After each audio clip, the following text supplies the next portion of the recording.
Tie the Knot in Good Hope, a Good Hope novel, written by Cindy Kirk, narrated by Amy McFadden. Chapter 1.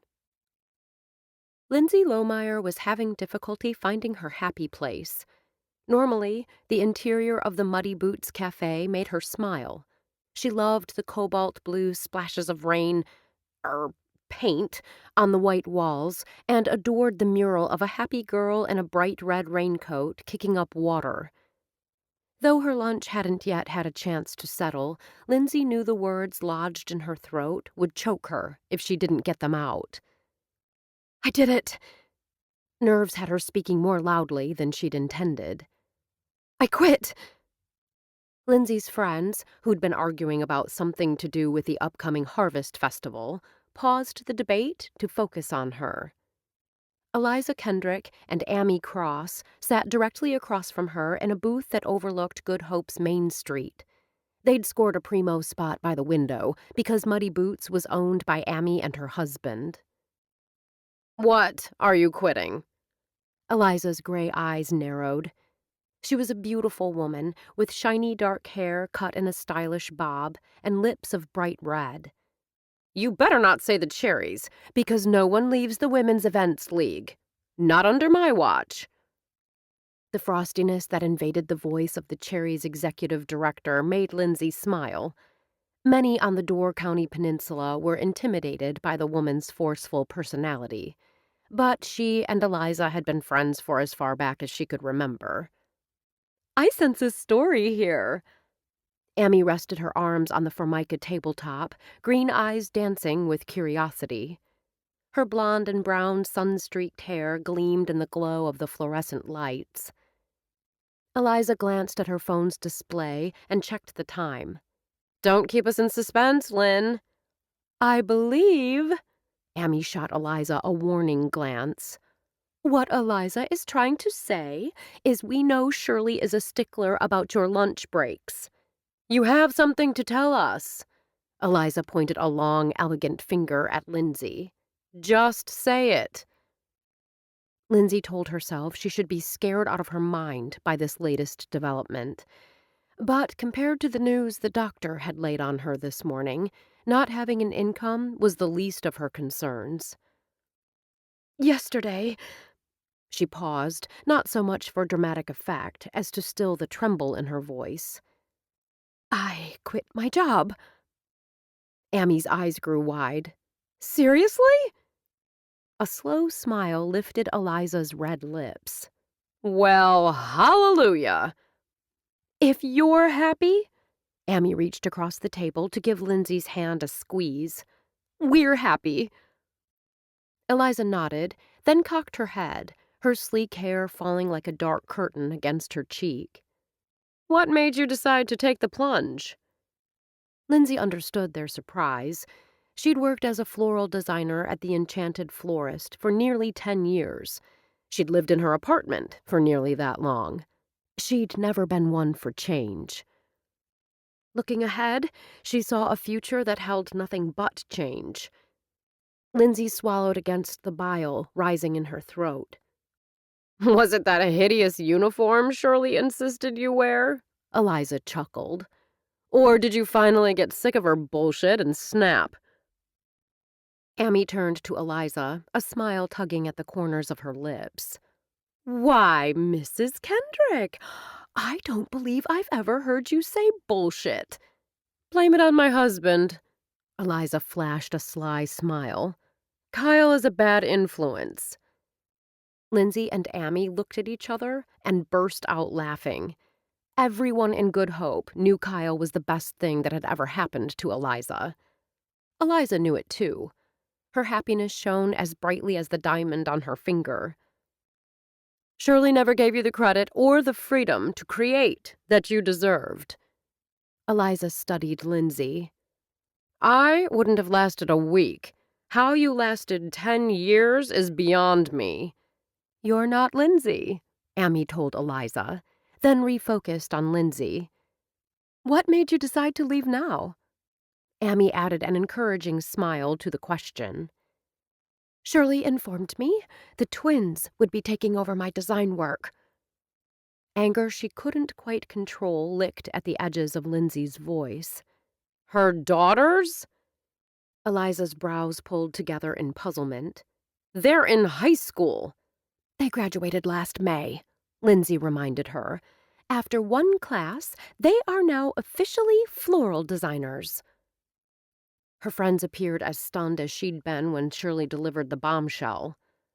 Lindsay had completed a 2-year program in floral design, had 10 years of experience, and had received numerous accolades. The twins' only education was the recent completion of a 6-week online course. One online course, Lindsay thought bitterly, then shoved the anger aside.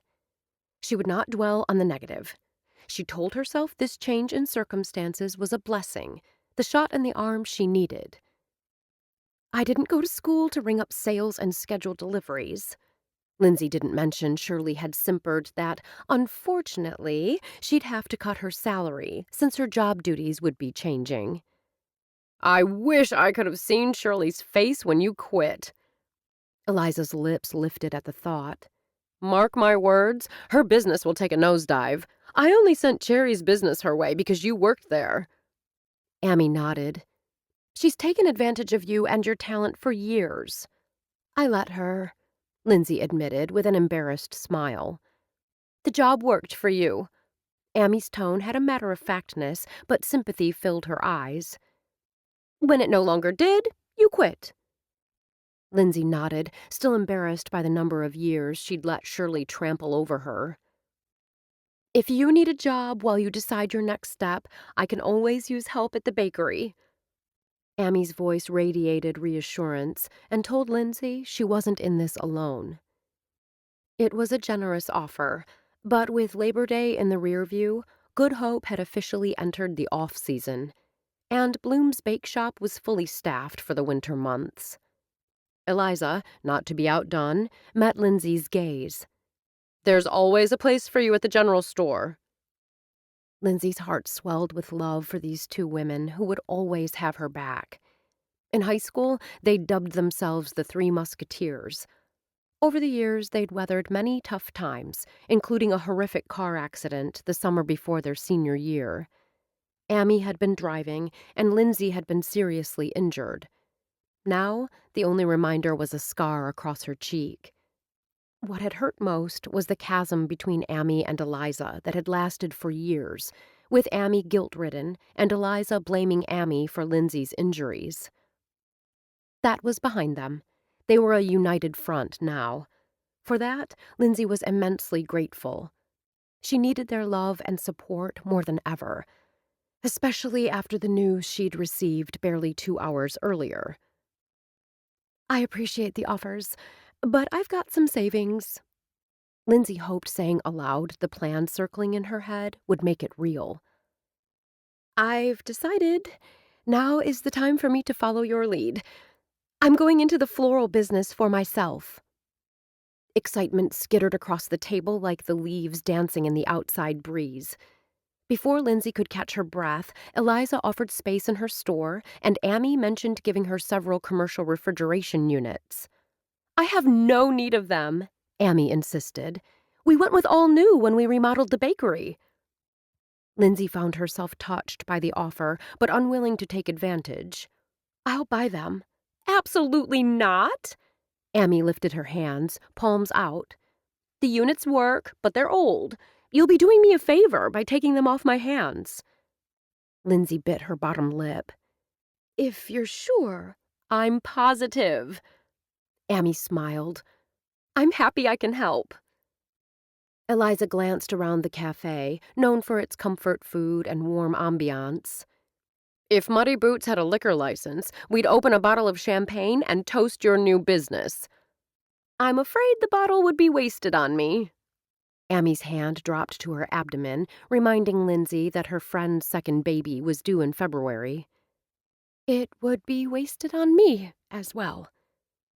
Lindsay clasped her fingers together to still their sudden trembling. "I know you're not a big drinker," Eliza offered an understanding smile. "But this is a special occasion." I'm afraid the drinking door is solidly closed for now. Amy shot her a quizzical glance. Eliza circled a hand in a get-to-the-point gesture. Lindsay took a deep breath, then exhaled the words. I'm pregnant. Owen Vaughn rarely took time for lunch. His business, the Greasy Wrench Automotive Center, kept him too busy. Though he had a great group of employees, it felt as if they were always short a mechanic or two, which meant, in addition to his administrative duties, Owen helped out in the bays. Once the workday ended, everyone scattered. Everyone except him. He had no reason to rush home. There was no one waiting for him there. Not anymore. What are you going to have? Dan Marshall, pastor at First Christian, glanced down at the list of specials for the day. I came here for a burger, but the bunza sounds intriguing. Owen glanced at the description. Cabbage, beef, onions, spices, wrapped up in some sort of bread pocket. He shook his head. I'm not a big cabbage fan. When Owen lifted his gaze from the list of specials, intending to ask Dan why he'd set up this lunch meeting, he saw her. Lindsay sat at a table by the window with her two closest friends. Though he couldn't see her eyes, the light from the window turned her hair into spun gold. Today, she'd pulled those long strands back from her face with a couple of clips that sparkled in the cafe's fluorescent lights. Though it was a workday, instead of the uniform her boss, Shirley Albrecht, had implemented last year, Lindsay was dressed casually, in jeans, sneakers, and a blue cotton sweater. The simple fact that she was eating out for lunch, rather than chowing down a sandwich in the tiny break room at the back of the floral shop, told him she'd taken the day off. His gaze drank her in. Owen had been stunned last spring when she and Pastor Dan had become engaged right before his eyes. The engagement hadn't lasted long. She and the minister had parted ways shortly after Mindy had... I suppose you're wondering why I called. Dan's voice broke through his thoughts. Realizing his gaze was still focused in Lindsay's direction, Owen pulled it back. Yes, A dark-haired young woman who reminded Owen of Lindsay's niece, Dakota, stopped at the table. With pen poised over a pad, she smiled. Do you gentlemen need more time? Owen glanced at Dan. I'm ready if you are.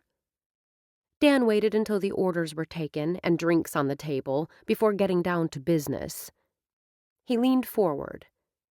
How are you doing? With careful precision, Owen lifted the glass of soda to his lips. They both knew Dan wasn't asking about his business. I'm getting by. Have you thought any more about the grief group? I'm not interested.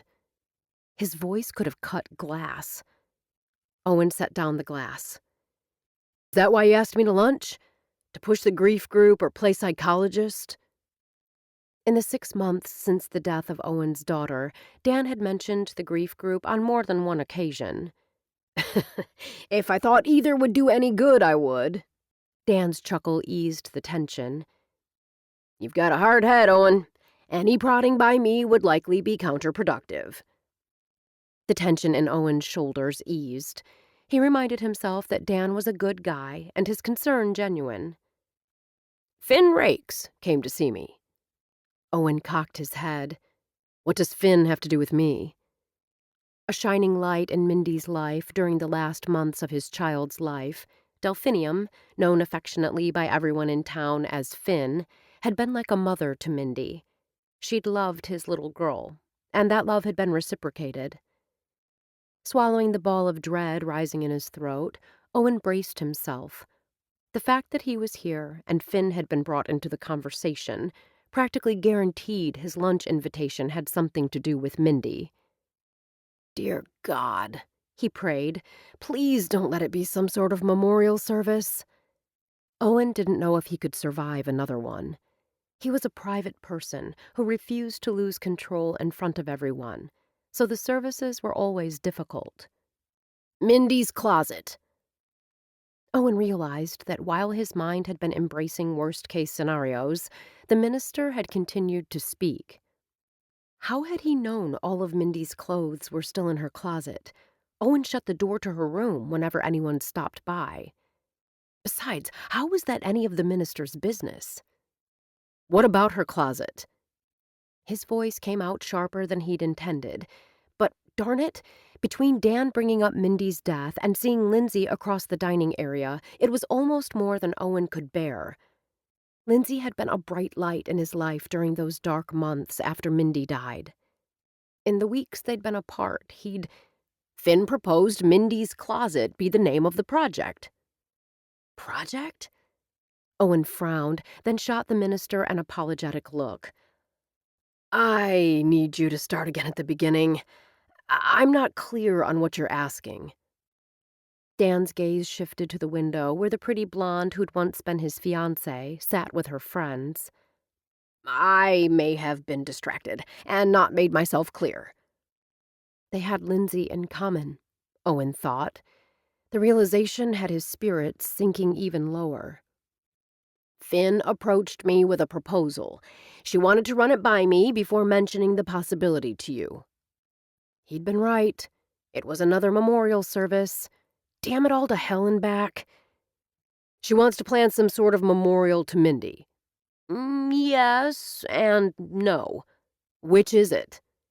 Owen lifted a brow at the cryptic response. Yes or no? Then, darned if his gaze didn't slide once again to Lindsay. The fact that the three women looked so serious concerned him, especially Lindsay, whom he'd once teasingly accused of scattering sunshine wherever she went. The compliment had made her smile. No. Owen jerked his attention back to the minister. Not a memorial. Not in the strict sense of the word.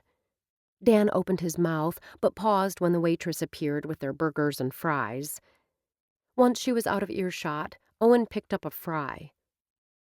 What does Finn want? Dan cleared his throat and straightened in his seat. While there are several consignment stores in Good Hope, they charge for their merchandise.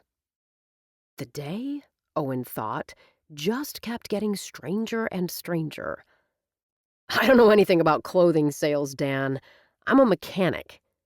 Finn wants to start something called Mindy's Closet at the church.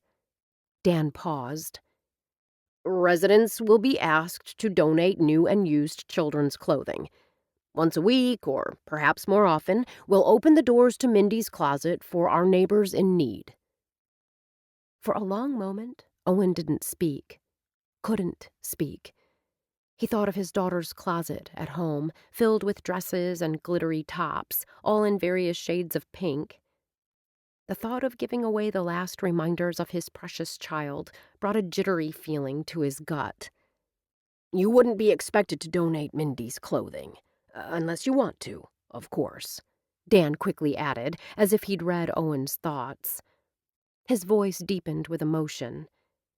Finn wants to do this for the community as a tribute to Mindy. She and Jeremy were very fond of your little girl. Mindy loved Finn. As if of their own volition, Owen's lips turned up.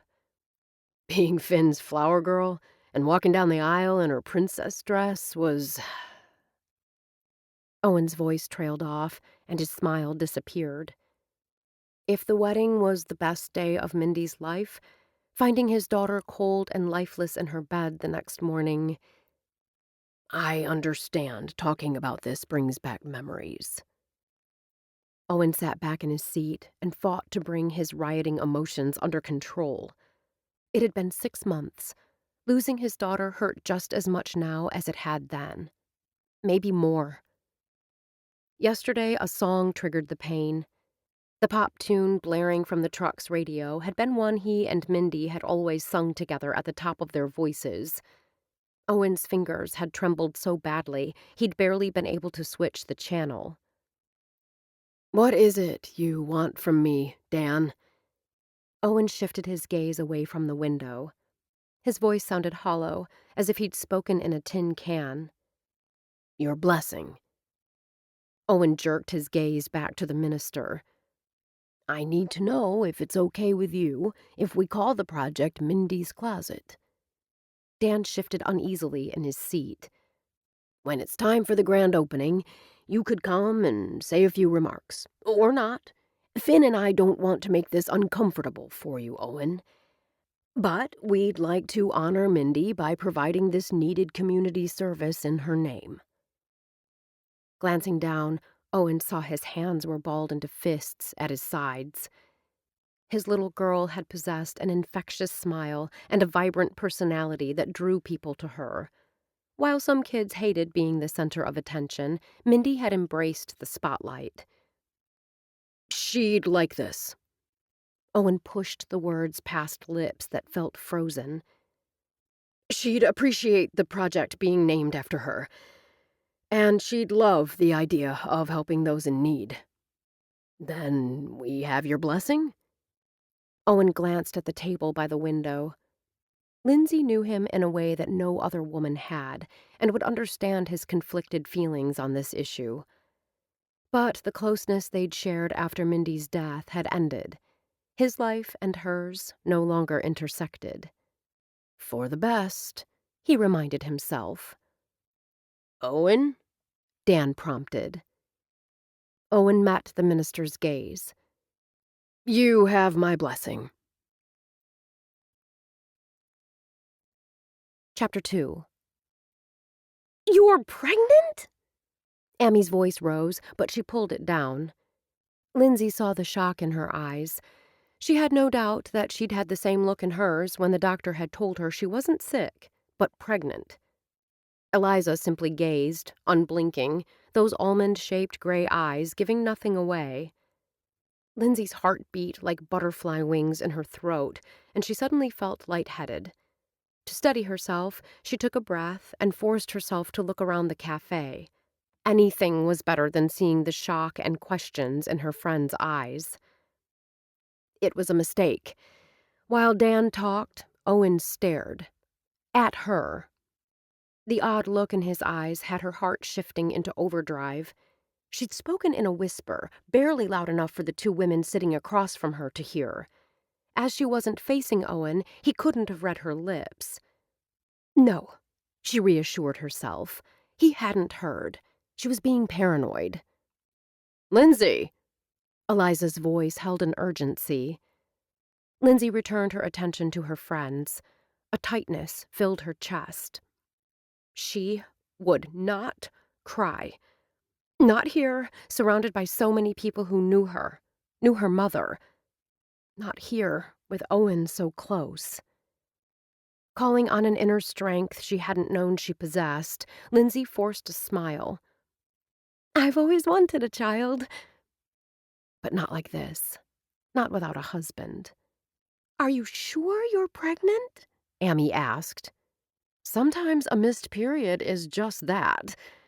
Eliza spoke with a false heartiness. The doctor confirmed it this morning. Being a wife and mother had always been Lindsay's dream. She couldn't count the times she'd visualized walking down the aisle in a white dress. In her mind, the ceremony was small. Lindsay didn't like big splashes. But the mystery man at the front of the church was always looking at her with such love that it brought tears to her eyes. The second part of the dream took place a couple of years later. He was at her side, rejoicing in the news when they learned they were expecting a baby. Not meant to be, Lindsay thought, squaring her shoulders. When are you due? Amy asked. March 27th. We'll have our babies around the same time. Genuine excitement filled Amy's voice. It'll be wonderful. Lindsay hasn't said whether she's continuing the pregnancy. Eliza's gray eyes never left Lindsay's face, or whether she plans to keep the baby. Seized with a sudden urge to lash out, Lindsay curbed the impulse. None of this was Eliza's fault. Her friend wasn't advocating those options, simply letting her know she had choices. But she didn't have choices, not regarding the little one growing inside her. I want him or her. I know it probably doesn't make sense. Heck, I don't even have a job. To her horror, Lindsay felt a couple of tears slip down her cheeks. She brushed them aside with a quick swipe of her fingers and prayed no one else in the cafe had noticed. Ammy's expression softened, and tears filled her own eyes. "Oh, Lynn, you both know I never wanted to be a single mother." She didn't want to interrupt her friend, but if Amy started crying, Lindsay knew she wouldn't be able to hold it together. Too late, Lindsay realized she shouldn't have brought this up in a public venue. She should have thought of an excuse to meet at Hill House, where the Cherries met, or even trumped up some reason to get together at one of their homes. There, she'd have been assured privacy. When Eliza opened her mouth, Lindsay continued, not giving her a chance to speak. "I've seen what that can be like. My sister has had a rough time." Lindsay paused, wondering why she was comparing herself to Cassie. She wasn't at all like her older sister, who had 4 children by 3 different men. "Your sister wasn't even 16 when she gave birth to Dakota," Amy pointed out. "You're 31, a mature woman with a stable—" Amy didn't finish the thought. She didn't need to, because Lindsay knew where she'd been headed. Lindsay had a stable job. Now, she didn't. Would things have been different if Shirley had dropped her bombshell after the doctor's visit, rather than before? For the best, Lindsay told herself, but the assurance rang false. "You're a strong woman," Eliza made the pronouncement, and the look in her eyes dared her to disagree. "When you hold that new life in your arms, you'll realize you've been given an unexpected blessing." Some of the tightness gripping Lindsay's heart eased at Eliza's confident tone. "You really think so?" "Darn right I do. And I just realized I'm going to be the odd one out. I won't have a child to bring to the playdates you and Amy are going to arrange." Eliza tapped a perfectly manicured fingernail against the Formica tabletop. "Kyle and I will have to step up our efforts." Lindsay smiled, not sure if Eliza was joking. But, true or not, the thought of playdates with Amy and her children brought a lightness to her heart. "Have you told Owen?" Despite being voiced in a soft, gentle manner, Amy's question had Lindsay jerking as if she'd been poked with a cattle prod. Pure reflex had her blurting, "What makes you think it's Owen's baby?" Eliza chuckled. "Who else? Unless you've been hooking up with the minister." Lindsay straightened, stiffened. "Eliza?" Amy chided. The executive director of the Cherries lifted her hands, a not-so-innocent expression on her face. "I assume nothing. You never know what people do behind closed doors." That the statement held some truth couldn't be denied. Last spring, Lindsay had been engaged to Pastor Dan Marshall, but their relationship had never been a physical one, and once she'd broken off the engagement, she'd seen him only in passing. And, of course, in church. "It's Owen's baby." Lindsay swallowed past the sudden lump in her throat. "And no, I haven't told him. Though neither of you planned this pregnancy, I think he'll be excited." Amy continued to speak in a low tone, as if determined to make sure her voice didn't carry past the confines of their booth. "After Mindy, my child will not be a replacement for Mindy." The vehemence in Lindsay's tone took all of them by surprise. "I wasn't saying that," Amy hastened to reassure her. "One child can never replace another. I was just—" When Amy paused, a look of abject misery on her face, Eliza stepped in. "I don't presume to speak for Amy, but I thought the same thing. Owen was a loving, caring father." "He was." It was all Lindsay wanted to say on the topic, at least for now. Owen had been a stellar father. When he and his wife had divorced and she'd moved away, he'd been granted full custody. Mindy had been the light of his life. When she was diagnosed with a brain tumor, he'd been at her side. When the fight had proved futile, he'd done everything he could to make his smart and funny 8-year-old happy. Her friends were right. He would want to be a father to this baby. When he finds out I'm pregnant, he'll ask me to marry him." There wasn't a single doubt in Lindsay's mind that that was how the conversation would go. Amy and Eliza said nothing for several seconds. Then they both nodded. Eliza lifted a dark brow. "What will you say?" "I'll say no." Surprise lit the depths of Amy's green eyes. "You love him, Lynn?" "I do." Lindsay saw no reason to deny the truth. Besides, she'd already confessed the depth of her feelings to her friends when Owen had dumped her 6 weeks earlier and broken her heart.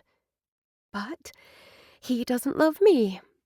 He didn't even want to continue to date me." That had hurt the most. Lindsay understood his heart was tender. He was still grieving for Mindy, but she'd thought they had a connection, hoped in time friendship would turn into love. She'd been willing to wait. Though he'd insisted he wanted to remain friends, he'd made it clear he didn't want to continue to date her. Maybe he's changed his mind.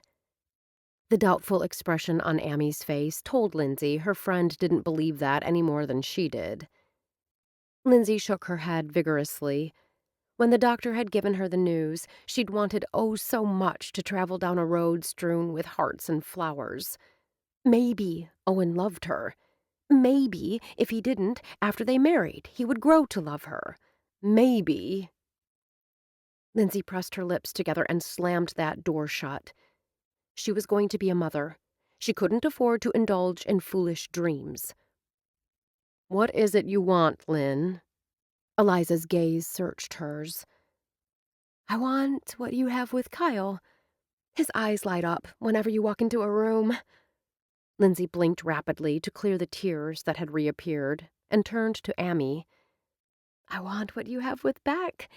He uses any excuse to take your hand in his, to touch you." The women remained silent for several seconds. "I don't want someone who's only with me out of obligation. I already know how it feels to be planning a wedding with fake feelings because I was the one faking it. I want a man who adores me, who can't wait to marry me. And I not only want those things from my future husband, I want to feel the same about him. I want real love." Lindsay squared her shoulders. "If I can't have that, I'll go it alone." "I'm not usually a fan of weddings, but this one was nice." Ethan Shaw held out his arm for Lindsay as they left Jeremy and Finn Rakes's large home, where the ceremony uniting Steve Bloom and Lynn Chapin had been held. "Your sister's wedding was beautiful," Lindsay reminded him. Like this wedding, Eliza's marriage to Kyle last spring had been a small, intimate affair in the parlor of the house that had brought the couple together. "I enjoyed that one immensely." Ethan, Eliza's younger brother by 2 years, flashed a grin. Lindsay couldn't believe she was out on a date a day after discovering she was pregnant. But then, this wasn't really a date. Eliza had set her up with her recently returned to Good Hope single brother nearly 3 weeks ago. Lindsay hadn't been able to come up with a reason to cancel the plans. "The best part was when my father saw Eliza's black wedding gown." Ethan chuckled. "The look on my dad's face was priceless." Lindsay realized with a start that he was still focused on his sister's wedding. "Eliza looked lovely." Lindsay's tone turned wistful, despite her efforts to control it. "For me, the best part was the look in Kyle's eyes when she walked down the stairs toward him." "They're happy." Ethan, appearing bored by the topic, glanced at the barn up ahead. "I haven't been to a reception here in several years." "It's become one of Good Hope's most popular venues." Lindsay's heart swelled when her gaze landed on the flowers arranged in large containers on either side of the entrance. Her designs. One of her last assignments before she and the enchanted florist parted ways. While the barn was often decorated in a rustic or country style, neither of those styles suited Lynn, the bride. Elegant and stylish were 2 words often used to describe the bank executive. When Lindsay had spoken with both Steve and Lynn about their preferences, the high school teacher with the graying ginger hair and wire-rimmed spectacles had taken his fiancée's hand. All he wanted, he'd told her, was for Lynn to be happy. The arrangements with a burgundy focus, along with calla lilies and eucalyptus, had made both Lynn and Steve happy. In terms of personalities and sensibilities, the two lifelong residents of Good Hope complemented each other perfectly. "I bet it seems strange for you." When Ethan inclined his head, she hurriedly added, "Being back in Good Hope." Eliza's brother had left the township on the Door County Peninsula for college and never returned. Most recently, he'd been in a business venture with a friend in Chicago. Lindsay still wasn't certain what had caused him to move back. "It's a bit strange." He followed her into the barn, "but in a good way." Instead of a sit-down dinner, there were tables of appetizers and entrees and dessert. All had required floral accents. This wedding, Lindsay realized with a pang, was truly her swan song for the enchanted florist. Her heart rose to her throat, and to her horror, her eyes filled with tears.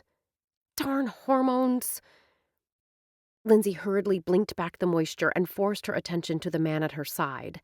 With his dark hair, gray eyes, and lean frame, Ethan qualified as a real hunk. When you tossed in intelligent, kind, and rolling in money, he was every woman's dream man. Every woman but her. She wished she hadn't agreed to let Eliza set her up.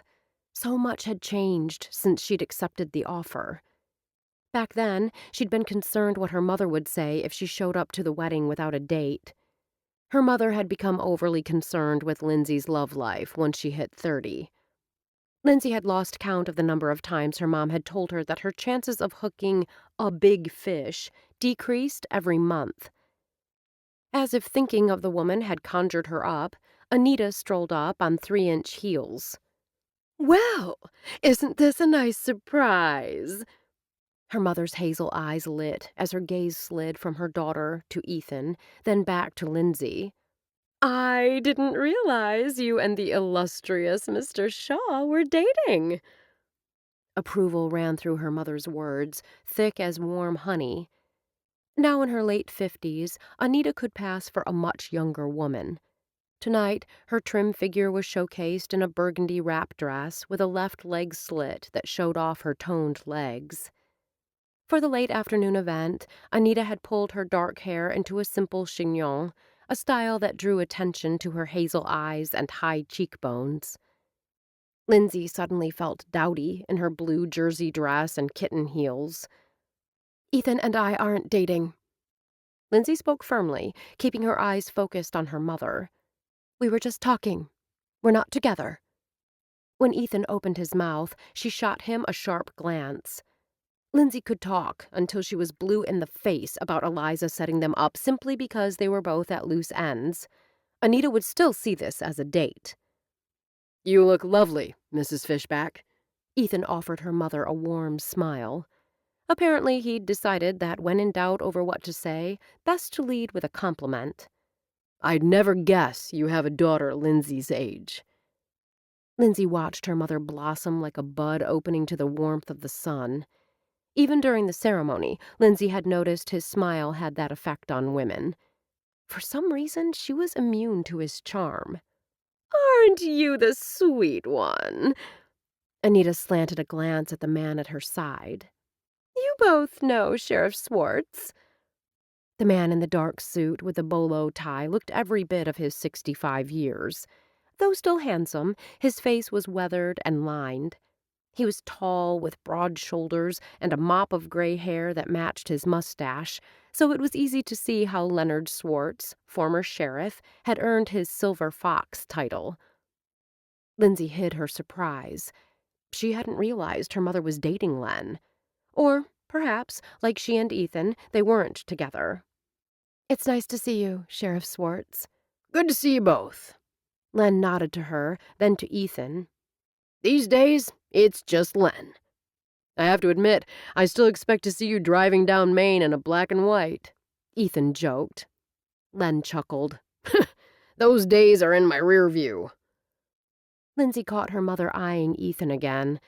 It took everything in her to keep a smile on her lips. She knew her mother had been invited to the wedding and reception, but she hadn't been certain she'd make an appearance. Anita and Steve Bloom had dated for several years. Lindsay knew her mother had been convinced she was in love with the high school teacher. When Steve had broken it off, Anita was devastated. She'd gone through several men since then, but hadn't been dating anyone in the last month, a fact that had Lindsay wondering about Len.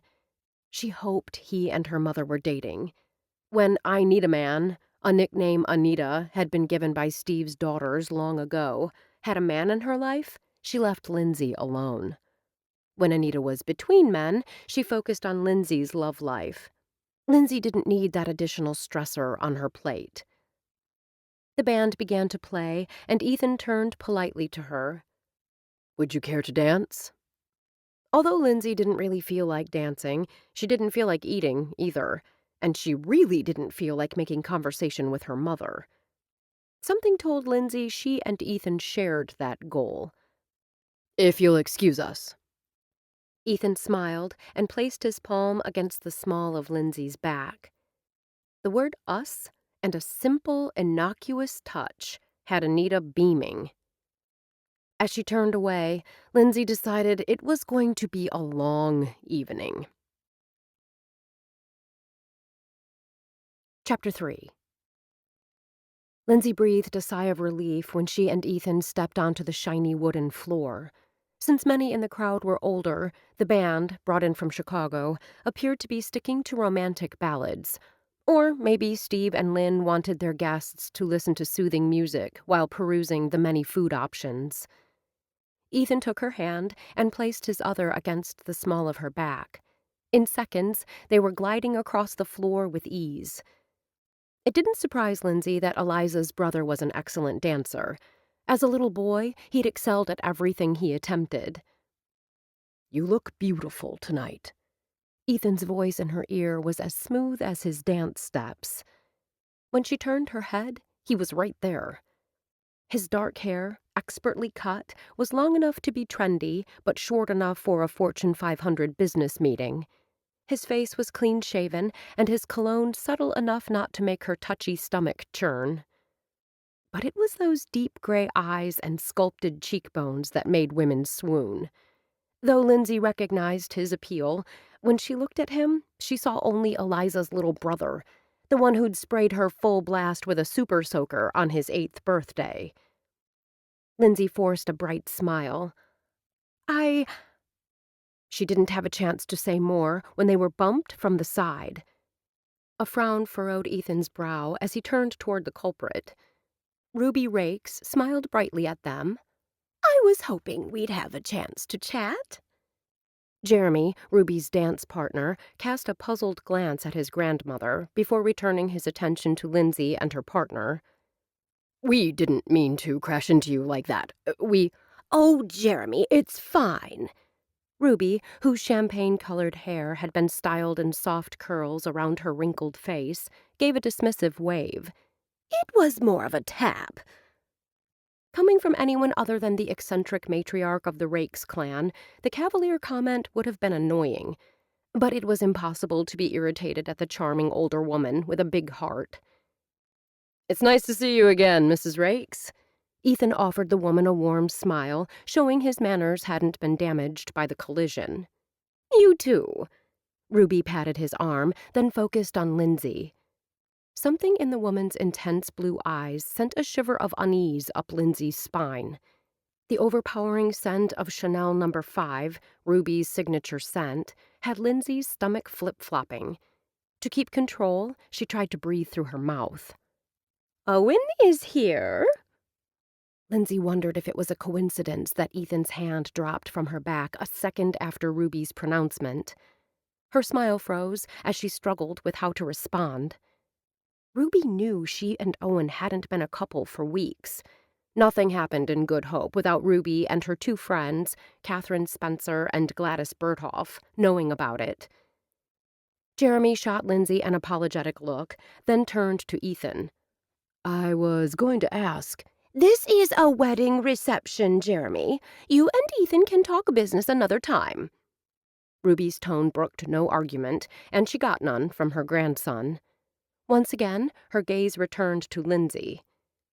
You should track Owen down and say hello. He hasn't been to many parties since he lost. For a few seconds, Ruby's composure faltered. Then the determined look was back. Ethan will understand. Ruby's lips lifted when he nodded. In fact, there are several young women here who would love to have a handsome young man ask them to dance.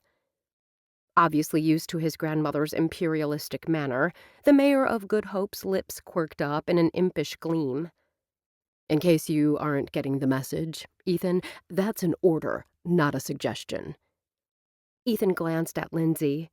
Once he received her nod of agreement, he set out across the dance floor.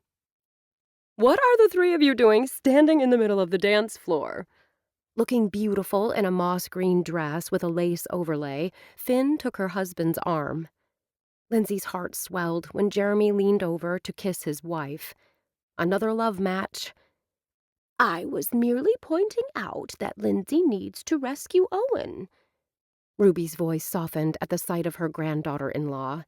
It was common knowledge in Good Hope that the two adored each other. Owen doesn't need rescuing. Finn's tone made the statement a fact. He's busy. Busy? Ruby's head swiveled at the same time as Lindsay's. The older woman's eyes widened. Oh, my! Lindsay's heart sank at the sight of Owen stepping onto the dance floor with Katie Ruth Cruz's hand on his arm. The former cheerleader was a vision in pink, the shade complementing her blonde prettiness. The 3-inch heels in black eelskin flattered her long, toned legs. She couldn't seem to take her eyes off of Owen. While they watched, she tossed her head and laughed. Lindsay couldn't stand it any longer. If you'll excuse me, I'm going to grab something to eat. The last thing Lindsay wanted was food, but she refused to stand there and watch Katie Ruth flirt with the man she loved. If she waited even a second longer to leave, Finn, or God forbid, Ruby, would offer to come with her. Lindsay needed to get herself under control before engaging in any more polite chit-chat. With a fake smile plastered on her lips, she began weaving her way through the dancers. Once she stepped off the hardwood, Lindsay smiled and responded whenever someone called out a greeting, but she didn't pause to talk. She hoped anyone looking at her would think she was a woman on some kind of mission. Which was true. She needed to find some place private to regroup. When she opened the door to the restroom, the laughter and happy conversation in front of the long mirror told her that place wasn't here.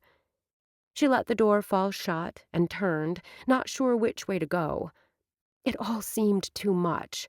The happy couples on the dance floor, the romantic music in the air, the joy.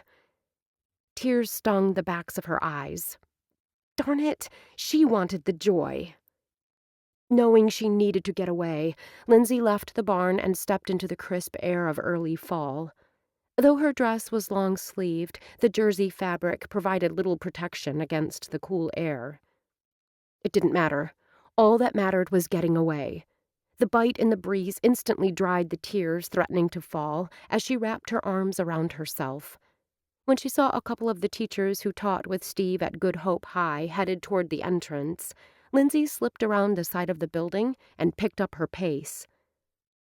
At the back of the barn, Lindsay discovered a smaller building. She was pleased to find the door unlocked.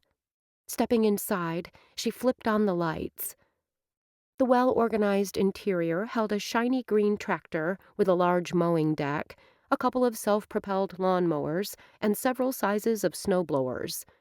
The floor beneath her heels was concrete. While the area wasn't fancy, it provided protection against the wind. More important, it afforded her some well-needed privacy.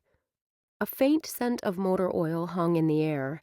Because of the smell, Lindsay cracked the door, allowing the sweet scent of evergreen to enter the building. Lindsay wasn't sure how long she stood there.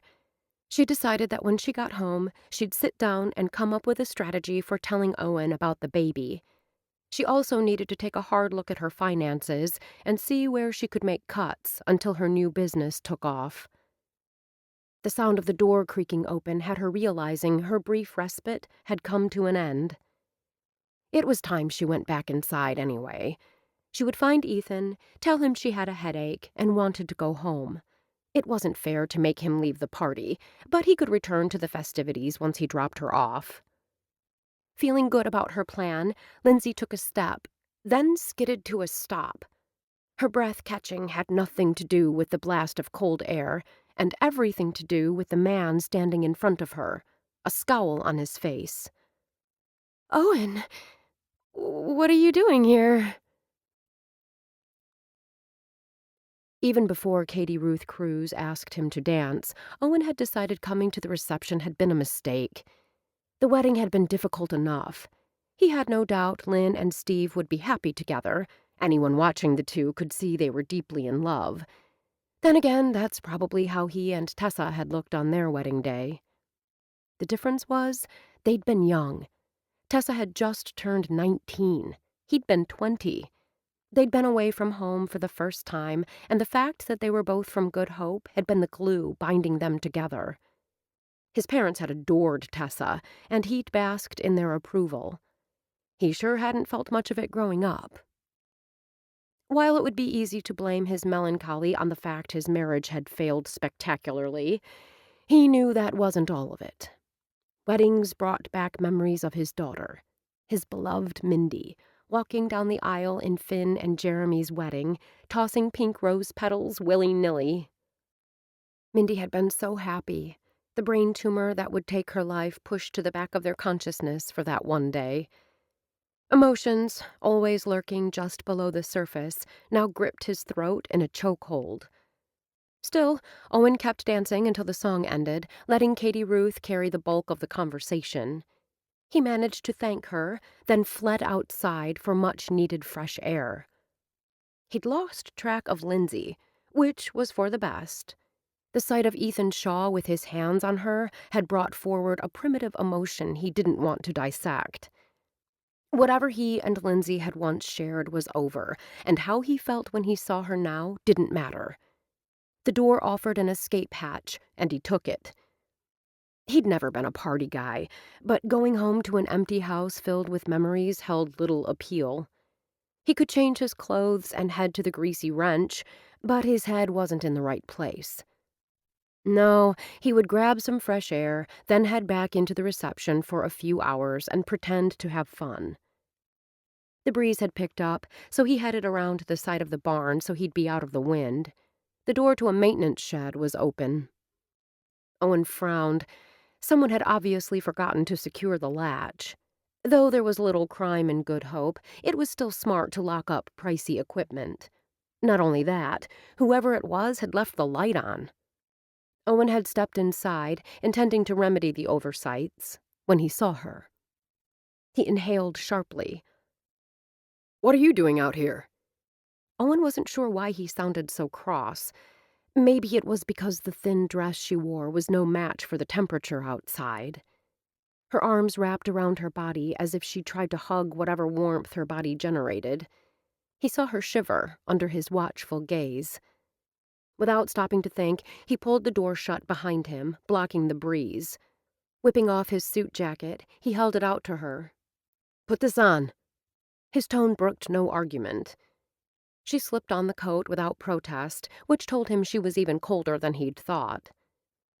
At one time, not so long ago, Owen would have wrapped his arms around her, pulling her close to add his warmth to that of the suit jacket.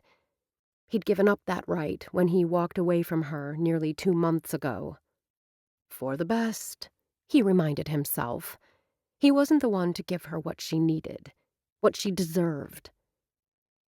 She didn't speak, just stared at him with startled blue eyes devoid of even the slightest hint of happiness. It reminded him of what was reflected back at him every morning when he looked in the mirror. What reason did Lindsay have to feel that way? Had Ethan... The thought of the wealthy scion of one of the most prominent Good Hope families hurting Lindsay had Owen clenching his hands into fists. "What did he do?" The question came out as a low growl and appeared to nudge Lindsay from her stupor. A look of startled surprise crossed Lindsay's face. Her eyes widened. Who? Ethan Shaw. Owen spat the name. He didn't do anything, Lindsay stammered. Then why are you out here in a machine shed all alone, instead of in there? Owen jerked a thumb in the direction of the barn. She started to speak, then lifted her chin, her expression carefully composed. I could ask you the same thing. One heartbeat passed, then two. Owen sighed heavily. You're right. It's not my business. Lindsay turned then, her hair falling forward to obscure her face from view. She trailed a finger along the shiny surface of the Kubota lawn tractor. Owen's mouth went dry. He remembered how it felt when she'd slid that finger up the inside of his... We need to talk. She whirled back, and something in her eyes had a sick feeling taking up residence in the pit of his stomach. Okay. He watched warily as she began to pace. Not far, just a few steps away, and then a few steps back. It was an odd kind of dance. Come close, walk away. It was a game he and Lindsay had played for years, until his defenses had been down and they'd gotten together for those few months after Mindy's death. I went to the doctor yesterday. Owen's blood turned to ice. Was she sick? Was that why she looked so pale lately? Was that what she'd been telling her friends yesterday? There had been little laughter in the booth. All three women had looked so serious. Owen thought of that time when the doctor had told him and Tessa why their daughter had been waking with severe headaches. With his heart beating wildly, Owen took a step toward her and asked in a gentler tone, Are you okay? Lindsay chewed on her lower lip, as if trying to decide how much to confide.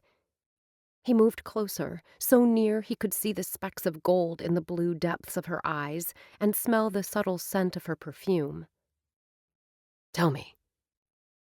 Though he'd vowed to never touch her again after the night they parted ways, he took her hand in his and found it ice cold. When she didn't pull back, he began to warm the soft, delicate flesh between his hands. You can tell me anything. Without warning, she shivered, a full-body shake that had the alarm bells in his head clanging even more loudly. Owen enfolded her in his arms, pulling her tight against him in a gesture intended to comfort. She was his friend, he reminded himself. The fact that they were no longer dating didn't change the fact that he cared for her, would always care for her. Holding her this way felt so right. For a second, her head rested against his chest, just under his chin. He remembered how it had once been with them. Owen stroked her back, murmuring soothing words. After several long seconds, her trembling eased. Though he told himself it was for the best, he felt bereft when she pulled back. Sorry, Lindsay offered a wan smile. I've been a little emotional lately. Will you tell me what's going on? Still, she hesitated. I'll tell you. Her gaze took on a distant look. Just not tonight. The alarm bells that had stilled began to clang again. I'd say now is as good a time as any. Owen gestured with one hand.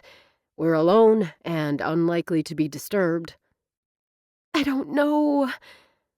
Indecision blanketed her face as she turned away from him. Owen reached out and grasped her arm. Please. He wanted to help her, to be there for her. As her friend, he told himself. But the intense worry that gripped him told Owen what he felt for this woman went beyond simple friendship. Tell me, he urged. With a resigned sigh, she turned and met his gaze. I'm pregnant. Chapter 4. Lindsay wasn't sure which of them was more surprised by the admission.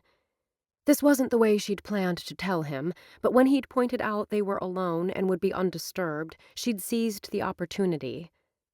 Squaring her shoulders, Lindsay waited for him to say something. A second passed, then two. Owen raked a hand through his hair, leaving his sandy brown strands disheveled. She'd always liked the way he looked at the end of the day, with his hair tousled and a slight scruff on his chin. In the months they'd been a couple, she'd loved seeing his hazel eyes, rimmed with thick lashes any woman would envy, warm with a smile whenever he saw her. There was no sign of a smile now, not in his eyes, not on his lips. "Are you sure?" His voice came out as rusty as an ungreased hinge. He cleared his throat. "Or do you just suspect?" "I did a pregnancy test." The fact she could keep her tone matter-of-fact encouraged Lindsay to continue. "When it was positive, I went to the doctor." Almost of their own volition, her lips curved into a smile. Hearing the tiny beating heart had been a miraculous event. "I'm due in late March." As Owen only continued to stare, Lindsay licked her suddenly dry lips. "I got pregnant in July?" Something flickered behind Owen's eyes. He had to be thinking back to the big 4th of July celebration. That night, the fireworks hadn't been confined to the waters over Green Bay. She'd had a sinus infection.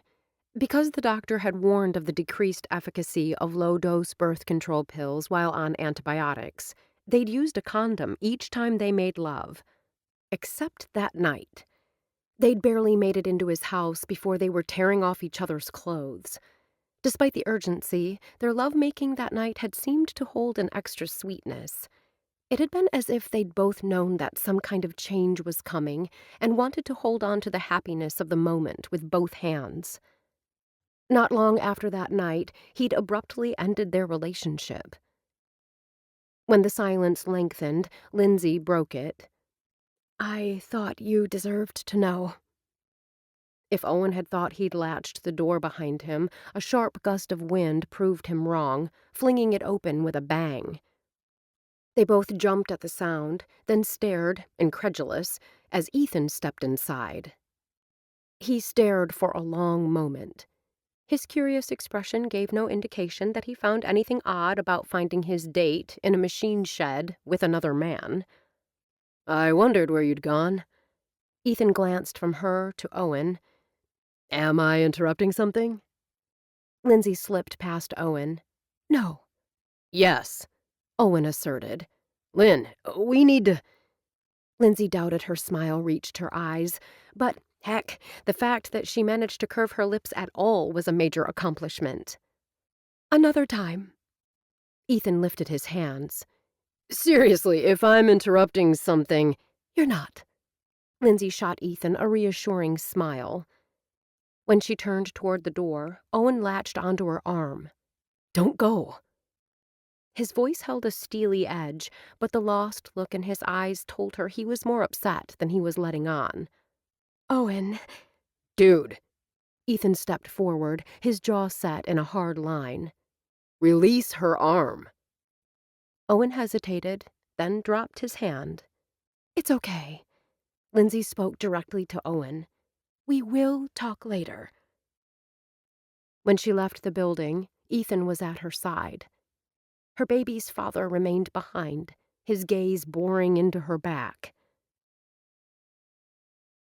Lindsay discovered Ethan had come looking for her at Amy's request. Her friend's father and new stepmother wanted to extend their compliments and appreciation for the floral arrangements. "You somehow managed to give me exactly what I wanted when I wasn't sure what that was." Lynn gave a little laugh. Her long, elegant fingers fluttered in the air. The strings of white lights overhead sent sparks of color reflecting off the diamond on her left hand. She looked, Lindsay thought, the way every bride should look on her wedding day, incredibly happy and so very much in love. Lynn's silvery blonde curls were interspersed with several glittery pins. Her ice blue silk dress flattered her porcelain prettiness. Her new husband had eschewed his favorite khakis and cardigans for dark pants and a silver shirt that matched his wire-rimmed eyeglasses. The adoring look he shot his new wife brought an ache to Lindsay's heart. "Thank you for everything you did to make our wedding special." Steve's gaze lingered on Lindsay, and concern filled his eyes. A high school teacher for 30-plus years, and the father of 4 grown daughters, the man had good instincts. Lindsay didn't worry about him asking her questions in front of everyone. After her father died, Steve had made it clear that, while he wouldn't intrude, his door was always open to her and Cassie. But this problem was one she had to handle alone. Without thinking, Lindsay found herself stepping forward and placing her arms around him. "I'm so happy for you." His hug held on for an extra second as he whispered in her ear, "I'm here for you." Lindsay had a smile firmly fixed on her face when she stepped back. She stumbled and was surprised to feel Ethan's hands on her arms, steadying her. Lindsay had no illusions. Ethan was so mesmerized by her that he couldn't bear to leave her side. No, it wasn't male interest she saw in those assessing gray eyes. It was curiosity. Like his sister, Ethan liked having the answers. Right now, he only had questions. "The flowers were fabulous, Lindsay." Finn swept up to the foursome, hands outstretched. Since her return to Good Hope and marriage to the town's mayor, Finn's sharp edges, developed during a decade in L.A., had softened. She took Lindsay's hands and met her gaze. "Amy told me you're going into business for yourself. Congratulations." Her husband stepped up then, and Finn released her hold to loop her arm through his. She continued before Lindsay had a chance to respond. "We'll send plenty of Good Hope business her way, right, Jeremy?" As an elected official, there were undoubtedly rules Jeremy had to follow. Lindsay could see him searching for a politically correct response when Finn let out a shriek. "Owen! Over here!" Finn motioned to him. Lindsay's heart dropped. Ethan stiffened. Lindsay had wrongly assumed Owen wouldn't be returning to the reception. Of course, she'd also assumed telling him she was pregnant in a machine shed was a good idea. Owen broke stride. He hesitated for only a second before changing course and crossing to them. "Congratulations again," he said to Lynn and Steve. His smile was fixed as he nodded to the rest of the group. "Have you seen Gladys? I'm giving her a ride home." At Lynn's puzzled glance, Owen added, "Her son couldn't make it, so I offered to be her chauffeur this evening. She doesn't like driving at night." Lindsay doubted she herself would like driving at night if she was 97. Finn's brows drew together. "She could have come with us and Grandma Ruby. I wonder why Ruby didn't mention Gladys needed a ride." "Maybe Gladys thought she'd be putting us out." Jeremy tucked a lock of his wife's hair behind her ear, a gesture that managed to be both sweet and sensual. "Since Ruby is spending the night." Finn's frown deepened. Why ask Owen? Why didn't she catch a ride with Catherine? "I have no idea." Owen shoved his hands into his pockets, looking decidedly uncomfortable. Lindsay shot Finn a sharp glance that clearly said, "Back off." Owen was doing the older woman a favor. He didn't need to be interrogated. Either Finn didn't get the message, or she wanted to solve the mystery. For that, she needed facts. "When did she ask you?" Finn asked. "Today?" Owen shrugged. "She called about her son's Cadillac. We're working on it while he recovers from knee surgery. She asked if I was coming to the wedding. When she found out I didn't have a date, she asked if I'd bring her." Lynn placed a hand on his arm. "That was so nice of you." The tips of Owen's ears turned red, the way they always did when he was embarrassed.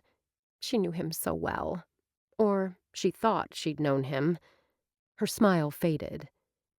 Owen inclined his head. "You called me over. Was there something you needed?" Finn nodded. "I spoke with Dan, and he said you're okay with the Mindy's Closet plans." Hands still in his pockets, Owen slowly nodded. "Thank you for thinking of my little girl." Emotion thickened his voice, and Lindsay's heart went out to him. She knew how difficult it was for him to speak about his daughter. Mindy's closet? Ethan stepped into the conversation, inadvertently coming to Owen's rescue. Lindsay listened intently to Finn's enthusiastic description of the program and how it would work. By the time she finished, Ethan wasn't the only one impressed.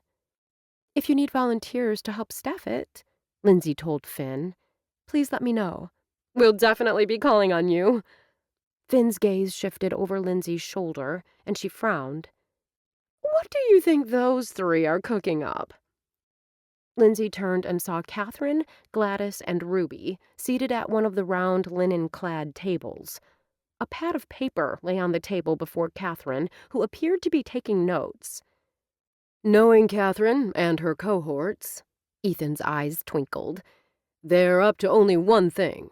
No good." "I'm glad we decided to do this." Gladys, former community theater star, tapped a long red nail against the table while she sipped her gin and tonic. "One can only play so many games of dominoes." Though she was the oldest in the group and close to the century mark, Gladys showed no signs of slowing down. She'd given up stage performances last year, exchanging acting for directing one play a year while remaining active in the Cherries. Her dark hair held a vibrant swath of silver, what her granddaughter referred to as her skunk stripe, and her long, thin face was remarkably unlined for someone her age.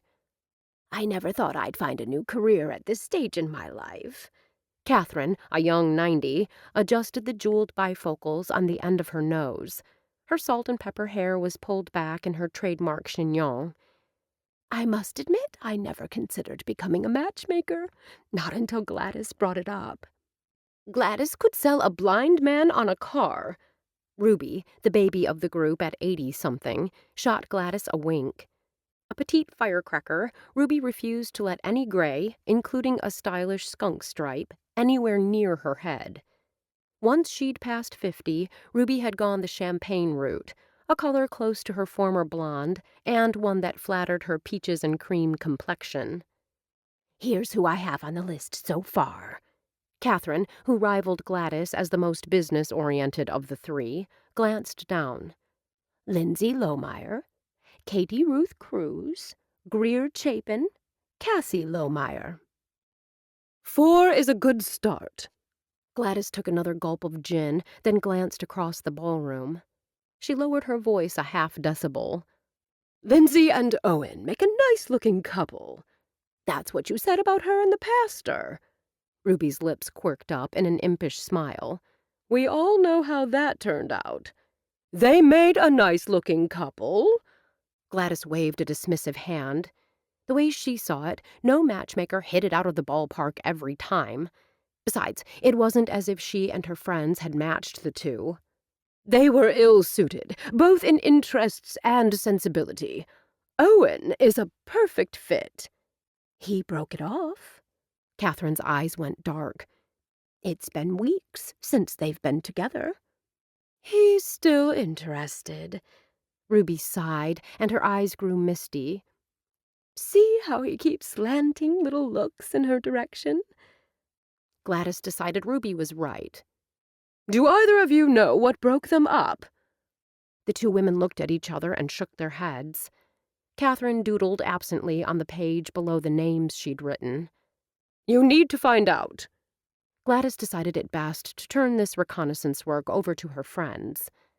The pencil stilled between Catherine's fingers. "Why us?" Gladys rolled her eyes, an action perfected back in her 20s. "Do I need to spell it out for you?" "Yes," Catherine said, and Ruby nodded. "You do." Gladys had hoped Catherine would demand an explanation. There was nothing she liked more than commanding center stage with all eyes on her. Playing to her strengths, Gladys lowered her voice to a conspiratorial whisper and cast a pointed glance at Catherine. "Your cousin Eliza is one of Lindsay's closest friends." Gladys paused to let that sink in before continuing. You see Eliza and Kyle all the time. You're in the perfect position to pump them for information about what happened between Lindsay and Owen." Gladys shifted her gaze to Ruby, who was eyeing the chocolate truffle on her plate. "Go ahead and eat it. You only live once." When Ruby continued to merely gaze longingly at the truffle, Gladys picked it up and shoved it into her friend's hand. "That heart doctor of yours isn't God. Cutting down on fats and sweets isn't an edict from on high. Eat the damn thing." "If you insist." Ruby popped the truffle into her mouth. "Finn knows everything that goes on in this town, and she and her sisters are close. Emmy is also close to Lindsay, so use that to your advantage. And don't forget Marigold. Go in for a trim. Hairdressers know nearly everything that goes on in the community. Don't count out Primrose. All the Bloom sisters spend a lot of time with Lindsay." Ruby dabbed the last of the chocolate from her lips with the tips of a napkin. "Basically, you want me to shake down the entire Bloom family. You're practically family. And if you keep in mind you're doing this to bring happiness to a young woman we all love, it'll make the prying more palatable." "What about you, Gladys?" Catherine's tone turned teasing. "How will you be aiding the effort?" "Have you forgotten?" Gladys lifted a brow. Her smile stopped just short of a smirk. "Owen is giving me a ride home." Chapter 5. "I appreciate the ride." Gladys forced a cheerful tone as Owen's pickup bounced down the lane to the highway. She couldn't recall the last time she'd experienced such a lively ride. Then again, her caddy's suspension was difficult to beat. "I was happy to help." Owen sank back into silence for a few seconds, then must have decided that conversation was part of giving her a lift home. "Did you enjoy the reception?" Gladys hadn't been born yesterday. She immediately saw through the ploy. Owen hoped to get her talking to divert attention off of him. Normally, Gladys liked to talk, especially about herself. But tonight, she was a woman on a mission. This wonderful opportunity had nearly been lost. When Eliza had strolled up and told her she could ride home with her, as if it was a fait accompli, Gladys had been forced to rally. Falling back on lessons learned over 9 decades, she'd simply said, "No. Thank you. But no." The mistake most people made when declining an invitation was to blather on and on, making excuses. Excuses that often gave the other person's arguments traction. Gladys considered the startled look that crossed Eliza's face a victory of sorts. Anyone in good hope could tell you that not many told Eliza Kendrick no. "I had a remarkably lovely time." Gladys waved a hand in the air, admiring the way the truck cab's dim light caught the glitter in her red nail polish. "What about you?" Though the expression on his face didn't change, at least not from the side, Owen shifted behind the wheel. "I've never been much for social events. I saw you dancing with Katie Ruth." Though Gladys was 99% convinced Lindsay was the one for Owen, that wasn't who he'd squired around the dance floor. "Are you sweet on her?" Owen's gaze jerked from the road to her. "What?" "Katie Ruth is a lovely girl, and she's available." Gladys adopted a look of innocence. "You did ask her to dance." "She asked me." He returned his attention to the dark ribbon of road and pressed on the accelerator. Though the roadway was dry and he was still under the speed limit, if he continued zooming down the highway at this speed, she'd be home long before she had a chance to properly question him. Gladys put a hand to her throat, a classic sign of distress in the theater world. "Would you please slow down?" "I'm not even going the speed limit." "Please." At the tremor in her voice, Owen slanted a glance in her direction. "Why?" "Speed scares me." She'd always been good at injecting fear into her voice, and she knew her matching facial expression was Academy Award level. You urged me to go over the speed limit on the way to the wedding. Though his tone was skeptical, he lightened the pressure on the accelerator. Gladys smiled inwardly, then brought a hand to her chest and feigned confusion. Did I? Of course she had. They'd been running late. She hadn't been able to decide which scarf to wear with her dress, and he'd been poke-assing his way down the highway like they were in a parade. A fly buzzed by her face, and Gladys swatted at it. Back to Katie Ruth. I'm not interested in her. Gladys started to relax, then he continued. I'm not interested in dating anyone right now. Words to make an ordinary matchmaker quake in her high heels. It was a good thing, Gladys thought, that she'd never been ordinary. Why is that, Owen? Gladys tapped a finger against her lips and studied him. She ignored the fly that bounced back to her like one of those paddle balls on a string. You're a young man with a thriving business. You even have a house. Why don't you want a sweetheart? He expelled a breath. It's complicated. It would take too long to explain. Gladys settled back against the soft leather. I'm not going anywhere. They were driving the highway between Rake's Farm and Good Hope. Night had descended, and clouds obscured the light of the moon. The only illumination in the truck's cab came from the dashboard lights. It was as if they were in a cocoon of sorts, where secrets, long held close to the heart, could be spoken into the darkness.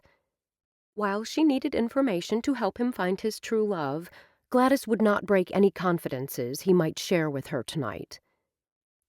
You know I was married before. Owen's thick, workman hands tapped a rhythm against the steering wheel. You know how that ended? The fly landed on the dash and didn't move, as if awaiting her response. Some unions are simply not meant to be. Gladys had seen her share of unhappy marriages. It had gotten so she could sit in the church pew and predict which couples were headed toward bliss, and which were headed toward divorce. While she hadn't been at Owen and Tessa Slattery's wedding, when she heard the two had married, she'd shaken her head. I never thought you and Tess were well suited. The tapping on the steering wheel stopped. I wasn't aware you were acquainted with Tessa. Oh, my dear boy, yes, well acquainted. Years ago, we had a director at the community theater who strongly believed in encouraging youth to get involved with the theater. Gladys's lips tipped up. She had fond memories of the man. Unlike many programs, there was no charge to the boys and girls who wished to participate. Tessa was involved for 3 or 4 years. Owen frowned. Are you saying my ex-wife used to do theater? If I'm recalling correctly, she was with us from 6th through 9th grade. That doesn't sound like her. The tapping began again. It was an annoying sound. The fly must have agreed, because it lifted off from the dash. Gladys inclined her head. Tessa never mentioned her stint in the theater to you? No, and I don't remember ever seeing her in any of the productions. Owen's tone rang heavy with disbelief. She preferred backstage activities to performing. Gladys's lips curved as she remembered. She did a little of everything, finally settling on helping with the costumes. She was a hard worker. She's always worked hard for what she wanted. Puzzlement blanketed Owen's face. Her being involved in theater doesn't make sense. Gladys arched a brow, though, because of the dim light, the subtlety of the gesture was probably lost on him. Really? You think it makes sense? Owen huffed. Tessa was all about getting ahead. Why would she waste her time with theater stuff? Gladys's hand came down hard on the dash, surprising both the fly and Owen. The theater is a great training ground for many careers. And you seem to be forgetting that your ex-wife came from one of the poorest and arguably craziest families in Good Hope. When Tessa had refused her offer of money for clothes, Gladys had found a way around the girl's pride. She'd begun paying Tessa for helping her with her lines. Of course, Gladys hadn't needed help. Her memory was near photographic. The girl hadn't known that. Young Tessa didn't have many friends. Being around the theater gave her not only a family, but a place to be rather than the hovel she called home. I never knew her parents. Owen's eyes remained focused on the road. She told me they left town a step ahead of the bill collectors her senior year. You didn't know her back then? Owen shook his head. We didn't connect until junior college. She wasn't in your social circle in high school. I didn't have a social circle, Owen scoffed. I was a gearhead, more interested in cars than in high school.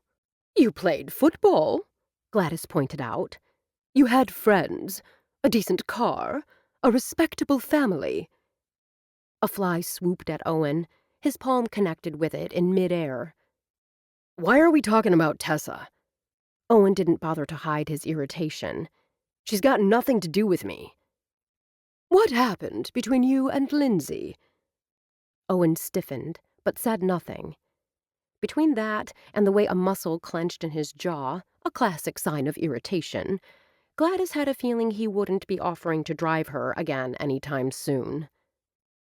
Based on what I heard, you and Tessa broke apart because of her ambition. Gladys didn't wait for him to answer. That couldn't have been the case with Lindsay. The silence didn't worry Gladys. She was a master at manipulating the conversational tool to her advantage. When several long seconds passed and the lights of Good Hope came into view, Gladys switched tactics. Though goading the beast with outrageous comments wasn't her preference, time had become a factor. You have drive and ambition. It takes that kind of push to build a successful business. Gladys injected a note of boredom into her tone.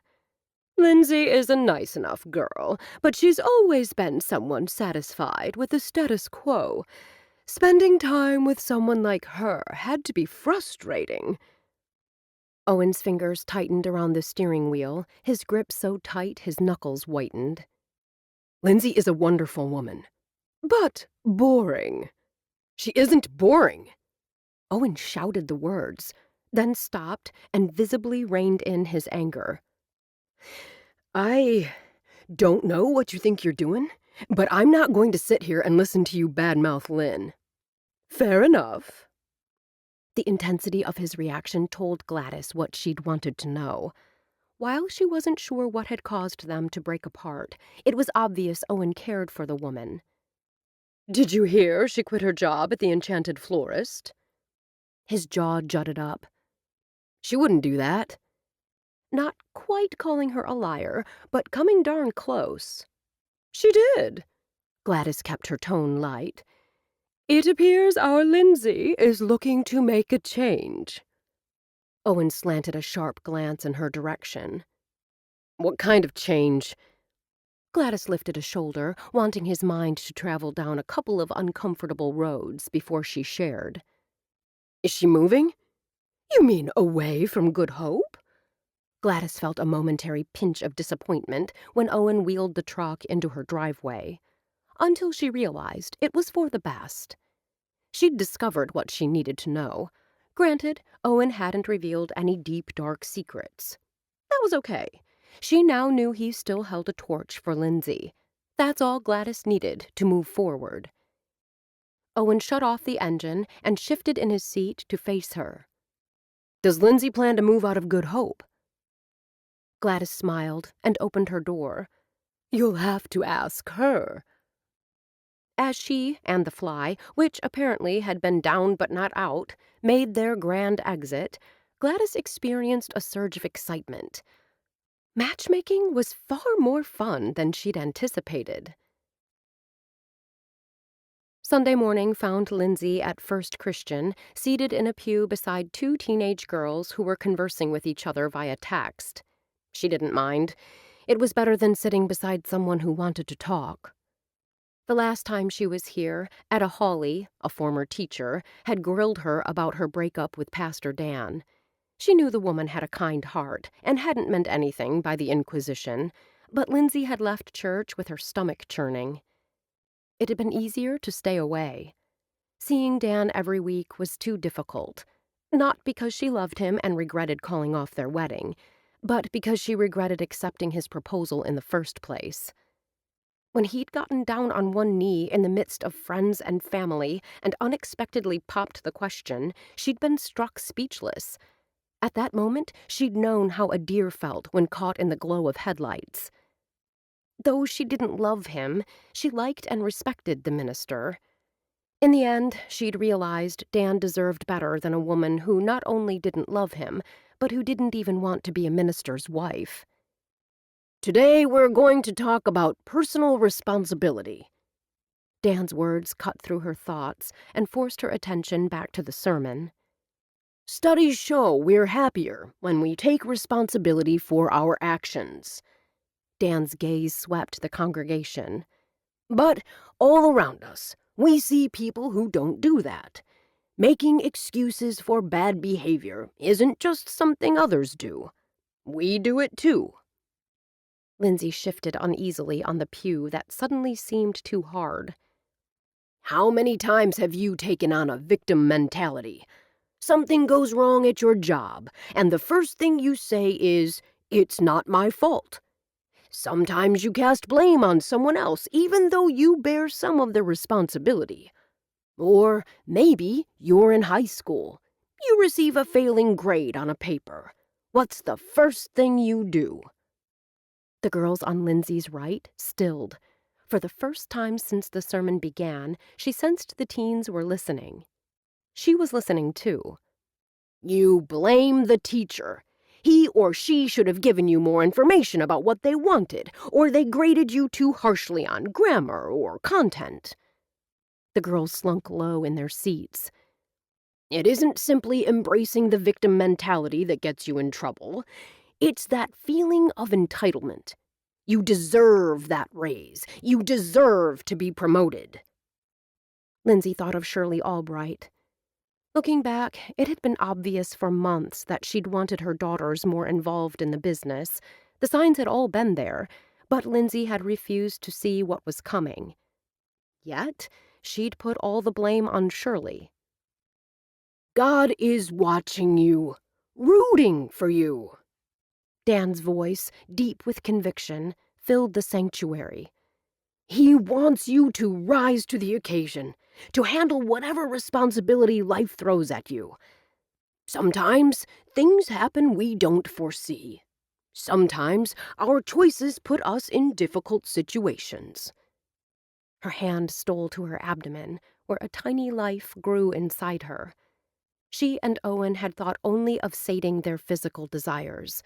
They were both old enough to know no birth control was 100% effective. The media would have us believe that you need to be concerned only about yourself when you make a decision. Dan's gaze searched the crowd. He smiled slightly. Many of you are probably thinking it's nobody's business how you live your life. The girl next to her poked her friend. You think it doesn't matter because it doesn't affect anyone but you. He stood behind the pulpit, a tall man with dark hair and piercing hazel eyes. You're wrong. Every decision we make affects someone else. Lindsay had seen firsthand how her sister's pregnancies and poor choices had affected the family. She tried not to think about how her being a single parent would affect her mom and sister, how it would affect Owen. Guilt swelled and threatened to swamp her. Lindsay couldn't listen anymore. She pulled her eyes from Dan. Glancing around, she instead focused on seeing which friends were in attendance. Near the front, she spotted Eliza, Kyle, and Catherine in the family pew. Amy and Beck were several rows behind them on the same side. Their baby, Sarah Rose, who these days seemed more toddler than baby, stood in the pew, alertly gazing back over the congregation. Ammy's firstborn was a pretty child, with Beck's dark hair and her mother's green eyes. Lindsay found herself wondering what her child would look like. Blonde hair like hers, or Owen's sandy brown? Blue eyes, or hazel? Perhaps this child would resemble neither of them. Her gaze drifted to her left, and she spotted the other 3 Bloom sisters and their husbands. While Ruby sat with Finn and Jeremy, Gladys sat alone on the aisle, which told Lindsay that her son, Frank, must still be recovering from knee surgery. Gladys caught her eye and gave her a wink. Lindsay smiled back, the silly gesture lightening her mood. As the pastor continued to speak, Lindsay's eyes continued to wander. Until they landed on Owen. She inhaled so sharply the girl next to her gave her a curious glance. Then, apparently deciding she wasn't going to fall over dead or do anything else interesting, the teen turned her attention to her phone. Lindsay couldn't pull her gaze away from Owen. The look in his eyes told her that, while she might have gotten away with not discussing pregnancy implications last night, time had effectively run out. Chapter 6. While Lindsay acknowledged that while she and Owen needed to talk, a church wasn't the place for such a discussion. Tomorrow would be better. A part of her wondered if she was simply trying to put it off. She already knew what would happen during the conversation. Owen would propose. He was responsible to a fault. Just hearing him utter the words would be a knife to the heart. Instead of joyously flinging herself into his arms for a passionate kiss to seal their proposed union, she would have to tell him no. Pulling her gaze away, Lindsay focused on the service. She stood when the congregation stood, sat when everyone around her sat, sang words to hymns while on autopilot, all the while conscious of Owen's searing gaze on her. As the service drew to a close, Lindsay was ready to implement her exit strategy. Being on the aisle and at the back was a definite advantage this morning, especially with Owen farther up and stuck in the middle of his row. If she wouldn't look like a crazed jackrabbit, she'd sprint out the door now. Purse strap already over her shoulder, Lindsay bolted for the exit on the last note of the final hymn. The large doors that opened to the front steps were in sight when a woman stepped directly in front of her. "I was wondering if you had a minute to chat." Gladys, dressed in a caftan of eye-popping orange and purple, flashed a broad smile. "Now isn't really a good time." Lindsay stepped to the side, intending to go around the woman. Obviously anticipating the movement, Gladys moved and once again blocked her path. "Is there ever a bad time for honest dialogue?" Gladys's pale blue eyes pinned Lindsay. "Putting things off is a coward's way of dealing with a situation." What was the woman talking about? The only thing Gladys might possibly need to speak with her about had to do with the booths Lindsay was overseeing for the upcoming Harvest Festival. "Gladys." Owen appeared, slightly out of breath, at Gladys's side. "Hello, Lindsay." The older woman's gaze shifted between the two, and she cackled. "Oh, I'm interrupting. I forgot you young folks head over to Muddy Boots after Sunday services. Don't let me keep you." When the woman turned to leave, Lindsay grabbed Gladys's sleeve. "You said there was something we needed to discuss. You made it sound urgent." "Our discussion can wait." Gladys patted her hand. "I wouldn't want to get between you and Owen." Then the woman was gone, weaving her way through the crowd. Owen took Lindsay's arm, a pleasant smile on his face, but steel in his fingertips. "Owen, I know you're upset." "Upset?" His voice remained low, and for her ears only, but anger ran like a molten thread through the word.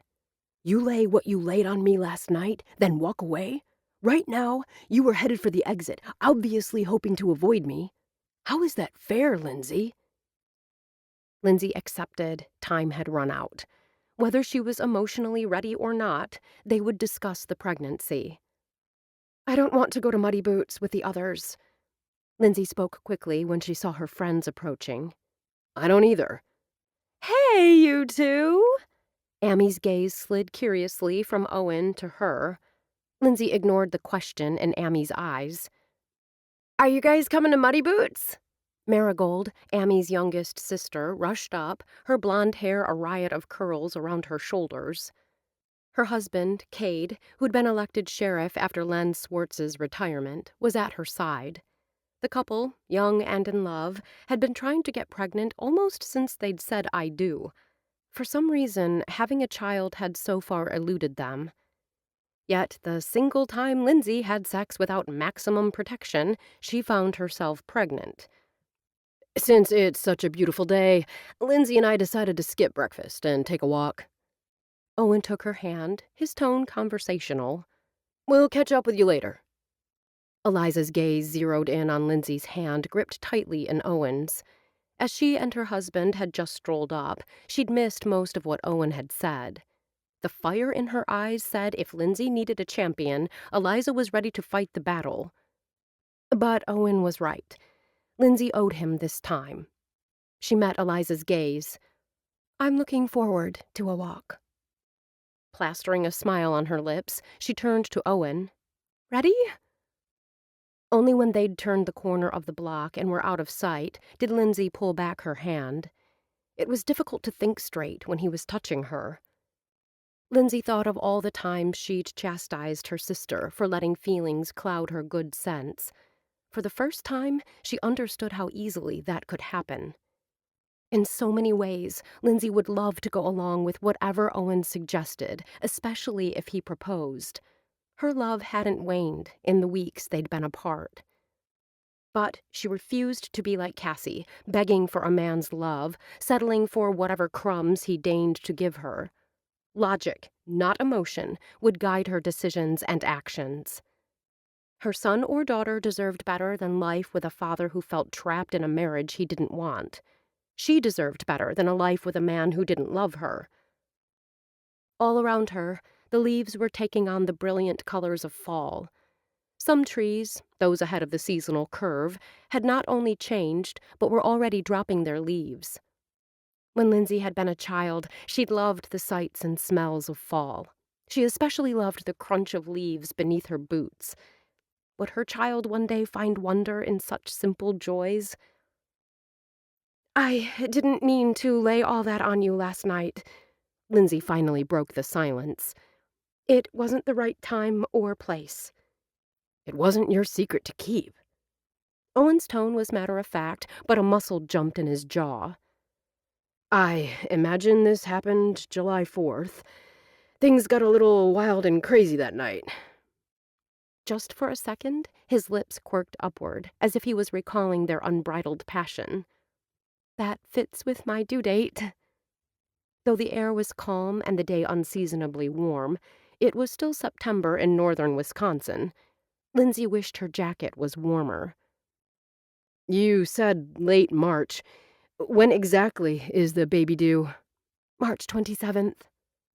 Owen gave a jerky nod, then stopped to open a gilded black wrought-iron gate.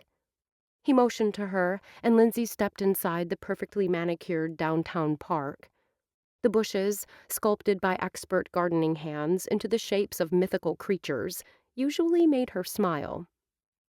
Today, she simply moved to the bench by the bush in the shape of a dragon. She sat, fingering the smooth green leaves, and waited. Taking a seat beside her, Owen's gaze searched her face. Finding out you're pregnant had to be a shock. His tone remained reasonable.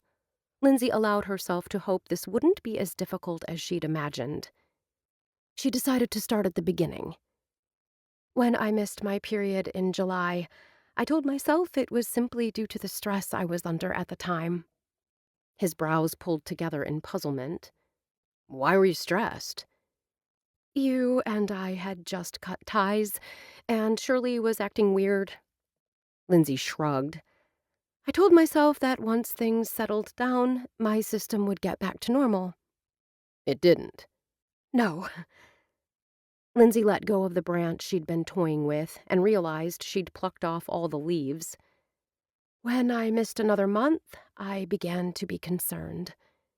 You took a pregnancy test, he offered when the silence lengthened. Lindsay gave a little laugh. That's probably what I should have done. Instead, I kept my head in the sand a little while longer.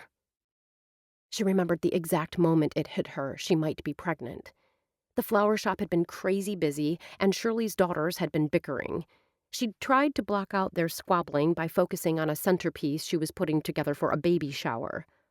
Out of the blue, a chill had swept over her. She hadn't been consciously thinking about her situation, but it had struck her then that pregnancy was a real possibility. "When did you finally decide to do the test?" Owen's voice remained calm. She jerked her gaze to him, reassured by his placid expression. Why had she worried he'd initially explode when he heard the news? Probably because that was what Bernie Fishback, her mother's second husband, would have done. While Bernie was a nice enough guy, he was easily riled. When he was riled, he yelled. And he... Lindsay? I made an appointment with my doctor. I wanted a definitive answer. I knew over-the-counter tests aren't always accurate, but... But? He prompted. I couldn't wait. Lindsay chewed on her bottom lip. I wanted to be prepared, so I took the test last Friday, right before my appointment. It was positive. The word pregnant leapt out at me. She tried a smile, but it wobbled, so she gave up on the attempt. The doctor confirmed it. His hazel eyes were as serious as she'd ever seen them, his expression guarded. "I'm sorry you had to go to that visit alone." Not, "I wish I'd been there to share the moment." Pregnancy confirmations were usually an exciting time, one followed by joyous celebrations with friends and family. Lindsay thought of Marigold and her husband, Cade. If Marigold had been the one who'd gotten pregnant, Cade would have been with her at that first appointment. She pictured the two grinning at each other as their baby's heartbeat filled the room. As much as Lindsay felt sorry for herself, she felt sorrier for her baby. Every child deserved the joy. She clenched her hands into fists to still the tremors. I'll text you updates after each appointment. Once the baby is born, we can discuss visitation. This is my baby too, Lynn. His steady gaze never left hers. Texting and visitation won't cut it. Owen wasn't surprised at the swarm of emotion that flooded Lindsay's eyes. She was a warm, passionate woman who wore her heart on her sleeve. He couldn't believe he hadn't seen this coming, or that he hadn't given a thought to the fact that there could be consequences to not using a condom that night. It isn't necessary for us to decide anything right now. Lindsay's voice cut through his thoughts. It is necessary. From this moment forward, I want to share in every aspect of my child's life. His voice cracked, then broke. Owen cleared his throat. The only logical solution is for us to marry. Lindsay snapped off a branch of the bush next to her. He watched as her fingers began breaking it into tiny sections. She kept her gaze averted and shook her head. You told me you'd never be a single mother. He recalled the conversation vividly. The subject of her sister had come up one evening. Lindsay had been adamant that she would never go down that path. Her lips twisted in a humorless smile. Sometimes life takes us in a direction we wouldn't choose to go. This pregnancy may not have been planned. Owen chose his words carefully. But that doesn't mean you have to do this alone. I want to be a father to our child. You don't want to be a single mother. Marriage makes sense. Lindsay cocked her head. You're telling me that, in order to have the child fully in your life, you're willing to have me as your wife? In one way, he was awed and excited about the new life he and Lindsay had created. At the same time, he found himself wanting to run 90 miles an hour in the opposite direction. He wouldn't. He took responsibility for his actions. Being married to you wouldn't be horrible. She flinched as if he'd slapped her. Sorry, that came out wrong. He lifted his hands. You and I get along. We can have a good marriage. The branch in Lindsay's hands snapped. How? How what? How can we have a good marriage, Owen? You don't love me. You broke up with me. You didn't even want to continue to date. Now you want to marry me? Live under the same roof? Raise a child together? She shook her head. Not happening. Owen fought to hide his surprise. He'd thought he'd made a good case for the two of them marrying, but he might have been too blunt. I like you, Lindsay. We have fun together. When her eyes flashed, he realized that instead of digging himself out, the hole had just gotten a whole lot deeper. Damn it all to hell. Owen raked a hand through his hair. Nothing was coming out right. He'd never been a smooth talker, but Lindsay had told him she liked that he spoke the truth without a lot of fluff. Liking each other and having fun together is nice when you're dating. It's not enough for a marriage. When she paused, he jumped in.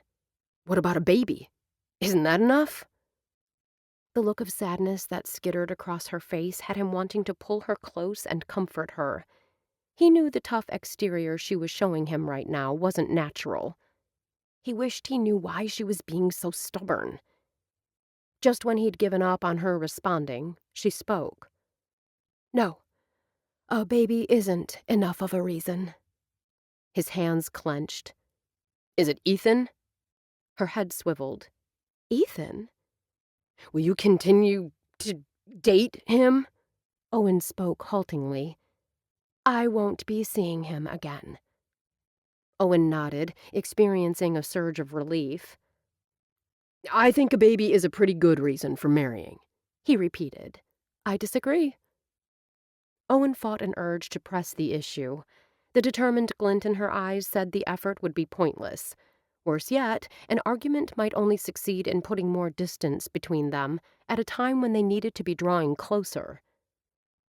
Are you moving out of town? What makes you ask that? He noticed she hadn't answered his question. You quit your job. I'm going into business for myself.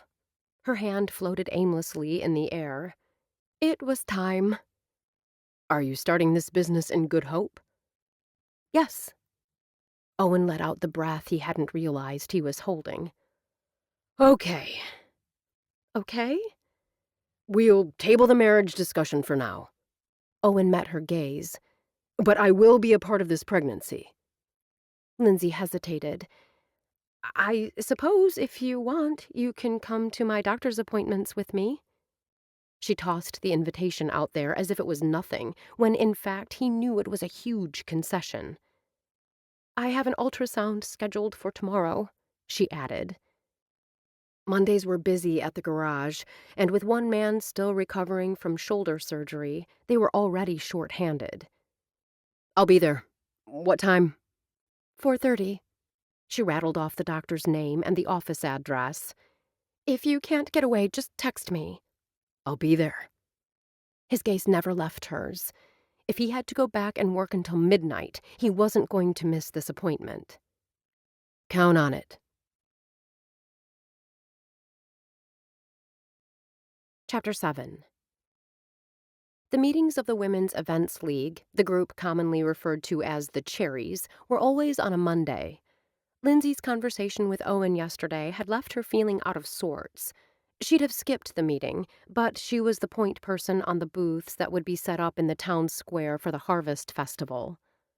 Lindsay opened the gate leading up to Hill House, then quickened her step. To say Eliza didn't like members arriving late would be an understatement. Now that she didn't have a job, there was no reason Lindsay couldn't be on time, other than dread. Her mother would be attending today's meeting. So far, Lindsay had managed to dodge her texts and emails, all of which centered around Ethan Shaw. The heavy wooden door leading into the Victorian home that was now used for civic events was unlocked. Lindsay pushed it open and winced at the loud creak. Stepping inside, Lindsay pushed it closed, then padded as quietly as she could through the foyer to the front parlor. As expected, wooden folding chairs were arranged in a semicircle. Eliza stood at a podium in the front, giving a report. Lindsay scanned the chairs for an empty one. She'd hoped for something close, one she could slip into without creating too much notice. "Over here!" Gladys's booming voice filled the air as she waved to Lindsay, pointing to a chair next to her on the far side of the room. Eliza paused and fixed her gray eyes on Lindsay. The fact that they were friends didn't stop the executive director of the Cherries from giving Lindsay a disapproving glance. "May I remind you the meeting starts promptly at 1? "Sorry." Lindsay slipped around the back of the chairs to where Gladys sat and took the empty seat next to her. The older woman winked and gave Lindsay's arm a reassuring squeeze. Lindsay kept her gaze focused straight ahead. "You didn't miss anything." Gladys spoke in what could only be described as a stage whisper. Lindsay didn't shift her attention from Eliza. After arriving late, there was no way she was going to give her friend a reason to come down on her for talking. "Katie Ruth," Eliza's gaze shifted to the perky blonde, "please update the membership on what you've learned." Lindsay studied the pretty blonde with the cornflower blue eyes. The woman had held a variety of jobs since returning to Good Hope after college. Currently, she served as the youth activity coordinator for the YMCA. Replacing Eliza at the podium, Katie Ruth flashed her trademark smile. "As you know, the Harvest Festival will be early this year. We are incorporating the special homecoming activities planned by the high school into our normal festival events." "I've said this before, but I'll say it again." Anita's voice rang out in the silent room from the front row.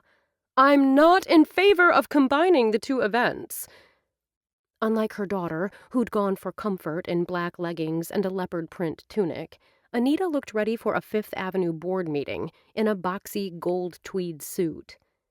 As if conscious that all eyes were on her, Anita smoothed back a wayward lock of hair before turning in her seat.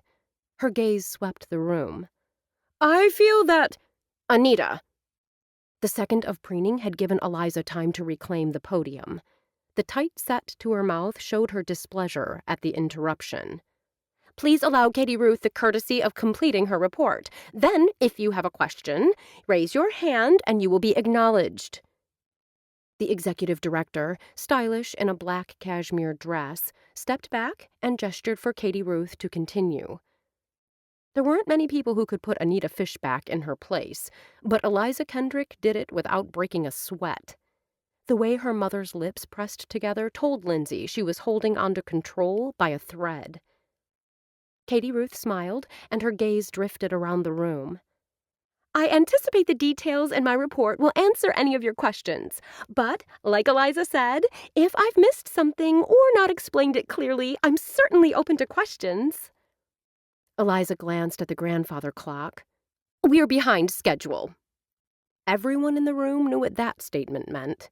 Katie Ruth needed to speed up her report.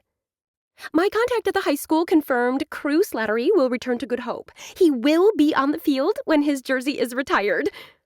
Katie Ruth clapped her hands. "Yay!" Eliza's throat clearing had the blonde continuing. "The fact that Crew was the NFL's MVP last season will make the parade and the ceremony a huge tourist draw.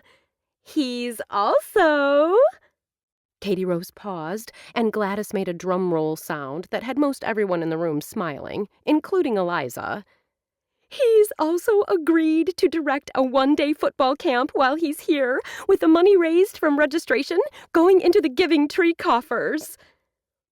The Giving Tree wasn't a charity, but rather a neighbor-helping-neighbor fund, with money raised going to help residents who'd fallen on hard times. As Katie Ruth continued to speak about the homecoming weekend, Lindsay stole a look at her mother.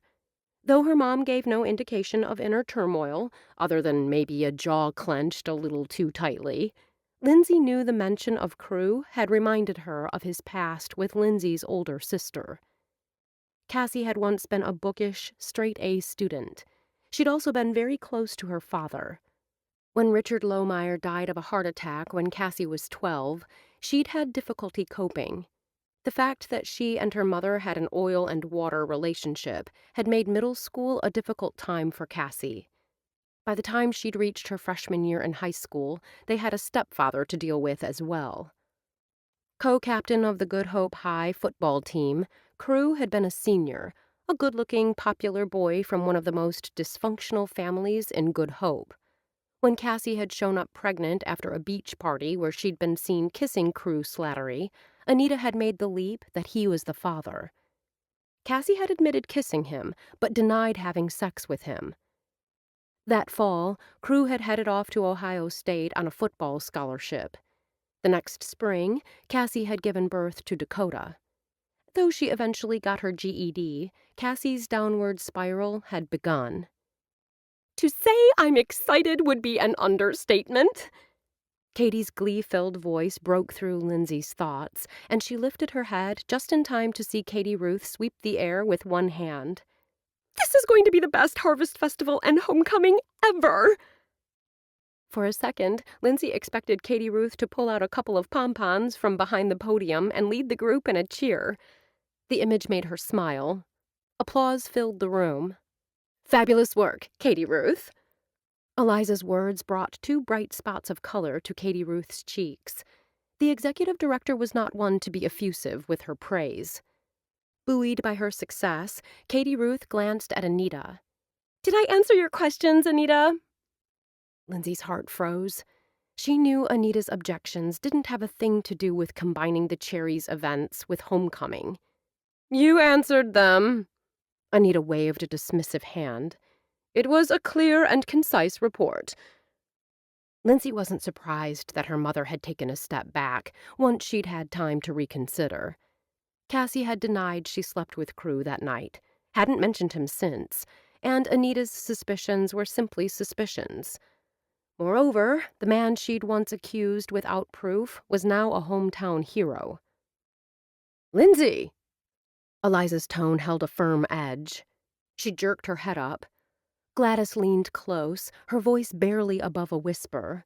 It's time for your report. Lindsay scrambled to her feet. Knowing time was tight, she began speaking before she reached the podium. All your favorite booths will be back in the town square, along with a few new fun activities. In addition to a cow milking competition for kids, various high school clubs will be putting up homecoming displays in the square. Once she reached the podium, she relaxed. The public will be encouraged to vote for their favorite display. To bring together the homecoming theme with the Harvest Festival, the creative use of a handcrafted scarecrow is to be included in each display. Any questions? In the back row, Gladys's hand shot up. Lindsay inclined her head. What's the purpose of the voting? Good question. Lindsay couldn't believe she'd left that out.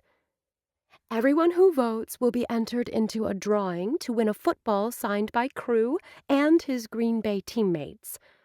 Also, I failed to mention that club members who worked on the winning display will receive tickets for free early admission to this year's Halloween haunted house.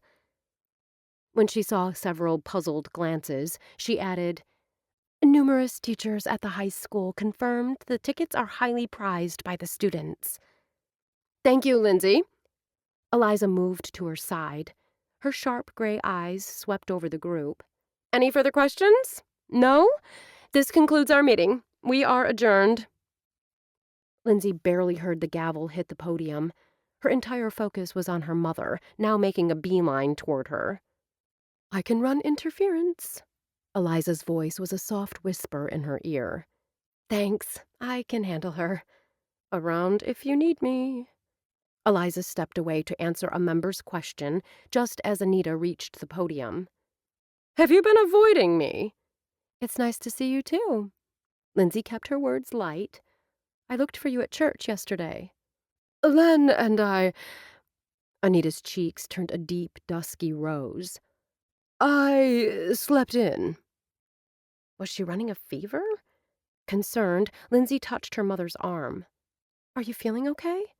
I'm fine, Anita snapped, then visibly calmed herself. I thought you might like to grab a cup of coffee with me. My treat. Lindsay's doctor's appointment wasn't until the end of the day. Perhaps spending time with her mother would keep her mind off the fact that Owen would be there. I have time, but don't you need to get back to the shop? Anita might have gotten the money to open Crumb and Cake in her divorce settlement from Bernie, but the success of the bakery was due to her own hard work and business savvy. I always have time for my favorite daughter. Anita looped her arm through Lindsay's. And we have lots to talk about. Lindsay didn't know what to think when her mother directed them toward the Daily Grind, the coffee shop where Cassie worked. For her sister's sake, Lindsay hoped Cassie wasn't working this afternoon. Lindsay stepped inside to the jingle of the door, followed by her mother. It didn't surprise her that the business was quiet. Tourism dropped off after Labor Day. There was no one behind the counter, but by the time they'd taken several steps, Cassie appeared from the dining area around the corner, coffee pot in hand. At 5 feet 8 inches, she and Lindsay were the same height. With similar features and hair the same shade of blonde, there was no mistaking they were sisters. Lindsay thought her sister looked happier than she had in years.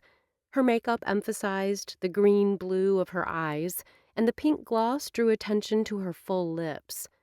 But the bounce to her step and genuine smile on her face erased the hard years from her face. The smile disappeared when she spotted her mother. I wondered if anyone was working. Lindsay rolled her eyes at Anita's obvious dig. Obviously, her mother had expected her sister to be waiting behind the counter, ready to step up and serve her the second she stepped through the door.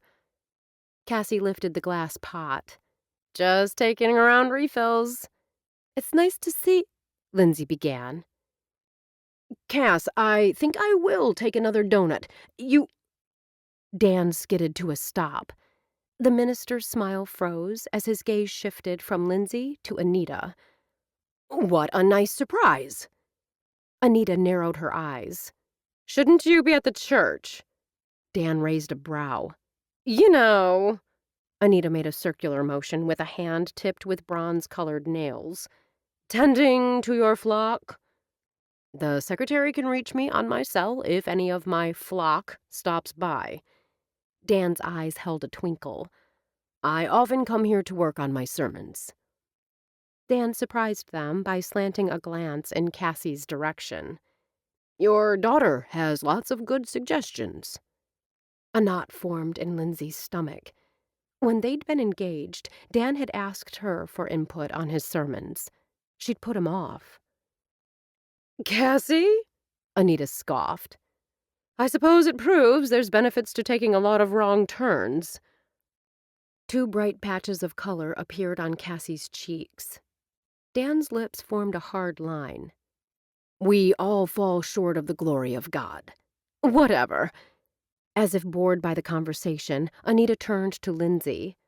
I've decided I'm not in the mood for a pastry and coffee. Let's go somewhere else. Lindsay thought about protesting. Walking out would be incredibly rude to both Cassie and Dan. What stopped her was the bald hope in Cassie's gaze. She didn't want her mother there. It was good seeing you both. Lindsay injected a note of warmth into her tone when she turned to her sister and Dan. Anita merely inclined her head in a regal nod. Dan remained by the counter when Lindsay and her mother left the shop. Anita didn't look back, but Lindsay did. The pastor put a hand on her sister's arm, his expression intense. Lindsay could see he was attempting to reassure Cassie. It made her happy to know her sister had a good friend in the minister. Mom, wait. Lindsay stopped when they reached the sidewalk. She made a big show of looking at the time on her phone. I forgot I have a meeting with Eliza this afternoon. She's giving me space in her shop for my new business, and we're figuring out the best placement. Suspicion glittered in Anita's hazel eyes. If you had plans with her, why did you come with me? Because I knew you wouldn't take no for an answer? Because I'd hoped you'd divert me from thoughts of Owen? I had time for a quick cup of coffee, but Lindsay allowed her voice to trail off and let her mother fill in the blanks. Your sister has a penchant for ruining things. Anita huffed out a breath. Did she look heavier around the middle to you? Puzzled, Lindsay stared at her mother. Cassie was as slender as a willow branch. No, why? If that girl is pregnant again... Anita shook her head, her lips twisting in displeasure. I know what she'd say, what she always says. It just happened. Unbelievable. With so many birth control options, if a woman gets pregnant, it's because she wanted to have a baby. Or, more likely, it's a way to trap a man. Lindsay's heart slammed against her ribs, then began beating an erratic rhythm. She didn't dare glance at her mother, fearful what her expression might give away. When the silence between them lengthened and she sensed her mother's assessing gaze, Lindsay managed a little laugh. Well, I don't think you have anything to worry about with Cassie. With 3 kids still at home, plus her job, she doesn't have time to date. You don't need to date to get pregnant. The snide tone pushed all the right buttons. Lindsay had heard enough, had had enough. She whirled and let her anger show. Cassie has a job. Maybe it's not the prestigious one you've always wanted for your daughter, just like me being a floral designer has never been good enough. But Cass is getting her life in order. I, for one, am very proud of her. Lindsay was out of breath by the time she finished. Her chest heaved. Her hands shook. What bee got in your bonnet? Anita studied her as a scientist might study a bug under a microscope. I know Cassie has struggled. And no, I never believed that working for Shirley was enough of a challenge for you. When her mother laid a hand on her arm, Lindsay didn't know what to think. You are a talented woman. Anita met her gaze. Shirley never gave you the credit you deserve. Though I may not say it often, I'm proud of you. The flush of pleasure at the compliment was tempered by the disappointment Lindsay knew her mother would experience when she discovered she was pregnant. Thank you. Now, her mother's eyes sparkled. Before you head off for your meeting with Eliza, tell me how long you've been dating her brother. Chapter 8. Lindsay resisted the urge to swipe her sweaty palms against her red pencil skirt as she and Owen stepped into her doctor's office. When he'd met her in the lobby, she'd noticed she wasn't the only one who'd dressed up for the visit. If his still slightly damp hair and smooth face were any indication, Owen had shaved and showered, then pulled on a pair of khakis and a plaid button-up shirt after leaving the greasy wrench. Dr. Swanson, this is Owen Vaughn. Thankfully, when Lindsay hesitated, unsure how to explain their relationship, Janice Swanson stepped forward and extended her hand. It's a pleasure to meet you, Owen. The doctor was a tall, slender woman in her mid-40s with a choppy bob of silver hair. I'm happy you could make it. The first ultrasound is an experience most expectant parents never forget. I'll be coming with Lindsay to all her visits, Owen announced, a determined jut to his chin. That's fabulous. The doctor's expression softened. While I understand it isn't always possible, I encourage my patients to bring their partners to their visits. Partner. As he wasn't her husband, Lindsay supposed partner was as good a term as any. She glanced around Dr. Swanson's office. The OBGYN group occupied the second floor of the medical office building on the edge of Good Hope. The wheat-colored walls and pictures with accent colors of red and yellow promoted a feeling of tranquility. Unlike last week's exam room, which had had no windows, light streamed into the office from the wall of floor-to-ceiling windows. Ignoring her contemporary desk with its sweeping curves, Dr. Swanson motioned to a seating area where an ultra-modern ivory leather love seat and 2 matching chairs were casually grouped. Lindsay sat on the love seat, while the doctor chose one of the chairs angled toward her. She thought Owen might choose the other chair. Instead, he dropped down beside her. He was stiff and rigid, his jaw clenched so tight that a tiny muscle jumped in his cheek. Lindsay wondered if being in a medical setting brought back memories of all the treatments he'd gone to with Mindy, visits where bad news had become the norm. Her heart swelled with sympathy. She rested her hand on his arm and found the muscles rock hard beneath his shirt sleeve. If he noticed the touch, he gave no indication. His gaze remained firmly fixed on the doctor. "When Lindsay was here last week, I confirmed the pregnancy." The doctor leaned forward, her posture relaxed, her tone conversational. She was recapping the visit for Owen, Lindsay realized, getting him up to speed and attempting to put him at ease. "We drew blood for several routine tests. I wrote a prescription for prenatal vitamins." Dr. Swanson slanted a questioning glance in her direction. "I picked them up from the pharmacy and started on them that same day." When the doctor had mentioned the importance of extra folic acid early in pregnancy, Lindsay wished she hadn't waited so long to schedule her first visit. "I knew you'd follow through." The doctor turned to Owen. "There wasn't time for us to squeeze in an ultrasound on Friday. It appears that was for the best, since now you can be here to share the experience with Lindsay." "Is it necessary?" Owen asked. "For you to be here?" The doctor hesitated. "While it isn't absolutely No, the ultrasound. Is it necessary?" Owen cleared his throat. "Do you suspect something is wrong?" Though the question didn't appear to surprise the doctor, it surprised Lindsay. "It's routine," Lindsay assured Owen.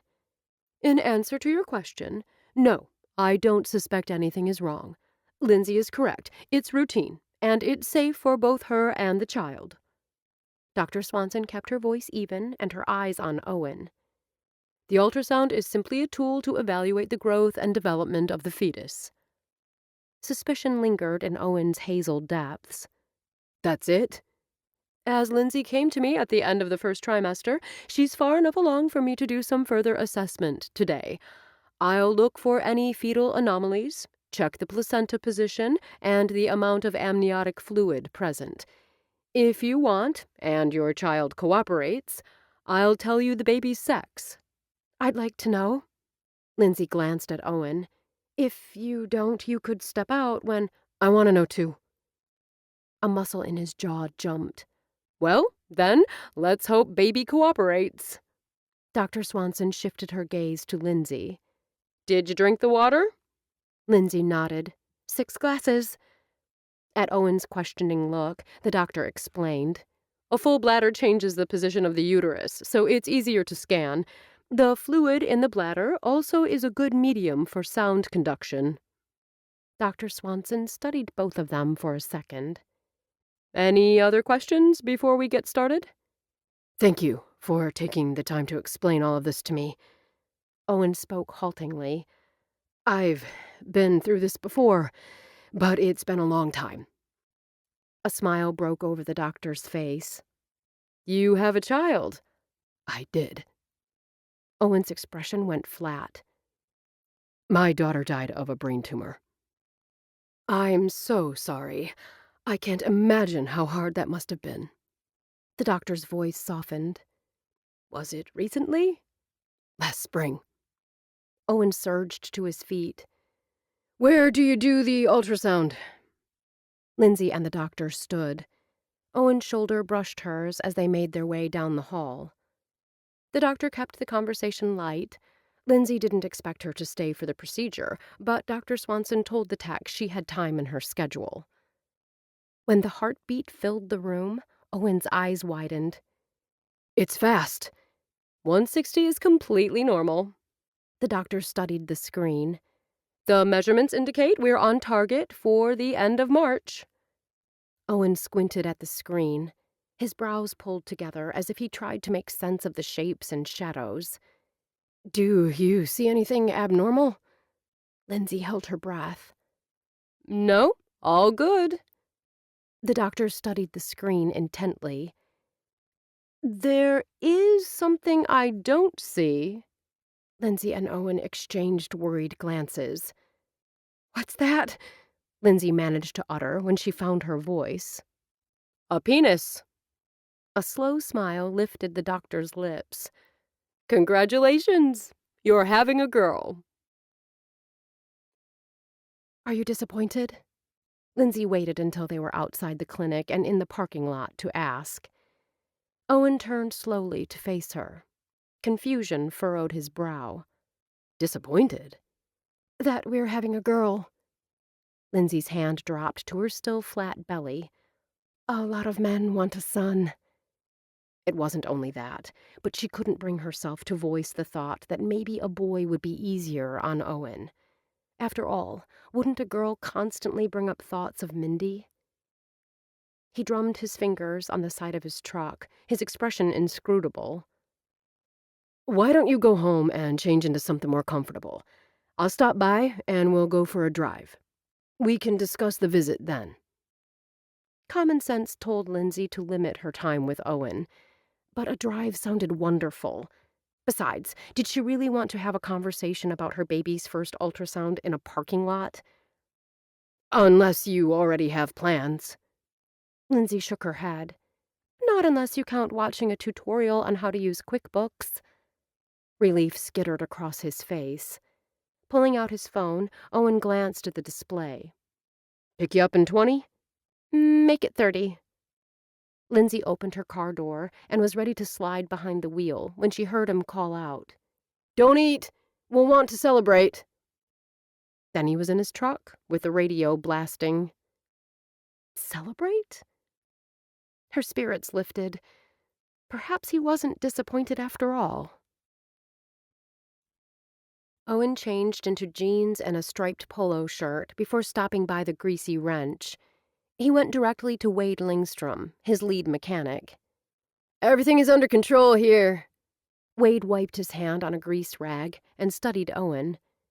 Based on what you're wearing, I'm guessing you're done working for the day. Owen slapped the man on the back. You're an observant guy, Wade. What's the occasion? Wade cocked his head. You've been closing the place down for weeks. I've got plans. Owen kept it simple, but the comment only appeared to spike Wade's interest. You've got a date? Is that so strange? Well, yeah. You haven't been out since you and Lindsay split. Wade walked with him toward the service counter. Is she anyone I know? Owen hesitated, then decided, what the heck? Actually, I'm headed over to Lindsay's apartment. Get out of here! You and Lynn are back together? A smile split the man's thin face. Mary Jo's gonna be super stoked when she hears the news. Neither of us could believe it when you two split. For a second, Owen wondered if he should tell Wade he and Lindsay weren't dating. He quickly dismissed the thought. Contrary to what Lindsay believed, he didn't just care about the baby. He cared about her. He cared about her reputation. He didn't want people thinking he was spending time with her only because she was pregnant with his child. It would be easier if everyone thought, well, if everyone thought they were in love. If he could love any woman, it would be Lindsay.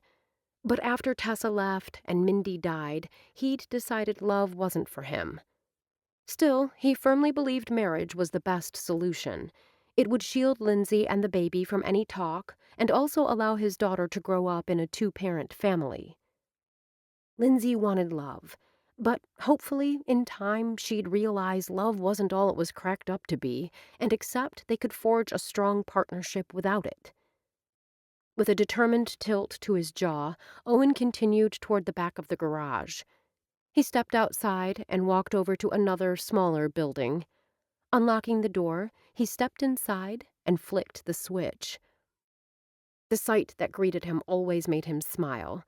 The 1967 Pontiac GTO would be at home on any dealership's showroom floor.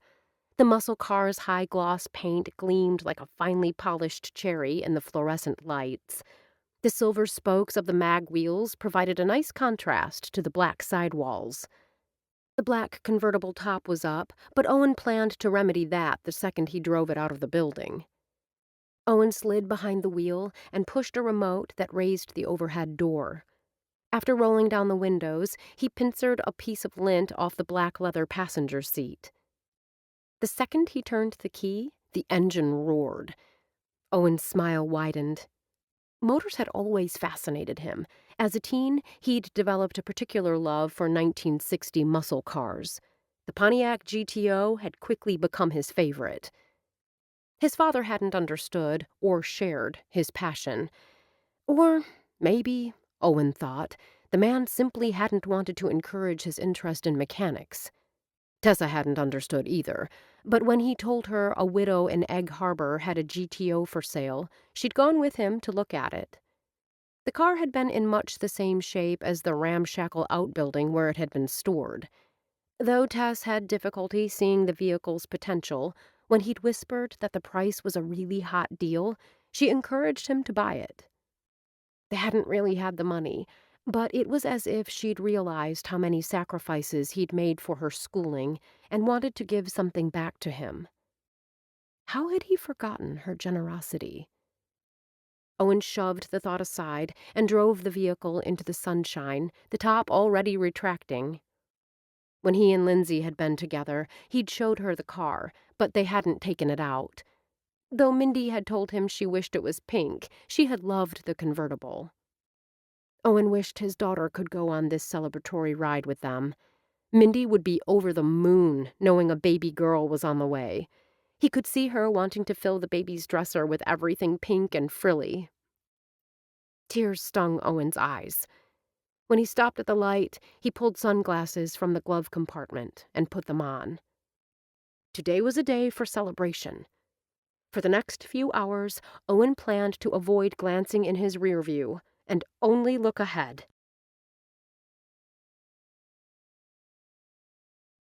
Chapter 9. This is a beautiful car. Lindsay slipped into the passenger seat, leaned her head back, and smiled. When Owen had texted that he was on his way, she'd grabbed her purse and headed down the stairs. It was too nice a day to spend even 10 minutes waiting indoors. Her jaw had dropped when he'd pulled up in the red GTO. While he rounded the front of the vehicle to open her door, she'd pulled her hair back into a ponytail and put on her sunglasses. Owen kept the conversation light as they drove through town, the sun warm and the sky a brilliant blue. The tightness that had gripped her chest most of the day began to ease. Owen cast a sideways glance. "What do you think about driving down Millionaire's Row?" "I love that stretch of road." Lindsay shifted in her seat to face him. "The view is amazing." Nodding, Owen veered left at the next intersection. The waterfront properties built along the road were some of the most expensive homes in the area. David and Hadley Chapin lived on this road. Cade and Marigold Rallis owned a piece of land and hoped to eventually build. Lindsay cast an admiring glance at a Frank Lloyd Wright-inspired home, then at one with a third-floor crow's nest. "When Amy and I were young, the cottages along here were small." Lindsay's lips lifted. "We would come here and pick buckets of wild blackberries and thimbleberries." "When we moved here, no one in my family had heard of a thimbleberry." Owen chuckled. "We didn't even realize thimbleberries and blackcap raspberries were the same." "I have a fabulous recipe for thimbleberry strawberry cream cheese pie. It's kind of labor-intensive, but it's super good. Lindsay stopped herself just before she offered to make a pie for him. "My mother once made a thimbleberry pie." Owen grimaced. "Too tart," Lindsay ventured. "None of us could force down more than a bite." "Thimbleberries are usually too tart to be the only ingredient in a pie." Lindsay cocked her head. "Does your mother like to bake?" "Not at all." Owen laughed. "I can't recall why she made the pie. Mom was never one for homemaking stuff. Her career as a college professor was her focus. That dedication and single-mindedness explain why she and Tessa get along so well." Lindsay picked up on the present tense. She hadn't realized Owen's mother and his ex were close. "They stay in touch?" "Probably." A song that had hit #1 a couple of years ago played on the radio. The tune was catchy, with a refrain you couldn't help belting out. especially when driving down a country road with the sun warming your face and a light breeze on your cheeks. Lindsay had barely started to sing when Owen switched stations. She turned to look at him, or rather, at his profile. I never liked that song. Owen spoke without glancing in her direction. The bay is calm today. The water might be smooth as glass, but the muscle jumping in Owen's jaw told Lindsay he wasn't calm. Something had caused him to tense up. Was it the talk about his mother? From what she knew, he'd had little contact with his family since they moved from Good Hope. I read an article recently that said gazing at water makes you calmer and more creative. Lindsay brought the article up in her head. The research related to oceans, but I think the same would apply to Green Bay. Owen glanced briefly at the water. I think you have to stare at it longer than 5 seconds. Lindsay spoke in a teasing tone, then narrowed her gaze. Is that Marigold and Cade? Owen must have seen the couple at the same time because he slowed, then pulled into a dirt driveway leading to an empty lot on a large acreage. The convertible came to a stop behind Cade's truck. Before Owen cut the motor, the sheriff and his wife were at the car. I heard you had a GTO. Cade's gaze held appreciation. 1966? 67. What's it got under the hood?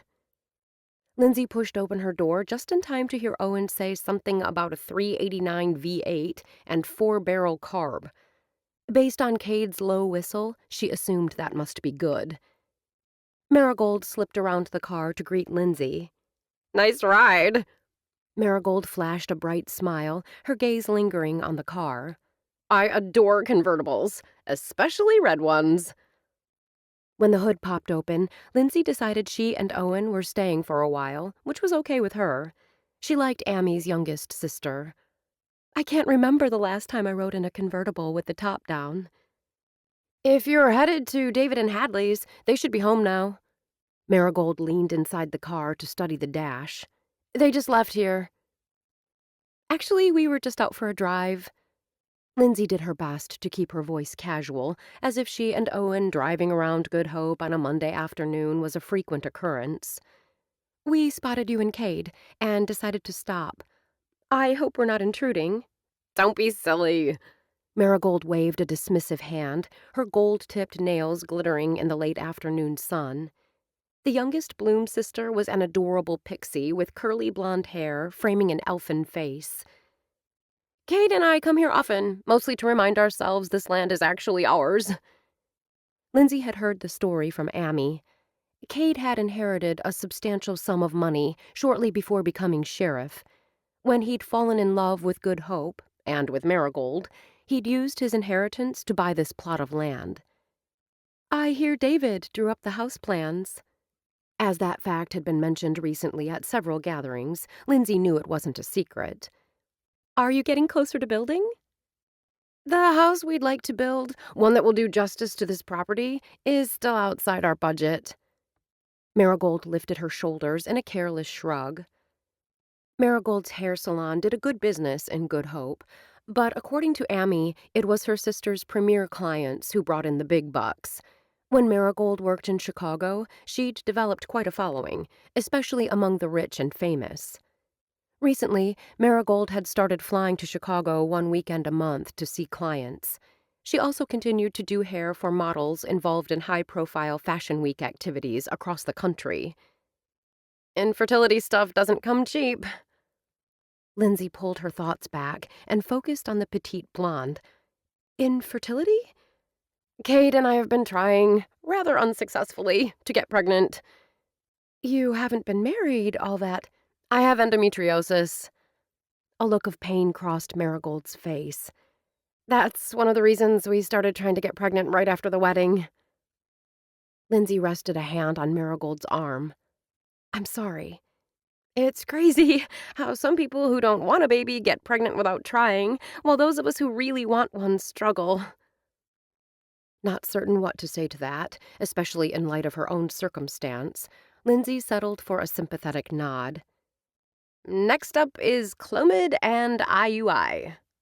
Marigold held up a hand, 2 fingers crossed. Please send prayers and positive vibes our way. Will do. And it will happen. Out of the corner of her eye, Lindsay saw the 2 men step back from the car. Owen talked with his hands, the way he did when he felt passionately about a topic. Seeing him so animated warmed Lindsay's heart. After Mindy's death, he'd cut himself off from everyone. Except her. He'd let her in, accepted the comfort she willingly gave, and in the process, she'd fallen in love. Once his world had righted and he no longer needed her support, he'd given her the heave-ho. Are you two back together? Marigold's blue eyes sparkled with interest. I read in the open door that you and Owen went on a walk after church yesterday. Lindsay blinked. Katie Ruth put that in the newsletter? In the gossip section. The Open Door, a daily e-newsletter, allowed anyone interested in the day-to-day of Good Hope to stay informed. Is it true? Marigold pressed. That we took a walk? Yes, that's true. As she spoke, Lindsay maneuvered her way over the uneven terrain toward the back of the lot. Lindsay craned her neck back to gaze up at the large stand of evergreens. These trees are like sentinels guarding your land until you're ready to build. You didn't answer my question. Marigold was like a dog with a bone. Are you and Owen back together? Lindsay wished she could demand Marigold go somewhere else to play, like she and Amy used to tell her when she annoyed them. But they weren't children, and this was Marigold's property. Besides, Marigold didn't mean any harm. She was a friend who, like most hairstylists, prided herself on being in the know. Owen and I are exploring a relationship. Lindsay chose her words carefully, not wanting to lie, but definitely not ready to share everything. Where it ends up, time will tell. You're good together. Marigold shifted her gaze to Owen and Cade. As if sensing his wife's gaze, Cade turned and a slow smile lifted his lips. Marigold blew her husband a kiss. Cade said something to Owen, and the 2 men started walking toward them. When he reached his wife, the sheriff slid his arms around her. What has you both looking so serious? Lindsay sincerely hoped Marigold would not bring up her and Owen's relationship. I told Lindsay they just missed David and Hadley. I forgot to mention Bryn was with them. Marigold turned to Owen. It seems like just yesterday that Mindy and Bryn were giggling together at seedling meetings. They were best friends. Owen's lips briefly tipped upward. In fact, they loved to tell strangers they were sisters. That's adorable. Marigold sighed. I think everyone should have a sister. What made them decide they needed a sister? Cade's natural curiosity was only one of the things that made him an effective sheriff. When I asked Mindy, she told me a sister is always there for you. A sister sees you at your worst and still loves you. Owen cleared his throat. Tessa had left, and contact between her and Mindy had dried up. Bryn was going through pretty much the same with her own mother. Losing a mother tears your heart in two. Marigold's eyes held a sheen, and Lindsay knew she was remembering her own mother, who died when Marigold was young. Even with sisters who love and support you. You were there for Mindy, Lindsay reminded Owen. I made a lot of mistakes. Owen's eyes turned troubled. Then he appeared to shake off the melancholy. But I did my best. Every choice was with her best interests in mind. Time to change the subject, Lindsay thought. Do you think David and Hadley will be giving Bryn a little brother or sister soon? Hadley told me the wedding is the first thing on the agenda. She and David have talked about waiting a little bit. Not years or anything, but long enough for the 3 of them to get used to being a family. Marigold's lips curved in a rueful smile. I won't be surprised if that resolution quickly falls by the wayside. It seems like everyone in Good Hope is turning up pregnant. Except me. Though Marigold didn't say the words, Lindsay heard them loud and clear. Lindsay was avoiding Owen's gaze when Marigold let out a whoop. I almost forgot. I have something for you. Marigold stuck her hand inside the bag hanging off her shoulder, diving deep. Owen looked at Cade, who only shook his head. Aha! With a cry of triumph, Marigold pulled her hand from her bag. She turned to Lindsay. Hold out your hand. When Lindsay complied, Marigold pressed the cards into her palm. Lindsay turned the deck over. What are these? Marigold's lips curved in a feline smile. A gift from David and Hadley. Cade slanted a glance at Owen. Have fun with those. Owen stared at the deck, clearly puzzled. Playing cards? Relationship cards. Marigold's light tone sent up warning flags. You and Owen need to each answer 3 questions. Cade cocked his head. Did we answer 3? Marigold ignored him. Those are the rules. Once you're through with them, you pass them along to another couple. David couldn't get rid of them fast enough. Cade offered Owen a pointed glance. I felt the same. They're fun, Marigold insisted. Marigold. Cade gave her shoulder a squeeze. His wife's lips quirked upward. Okay, total truth. They're fun unless you're the one answering the questions. Lindsay stared at the deck, then dropped the cards into her bag. Compared to what she was facing, a few questions would be a piece of cake. We did a lot of talking this afternoon. Lindsay paused outside the door to her apartment.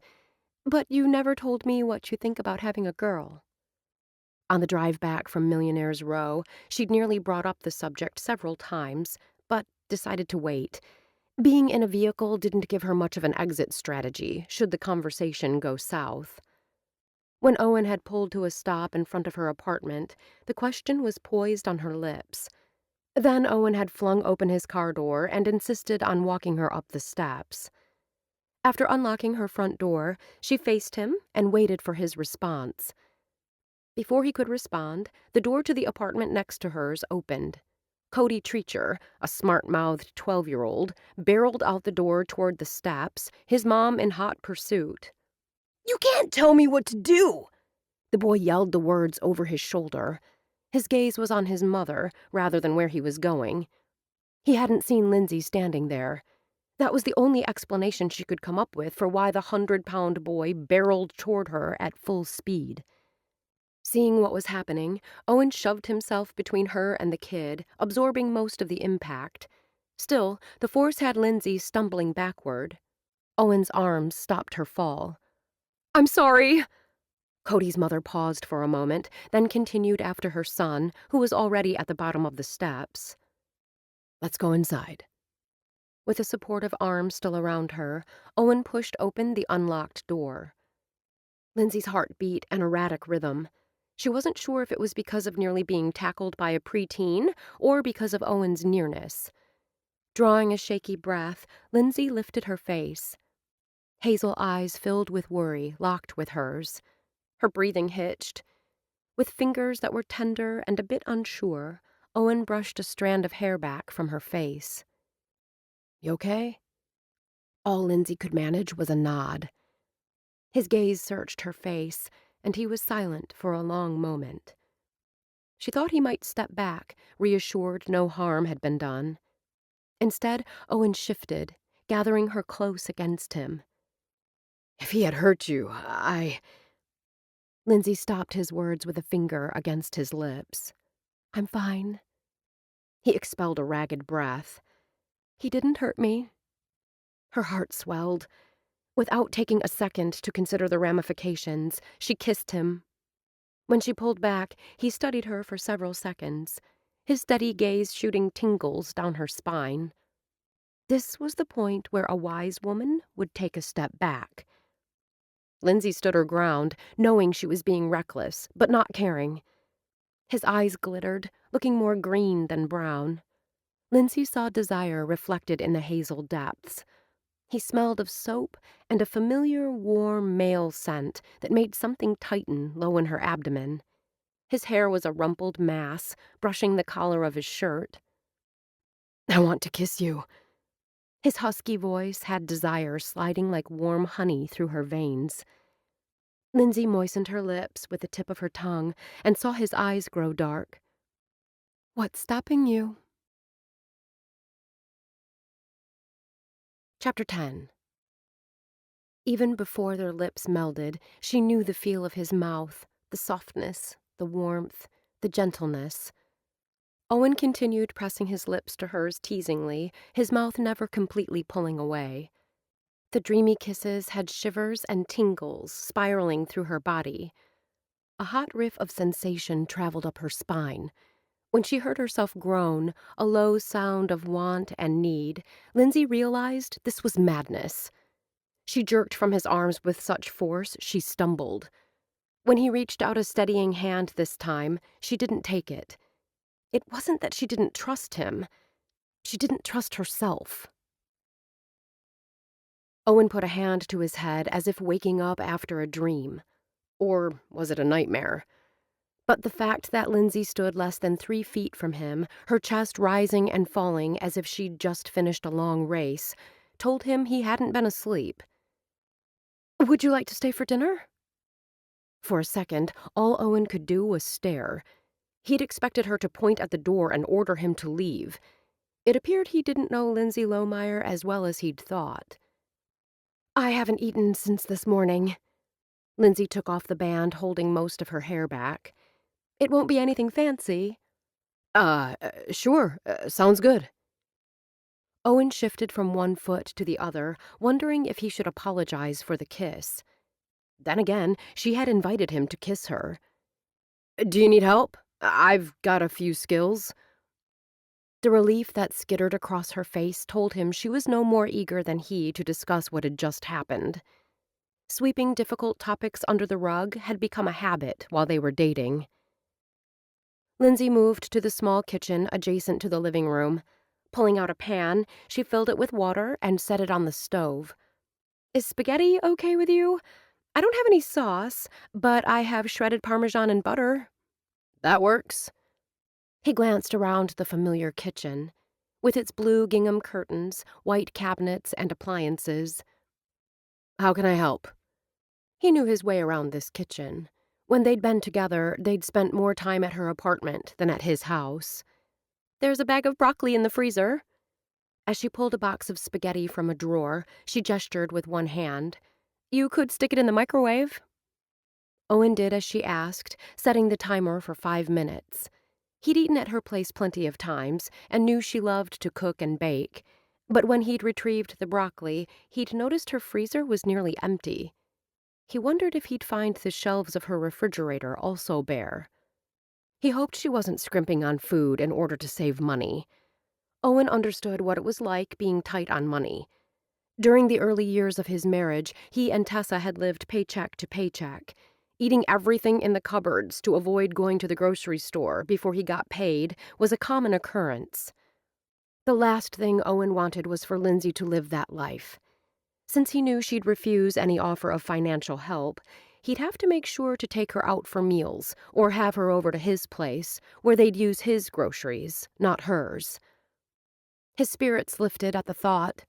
Yes, that was an excellent solution. "Would you mind setting the table?" The kitchen was postage stamp sized, so when she turned from the stove, she was right there. He dropped his gaze to her mouth, to red lips that reminded him of ripe strawberries and tasted just as sweet. For a second, heat flared in her eyes, then disappeared, like a candle that had been suddenly extinguished. "I'll get the plates on the table." He slipped past her. Unable to resist touching her, he gave her shoulder a squeeze. "Like I said, anything I can do to help."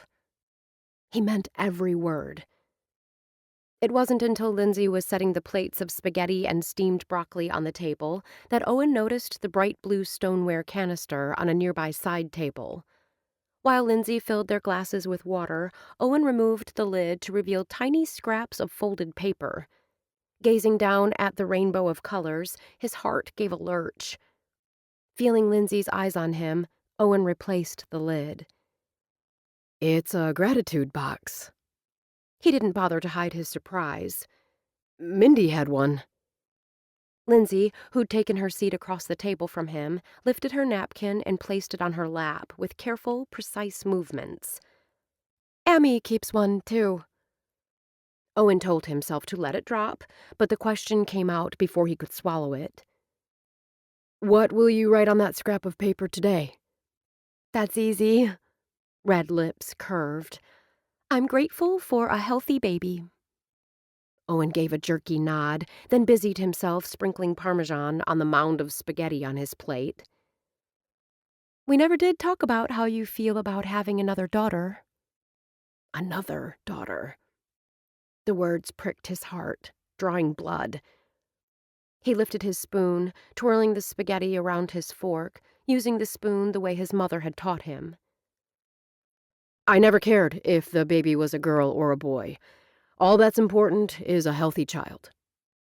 His fingers tightened around the fork. Did you think the sex would make a difference to me? Lindsay lowered her fork. I knew the baby's health would be the most important thing to you.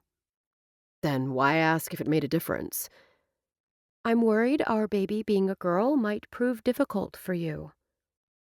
He raised a brow, not following, but determined not to jump in and put words in her mouth.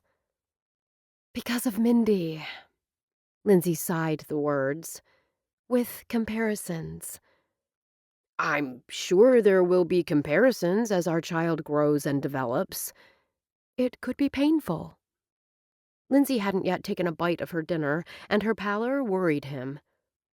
For you, you'll constantly think of Mindy.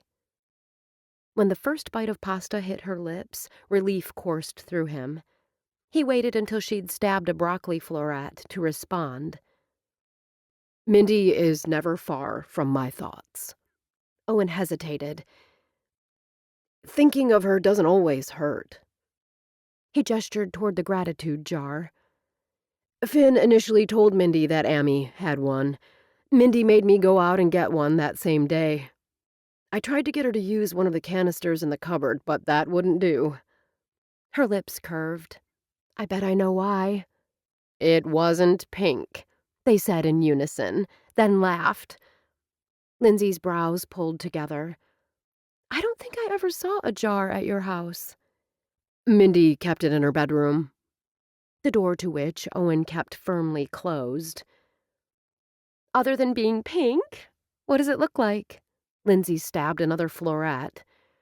It's actually a wooden box with figures of various princesses etched in pink on top of the lid.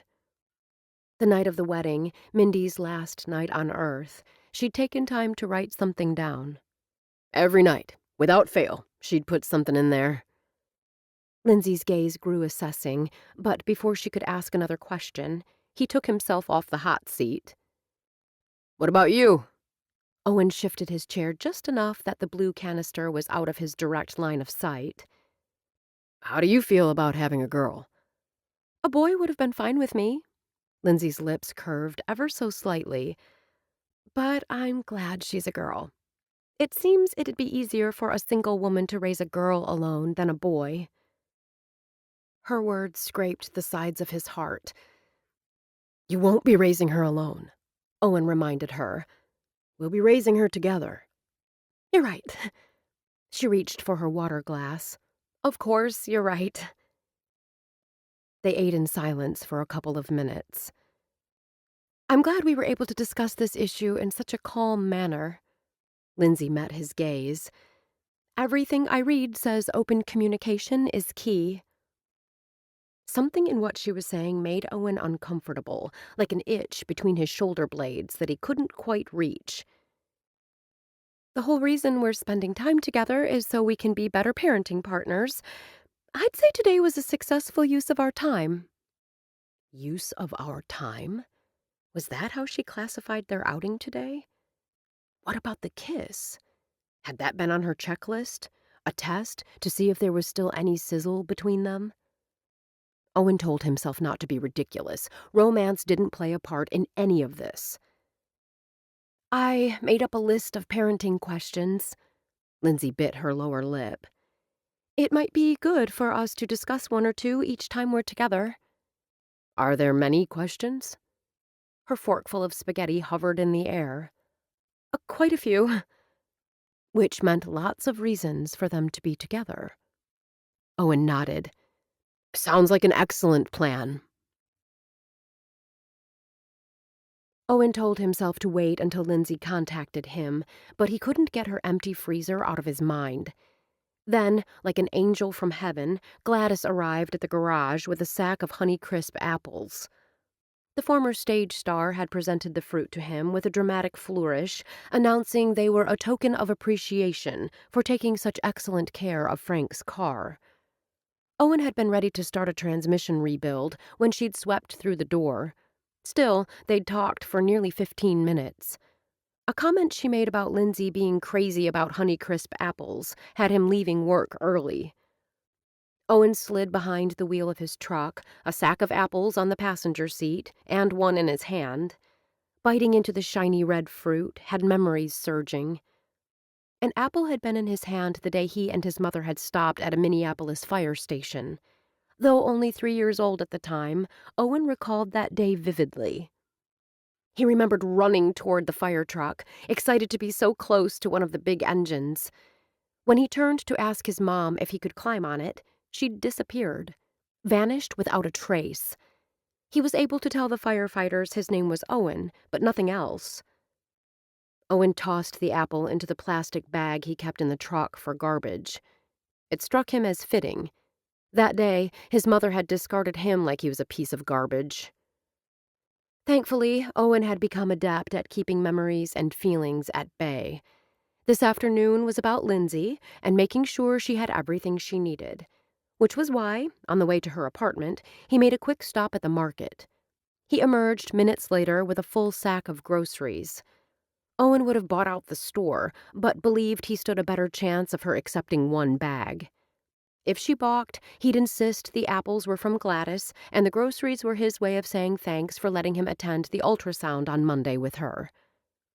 His body hummed with anticipation on the drive to her apartment building, not because he thought he'd get another kiss, but with the hope he could convince her to go out to dinner with him. Muddy Boots had their meatloaf on special tonight. He took the steps to the 3rd level, a bag in each arm. Setting them down, he knocked on the door. After several seconds, he knocked again. Still no answer. The food in the bags would keep, but... The door suddenly swung open. Lindsay stood there, a towel wrapped around her head, and wearing nothing but a short, silky robe. "Owen!" Her gaze shifted to the sacks at his feet, and her brows pulled together. "What are you doing here?" Gladys stopped by. Those were all the words he got out before Lindsay grabbed the handles of the paper sacks and motioned him inside. She smelled wonderful, some sort of lemony scent that was new, or at least new to him. She inclined her head. "You said something about Gladys?" Gladys? Owen tried to corral his thoughts, but finding her nearly naked had short-circuited his brain. Tiny droplets of moisture dotted her skin. A damp tendril of hair had escaped from the towel and curled against her cheek. If those signs weren't enough to tell him he'd interrupted her shower, the way the silk robe clung to her bare skin confirmed it. He'd been in that shower with her, he recalled. Once, just once, they'd shared the small space. "You said something about Gladys?" she prompted, cinching the belt of her robe tight. She brought apples by the garage. He forced himself to keep his gaze on her face. She mentioned Honeycrisp are your favorite. Lindsay had set down the bags. She bent over to glance inside. A smile bloomed on her lips. "I love them, but she gave the apples to you." I have plenty at home. The suspicion in her eyes had him continuing.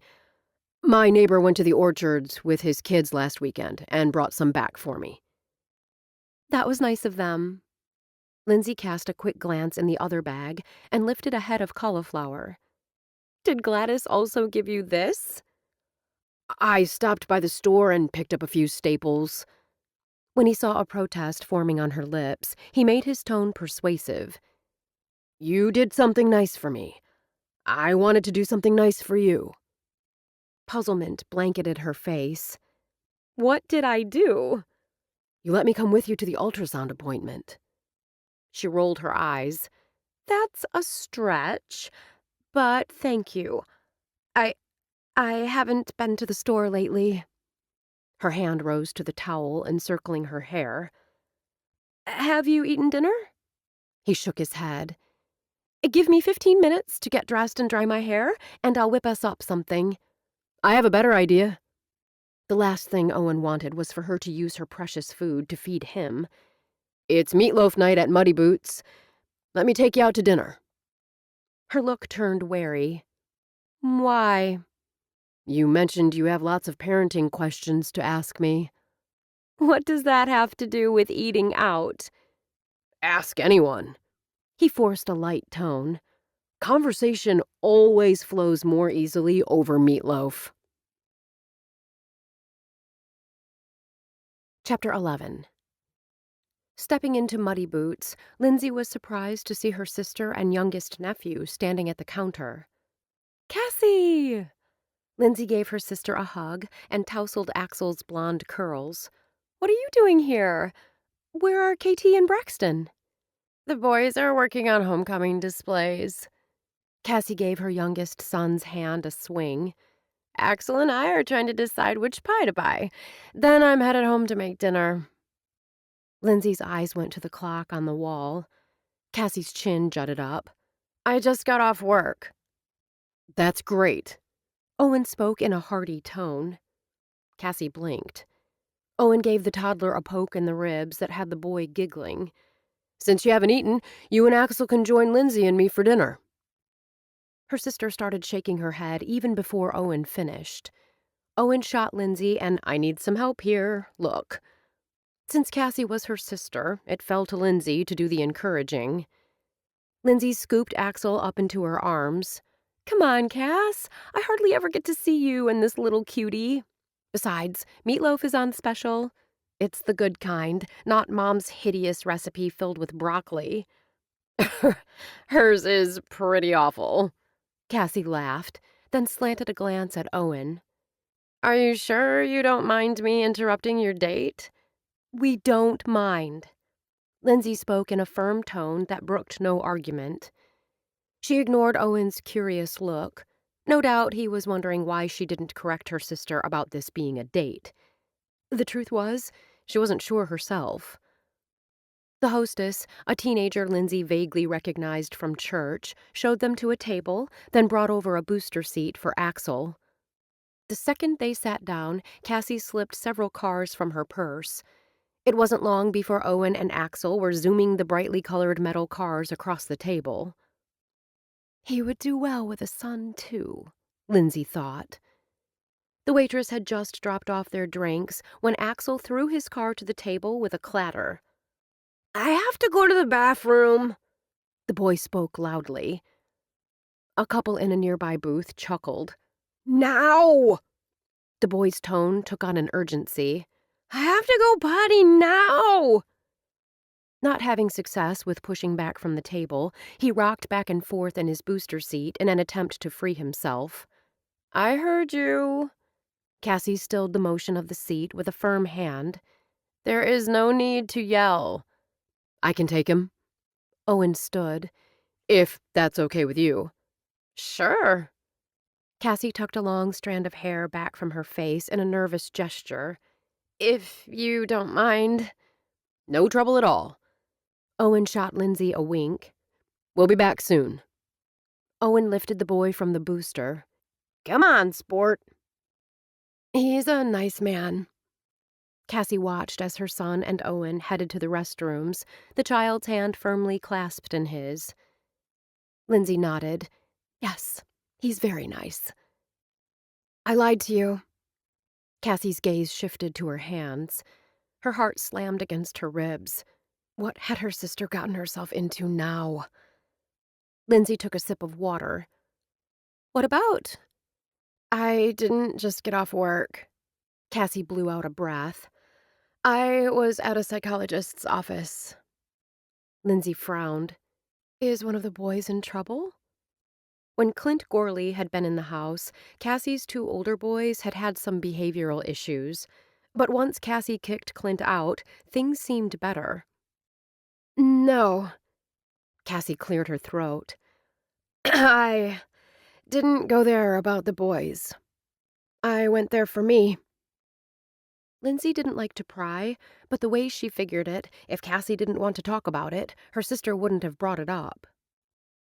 What's going on? I don't like who I am. Lindsay inhaled sharply, then covered it with a cough. She lifted her tumbler of water and took another drink. Cassie hadn't had an easy life, but Lindsay thought she'd been doing better. As if she could read her mind, Cassie smiled. Seeing Dr. Gallagher is a positive step.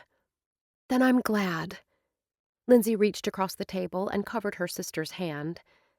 I hope you know you can count on me. Cassie's fingers curved around Lindsay's for a second, then she pulled back. I know. Lindsay forced herself to breathe normally. What made you decide to see a counselor? Clint contacted me. He asked me to come to the prison. He wanted me to bring Axel. What did you tell him? Despite 1,000 hummingbirds beating against her throat, Lindsay sounded calm. I told him no. Cassie's gaze was steady.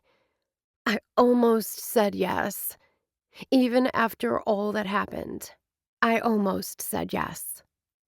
That scared me. You did the right thing. This time, I want to be a good mother. I don't want to make more mistakes. Cassie's lips trembled for a second. I spoke with Dan. He thought it might be helpful for me to meet with a professional. He suggested Dr. Liam Gallagher. Lindsay had never met the man, but she remembered Hadley mentioning him. Isn't he a child psychologist? Kids are his specialty, but his practice includes adults. What are you two looking so serious about? Owen scooped the little boy up and deposited him back into the booster. Just sisterly stuff. Cassie turned to her son. Did you wash your hands? The boy nodded vigorously. I went potty and poopy. That's fabulous. Cassie shifted her attention from her son to Owen. I owe you. It was no trouble. Owen lifted his glass of tea and smiled at the boy, who'd grabbed 2 cars and was reaching for a third. He's a good kid. Cassie ruffled her son's hair. I want to do right by him. That's what it's all about. But Owen's gaze now rested on Lindsay, not Cassie. Doing what's best for your child. How do they make those potatoes? Owen asked once they'd paid the bill and said goodbye to Cassie and Axel. I can't recall tasting anything so good. They're an Amy Cross special creation. You take a baked potato out of its skin, mash it up, add butter, and cover the potato with creamed corn. Lindsay slowed her steps to the truck, not in a hurry for the evening to end. The bacon, onions, and peppers that top the meatloaf while it cooks are added to the corn. Owen's eyes lit up. Can you make them?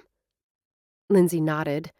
I could bring over the ingredients one night, and we could make dinner together. With sourdough bread and meatloaf, too? Of course. He grinned. And cherry crisp with ice cream for dessert. It's a deal. Though everything in Lindsay warned her to keep her distance, Cassie's words kept circling. Her sister wanted the best for her children, just as Lindsay wanted the best for her baby girl. That meant she and Owen needed to be cordial and on the same page. They walked in silence, but neither stopped when they reached the car. The warm air held the tangy scent of drying leaves mixed with pungent evergreen. Streetlights added a golden glow, while banners hawking the Harvest Festival gave a cheerful feel to the business district. We haven't discussed our parenting question yet. Lindsay was tempted to let it go, but reminded herself this was the sole purpose of her spending time with Owen. We could wait. Do it next time. Lindsay shook her head. Okay. Owen's warm smile had her knees going to jelly. Lay one on me.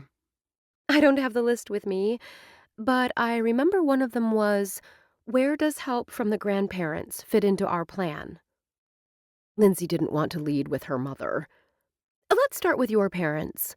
You mentioned once that they were involved with Mindy's care when she was an infant. They lived in Good Hope at the time. You said your mother watched Mindy while you worked and Tessa was in class. My mother was finishing her dissertation. Mindy's birth came at a good time. Lindsay's heart gave a ping, as opposed to this baby's birth. She dug deep, determined to get through this discussion without giving way to emotions. Do you anticipate they'll come back to Good Hope for our child's birth? Owen frowned. It was apparent he hadn't even considered the possibility. I never thought of inviting them. Lindsay felt her face warm. She waved a hand. That's okay. It isn't as if... He captured her hand in his, and her breath lodged in her throat. If you want us to discuss these questions, we need to discuss, not shut down when the conversation gets difficult. The heat infusing her face spread. Diverting from a controversial or possibly contentious topic had become a specialty of hers. You're right. She swallowed past her embarrassment. I've played the peacemaker between my sister and mother for so long, it's become second nature.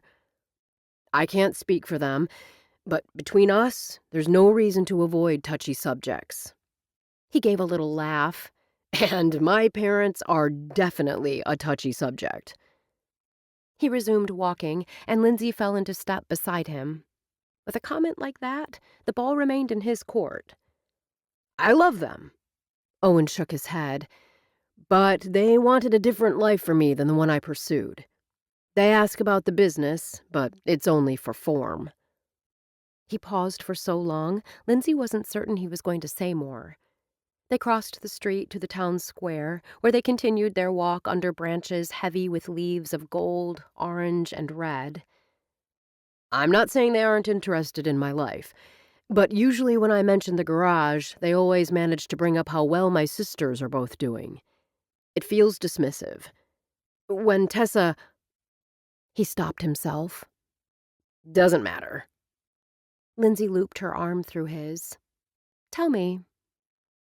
When Tessa was here, it was different. Owen slanted a glance in her direction. My parents admired her drive and her passion for success. That's why I have no doubt they'll love you, too.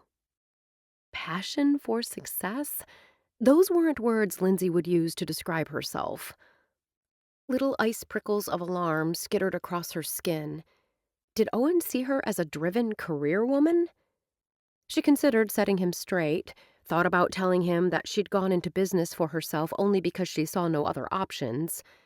But she remained silent.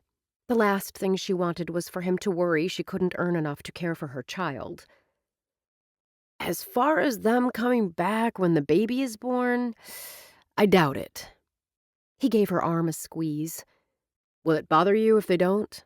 I mean, you'll have your mother and sister, and, of course, me. The flash of a smile didn't erase the worry in his eyes.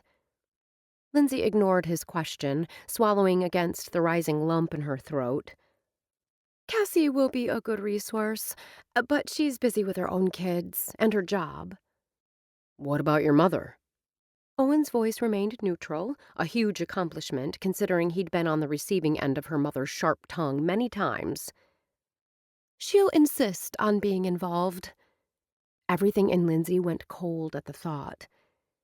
She'll sweep in and take over and complain how I'm not doing anything right, and I'll feel even more inept. The rapid rush of emotion rising inside her had her continuing instead of clamping her mouth shut. Then she'll rush off, and I'll be there alone with a baby who'll be crying because she feels my stress and... Let me make one thing clear. Owen turned her head to face him with a gentle, warm hand on her cheek. You won't be alone. I'll be there. If Anita proves a problem, I'll speak with her.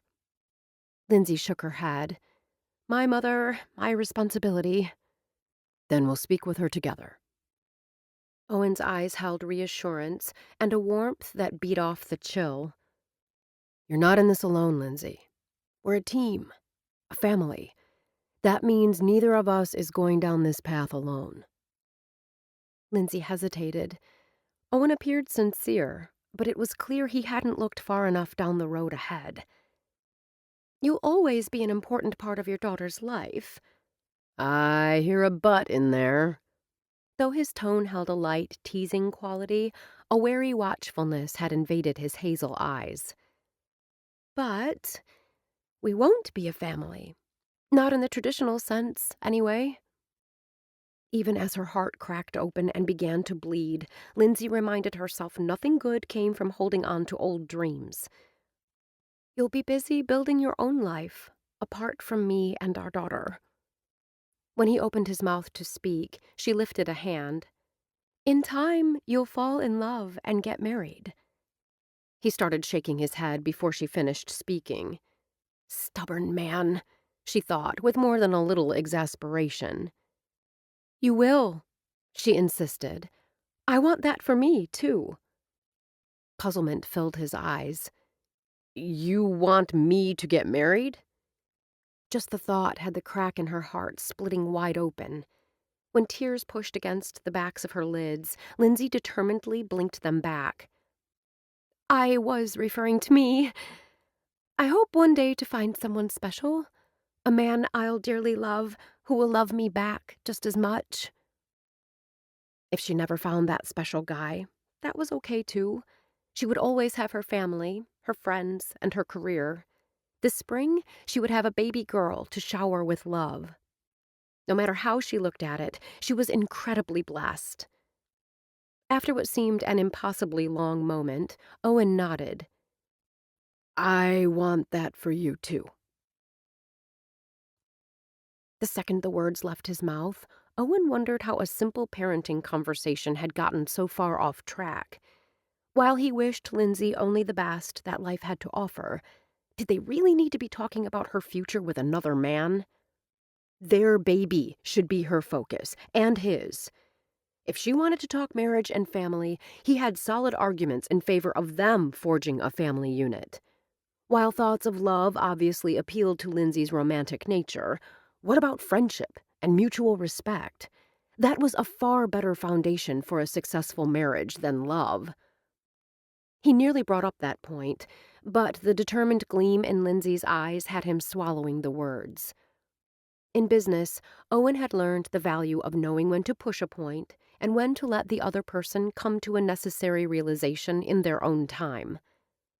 Eventually, Lindsay would see that the arrangement he'd proposed was the best option, not only for them, but for their child as well. Chapter 12. The parking spot, reserved for visitors to Good Hope High, gave Lindsay a front-row seat to the mass exodus. The principal had been right. Staff and students didn't hang around on Friday afternoons. Once the bell sounded, they poured out the doors. Seeing three girls walking together, arms looped, brought memories of her own high school days. She, Eliza, and Amy had been inseparable. A wave of yearning for those simpler days washed over Lindsay as she slipped from her car and headed inside. She checked in with the office, then returned to the entryway to wait for Owen. 15 minutes later, she watched him park next to her car and hop out. She thought he'd come straight from work, but his sweater and jeans told her he'd stopped home to change. Either that or he'd been doing paperwork all day. He moved in long, confident strides up the walkway, the wind pushing his sandy hair in a dozen directions at once. When he drew close to the school and spotted her standing inside the glass entryway, his lips curved. Lindsay felt a tiny flutter deep in her belly, a visceral reminder that she needed to guard her emotions. She wasn't yet immune to his charms. Pulling open the door, he stepped inside. His eyes held an admiring glint. You look nice. Back at you. Lindsay kept her tone light. I was surprised when Eliza said you'd been assigned to help me with this project. I think the assignment may have been at Gladys's instigation. Lindsay inclined her head. What makes you say that? When Gladys dropped off the apples, we got to talking about homecoming. It came up that I was on the championship team with Crew. Owen shrugged. She asked if I was involved with any of the planning. I told her no. A red cape in front of a bull? What? Gladys believes everyone in Good Hope should be involved in community activities. Lindsay's lips quirked upward. Saying you weren't? Well, it was like waving red in front of a bull. I don't mind. Owen rocked back on his boot heels and glanced around. Especially since being on the committee means I get to see you. Lindsay tamped down the surge of pleasure, reminding herself the only reason he wanted to be with her was the baby. We're here today to check on the progress of the homecoming displays. Lindsay's tone turned businesslike. I need to make sure the clubs are on track. Owen's gaze returned to the endless hall. Where are the displays being stored? In the gym. Let's take a look at them. He flashed a smile. Then you can tell me how I can help. I'm not sure there's much for you. Being here brings back so many memories. Owen interrupted and started down the hall. As he walked, his sweeping gesture encompassed the shiny floor tile in a speckled tan pattern and the lockers that lined both sides of the hallway. How do they do it? Even after being filled with kids all day, the aroma of floor wax and cleaning solvent comes through. He was gazing at her so expectantly that Lindsay obediently sniffed. Her lips curved. Just like perfume. Not a scent I'd suggest. He winked. Just saying. Lindsay laughed. I'll keep that in mind. Somehow his palm ended up against the small of her back as they meandered down the hall. I can't believe we never talked back in high school. You were a year older, she reminded him. That isn't much. He studied her face. Of course, you were way out of my league. Lindsay made a scoffing sound. I was in cooking club. You were a football player. Anyone could have been on the team. If a student had a pulse, they were welcomed with open arms. You won the big game when you kicked that field goal. How do you remember that? Lindsay shrugged. I thought you were cute. Something in his eyes softened. I wish I'd gone up and talked to you. Their gazes held for several long seconds. She waved a hand. Not meant to be. Back then. Lindsay opened her mouth, then shut it. There was no point in covering old ground. Owen knew the score. They would never be more than a man and a woman with a baby in common. Tell me about the displays. His request diverted her attention back to the task at hand. Each high school club was encouraged to do one. Lindsay held up her hand and began ticking off her fingers as they continued to the gym. National Honor Society, Future Business Leaders of America, Chess Club, Cooking Club, Math Club, and Photography Club. Other than the cooking club, those are all ones my dad pushed. Lindsay cocked her head. Which ones did you join? He grinned. The football club? Then, before she could ask, he added, My parents weren't fans of physical sports. They preferred academic pursuits. You were a rebel.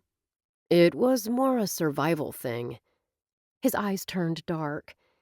If I hadn't asserted myself, my father would have cheerfully run my life. With only the best intentions, of course. Lindsay understood parental expectations and pressures all too well. I'm guessing they didn't want you to be a mechanic, either. My dad was a college president. My mother was also an academic. The thought of their son being blue-collar horrified them. He offered a humorless chuckle. I bet they're proud of you now. I mean, you're a very successful business owner. I'm a mechanic. He met her gaze, his tone flat. I saw the same judgment in your mother's eyes when we dated. She wants more for you than a man who works with his hands. Don't get me started on my mother. Lindsay jerked open the gym door, but waited for Owen before stepping into the cavernous room. Believe me, if I dated a primary care doc, my mom would be disappointed he wasn't a specialist. Owen laughed and followed her across the gym to the far wall. She paused in front of a scarecrow, contemplating a chess move. She wasn't sure how it related to homecoming, unless that part was yet to be added. Lindsay moved to the next display. A scarecrow wearing a chef's hat stirred a big pot. The sign read, "Stirring up a victory." "Let me guess." Owen pointed a finger. "Cooking club." Ah, the memories. "Now I know where to give the credit for those fine meals you made me." They did turn out well. Most of them, anyway. Some of her favorite memories of the months they'd dated centered around Friday night dinners. After shopping for ingredients, they'd prepare a meal together.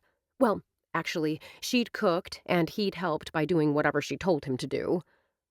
Over the dish of the week and a glass of wine, they'd shared what had gone on in their lives during the week. For dessert, they'd made love. When they'd split, Lindsay missed the conversations as much as the physical closeness. Only recently had it hit her they'd barely scratched the surface of what made each other tick. Had they kept things superficial, knowing they wouldn't stick? Owen glanced at the rest of the displays. "When do they have to be completed?" October 20th. They'll be on display the week before homecoming. "Homecoming is late this year," Owen murmured. We scheduled it for when the Packers have a bye week in the hopes crew can make it. We decided to start the Harvest Festival a week earlier than normal to match homecoming. Not exactly tradition, but it will work out. Lindsay fingered the tassel of the National Honor Society's scarecrow. If we'd known he'd rupture his spleen in September and be off on medical leave, we would have scheduled it sooner. "Once homecoming is over, it'll be the holidays." Owen's brows pulled together. "Then it will be a new year." A sense of dread gripped Lindsay. Something was obviously on Owen's mind. If she was reading him correctly, whatever was bothering him didn't have a thing to do with homecoming. "I need to ask you something." Her heart flip-flopped. She managed a careless wave. "Ask away." "When are we going to let people know about the baby?" Owen cleared his throat. "And, tell them we're back together." Back together. Lindsay bent over and inspected a scarecrow holding a brand of camera popular during their high school years. When she straightened, she was in full control of her emotions. "We're not back together." She kept her tone matter-of-fact. "As far as any public announcements, I'd like to keep this pregnancy between us for a while longer." Startled surprise crossed his face. "Why wait?" "Right now, I don't have time to deal with my mother and her extreme disappointment." As that was all she planned to say on the matter, Lindsay spun on her heel and headed toward the gymnasium door. Owen quickly caught up to her, slipping past her to hold open the heavy door. They continued down the hall, their footfalls the only sounds as they strode down the deserted corridor. "I bet Anita would find it easier to accept the news about the baby if you told her we were getting married." "Possibly." When he raised a brow, she amended, "Probably. But we aren't, and I can handle my mom." "Getting married makes..." "Stop. Will you just stop?" Her voice came out sharper than she'd intended, but she'd had enough. "I've given you my decision. The answer is no. I won't marry you." Owen lifted both hands, palms out. "Just hear me out. 2 minutes. Give me 2 minutes." Making a great show of looking at her watch, Lindsay pursed her lips and gave a go-ahead nod. "I married the first time for love. I was head over heels for Tessa. She seemed to feel the same about me. Within a few years, our marriage fell apart." Owen paced the width of the hall. "I now believe it isn't a lack of love, but a lack of friendship that sinks most marriages. I see friendship being the key. It's the spark that makes marriages last." "I happen to agree with you." "You do?" Hope filled his hazel eyes. "So you'll..." "I believe couples who marry should be friends. Hopefully best friends. But while friendship alone may be enough for some women..." Lindsay shook her head. "It's not enough for me. I want love as well." Owen's gaze searched her face, and Lindsay willed him to see she meant every word. This wasn't some game she was playing. After a moment, he rubbed the bridge of his nose as if fighting a headache. Okay, if that's how you feel, we need to discuss joint custody. Lindsay inhaled sharply, one hand rising to her throat. A baby's place is with her mother. A baby's place is also with her father. Owen emphasized the word. I've cared for an infant, and owning an established business gives me flexibility. He wanted to take her baby. Okay, so maybe that wasn't fair, but Lindsay had assumed she'd have full custody. She twisted her fingers together. Is this a threat? A way to try to get me to marry you? Do you really think I'd stoop that low? Hurt underscored Owen's shocked tone. I want to be a father to our child, Lynn. I still believe the best way to do that is for us to marry. But if you aren't interested in marrying me, sharing custody of our daughter seems a logical next step. While on the surface his request appeared reasonable, Lindsay wasn't about to agree without more information. I'll look into it. Constantly moving back and forth from one house to another seems like it would be hard on a baby. But maybe I'm wrong. I'll be interested in hearing what you find out. Owen reached out and touched her arm. Thanks for being so open. Lindsay ignored the heat of his fingers against her skin and kept her tone even.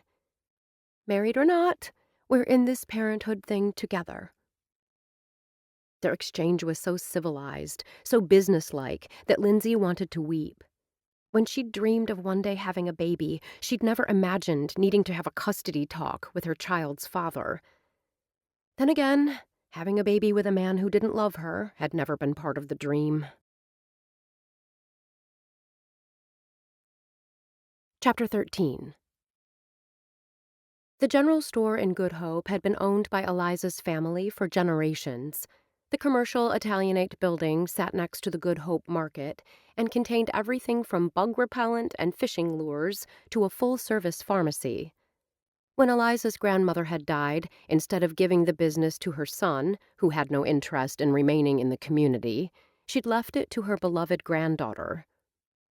This place is as close as we come to a Good Hope institution. Lindsay stood at the counter with Eliza and gazed down the aisles. It hasn't changed much since I was a kid. Eliza's fingers absently stroked the side of the ornate cash register that had sat on the same counter for generations. When something isn't broken, why fix it? Lindsay gestured with one hand to the shelves housing batteries, webbing for snowshoes, and other assorted necessities. Are you sure you want a floral shop messing with the ambiance? Eliza snorted out a laugh, then sobered. Change is a part of life. Eliza searched her face. How are you holding up, Lynn? This has to be difficult. Was Eliza talking about the pregnancy?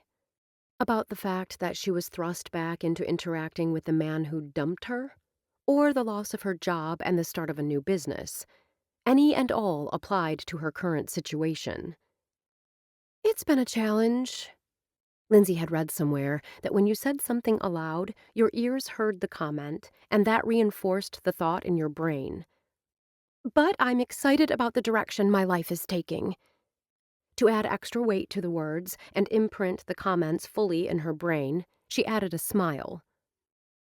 Though the skeptical look in Eliza's eyes told Lindsay she wasn't fully convinced, she slowly nodded. You're a strong woman.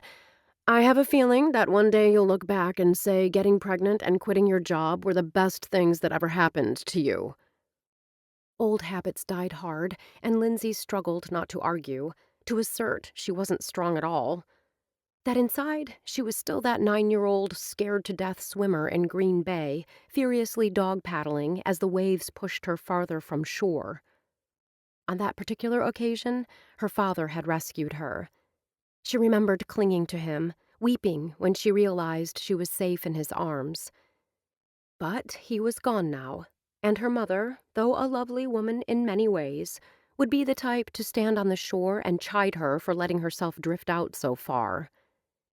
Just like she'd felt in the waves that day, Lindsay felt battered. Too many changes. Too fast. She wished she still had a job at the Enchanted Florist. At least that would be familiar, and Kyle and Beck will move the units on Wednesday. Lindsay jerked her attention back to her friend. Kyle said he'll put together a counter where you can take orders. Eliza gestured carelessly toward the back of the store. There isn't room for another office, so you and I will share. When Lindsay opened her mouth to say that she didn't need office space and was absolutely not going to crowd Eliza in the small, heck, tiny office in the back, Eliza raised a hand, palm out. If you're worried we'll be tripping over each other, don't be. My husband does a lot of bidding from home, so I do most of my paperwork there. I enjoy spending time with Kyle. The sharp edges to Eliza's face softened, the way they always did when her husband's name found its way to her lips. You understand what it's like to navigate change. Okay, so perhaps Lindsay could have smoothed the transition a bit, but she couldn't take the extra seconds. If she had, Eliza might have brought up something else about the new business. Right now, all the wonderful changes in her life were beginning to stress her out. Adding to that stress was Owen's request for joint custody. Eliza arched a brow. Even with a plain green bib apron pulled around her trim waist, her friend was a beautiful woman. She'd always been pretty, but since she'd met Kyle, happiness radiated from her like rays of the sun. Lindsay had no doubt that if she'd told Eliza that, her friend would fix a steely gaze on her, and Lindsay would dissolve into a puddle at her feet. What specific change in my life are we discussing? Eliza prompted. When your dad sold the house out from under you last spring. Lindsay couldn't believe Eliza even had to ask. When Kyle bought it and moved in. Eliza's lips curved into a slow smile. I was furious at my father, and at Kyle when he insisted on moving in.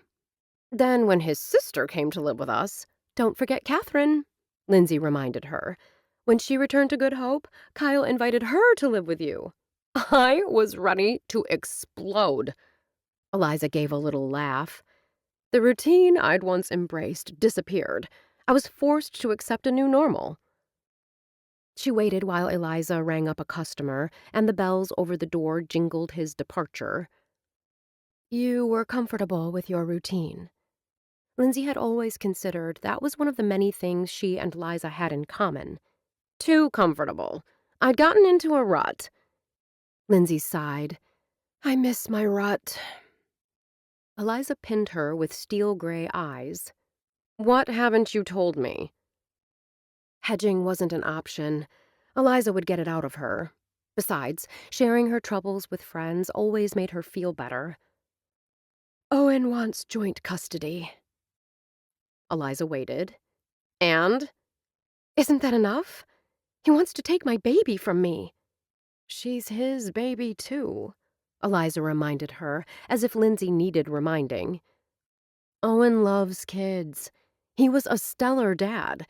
Frankly, I'd be surprised if he didn't ask for joint custody. Are you saying you want to keep the baby from him? No, but why won't you give the guy a chance to step up and do the right thing? You think I should marry him? Disappointment added a heaviness to Lindsay's words. That isn't what I said. Eliza searched her face. I realize this is difficult for you. The only reason Owen wants to marry me is because he feels obligated. Lindsay cleared her throat. Remember, he broke up with me. I remember. The softly spoken acknowledgement had Lindsay's heart lurching. At first, it was just friendship between us. That was when you were still engaged to Dan. It wasn't until after I ended my engagement that things began to heat up. But Owen was grieving. You held back. I didn't trust his feelings. Lindsay shifted awkwardly from one foot to the other. He had just lost his daughter. Eliza nodded, her eyes never leaving Lindsay's face. For years, I'd felt this sizzle whenever Owen was nearby. Nothing came of it. Lindsay moistened her lips with her tongue. Nothing probably would ever have come of it. Then I was in the right place at the right time. Lindsay thought back to the days after Mindy's death and the months following. Their relationship had built slowly before exploding like fireworks over Green Bay in July. Eliza inclined her head. Are you saying it was simply the situation? We never should have gotten sexually involved. It was too much, too fast. Emotion welled up, and when she spoke, her voice was thick. I believe Owen likes me, but in many ways, we're still strangers. Lindsay thought about how only recently they'd shared information about their backgrounds. There was this strong sexual pull. I wanted so much to be close to him that I let myself believe that us sleeping together meant more than it probably did. When Eliza didn't comment, Lindsay shrugged. That's pretty much where we stand. Your relationship never had a fair chance. Eliza's expression turned pensive. With Owen grieving, it wasn't the time to build anything lasting. Despite tears stinging the backs of her eyes, Lindsay forced a light tone. Now it's too late. It's not too late. Eliza never pulled punches, and she didn't start now. Give the guy a second chance. Give yourself that second chance as well. You think I can't do this on my own? Despite telling herself the only thing that mattered was what she believed, the thought stung. Eliza laughed. Oh, please. You're one of the strongest women I know. I absolutely think you can do this on your own. And you won't be alone, because you'll have all of us to help you. Lindsay swallowed hard.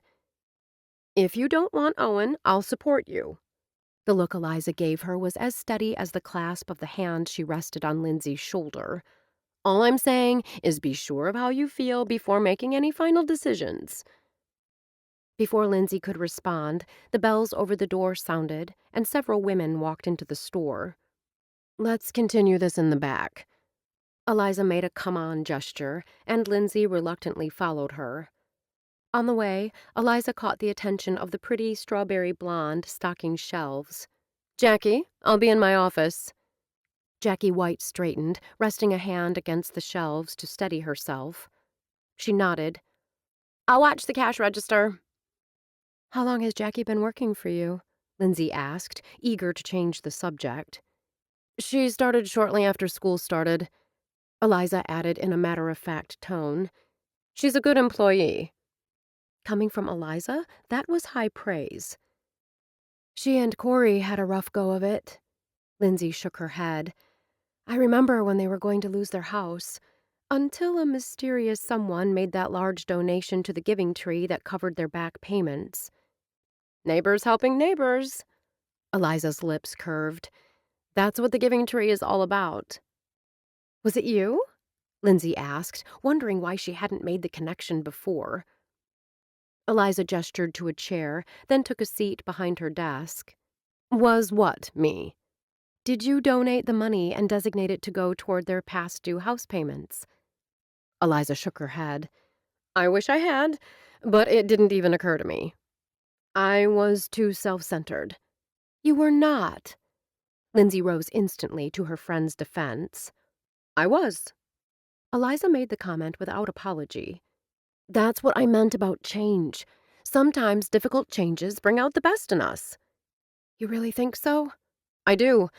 I'd become comfortable in my selfishness. Eliza gave a little laugh. I rarely empathized with someone else's plight. I hate to say it, but I was like your mother in that regard. I still have the tendency, but Kyle keeps me grounded. Lindsay mentally picked her way through everything Eliza had said. Do you think I'm selfish? She waited for the instant denial. It doesn't matter what I think. Eliza studied her through lowered lashes. Do you think you're self-centered? Didn't Eliza realize that selfishness and self-centeredness were two different things? But Lindsay wasn't about to argue semantics. Was she self-centered? The impulse was to say no, but because it was Eliza who'd asked, Lindsay carefully considered her response. I think it's more the whole rut thing. Take my apartment. I don't love it there. My neighbors are loud, and the landlord ignores needed repairs for months. But the rent is cheap, and moving can be a hassle. So I've stayed. And your job at the Enchanted Florist? Same. I liked it, especially the design part, but I didn't love it, Lindsay admitted. Shirley is a micromanager. Despite all the years I'd been there, she didn't fully trust me to do my job. You quit. That came from inner strength. Lindsay shrugged. I suppose it did. The baby will propel you out of your rut. Eliza met her gaze. A child causes you to look at everything differently. Even though Kyle's sister, Lolo, isn't my child, the time she spent with us opened my eyes. Things are never as black and white as they appear. When you've never walked in someone else's shoes, it's easy to be judgmental. When those smoky eyes settled on her, Lindsay wondered if Eliza was thinking of Cassie. Both Lindsay and her mother had judged and condemned Cassie's choices. Though Lindsay was still convinced she'd have handled the situation better than her older sister had, she was ashamed now by her lack of compassion. Lindsay dropped down into the wooden chair next to the desk, mentally overwhelmed and physically exhausted. Over these past couple of days, though her body had craved sleep, she'd found herself lying in bed trying to make sense of her life and coming up empty. In this single conversation with Eliza, she'd experienced a roller coaster of emotions. At the peak, one second, feeling proud of herself for quitting her job, the next second, plunging toward the abyss, ashamed for drifting through life. Lindsay had once thought there wasn't anything she couldn't tell Eliza, but there was one revelation about the person she'd been that she would keep to herself. She hadn't been strong, not like Eliza thought. Instead, Lindsay had spent the past 10 years waiting for Prince Charming to ride up on his white horse and rescue her from the monotony of her life. Well, that fairy tale ended today. The thought of waiting for a man, any man, to save her no longer held appeal. She would chart her own course. She would build a good, happy life for herself and her child. Most important, she would be strong enough to ensure that her daughter grew up surrounded by nothing less than real love. Chapter 14. When you invited me for dinner, you didn't mention it was a party. Lindsay glanced around Eliza's parlor, a large, spacious room that managed to hit the right note between warmth and elegance. Wherever Sarah Rose is, it's a party.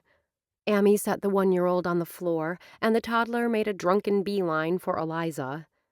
Almost from the time she was born, Sarah Rose had adored the one woman who hadn't wanted anything to do with her. Much like the kitty she'd had as a child, Lindsay thought. Her mother hadn't been fond of felines, but Snookums had loved her. Okay, he loved rubbing up against Anita's legs and depositing cat hair on her clothes. Her mother had never grown to love the cat. Eliza, on the other hand, clearly doted on Sarah Rose. She scooped the toddler up into her arms and pretended to toss her back to her mother. Sarah Rose, glossy dark curls pulled into 2 high pigtails, squealed with laughter. I'm going to let go, and you'll fly like a bird, Eliza spoke in the teasing voice adults used with children. Amy held out her arms. Fly to Mama, sweet girl. Instead of giving the child to her mother, Eliza deposited the squirming toddler into Lindsay's arms. Sounds like a party. Kyle's amused voice came from the doorway. Lindsay turned with Sarah Rose in her arms. That's what I just told your wife. Her voice trailed off when she saw it wasn't just Kyle and Beck traipsing into the room, but Owen as well. Slowly and with great care, Lindsay placed Sarah Rose on the floor. Mama! Instead of Amy, the girl ran to her father, her arms outstretched. Mama? Lindsay shifted her gaze to Amy, then to Beck. I'm Mama, too. Beck crouched down and received a big hug and sloppy kiss. We're working on data. Amy's face glowed at the sight of the two dark heads together. Sarah Rose might have her mother's green eyes, but her hair was as dark as walnut. Behind back, Owen shifted awkwardly from one foot to the other. Though he spoke to Eliza, his gaze kept sliding to Lindsay. Kyle invited me for dinner. I hope I'm not intruding. I told you we'll have plenty. Kyle spoke before Eliza could respond. Beck and I couldn't have gotten those refrigeration units in place without your help. You're not intruding, Eliza assured him, while slanting an apologetic glance in Lindsay's direction. It's good to see you again, Owen. Lindsay inclined her head slightly, letting her friend know she didn't have a problem with Owen being here. Between the time Eliza had invited her over, not only had Amy and her family been added to the guest list, Catherine had appeared, along with Ruby and Gladys. Apparently, when Catherine had heard Eliza planned to have Lindsay over and was bringing out the fondue pots, she'd not only invited herself, but also her two friends. The three women had disappeared into the kitchen, grocery sacks in their arms, immediately after they'd arrived. Lindsay glanced around. Where is Catherine? She and her friends are getting everything set up in the dining room. A smile danced in Eliza's gray depths. They chased me out of my own kitchen. As Eliza explained, Lindsay watched Kyle sneak up behind his wife and wrap his arms around her waist. Eliza's lips curved as she turned to gaze up at him. Kyle kissed her softly on the lips, and the newlyweds exchanged a smile filled with such love and promise that Lindsay had to look away. The only trouble was, when she did, her wandering gaze connected with Owen's. Something in the mechanic's hazel eyes had Lindsay's heartbeat quickening. Still, she managed to keep her tone even. How'd you get roped into helping these two? She jerked a thumb in the direction of Beck, who was cooing over his little girl, and Kyle, who was cooing over his wife. Owen crossed the short distance to her. I ran into Catherine as I was leaving work. She mentioned Beck and Kyle needed help getting your refrigeration units moved and installed at the general store. The fact that he'd shown up to help didn't surprise her. Owen was always helping someone. What surprised Lindsay was that he'd run into Catherine near the greasy wrench. She wondered what Eliza's cousin had been doing in that part of town. Before she could ask, Catherine appeared in the doorway leading to the dining room. Prepare to be wowed. Did she really just say prepare to be wowed? Lindsay spoke in a low tone, leaning close to Owen so as not to be overheard. Feeling eyes on her, Lindsay swiveled her gaze. In the doorway, Catherine had been joined by Ruby and Gladys. Though Lindsay told herself it was only her imagination, the three appeared to be focused on her and Owen, with big smiles on their faces. Wow! Owen's eyes widened as he took in the table. Lindsay elbowed him. You did not really just say that. Catherine promised we'd be wowed. She was right. Owen's gaze was riveted on the largest display of shrimp Lindsay had ever seen. When Eliza had waved her guests into the dining room, Ruby had blocked Lindsay by asking a question about her mother. This slight delay had put Owen at her side when they stepped into the parlor. If Lindsay hadn't known better, she'd think she and her baby's daddy were being deliberately thrown together. Even if that was the case, Lindsay wouldn't complain. She needed someone to hang with this evening. Other than the three older women, everyone else was part of a couple. Seeing her friend so happy only emphasized the emptiness of her own life. Besides, Owen had done her a big favor in helping Beck and Kyle install her refrigeration units. No, she couldn't be rude. I don't know where to start. Lindsay found her attention drawn to the far end of the table and the fondue pots of cheese. She loved cheese, any and all kinds. There are so many choices. Owen appeared equally overwhelmed by the selections. It all looks good. Ruby, obviously sensing Lindsay's interest in the cheese, pointed. The white pot contains Emmentaler and Gruyere. I rubbed a clove of garlic around the inside of the pot. Lindsay cocked her head. Ruby lowered her voice as if imparting a secret. It gives a hint of the flavor without being too much. What's in the red pot? Owen asked. Beer and cheese, Ruby confided. The other is pimento cheese. Unable to resist, Lindsay strolled toward that end of the table, skirting her friends congregated around the main course pots. Owen and Ruby followed her. I've done fondue, but this is amazing. Lindsay breathed out the word as she took in the soft pretzel bites, bell peppers, celery, and assorted bread cubes. We thought most would start with the cheese fondues. Not that it matters. Ruby gestured to the couples filling their plates at the other end of the table. It appears the shrimp is a hit. They look good. For a second, Owen looked as if he might join the throng. What's in those pots? Although Owen hadn't specifically asked her, Lindsay answered. Some kind of broth or oils would be my guess. Ruby nodded approvingly. Specifically, roasted garlic broth and coq au vin. Out of the corner of her eye, Lindsay saw Ruby catch Gladys's eye and give her friend the thumbs up. Assuming Gladys was the one in charge of the main course, Lindsay flashed her own thumbs up. For a second, the older woman appeared startled, then smiled. I've only had fondue one other time. Owen turned to Lindsay. The chocolate fondue at your apartment. Ruby's eyes lit up. Sounds like fun. Oh, it was fun. Recalling the night of gluttony, Lindsay gave a little laugh. We dipped brownie cubes and mini cupcakes in chocolate. Don't forget the marshmallows. Chocolate and strawberry marshmallows. Lindsay brought a hand to her stomach, but her smile couldn't have gotten any wider. Sugar overload.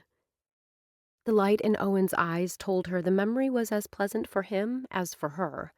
They'd had some really good times, which was why she'd been stunned when he told her he didn't want to see her anymore. Lindsay's smile slipped away. She turned to Ruby. Do you recommend the garlic broth for the shrimp? Food and weather, both safe topics. Once she'd depleted the food questions, Lindsay would bring up the recent warmer-than-normal temperatures. Before answering, Ruby shifted her gaze between her and Owen. The look in her eyes might be assessing, but her voice remained mild when she answered. A shrimp and scallops for the roasted garlic broth and bites of chicken and cubed beef for the coq au vin. When Eliza asked me over, I expected one fondue pot, maybe two. Lindsay forced a laugh. Instead, I find myself at a fondue feast. The only thing Lindsay could figure was Catherine and her friends were take-charge women. They must have heard the word fondue and decided to go all out. It was incredible how, in such a short time, they'd created this wonderful, festive atmosphere. 3 months ago, Lindsay would have wanted the evening to never end. Now, she didn't know how long she'd be able to stay and make polite conversation. At the moment, she was finding it difficult to even look at Owen. His comment about their private fondue party had brought the memories flooding back. She blinked rapidly as tears flooded her eyes. Darn hormones. Keeping her face averted, Lindsay blurted, "Excuse me, please." Then she did what she'd sworn she wouldn't do. She bolted. I should leave, too. Owen turned to go, but Ruby's hand on his arm stopped him. Lindsay will be back. The older woman looped her arm through his, the grip as steely as an NFL lineman's. The direction she took leads to the restroom, not the front door. Oh. Owen shifted from one foot to the other. I didn't know. I bet she's hungry. Why don't you get a plate for her? Ruby met his gaze, concern in her eyes.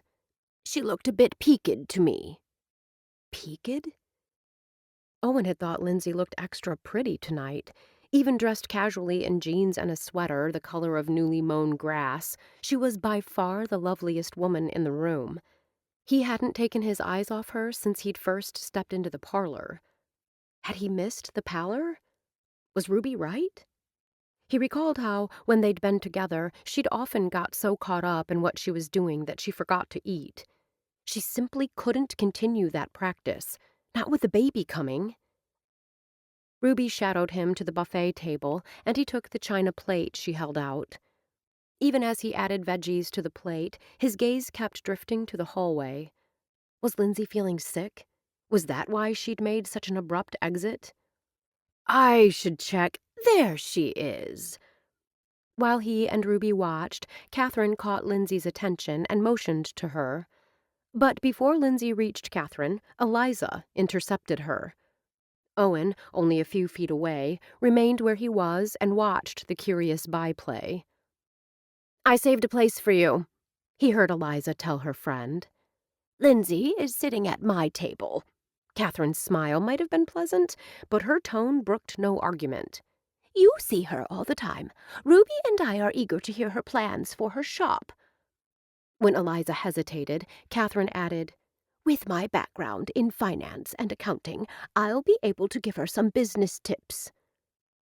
Owen waited for Eliza to remind her cousin that while Catherine had an accounting background, Eliza ran her own shop, putting her in the perfect position to offer advice to someone launching a new business.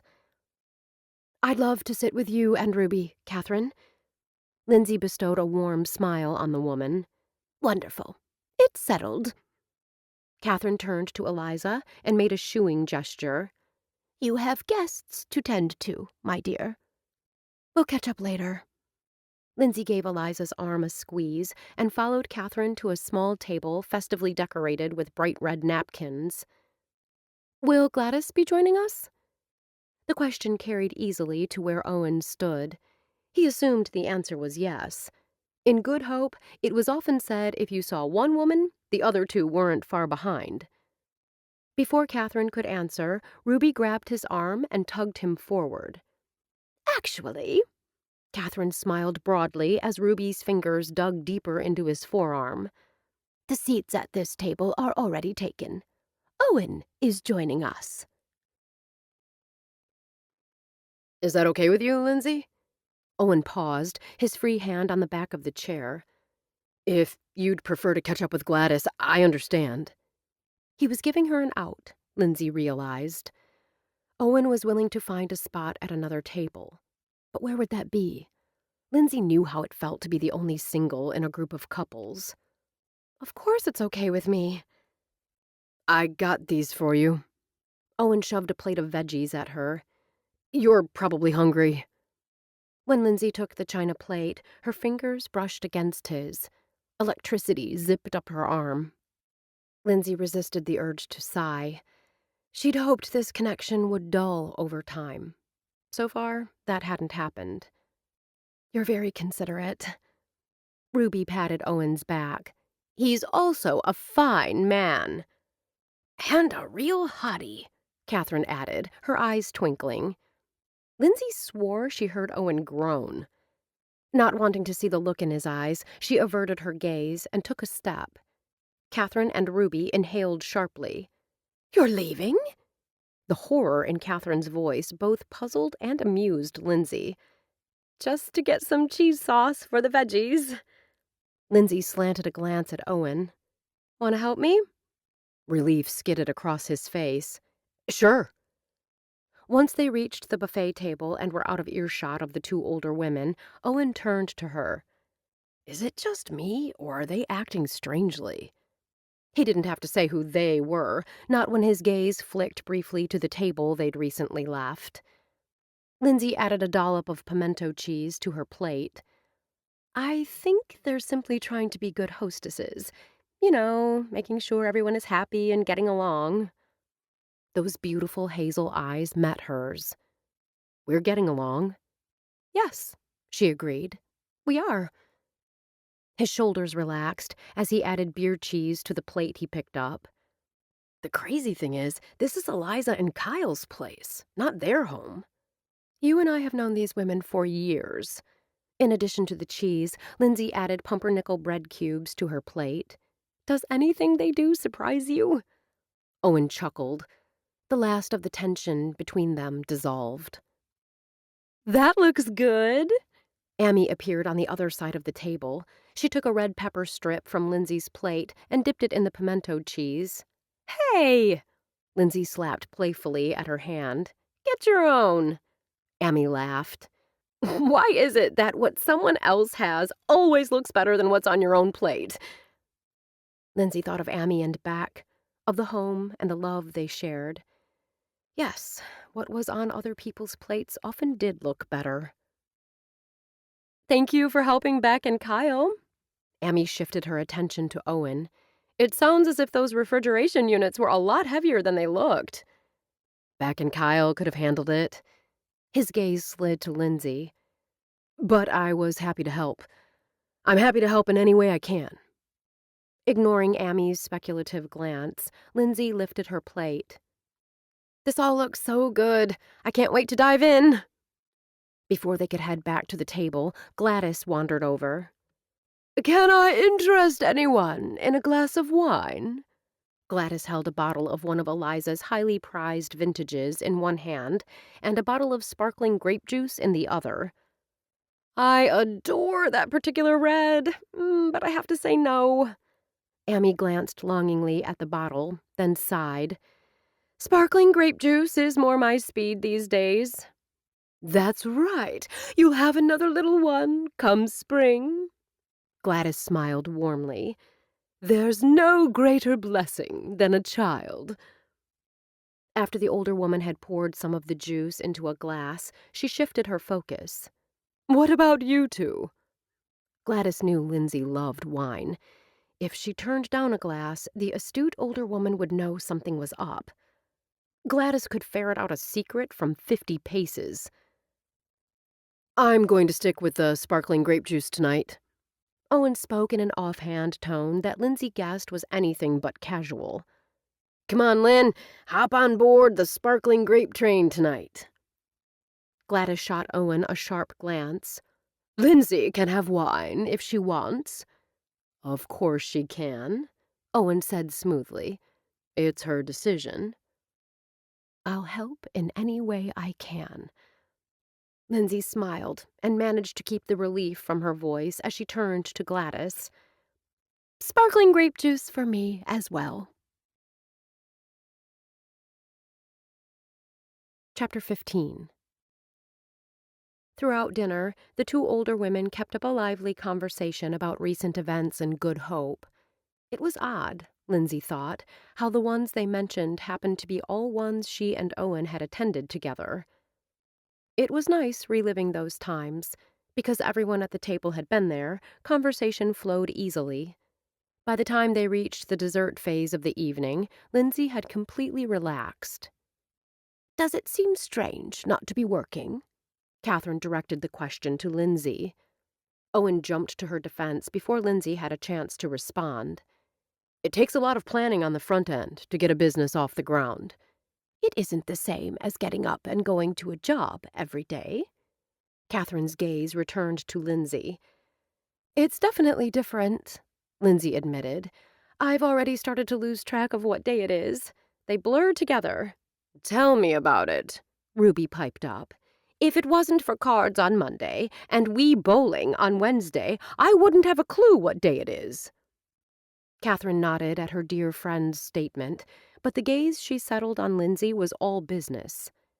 "Unless you've got a secret trust fund, you're going to need to start bringing in money." "I know." Lindsay chewed on her bottom lip, her earlier calm disappearing as icy fingers traveled up her spine. "While I'd love to work exclusively on weddings, until I get established, I'll accept any business that comes my way." Catherine nodded approvingly. "What steps have you taken so far?" "I've contacted wholesalers and set up accounts." Lindsay pushed her dessert plate to the side, her stomach tensing at the thought of everything she'd done and everything still needing to be done. "I've also ordered the accessories I'll need." Owen cocked his head. "Accessories?" "Vases, ribbons, pruning equipment," Lindsay explained. "What about your seller's permit?" Catherine asked. "I applied. I haven't heard anything yet." Lindsay twisted the napkin in her lap around her finger. "They said it can take up to 3 weeks." Sometimes they require a security deposit. Catherine's eyes never left Lindsay's. It can be substantial. A knot formed in the pit of Lindsay's stomach. Up to $15,000. Ruby's blonde brows formed a perfect V. Why would they ask for a deposit? I wouldn't worry about a deposit. Owen shot Lindsay a reassuring smile. From what I understand, it's usually only required if you have a history of not paying your taxes. Lindsay hoped Owen was right. She took a calming breath, releasing it slowly. In the past 2 weeks, she'd discovered something about herself. She was a floral designer at heart, not a businesswoman. Unlike her friends, she didn't look forward to dealing with the financial aspect of running a business. Dreaded it, in fact. Simply requesting the required permits and tax forms, not to mention contacting wholesalers, had made her palms grow damp and head swim. Yet, pride had her sitting a little taller. Instead of throwing up her hands or diving into a pint of Ben & Jerry's, she'd persevered and done what had to be done. Making this business a success was her only way to give her baby a good life. What's your business structure? Catherine lifted a piece of pineapple with her fork and brought it to her lips. For a second, Lindsay felt a stab of panic, then realized this was something she'd researched and understood. Sole proprietorship. Catherine nodded approval. At this point in your venture, that makes the most sense. I'm grateful to Eliza for giving me space in her store. Lindsay glanced across the room, where her friend stood at the table perusing the dessert selections. Kyle was behind his wife, arms looped around her waist. While Lindsay watched, he stole a strawberry from her plate and popped it into his mouth.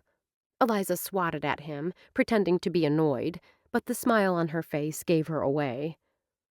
Sighing, Lindsay pulled her attention back to the conversation and found Catherine staring at her with an unreadable look in her eye. Both Owen and Ruby were focused on dipping pieces of fruit into the chocolate on their plates. Lindsay fluttered a hand in the air. What was I saying? How grateful you are to Eliza for giving you space. To her surprise, it wasn't Catherine who answered, but Owen. Apparently he wasn't as absorbed with his food as she'd thought. Yes, well, it was extremely generous. Lindsay's earlier panic over taking this big step outside her comfort zone resurfaced. She determinedly shoved aside the worries. If I'd needed to rent a location, I never could have done it. Then it struck her how that sounded, as if she was taking advantage of her friend, when nothing could be further from the truth. I'm going to pay Eliza rent. Lindsay hesitated. Once I get on my feet. She won't take your money. Ruby swirled a bright red cherry in the chocolate sauce, making a pattern on her plate. If Anita Fishback had seen Lindsay do that, the plate would have been snatched away, and she'd have received a stern lecture on playing with food. Lindsay lifted her chin. I'll make her take it. She won't. Ruby quit playing and popped the cherry dripping with chocolate into her mouth. She will, Lindsay insisted. Believe me, I can be as stubborn as Eliza. Friendship is all about give and take. Ruby gestured with her head toward Catherine. Look at me in this one. I take, and she gives. Lindsay widened her eyes, but before she could respond to the outrageous boast, Catherine chortled. Friends make your problems their own. Ruby's blue eyes were serious. Give Eliza a chance to be a good friend. Don't take her desire to help away from her. Catherine's gaze shifted to Owen. This one here is another friend you can count on for help. Lindsay's heart quit beating. What did Catherine know? Had Eliza told her about the baby? As quickly as the thought surfaced, Lindsay brushed it aside. She trusted Amy and Eliza implicitly. They would never betray her confidence. Owen's expression stilled, and his fingers had a death grip on the fork. No one pressured him to help Beck and Kyle carry in those refrigeration units. Here's to 3 good men. Catherine lifted her glass of wine in a mock toast, then her gaze pinned Lindsay. Owen volunteered because he wants to be a good friend." Ruby gave a decisive nod and added, "It's the Good Hope way." It might be the Good Hope way, but Owen didn't believe for a second that Lindsay would allow him to do more than the bare minimum. That's why he was surprised when, at the end of the evening, she asked if he could help move some furniture out of her spare bedroom to make room for an office. Catherine and Ruby nodded their approval at the question and his agreement to come over the next morning. Owen was feeling pretty good about how the evening was going when Eliza's brother showed up. Ethan paused by the dining room colonnade. In his dark pants and sweater, he looked like one of those male models in a fashion magazine. Owen resisted the urge to glance at Lindsay. He wasn't sure he wanted to see her reaction. Ruby glanced at her friend. "What's Ethan doing here?" Catherine didn't appear surprised to see her cousin. "The boy lives here. Eliza told me he was out for the evening." "Did he have a date?" Lindsay's tone gave nothing away. This time, Owen couldn't help but glance in her direction. She'd moved her plate back in front of her, and her eyes were on the fruit she was spearing with her fork. Ruby and Catherine exchanged glances. Catherine spoke first. "I guess I don't know." "It's something we should know." Ruby's cryptic comment had Catherine nodding. "What are you two cooking up?" Gladys appeared at the edge of the table. "Just wondering who Ethan is dating." Catherine shot a pointed look at Ruby. "If he's dating." "He's your cousin, not mine," Ruby reminded Catherine. "His dating status is something you should determine." It was a curious interchange that Gladys appeared to understand completely. When she shifted her attention to Owen, those pale blue eyes sharpened. "Lindsay invited Owen to come to her apartment in the morning." Catherine's lips tipped up in an approving smile. "It might be easier if he simply spent the night," Gladys cackled. Lindsay felt her cheeks warm. "Owen is coming to move furniture. I told him he didn't have—" "I want to help. In your condition, you shouldn't be moving heavy furniture." Like three bloodhounds who'd caught an especially juicy scent, the three older women snapped to alert. "Condition?" Gladys's voice reverberated with excitement. "Does this mean you're—" "I have a back condition."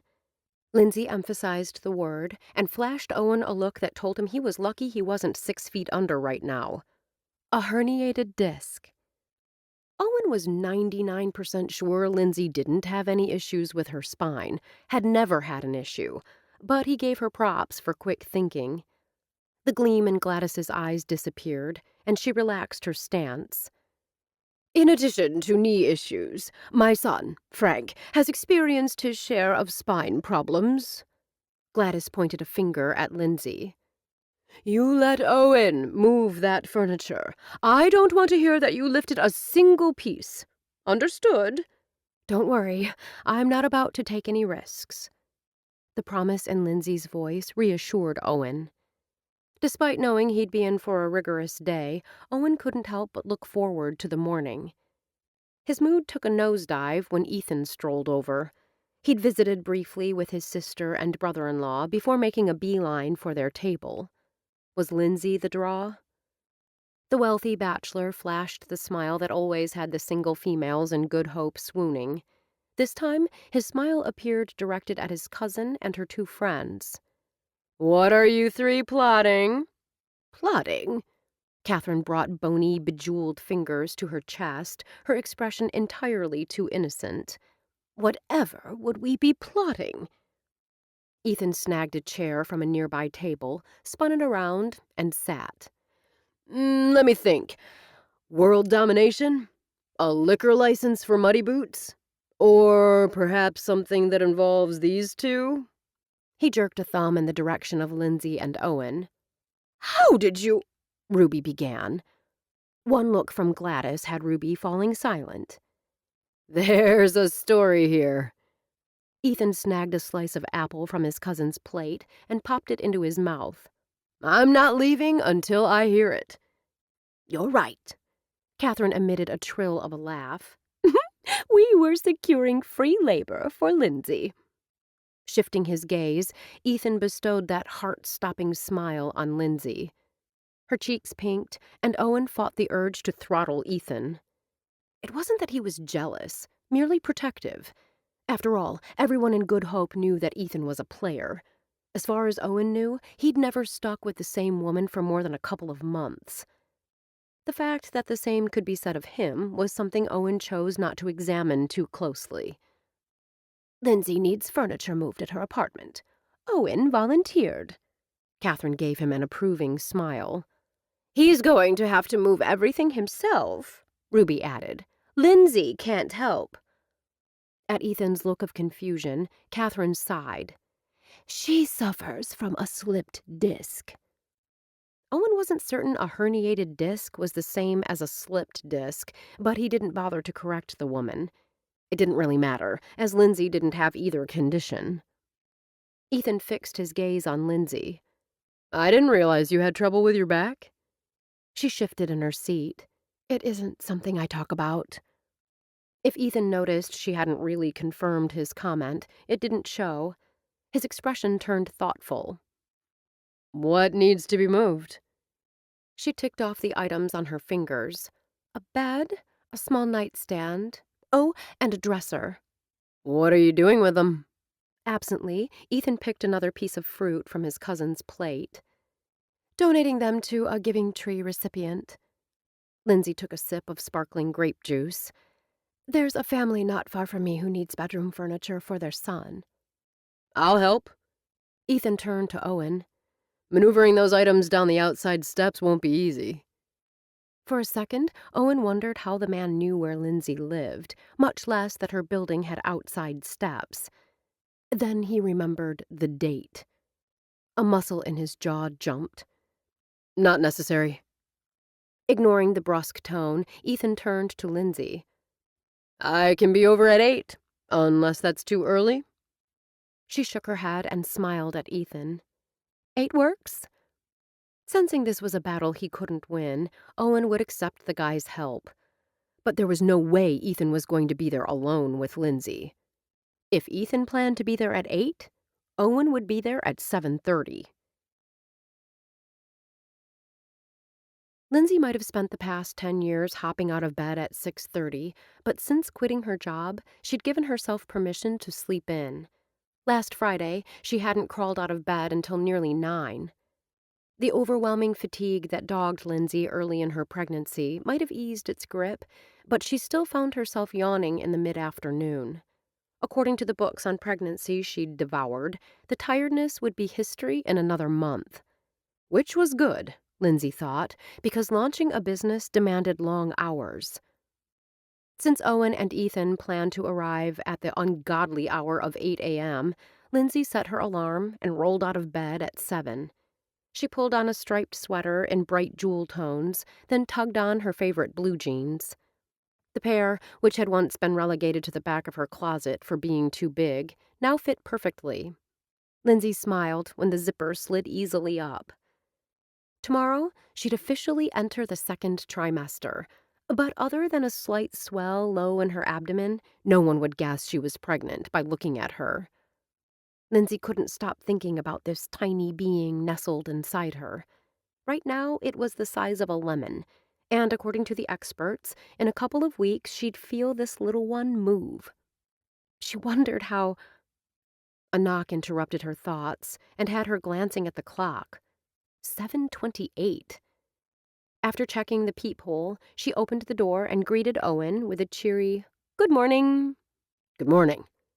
Owen stepped inside. While it wasn't cold outside, it was windy. His hair stood up in sandy tufts. Lindsay wondered if he remembered that the plaid flannel shirt he wore today had been one of her favorites. "You're early." "I've been up since 6. I've been driving around your block for the last hour."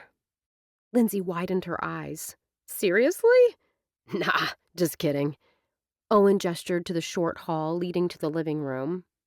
"If you show me what needs to be moved, we can get started." "Ethan won't be here until 8, she reminded him. "We don't need him." When she didn't immediately answer, he shot her a smile that had her knees turning to jelly. Do we? I guess not. She hesitated. I mean, I'm certainly capable of helping. Owen's eyes reflected his horror. Not in your... Lindsay arched a brow. Not in my condition? The tips of Owen's ears turned red. I'm sorry about that. And with Gladys, of all people. Lindsay waved a dismissive hand. We covered it. Thanks to your quick thinking. Owen held up a hand, fingers lifted in the Boy Scouts salute. I won't make that mistake again. I know. Lindsay touched his arm, then immediately pulled her hand back and cleared her throat. Let me show you what you'll be moving. She strolled ahead of him down the short hall, conscious of his muscular body only inches behind her. Though she recalled Owen telling her he wore cologne only on special occasions, she swore she caught a faint whiff of the lime scent she loved.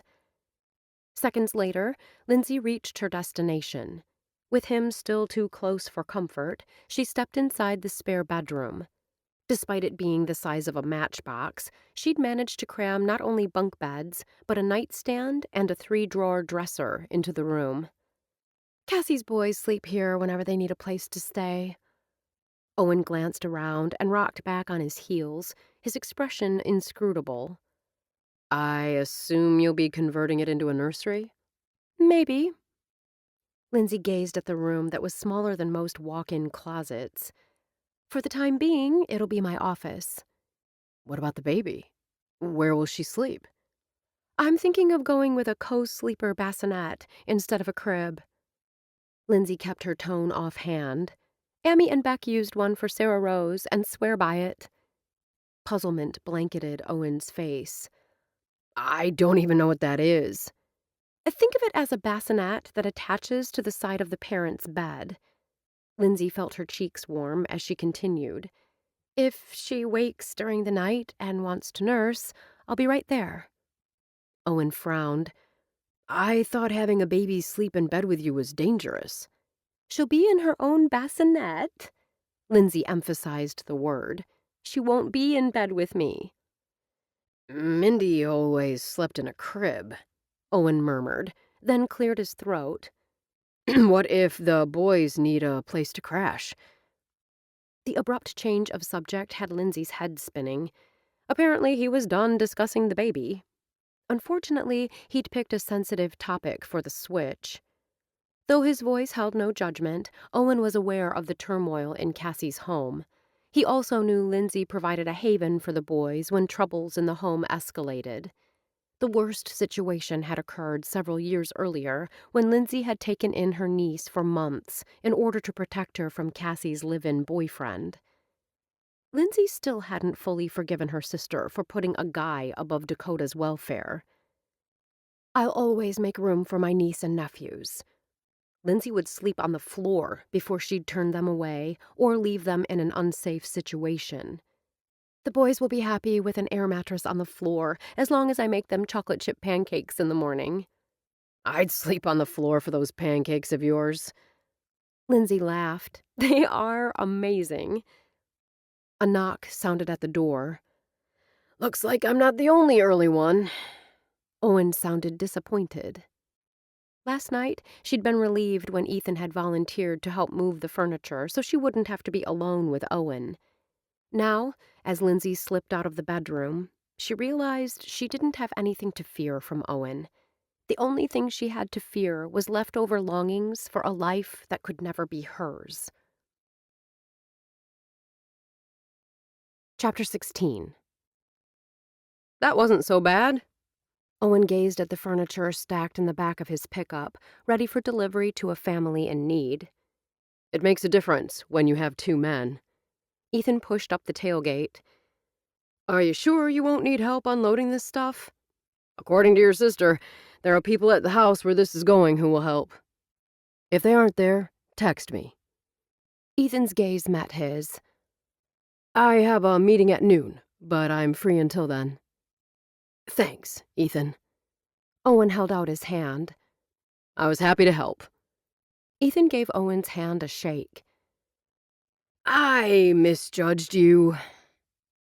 Eliza's baby brother had been just enough younger that Owen had had little contact with him growing up. Owen had judged Ethan based on his money and his success. Based on what he'd observed this morning, he'd been wrong. We got off on the wrong foot. Ethan gestured with his head toward Lindsay, who'd started down the steps of her third-floor apartment. If I'd known you and Lindsay were involved, I'd never have agreed to escort her to the wedding and reception. We're not. Owen stopped, not sure how to describe what was between him and Lindsay. Lindsay and I are friends. The phone in Ethan's pocket emitted a sound that reminded Owen of the Law and Order chimes. Pulling it from his pocket, he glanced down. Looks like the meeting has been moved up. I have to go. Lindsay strolled up. Pancakes and coffee are on the table. Thanks, but I'm going to take a rain check. Ethan lifted a hand. Take care of that back, Lindsay. Without waiting for a reply, Ethan slipped behind the wheel of his truck, and the engine roared to life. "What am I going to do with all the pancakes?" Lindsay wailed as Ethan's taillights disappeared from view. Impulsively, Owen slung an arm around her shoulders. Hey, you still have me. A look he couldn't quite decipher crossed her face. "Yes, I guess I do." The only trouble was, she didn't look very happy about it. Lindsay tried to calm herself. She'd been certain today's mail would include her seller's certificate. After all, it had been nearly 3 weeks since she'd submitted her application. Instead, the handful of mail held only bills and a circular promoting sales at the Good Hope Market. It would be okay, she reassured herself with false heartiness. Lindsay was still feeling out of sorts when she received a text from Owen asking if she was free this evening. She wasn't sure why the text pricked her temper. Maybe because she hadn't heard a peep from him since he'd helped her move the furniture last week. Not that she expected them to be in daily contact. This wasn't like last spring when they'd spoken or texted every day. Whatever was between them now was a totally different animal. Still, hearing from him at 5 o'clock on a Friday night rubbed her the wrong way. Did he really think she'd be waiting around, hoping to hear from him and eager to get together?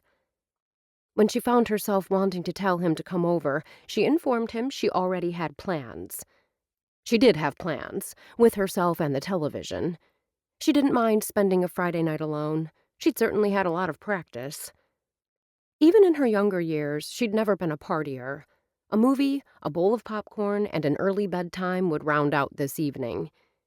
The phone rang while she was trying to decide if she was in the mood for a romantic comedy or an action movie. She smiled at her sister's name on the display. "Hey, Cass." Lindsay put the phone on speaker and settled back in the chair, her hand on the remote. "How are you?" That piece of junk I call a car won't start. I have to get to work. Cassie's words tumbled out, and Lindsay heard the panic. I'm supposed to be there at 6. Ryder is counting on me. Ryder Goodhue owned the coffee shop where Cassie worked. Recently, he'd started turning over some of the day-to-day supervision to her sister. "What about the person watching Axel?" Her sister had numerous babysitters on speed dial, so Lindsay wasn't ever sure who was watching her youngest nephew. "Can she give you a lift?" The boys are watching him tonight. Cassie's voice turned pleading. Please, Lynn, can you give me a ride? I'll figure out a way to get home. "No worries, I'll be right there." Tossing the remote aside, Lindsay hopped up from the couch, then glanced down. Normally, she wouldn't consider going out sans makeup and in the soft flannel PJs she'd pulled on for a movie night at home. She reassured herself this would be only a quick trip in the car. Cassie was in the driveway next to her rusted-out foreign compact when Lindsay pulled up. The second Cassie's seatbelt was buckled, they were on the move. I have another favor to ask. Cassie lifted a hand when Lindsay cast her a suspicious glance. Feel free to say no. What is it? Katie and Braxton were begging to go to the high school tonight and work on the homecoming displays. Cassie gave a little laugh. They're desperately hoping their club wins the free early entry tickets to the haunted house. The puzzle pieces fell into place. "You'd like me to watch Axel? And maybe drop off the boys at the high school?" Cassie shot her a hopeful smile. "They can ride their bikes if they have to, but it'd be nice if someone, meaning you, could give them a lift." "Sure." Lindsay wasn't sure why Cassie was acting like any of this was a big deal. She liked helping her sister. "I can do that." "Thank you, thank you." Cassie flung her arms around Lindsay. "You're the best sister." "Hey, I'm driving here." But Lindsay couldn't help but smile as she pushed her sister back with one hand. It was good to see Cassie excited about work and the boys interested in school activities. For years, Lindsay had worried about her sister and her nephews. Now it seemed life in Cassie's household had settled into an easy rhythm. Perhaps seeing the psychologist had helped. Maybe it was Dan's support, or even Ryder giving her a job and boosting her confidence with added responsibilities. Whatever it was, Lindsay hoped it continued. After dropping off her sister, Lindsay headed back to the house. She came to a full stop at the lights and was careful not to speed. The last thing she needed was Cade, or one of his deputies, to pull her over. She couldn't imagine offering her license and registration to an officer of the law while wearing pink pajamas covered in frolicking monkeys. She released the breath she must have been holding when she pulled into Cassie's driveway. The door was unlocked, and Lindsay stepped inside without knocking. Braxton glanced up from an iPad while KT's eyes remained focused on his sketch pad. Axel sat on the floor, eating Cheerios straight out of a family-sized box. The house Cassie called home was a white single-story with peeling paint and leaky windows covered with plastic. The inside wasn't much better, although Lindsay noticed that Cassie was doing a better job of keeping it clean. Other than the Cheerios scattered on the floor, the worn rug looked like it had been recently vacuumed, and there were no dishes in the sink. The 2 Rottweilers were gone, taken by Clint when he moved out. "I hear you two need a ride to the high school." With that one sentence, Lindsay captured her nephew's attention. Braxton lifted a dark brow. "Does this mean you'll watch The Brat?" Despite the term, Brax's tone held affection. "That's right." Lindsay shot a glance at Axel, then refocused on her eldest nephew. Braxton's hair was shaved up the sides, while the rest had been left long. The jet black strands on the top were bleached. It was a new look for the computer geek, but it suited him. KT, a talented artist, had also altered his hairstyle since Lindsay had last seen him. Instead of brushing his shoulders, it was now a short, messy mop that suited his thin, angular face. The strands she remembered being streaked with violet were a rich chestnut brown. Both boys wore jeans with holes and graphic t-shirts with sayings Lindsay wasn't sure she wanted to read. "Awesome!" KT scrambled to his feet. "What about Axel?" "Were you zoned?" Braxton set aside the iPad Lindsay had given him last Christmas. "Aunt Lindsay said she'd watch him." Lindsay crouched down beside the little boy who was shoving cereal into his mouth as if he expected the box to be snatched away any second. "Hey, buddy. Want to go for a ride in the car?" It took only a minute for Braxton to transfer the car seat from Cassie's beater to Lindsay's vehicle. Then only another 10 or so minutes for them to reach the high school. Lights blazed from every window, and the parking lot was full. All this activity can't be from club members working on displays. Lindsay pulled her brows together. "What's going on at the school tonight?" "All school play." Braxton slung his backpack over his shoulder and stepped from the car. "Appreciate the ride, Aunt Lindsay." "Yeah." KT slammed the back door. "Thanks." "Wait!" Lindsay called out when they turned to walk away. "What is it?" Braxton shifted impatiently from one foot to the other, casting quick glances at the school. "Do you have the phone with you?" Lindsay knew Cassie provided the boys one cell phone with limited minutes to share. KT patted his jeans pocket. "Right here. When you're ready to come home, let me know, and Axel and I will pick you up." "No worries." Braxton waved a hand. "We can catch a ride." "Text me when you're ready to leave. We'll discuss possible options then." She shifted her gaze from one boy to the other. "Understand?" KT only shrugged, but Braxton nodded. Sure. Have fun. Lindsay knew it was silly, but she didn't immediately drive off. She wanted to make sure they were safely inside the building before she left. She smiled when Braxton deliberately bumped KT and his brother immediately shoved him back.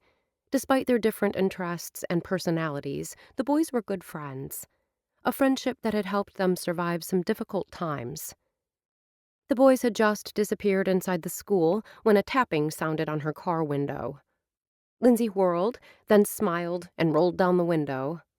Gladys! Hello! Babysitting tonight? Gladys glanced into the back seat to where Axel sat, slamming two red foam cars together. Cassie's car wouldn't start, so I took her to work. The boys are working on homecoming displays, and this little guy, Lindsay gestured with her head toward the back seat, is my date this evening. Gladys, resplendent in an ice blue caftan with silver swirls, cocked her head. What about Owen? Is he helping you? Not this evening. Lindsay found herself both amused and disturbed by the older woman's assumption that she and Owen were joined at the hip. Owen mentioned something about getting together, but I was busy. No need to tell Gladys that the babysitting gig had been a last-minute addition to her plans. What about you? Lindsay tried to deflect. Are you here to help with the homecoming displays or to watch the play? The play, Gladys answered, then immediately shifted gears. You mentioned Cassie's car. What's wrong with it? No idea. Lindsay shrugged. All I know is when she went to leave for work, it wouldn't start. That must have been frustrating. A thoughtful look stole over Gladys's face. Especially with her and the boys sharing one vehicle. Lindsay nodded. That's why I'm praying whatever is wrong is something that can be easily fixed. Owen is a whiz with cars. You should have him look at it. I suppose. Lindsay spotted Ruby and Catherine coming up the sidewalk, headed straight for Gladys. Well, it looks as if your friends have arrived. Enjoy the play. You enjoy your evening as well. Instead of rushing off, Gladys remained on the sidewalk while her friends joined her. Shoulder to shoulder, the three women watched her drive away. Well, Axel, Lindsay said to the boy in the back seat, it looks like it's just you and me tonight, buddy. Car! Axel called out, seconds before the foam roadster hit her in the back of the head. Owen pulled to a stop at the curb in front of Cassie's house and cut the engine. Lindsay's import sat in the driveway, parked behind her sister's hunk-a-junk. He, or one of his mechanics, had worked on Cassie's vehicle numerous times in the past couple of years. Owen wondered what he'd find wrong this time.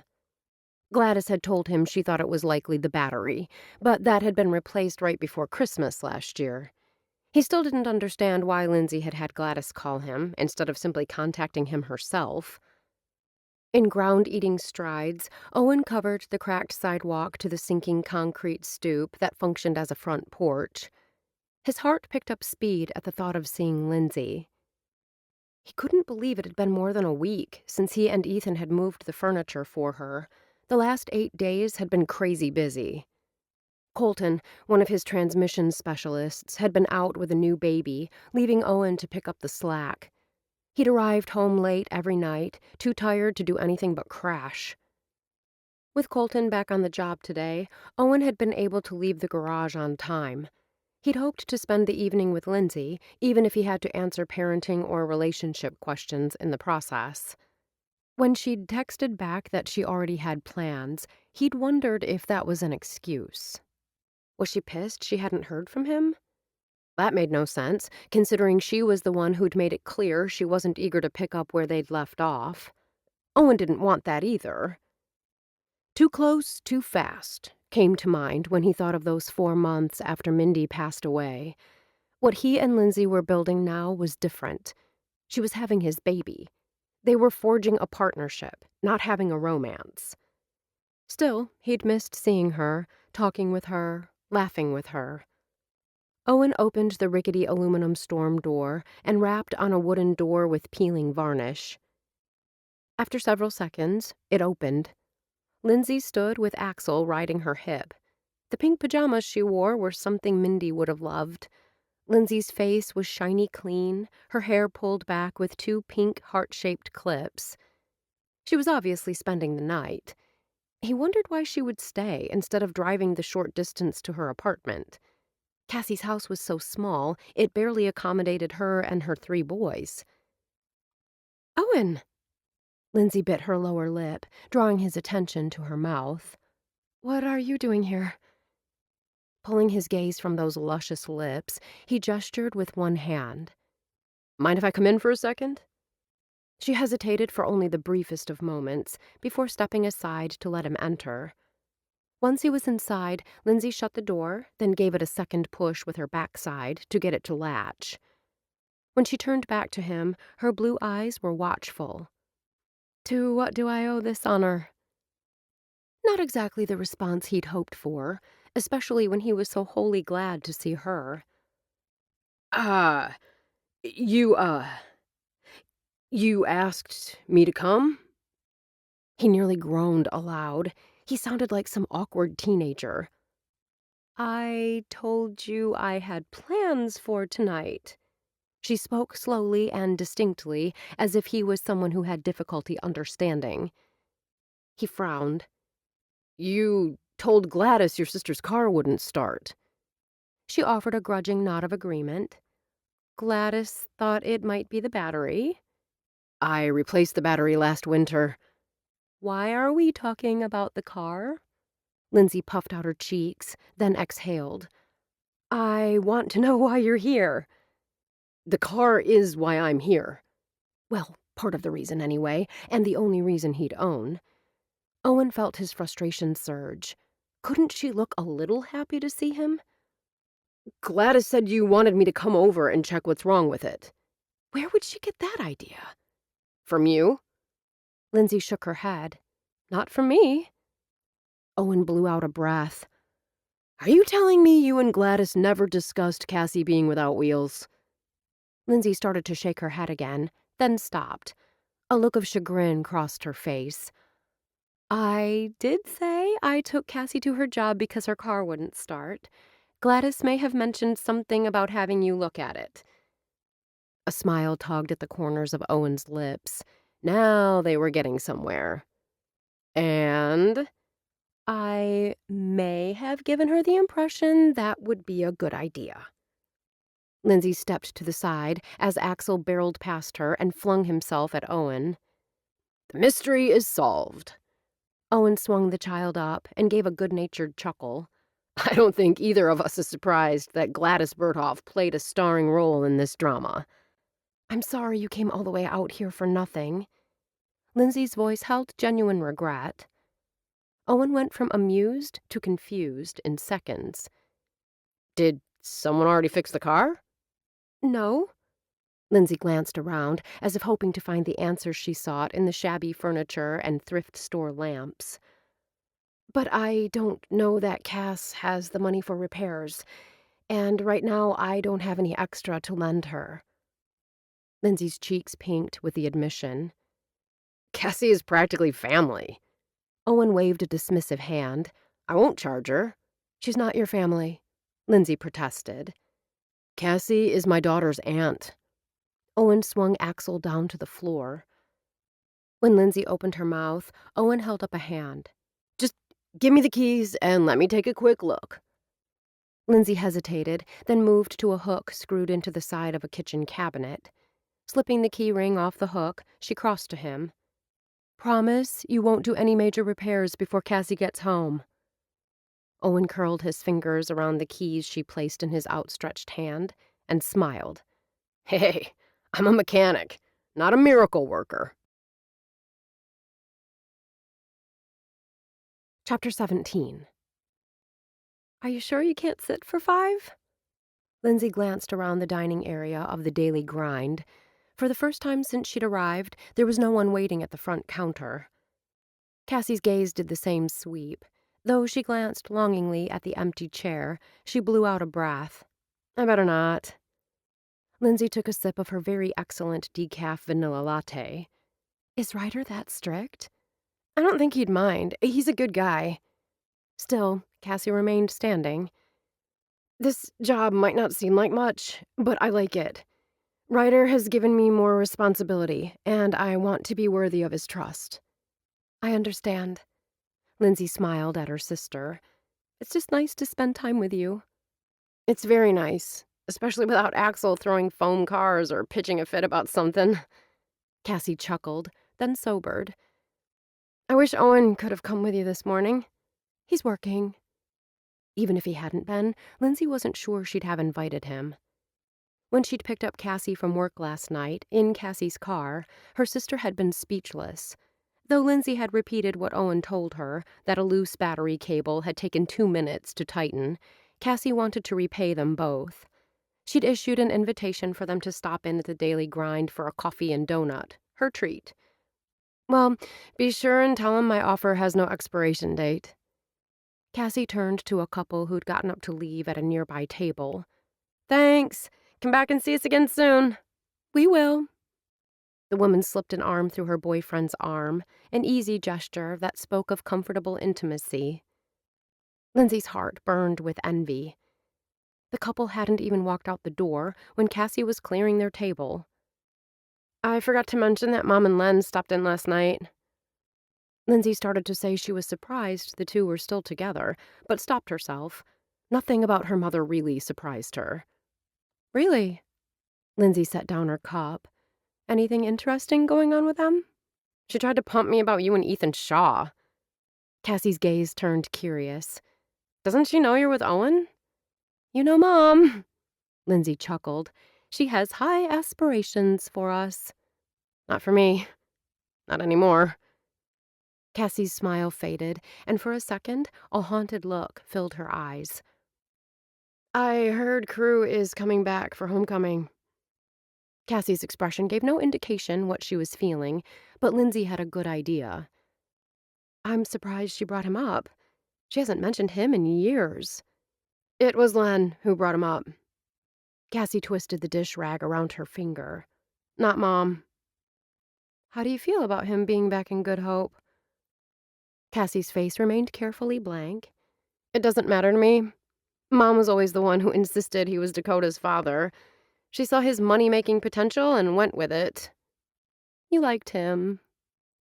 Cassie's blue eyes narrowed. I didn't know him. The words were cold enough to cut glass. What I meant was, most of the girls in this town were half in love with him. Lindsay kept her voice light. Heck, I was only in 7th grade and I thought he was hot. Lindsay was rewarded with a reluctant smile. There was more she could say, but nothing would be served by trying to get Cassie to admit she'd crushed on the football star who'd been a senior when she was a lowly freshman. But Lindsay remembered the way her sister's eyes had followed Crew when she thought no one was looking. It had been a puppy love kind of thing, sweet and innocent. A couple of months later, everything had changed for her sister. Cassie had never had a chance to be a teenager before she was propelled feet first into motherhood. The bells over the door jingled.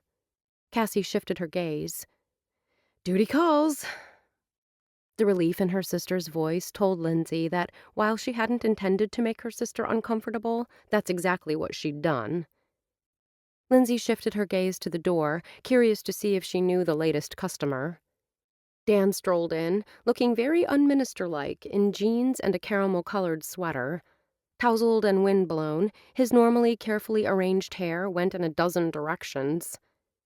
Cassie's smile widened when she saw him.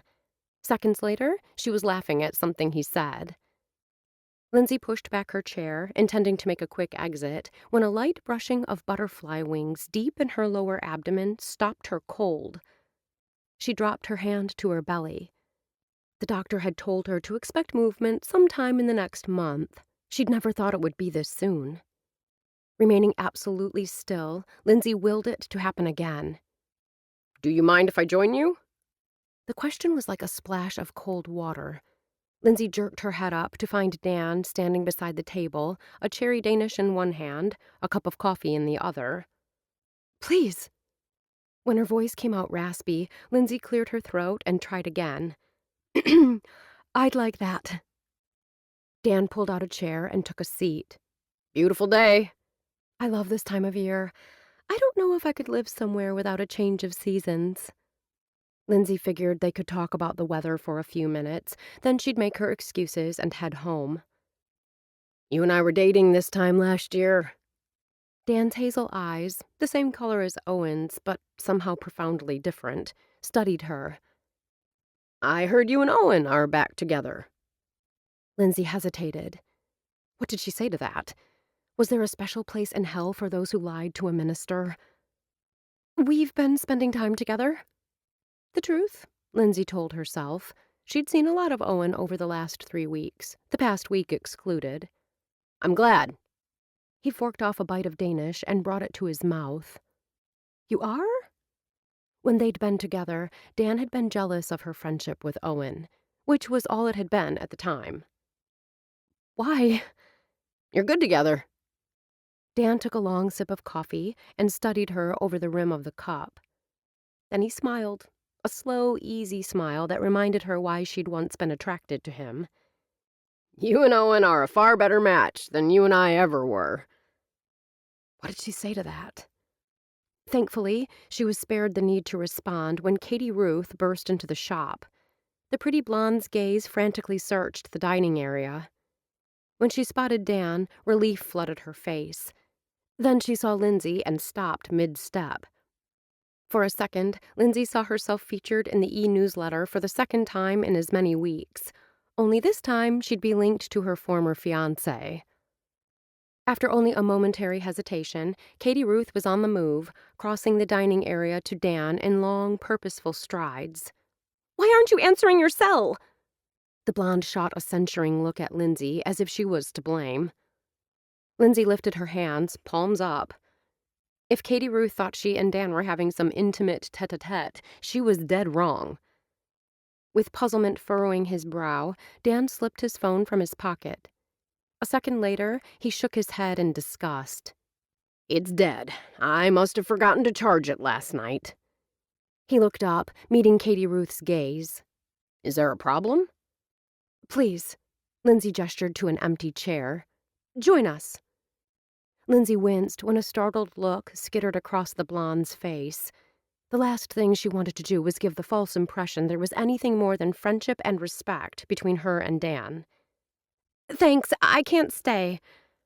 Katie Ruth leaned forward, pressing her palms against the table as she lowered her voice. I was at the church helping Marnie in the office when the call came in.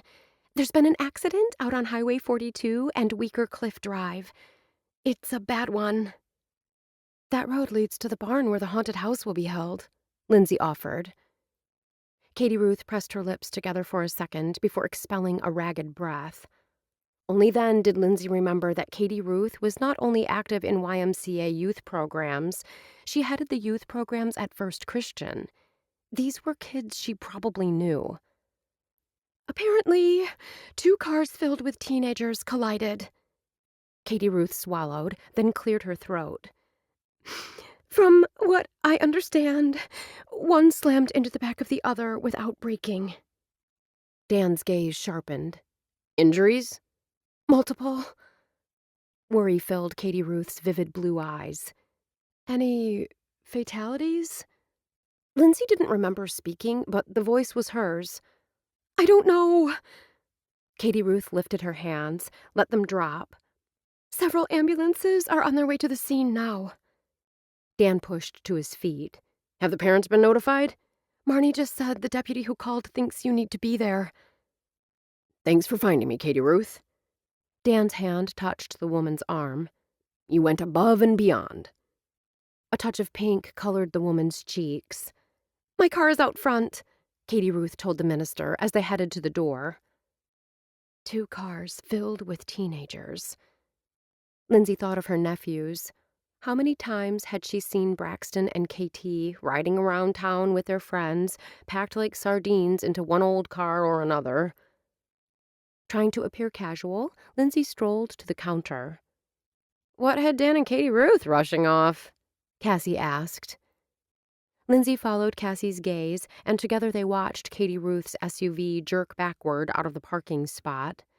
Then, with a squeal of tires, it shot like a rocket down the street. Something about Dan being needed somewhere. Lindsay waved an airy hand and fought to keep a nonchalant expression. I hope no one is hurt. The genuine caring in Cassie's voice had Lindsay's heart twisting. I need to get going, too. Lindsay paused, as if a question had just popped into her head. Are Braxton and KT watching Axel today? KT is home with him. Cassie shrugged. Braxton is hanging with friends. I think they were going to check out the progress on the haunted house. A ball of ice formed in the pit of Lindsay's stomach. Why? Cassie asked curiously. No reason. Somehow Lindsay managed a smile. Thanks for the latte. Lindsay cursed her decision to walk to the coffee shop this morning. Thankfully, she didn't live far. Once she was out of Cassie's sight, she began to jog. She'd made it a couple of blocks when a familiar red truck pulled to the curb. Owen rolled down his window and leaned out. Need a running partner? Without answering, Lindsay opened the door and slid into the passenger seat. I need you to take me to Weaker Cliff Drive and Highway 42. Even before she finished speaking, he'd put the truck in gear and they were on the move. What's going on there?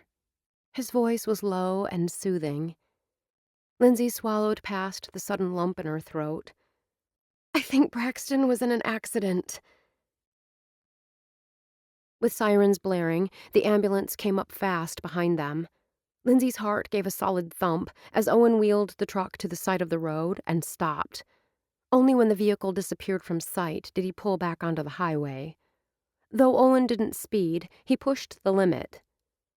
They'd just passed Gibraltar Bluff Road when a police cruiser, positioned across the southbound lane of the highway, forced them to stop. Lindsay recognized the deputy, but couldn't recall his name. We've got an accident up ahead. The young man wore mirrored sunglasses and a grave expression. Until the scene is cleared, the road is closed. You need to turn around. Unfastening her seatbelt, Lindsay leaned across Owen. Can you tell me if my nephew Braxton Lohmeyer is one of the injured? Are you the boy's guardian? Before Lindsay could respond, the radio pinned to the deputy's left shoulder squawked. He lifted a finger and listened. Copy that. Lindsay waited impatiently until the man's attention returned to her. My sister is his mother, but if her son is one of the injured, she'll be notified. The deputy made an impatient sweeping motion with his hand. You need to turn this truck around. Now. Owen obligingly slipped the truck into gear just as Lindsay shoved open her door.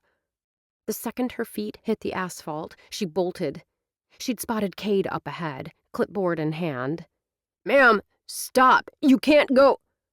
Lindsay ignored the deputy's shout and aimed for where the sheriff stood, engrossed in a conversation with Bob Tidball.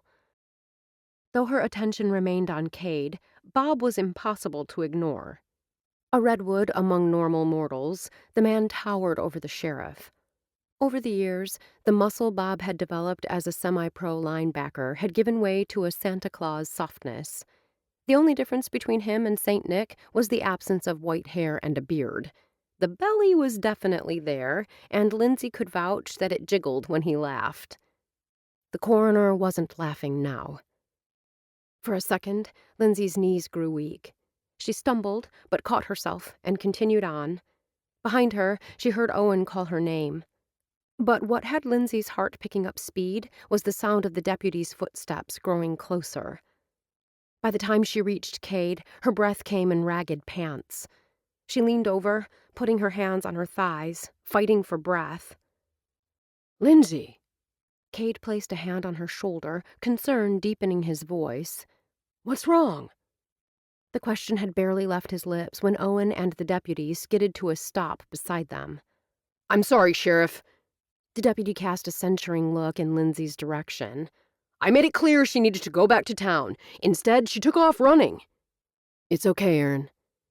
Cade waved away the deputy's obvious distress. Lindsay is a friend. The sheriff turned to Owen, who had moved to Lindsay's side. Unlike her, Owen didn't appear the least bit winded. What's going on? Owen began. Lindsay pushed herself upright and found her voice. Braxton, is he injured? Cade's gaze sharpened. Lindsay knew he could easily cite some kind of confidentiality statute, but she prayed he wouldn't go that route. After several long seconds, Cade lifted the clipboard. He scanned the list of names. When he lowered his hands, the gaze that met hers was strong and steady. Braxton isn't on the list. Meaning? Owen asked. He wasn't in either car. Lindsay blinked away the tears suddenly clouding her vision. You're positive? Yes. Before Cade could say more, Bob cleared his throat. Cade shot Lindsay an apologetic look. I'm sorry. Things are a little crazy right now. Someone died. Lindsay's heart swelled, making breathing difficult. While the nephew she loved was safe, someone else's child hadn't been as lucky. We have 2 fatalities. Cade's expression remained composed, but she saw the pain in his eyes. Sheriff Rallis? Another deputy, this one standing near one of the ambulances, motioned to Cade. I'm glad Braxton is safe. With a squeeze of her shoulder, Cade strode off. Lindsay barely remembered the walk to the truck. She remembered only Owen's supportive hand on her arm. Owen kept the conversation light on the drive back to town. Only when he'd pulled into her apartment parking lot and shut off the engine did he bring up the accident. Shouldn't you call and let Cassie know Braxton wasn't involved? Lindsay shook her head. She doesn't know there was an accident. I'm sure she's heard about it by now. Owen's hazel eyes remained hooded. If she hasn't, it won't take long for word to spread. You're right. Lindsay pulled out her phone. After a short conversation with her sister, she slumped back against the seat. Cass had heard. Now she can relax. Owen reached over and patted her hand. You can both relax. The warm reassurance in his touch had tears clouding her vision. I was so scared. That's understandable. Owen's voice reminded her of crushed rock over whiskey. When you love someone, you don't want anything bad to happen to them. It's a good reminder how those we love can be here one day and gone the next. The second she spoke the thoughtless words, Lindsay wished she could pull them back. Who was she to lecture Owen on the importance of making each day count? He, more than most, knew just how quickly things could change. You're right. There are no guarantees. Owen's eyes were somber. Still, life goes on. In the spring, you and I will welcome a daughter into our lives. Yes. Lindsay's lips curved. Before you know it, she'll be here. This probably isn't the best time, but I've been wondering what you discovered in your joint custody research. Lindsay stiffened, then recalled her conversation with Eliza. Owen, she reminded herself, was simply being a proactive dad. I'm happy to go over it with you, but I don't have my notes. He smiled. The high points will do. Tapping a finger against her lips, Lindsay thought for a moment. She mentally brought the research she'd done into some semblance of order in her head. The main pro was the child has the influence of both parents, and both are able to make legal decisions. What about the cons? Owen's gaze remained on her face. You had concerns. It was as we, or rather as I, thought. The stress of going back and forth can be difficult, especially for small children. Oh. The word came out on a long exhale. But all the articles said shared parenting is becoming the norm. Owen slowly nodded. I appreciate the information. Is joint custody something you're still planning to pursue? Though it was difficult, Lindsay kept all judgment from her voice. I want to be a strong presence in my daughter's life. That will never change. Before Lindsay could ask whether that was a yes or a no, he continued. But I can assure you that I will never try to take our child from you. Her heart suddenly squeezed tight in her chest. Without thinking, she reached over and placed her hand on his arm. Thank you. Another thing, He paused for a second before continuing. as we move forward, I'd like to focus on the present and not let what happened in the past impact our current relationship. As much as that's possible, anyway. Sleeping with you was a mistake. Lindsay kept her tone matter-of-fact. It's funny how, in retrospect, things that were impossible to see at the time become clear. I mean, you were still grieving. It had taken distance and a conversation with Eliza to bring that much-needed clarity. We got too close too fast, Owen agreed. She waved a hand. Totally agree. A muscle jumped in Owen's jaw. If you're willing, I'd like us to use the next 6 months to build on our earlier friendship. Though Lindsay knew what he was suggesting would undoubtedly be best for the baby, she hesitated. How do I know you won't one day just up and decide we're getting too close again? Owen's eyes took on a faraway look before refocusing on her.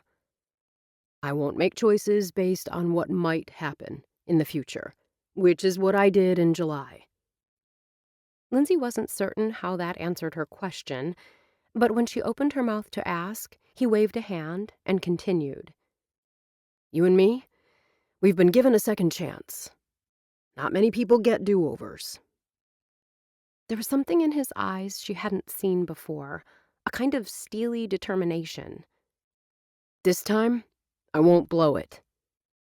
Owen turned his body to face Lindsay's, pulling her gaze to his.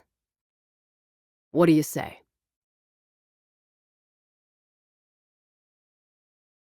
Chapter 18. Lindsay's breath caught in her throat. Owen stared at her, waiting for her response. I want... Her voice cracked. I want... Swinging her gaze away from Owen, she shoved open the door. I want to walk. She knew what he was asking. He was asking her to put her heart on the line again. Lindsay thought of all the times she'd condemned Cassie for being a fool over a man. She slammed the car door and mentally offered up an apology to her sister. Lindsay? Owen appeared at her side. His voice, as smooth as honey, broke through her thoughts. Would you mind if I hold your hand while we walk? Instead of saying no, the only sane, responsible answer, she shrugged as if it didn't matter to her one way or the other. Lindsay knew she shouldn't let him touch her, not with her feelings so raw and close to the surface. The feel of his hand on hers had her heart tripping. His was a strong hand, calloused and used to labor, but gentle, too. An image of his calloused palm caressing her bare skin sent a sudden shiver up her spine. As they strolled down the sidewalk, she remembered the intimacy they'd shared. If the number of times they'd made love had been an indication of the depths of his feelings, he'd never have been able to walk away from her the way he had. Apparently, she wasn't the only Lohmeyer female to confuse lust with love. If it wasn't so sad, it'd be funny. Could she trust him now? Could she trust her own judgment? Logic and emotion wove together in a tight ball, making it difficult for her to tell where one ended and the other began. There was so much Lindsay wanted to say to him, so much she needed him to understand. But where to begin? It was important to voice her feelings clearly, but with him so close, she was having difficulty concentrating. Lindsay stopped beneath a large oak and blurted, Are you proposing this because you hope in the end I'll agree to marry you? Those hazel eyes, framed by dark lashes, didn't leave her face. I won't lie. I believe us being married is the best thing for our daughter. But I also want to build a strong relationship with you. You weren't interested before. Lindsay could have cheered when her voice stayed even, giving no indication of her inner turmoil. I can only assume all of this is because of the baby. Things are different now.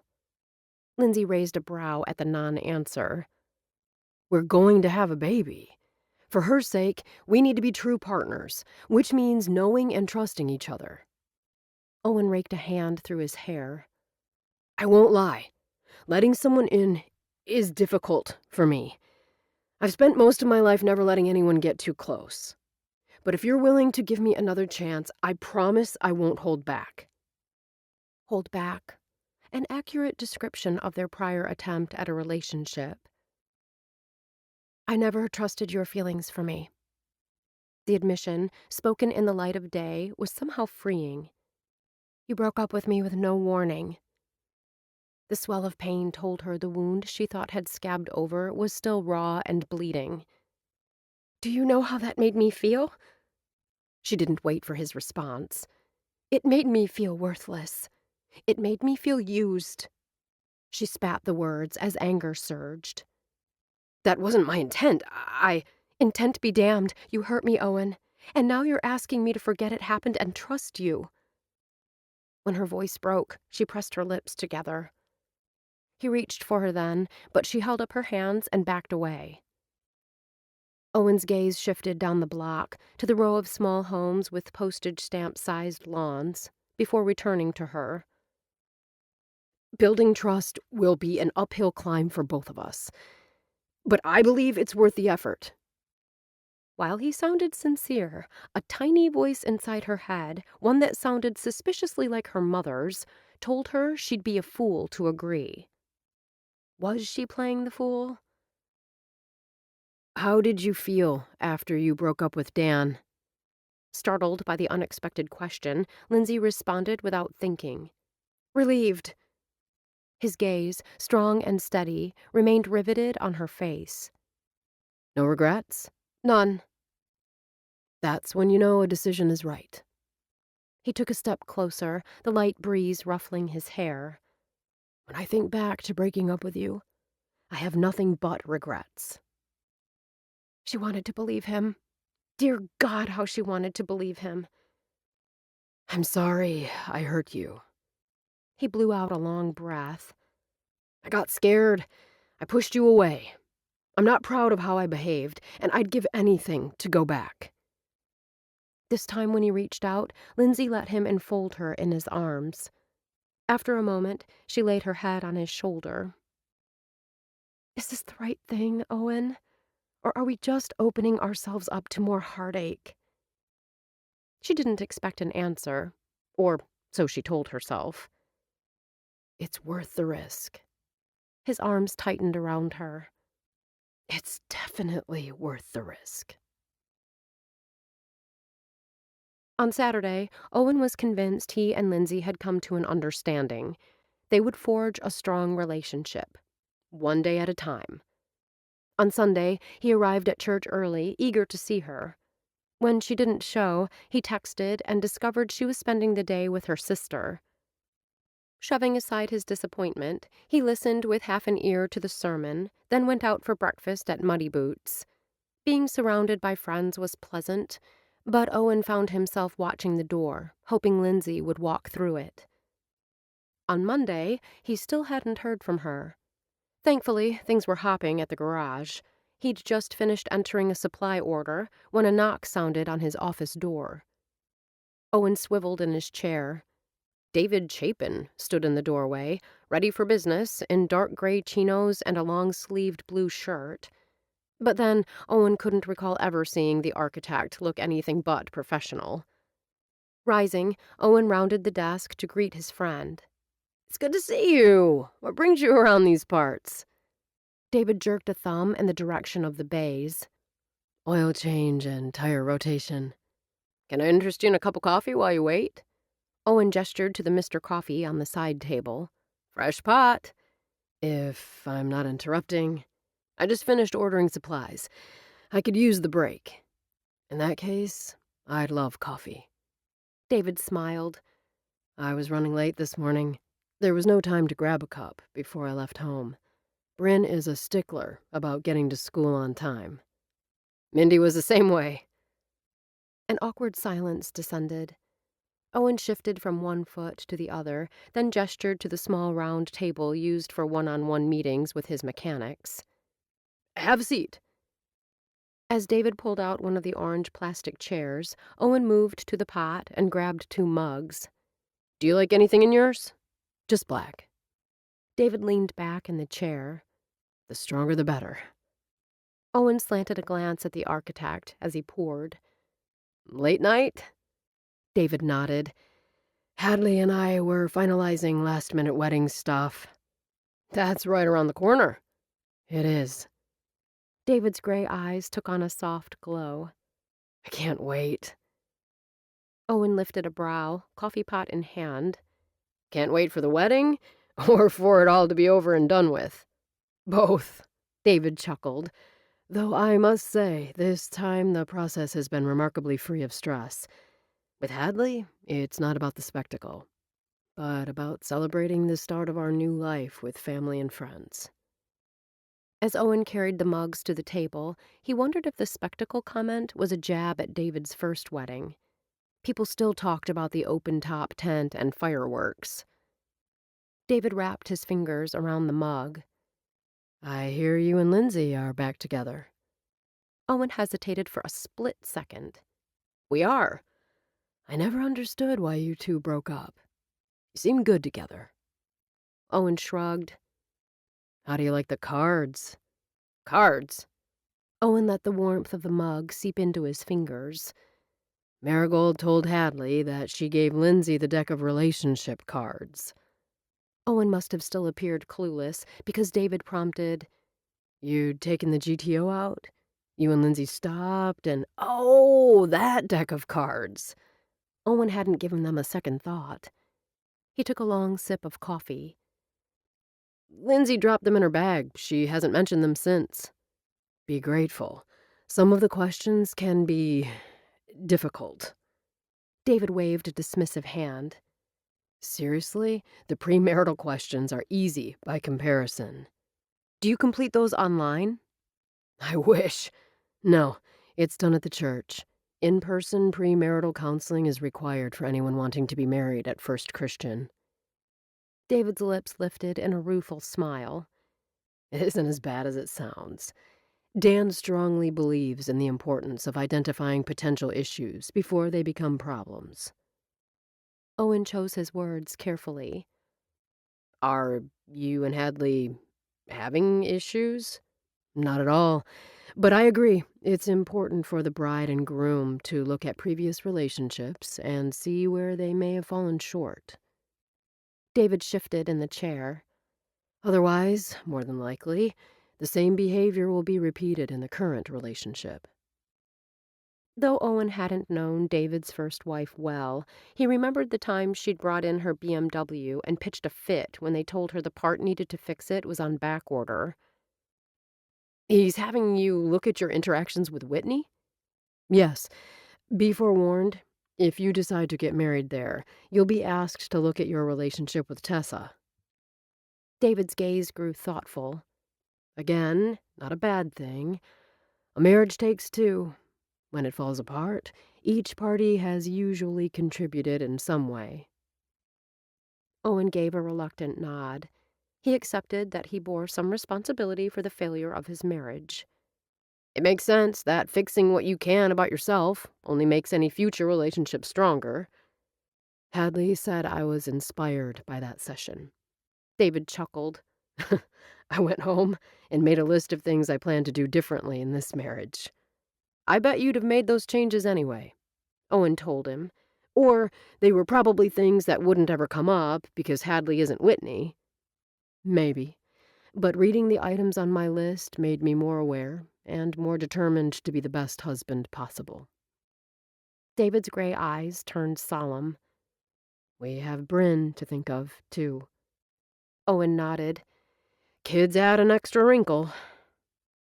Hadley and I want Bryn to see what a healthy relationship looks like. It was difficult for her when her mother moved to Florida. You understand. You went through the same thing with Mindy. A tightness filled Owen's chest. Mindy had suffered greatly when Tess had moved out.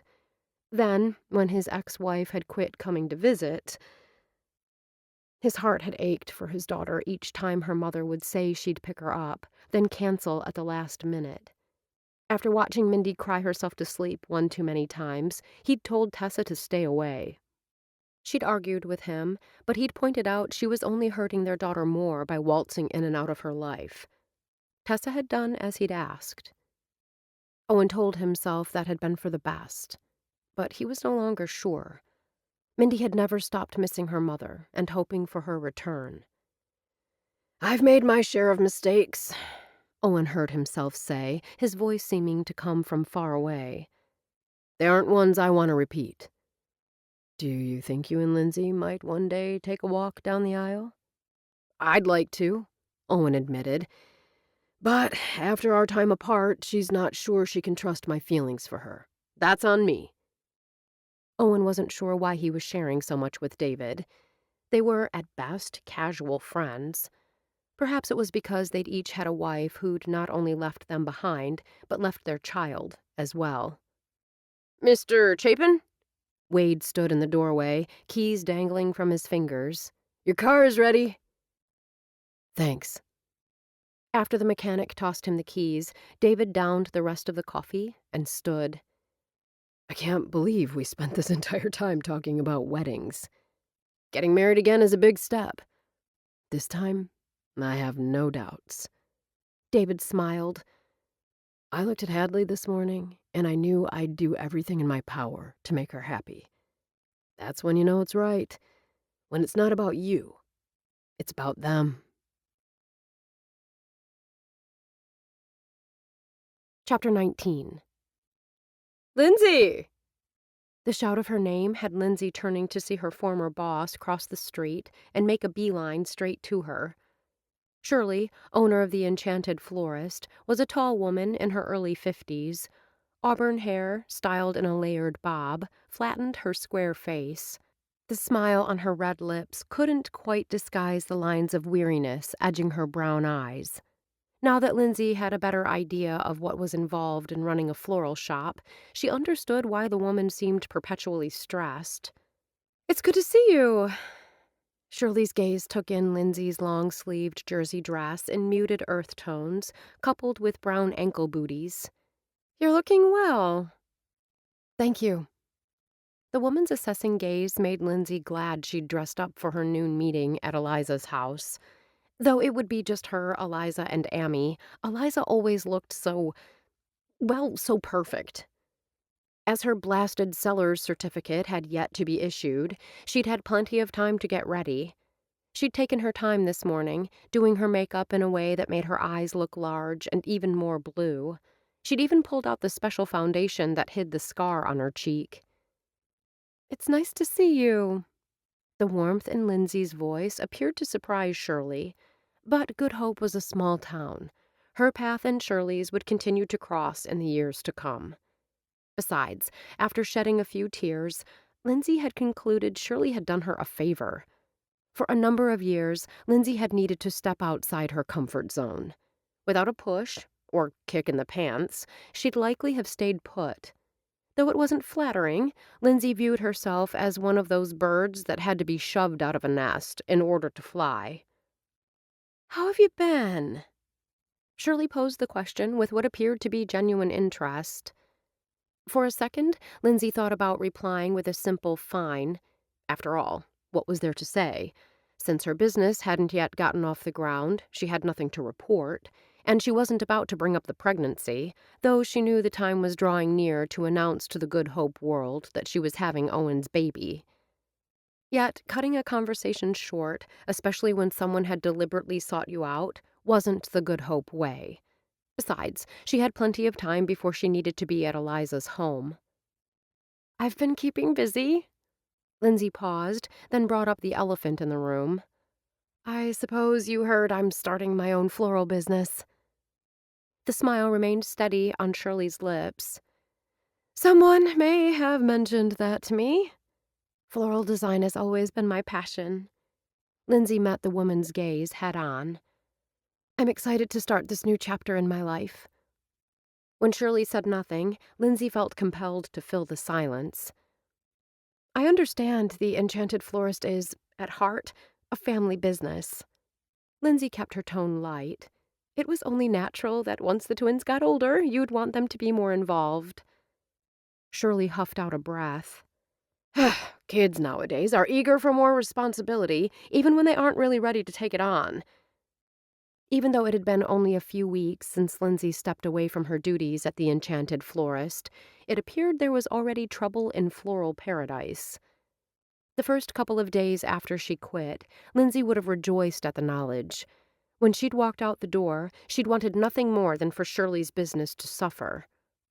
Perhaps the fact that she'd soon be a mother herself had given Lindsay new perspective. While she didn't appreciate how Shirley had treated her, she understood the woman's desire to increase her daughter's roles in the business. "I'm sure the girls will find their way. In no time at all, they'll be seasoned veterans." Lindsay's lips turned up. "Remember my first job as a designer? I did the wedding and reception flowers for that bride in Egg Harbor. She told you what she wanted and made it clear she wouldn't welcome any input from you or me."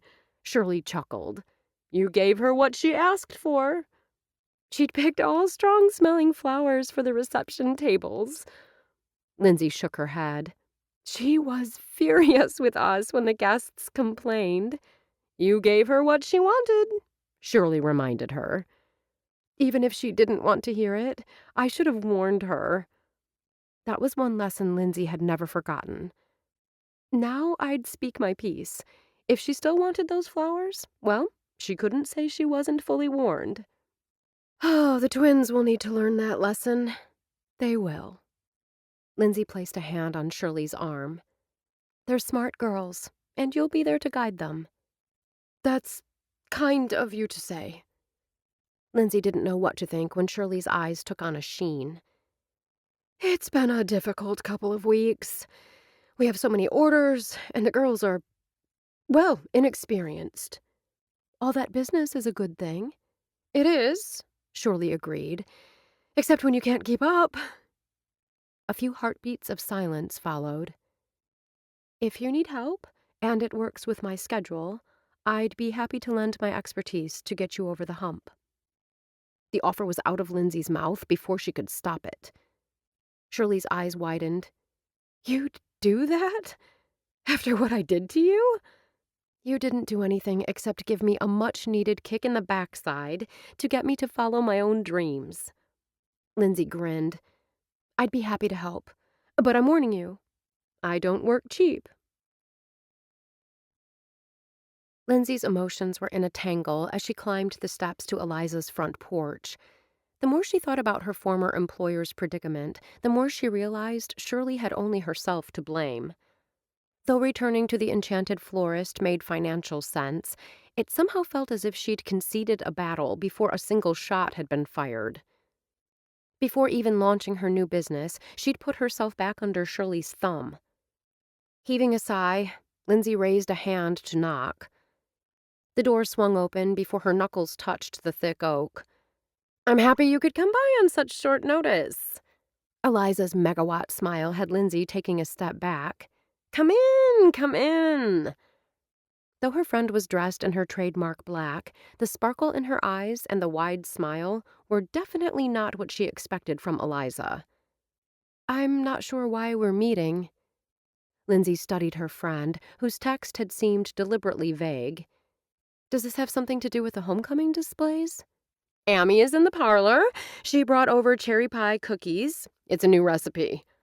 Eliza waved a perfectly manicured hand. "I've already had one. I think she's got another winner." The woman's flushed cheeks, broad smile, and happy chatter were worrisome signs. "Who are you, and what have you done with Eliza?" Her friend's trill of laughter only added to Lindsay's unease. Other than on her wedding day, she'd never seen Eliza so joyous. Amy sat on the divan, sipping a glass of lemonade. Eliza quickly filled a crystal tumbler for Lindsay. After handing it to her, Eliza commandeered the throne chair. This, at least, was expected behavior. Lindsay smiled at Amy. "Eliza said you brought some new cookies for us to try." Amy gestured to a box on the coffee table. "I wanted to put them on a plate, but Eliza told me not to bother." Okay, this was downright creepy. Eliza had never been one to eat cookies directly out of a box. The puzzled look in Amy's eyes seemed to agree with Lindsay's assessment. With Eliza munching happily on a cookie and Amy appearing content to sip lemonade, Lindsay took a stab at getting the conversation started. "I ran into Shirley on my way here." Lindsay quickly summarized their interaction, then added, "I agreed to put in a few hours each morning at the Enchanted Florist until my business takes off." "Have you lost your mind?" Eliza set down her glass with a decided thump. Her gray eyes narrowed and flashed. "Why would you do that after the way she treated you?" Warmth flooded Lindsay. Here was her friend, the woman she knew and loved. "I need money," Lindsay admitted. "Since leaving the Enchanted Florist, I have lots of expenses, but zero income."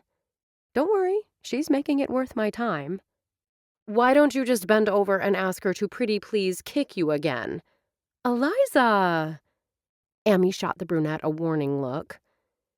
Eliza waved away the rebuke and turned to Lindsay. "You should have told her that if she has too much business, you'd be happy to take it off her hands." "It does seem like you're taking a step backward." Amy coupled the comment with an apologetic smile. "It made sense at the time." Lindsay sighed.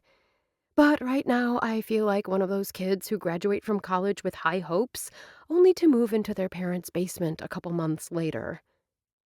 "It's not at all the same.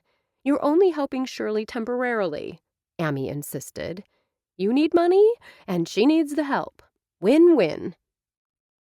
"Way to talk out of both sides of your mouth, Amy." But Eliza's chiding words held no bite. "Bottom line, Shirley doesn't deserve help. If I was Lindsay, I'd never have gone back." "You might if you needed money bad enough," Amy told Eliza. "If you recall, I went to work for Back at Muddy Boots to earn money for my store's furnace." "You went to work for Beckett Cross because you thought he was hot and you wanted in his pants." "You behave." Amy swatted her friend's arm. She couldn't contain her laughter. Eliza smirked and took a bite of cookie. Lindsay rolled her eyes, but felt herself settle at the teasing banter. "Well, Shirley is definitely not hot." "How much do you need?" Eliza leaned over as if intending to pull her phone from her bag and make a financial transfer right then. "The money can be in your account today." Amy lowered her cookie, her gaze settling on Lindsay. "I can lend you whatever you need." "Thank you both, but you're doing enough already." Lindsay softened the refusal with a smile as her heart swelled with love for these two women who always had her back. When Eliza opened her mouth to protest, Lindsay lifted a hand. "Forget Shirley. We've wasted enough time talking about her. I want to know what has you so giddy." Shock skittered across Eliza's face, followed by a haughty expression. "I don't do giddy." "Today you do." Amy's teasing tone and smile were infectious. "Come on, spill. What has Eliza Kendrick ready to burst into song?" Lindsay expected Eliza to stall, perhaps make them beg. Instead, a Cheshire cat smile lifted her friend's lips. "Kyle and I are pregnant." Amy squealed and launched herself at Eliza, nearly upending her glass of lemonade. "You're going to have a baby?" Lindsay choked out the words. Eliza returned Amy's hug, then sat back and grinned. "Well, I don't plan to give birth to a dog." Lindsay snorted out a laugh. Amy clasped her hands together. "I'm so very happy for you and Kyle." "It's wonderful news." Caught up in her friend's joy, Lindsay didn't take time to identify the emotions battering her heart. "Tell us all. We want the deets." "Well, we'd been trying for a couple of months." Eliza's smile turned wicked. "That's been a whole lot of fun." "Did you do a home pregnancy test?" Amy circled a hand, showing Lindsay that she wasn't the only one eager for details. "Beck and I were super nervous when we did ours. My hand was shaking so much I nearly dropped the stick in the toilet." "It was the same with us." Eliza's lips curved in remembrance. "Kyle didn't go into work. Once we had the results, we celebrated into the night." Eliza ended with, "We took flute glasses of club soda to the porch swing. While gazing into a sky filled with a million stars, we discussed our hopes and dreams for our baby. Lindsay thought of the test she'd done in the privacy of her bathroom and the panic that had gripped her when it came back positive. She shook off the memory and visualized Eliza's scene. That's so romantic. Eliza nodded, her expression turning dreamy. It was. A pang of longing had the next question stumbling out. Did Kyle go with you to the doctor when you confirmed the pregnancy? He wouldn't have missed it. Eliza let out a happy breath. The second we left the office, we called his parents.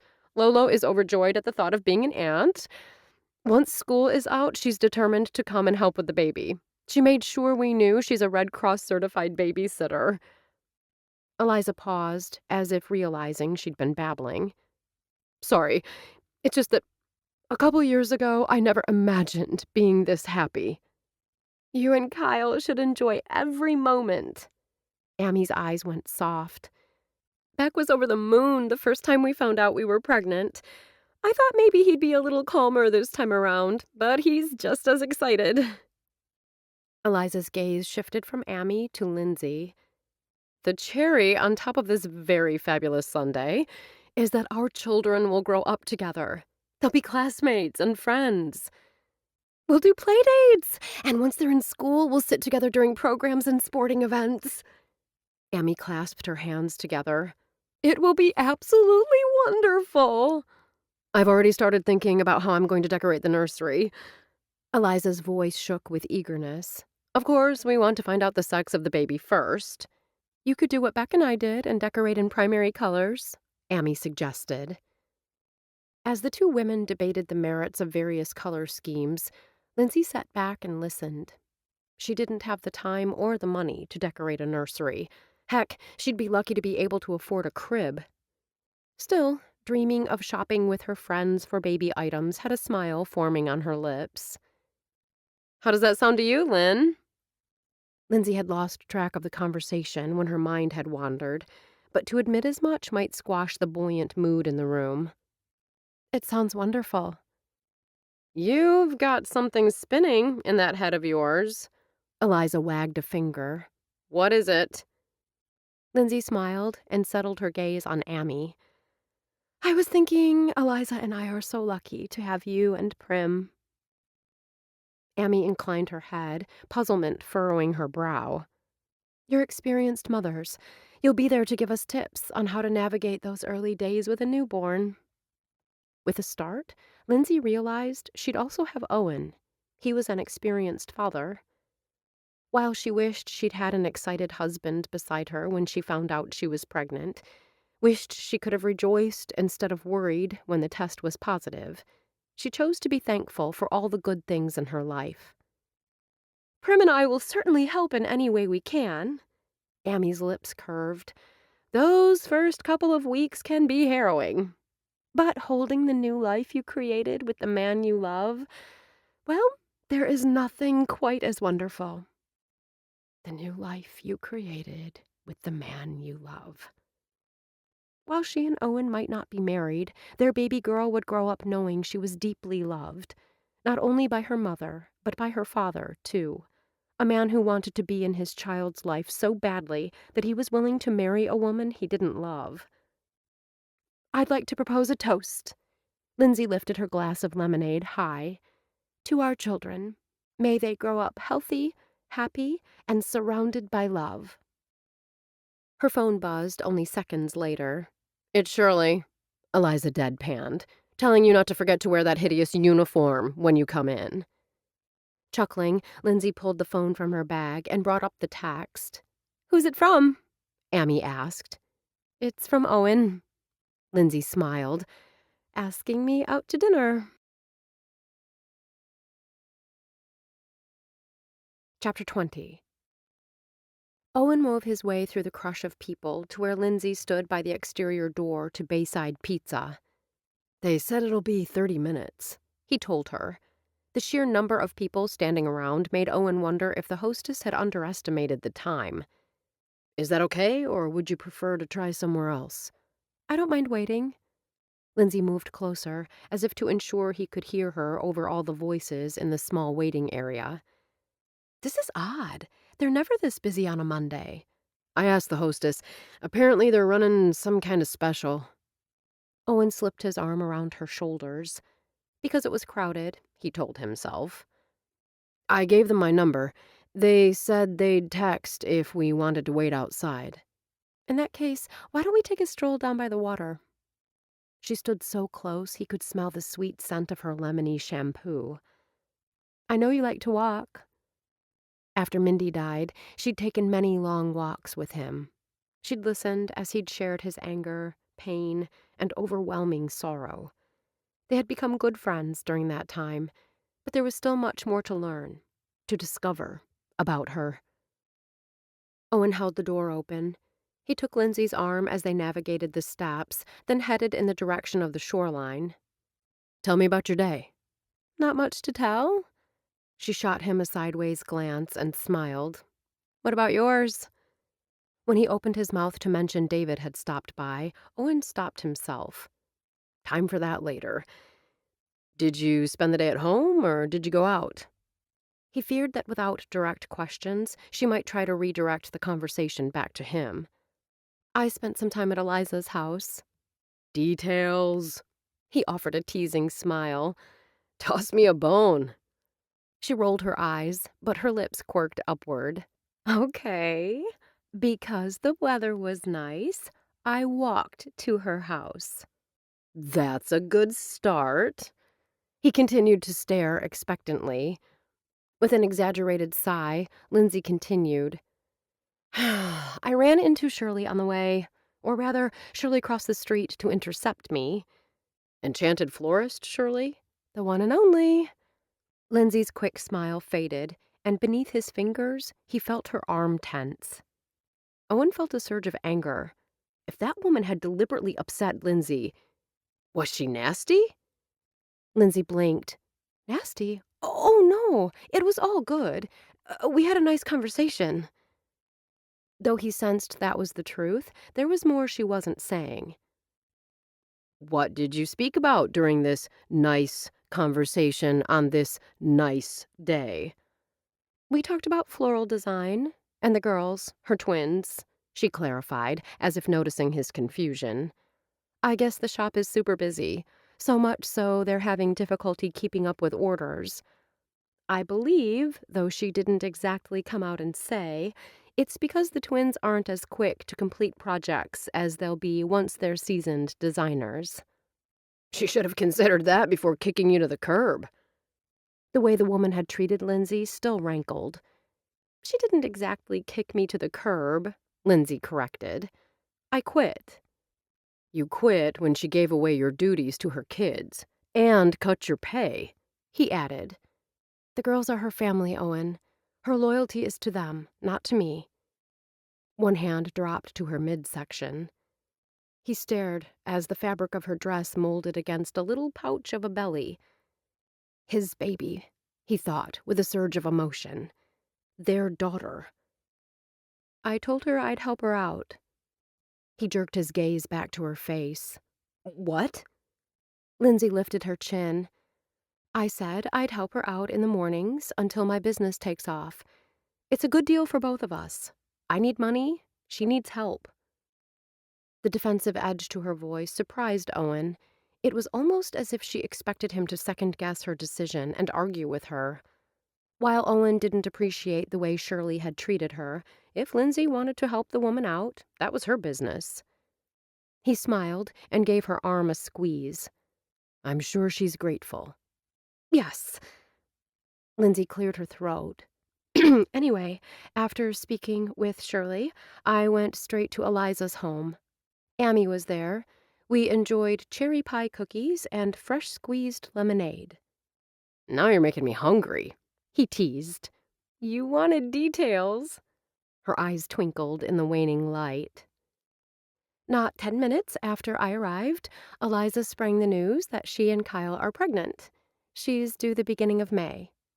They're super excited. Something in the way she delivered that last statement had Owen wondering if it was aimed at him. His initial response to the news of their pregnancy had been far different than how he felt now. You and I, we're super excited too. Lindsay's startled gaze flew to his. We are? I can't speak for you, but I'm super excited. Her smile started slowly. By the time it reached her eyes, her entire face glowed. I'm super excited too. His gaze locked with hers, and he couldn't look away. That same intense connection that had caused him to take a big step back from her in July, wrapped around him now like a tight glove. Eliza and Kyle haven't been married very long. Owen picked up a stone and flung it out over the water. It skipped several times, then plopped into the bay. I take it they were trying to get pregnant? Yes, they wanted a baby. Lindsay thought for a moment. When I was leaving, she mentioned something about them not getting any younger and wanting more than one. I don't think they'll wait long before trying for a second child. Owen thought of Eliza, with her perfect wardrobe and mile-high heels. I'm having difficulty seeing Eliza as the maternal type. It was a mistake. The off-the-cuff comment had Lindsay's back stiffening. Not surprising, since Lindsay was fiercely protective of her friends. Eliza is a warm, caring person. Lindsay bit off the words. She'll be an amazing mother. When Lolo stayed with them, Eliza was incredibly good to her. Whoa, it was simply an observation. I meant no disrespect. Owen raised his hands. I know she's your friend, but you have to admit Eliza can come across as prickly. It's her persona. A smile tugged at the corners of Lindsay's lips. Her I'm running the show and you better not cross me face is the one she shows the world. Inside, she's really a big marshmallow. Not about to touch that comment, Owen released the other stone in his hand. Instead of skipping across the water, this one plopped and sank. Kyle and Eliza are both busy people. When he didn't continue, Lindsay cocked her head. Have they given any thought to what they'll do once the baby comes? You mean in regard to childcare? He nodded. They've got that figured out. Lindsay squatted down and let the rocky sand sift through her fingers. She straightened and dusted off her hands. Eliza is already hot on the nanny hunt. Though she and Kyle frequently work from home, there are times when he needs to be on a job site and she needs to be at the store. Catherine will help out when she can, but she has her own life. I wouldn't think a nanny would be easy to find in a community as small as Good Hope. Owen deliberately kept his tone light. Not to mention how they know the unknown nanny will take good care of their baby. With all the reports of people abusing defenseless children in their care, it was his greatest concern. Granted, none of those stories had occurred in Good Hope, but the knowledge didn't ease his worry. Eliza and Kyle are willing to pay top dollar for the right person. Lindsay gave a little laugh. Trust me, whoever they pick will be screened within an inch of her life. They walked in silence for another minute. Do you realize? Owen paused to pick up another stone. Our baby will likely arrive more than a month ahead of theirs, and we haven't had a single conversation about childcare. Though he hadn't meant it as criticism, Lindsay visibly bristled. It's on my list of parenting questions. There hasn't been time. You're absolutely right. We've both been busy. Owen offered an easy smile. But we have time now. Not only didn't she smile back, but two lines formed between her brows. What do you think we should do? Owen nearly groaned aloud. This was why he'd rarely spoken up in school. One saving grace was his conversation with David that morning had gotten him thinking about his first marriage and his lack of support of Tessa and her career. His wife had been in college when Mindy had arrived. Tessa had given birth on Tuesday and returned to school the following Monday. Taking a few weeks off to care for their daughter hadn't been an option. Instead of empathizing with the difficult position she'd been in, he'd resented her being gone so much. Instead of being supportive, when she had been able to eke out a few hours with Mindy, he'd questioned her parenting skills. Shame flooded him. Owen, Lindsay touched his arm, her voice soft and filled with concern. "What's the matter?" Nothing. His chuckle sounded more like a croak. Owen cleared his throat. I haven't given the matter much thought. Why don't you kick off the discussion? "You're not getting off that easy, mister." Lindsay's tone held a teasing lilt. "You brought up the topic. You go first." Owen shifted from one foot to the other and went wide. I see us being in the same boat as Eliza and Kyle. I have my business. You'll have yours. Should we join the nanny hunt? Owen kept all judgment from his voice, though the thought of leaving their infant with a stranger, even a fully vetted one, made him feel a little sick. But he accepted that finding a caregiver was necessary. "Having someone come into the home can be pricey. I'm thinking we'll have to drop her off, either at someone's home or at a center." Lindsay blew out a breath. The daycare that recently opened in the Living Center might be a possibility. They take infants, but give priority to teachers and other school personnel. I'm hoping if we get on a wait list, by the time the baby is born, they'll have a space for her. Owen shoved his hands into his pockets. Are you thinking of taking any time off? You know how it is when you're building your own business? Lindsay's gaze shifted to the water. Taking time off, much less during peak wedding season, is tantamount to business suicide. The floral shop will be my bread and butter. I can't fail. The determination in her voice took him by surprise until he realized that she and Tessa had more than him in common. Lindsay would likely have the baby one week, then need to jump back into an insanely busy life the next. This time, however, his situation was different. When Mindy had been born, he'd been growing his business. The money from the greasy ranch had been critical to keeping a roof over their heads. Now, 10 years later, the business was firmly established, and he had a crew of men and women he could count on. Most centers won't take infants until they're 6 weeks old. Owen kept his tone conversational, not sure what she'd think of his offer. I can clear my schedule so I can be home with her until she's old enough for daycare. "You do that?" Surprise lit Lindsay's eyes, even as her brow furrowed. "Take off that much time?" If you're agreeable, I'll make it work. Supportive, he told himself. Make sure she understands you support her career. I know how important getting this new business off the ground is to you. "Thank you, Owen." Relief blanketed her face. "Seriously, I can't tell you how much this means to me." It's not a hardship.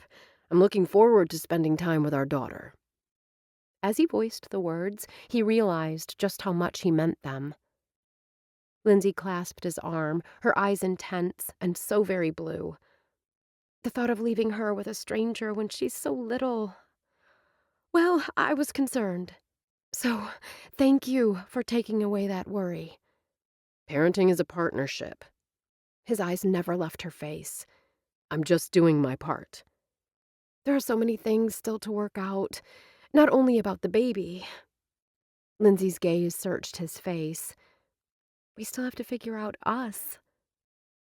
Sensing her rising distress, Owen shifted, gathered her close, and kissed her temple. That will work out too.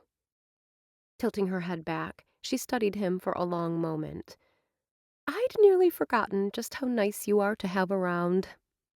The sentiment soothed like balm on an open wound. Despite all that had happened between them, she was still happy to have him in her life. I'm not going anywhere, He vowed, twining the strands of her hair loosely around his fingers. Her eyes darkened to a deep blue. "Good." Without warning, she wrapped her arms around his neck and kissed him on the mouth. Her lips brushed over his for only a second, but it was still a kiss. Owen's heart gave a solid thump against his chest. When she stepped back and looked at him with a bewildered expression, he smiled reassuringly and trailed a not quite steady finger along the line of her jaw, then up the faint scar slashing across her cheek. You're so lovely. She shook her head. I'm not. Let me be the judge of that. He studied her with an intensity that had bright patches of red blooming on her cheeks. Your eyes are amazing. In all the time I've known you, I still haven't figured out what color they are. They're blue. Her blush deepened, and she looked away, but not before he saw desire reflected in eyes the color of storm-tossed seas. They're also gray and a little green. He let his gaze drop to her mouth. He heard her breath catch, then begin again. She moistened her lips with the tip of her tongue, and his mouth went dry. I want to kiss you.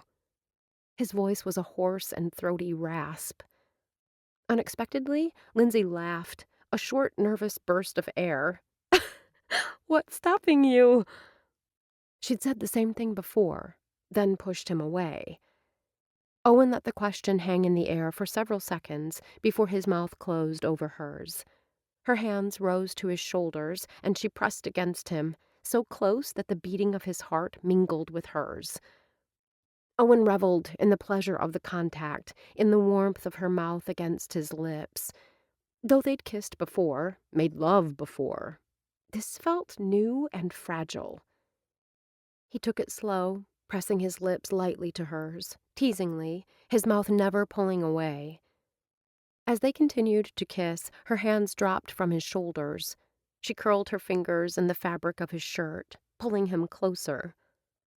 Owen slid his tongue lightly over her lips, and when she opened that sweet mouth, a dizzying barrage of sensual images of the two of them together flashed before him. When they came up for air, need was a stark, carnal hunger. Let's go. A jarring ring cut off his words. Lindsay released her hold on his shirt and stumbled back. Owen reached for her. She shook her head. Check your phone. He made no move to pull it from his pocket. You better look. Her breath came in little puffs, and bright spots of pink dotted her cheeks. It could be important. Retrieving his phone, he glanced at the display. It's Bayside. Our table is ready.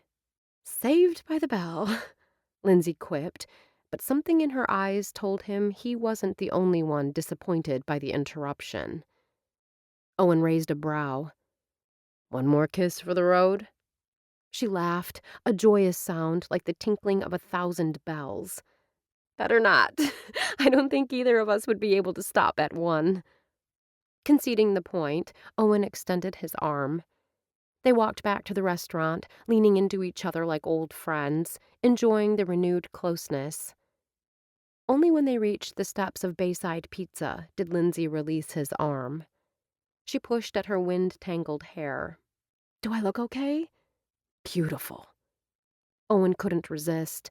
Leaning over, he kissed her softly, wishing, not for the first time, he'd turned off the ringer on his phone. Chapter 21. Lindsay finished off her second slice of pizza and reached for a third. If her mother had been sitting across from her, Anita would have slapped her hand and warned her about getting fat. Telling her mother that she'd eaten light all day never made a difference. But it wasn't her mother across from her. It was Owen, and he was smiling. The warmth and desire in those hazel eyes had her losing track of what she'd been about to say. What were we talking about? She stammered. You were telling me about Cassie. That's right. A lump formed in Lindsay's throat. She sipped her drink to dispel it. When Cassie got pregnant, I wasn't there for her. Not the way I should have been. You were very young. I was 12, almost 13. Old enough. Guilt flooded her. I wanted to be supportive, but I didn't know how. I didn't understand how it could have happened. As far as I knew, my sister had never been on a date. Owen lifted his third slice, not that she was counting, but didn't take a bite. How did your mother react? She was stunned. Lindsay's heart picked up speed as she recalled that long-ago night when Cassie had called them all into the living room. Bernie went ballistic. Owen finally bit into the pizza. He chewed thoughtfully, his watchful gaze never leaving her face. Bernie was your stepfather. Bernie fished back. The bagel king. Lindsay rolled her eyes. She'd done her best to forget the man her mother had impulsively married after her father's death. Marrying him was the biggest mistake my mother ever made. Owen set down the half-eaten slice and picked up his tumbler of tea. What was he like? On the surface, nice. Underneath, a bully. Lindsay's teeth found her bottom lip. When Cassie announced she was pregnant, Bernie exploded. He called Cassie horrible names. A muscle in Owen's jaw jumped. Where was your mother when this was happening? Right there. She stood there and let that vile man spew his venom. Lindsay dropped the pizza back to her plate, her appetite gone. Mom was shocked. I get that. She'd had high hopes for Cassie. I get that, too. But she shouldn't have allowed Bernie to talk to her child that way. Lindsay shuddered. Cassie began to sob. I couldn't take it anymore. I stepped in front of her and told Bernie to shut up, to leave my sister alone. For a second, Lindsay was back in their old living room, the one decorated with Bernie's money. Her stomach pitched. Did he? Owen prompted, his voice a low rumble. Did he stop? He backhanded me. Lindsay's hand rose to her face, recalling the explosion of pain. He hit me so hard it knocked me off my feet. Owen's eyes flashed. The son of a... It brought Mom out of her stupor. She ordered him out of the house and called the sheriff. Bernie had poked the bear, and she was out for blood. Lindsay's lips lifted in a sardonic smile. She filed for divorce and used the money from the settlement to open Crumb and Cake. All's well that ends well.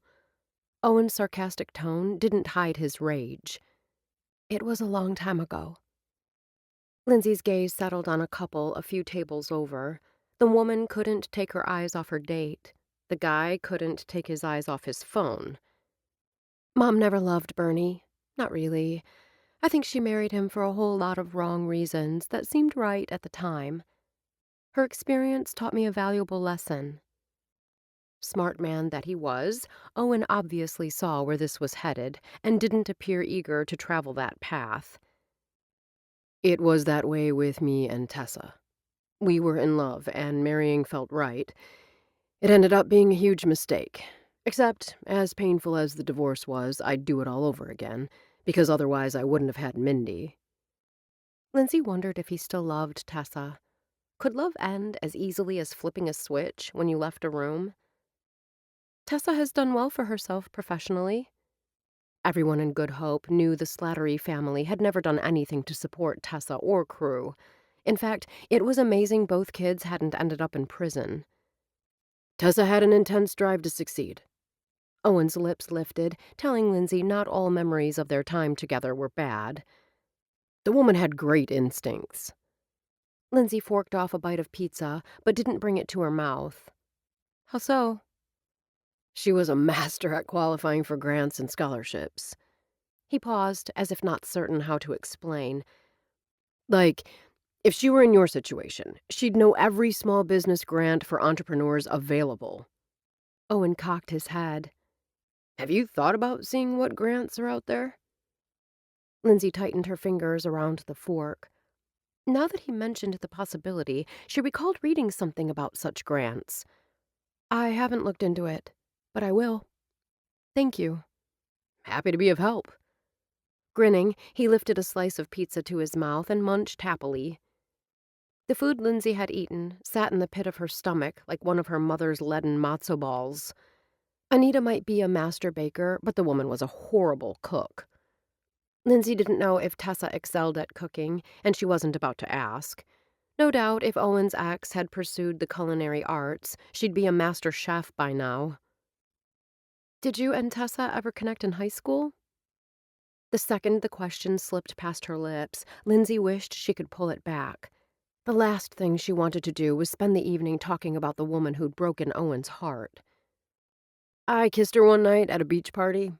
There was always a lot of kissing at the bonfires. Owen waved a dismissive hand. Along with the consumption of endless amounts of alcohol. Amy and I attended just one of those parties. Breathing suddenly became difficult. She lost control of the car on our way home, and we hit a tree. Lindsay didn't need to elaborate. The accident had been big news in the tightly knit community. That's where you got this. Owen trailed a finger down the scar on her cheek. Lindsay sat back, suddenly self-conscious. I have makeup that does a good job covering it, but it's expensive. I reserve it for special occasions. Grasping her hand, Owen brought it to his mouth and pressed a kiss into the palm. His gaze never left her face. You survived injuries that nearly took your life. The scar is a symbol of your strength. Lindsay dropped her gaze as tears threatened. I'm thankful you lived. His thumb caressed her palm. If you hadn't, I wouldn't be sitting here with you now. We wouldn't be having a baby together. Your life would be easier. My life would be empty.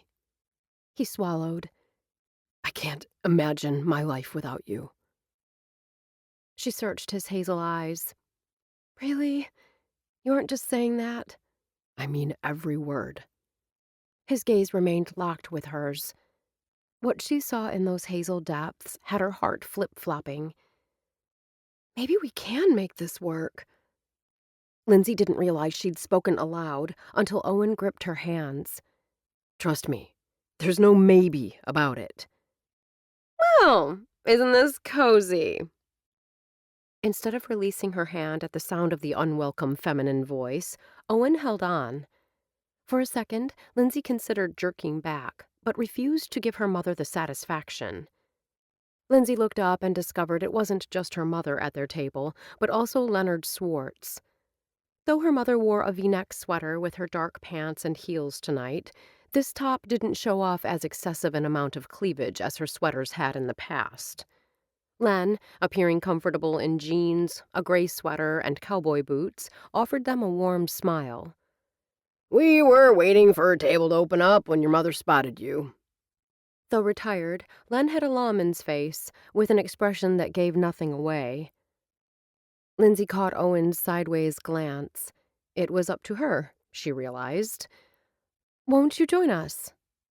We wouldn't want to intrude, Len began, but Anita had already pulled out a chair and sat down. Are you two dating again? Anita demanded as the waitress hurried over. Darlin'. Len placed a hand over Anita's and gave it a pat.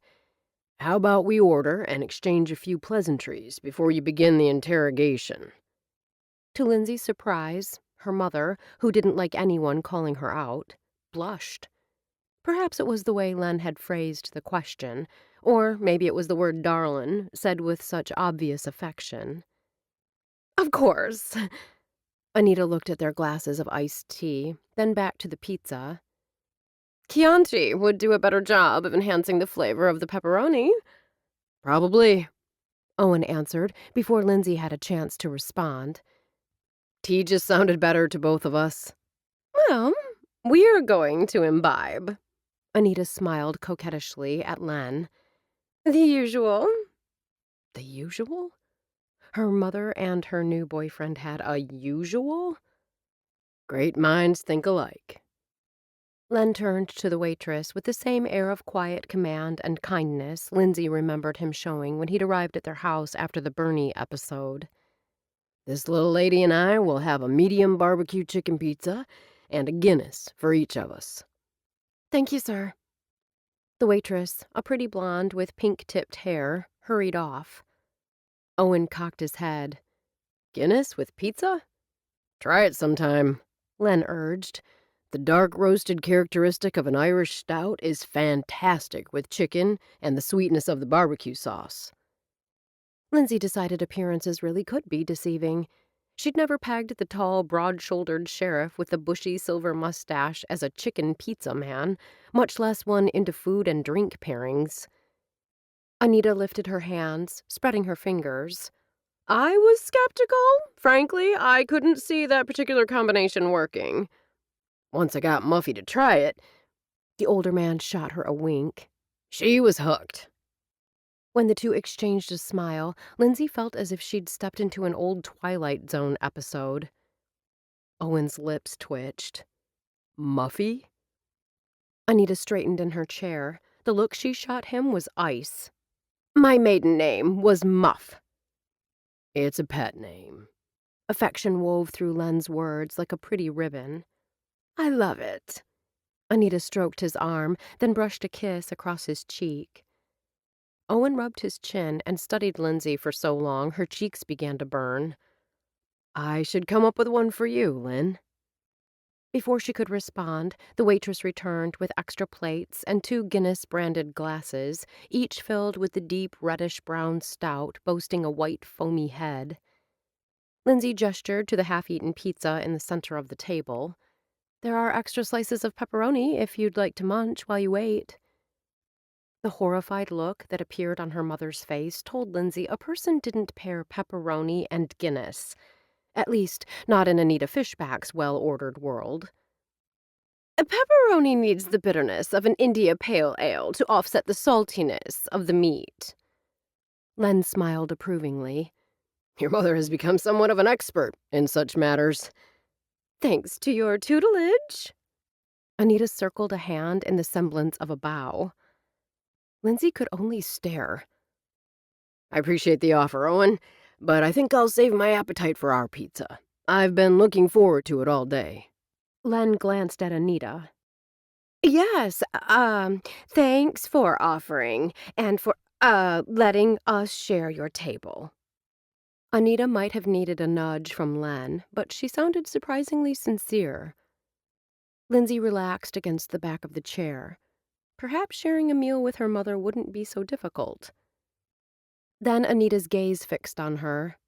Did you happen to read The Open Door today? Something in her mother's assessing gaze had unease traveling up Lindsay's spine. She tried to imagine what could have been in the e-newsletter. Did it involve Cassie? Or one of her children? God, she hoped not. Cassie and the boys had been doing so well lately. Cassie had embraced the added responsibilities Ryder had given her at the daily grind, and the boys had both made the honor roll last quarter. Surely the news didn't involve her niece. Dakota was back in Good Hope for the semester, hoping to earn enough money to return to college in the spring.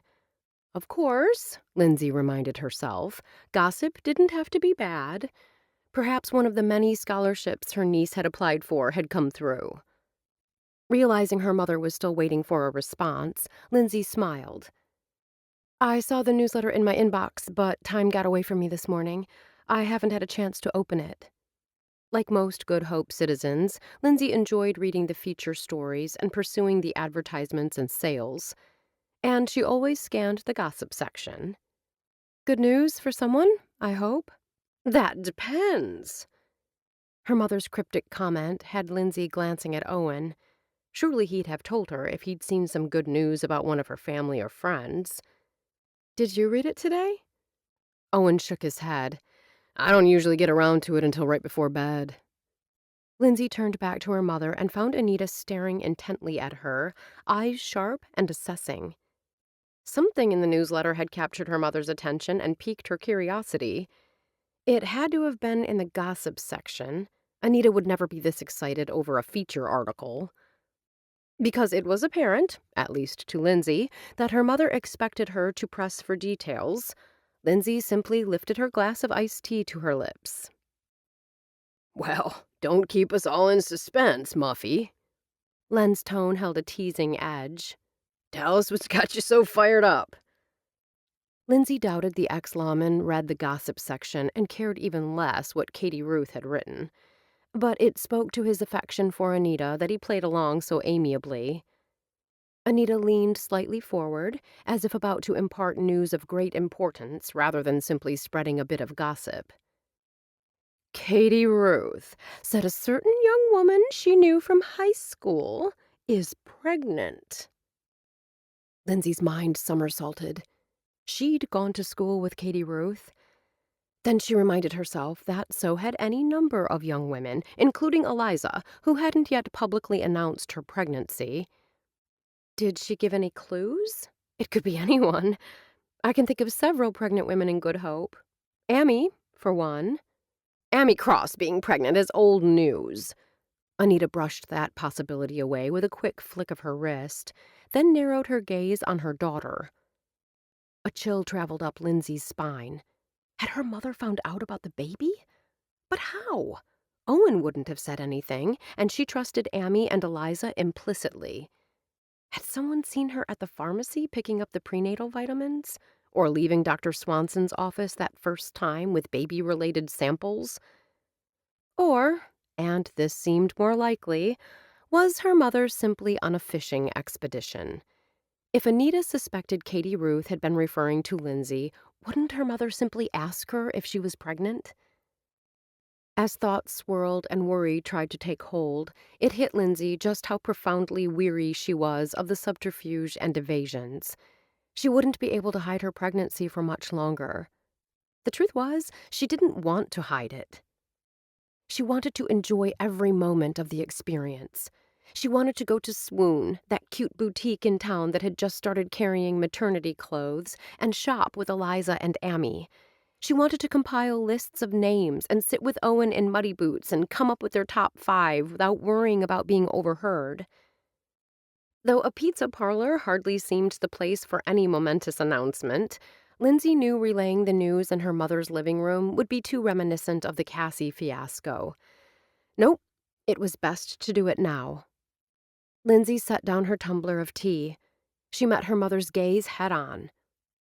"I'm pregnant. I think Finn's pregnant."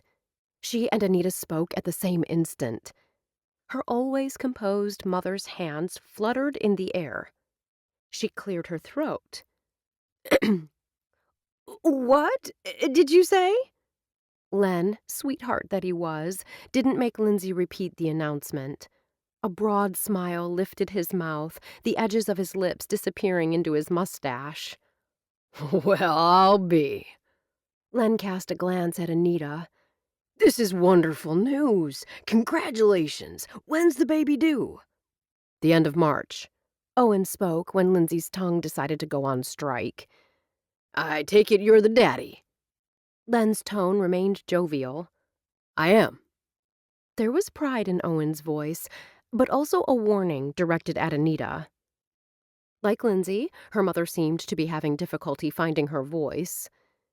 You're a lucky man, Owen. A shadow passed briefly over Len's rugged features. My wife and I weren't able to have children. Last weekend, Anita and I watched Axel while Cassie was working. Little boys are a lot of fun. "We're having a girl," Owen told the older man.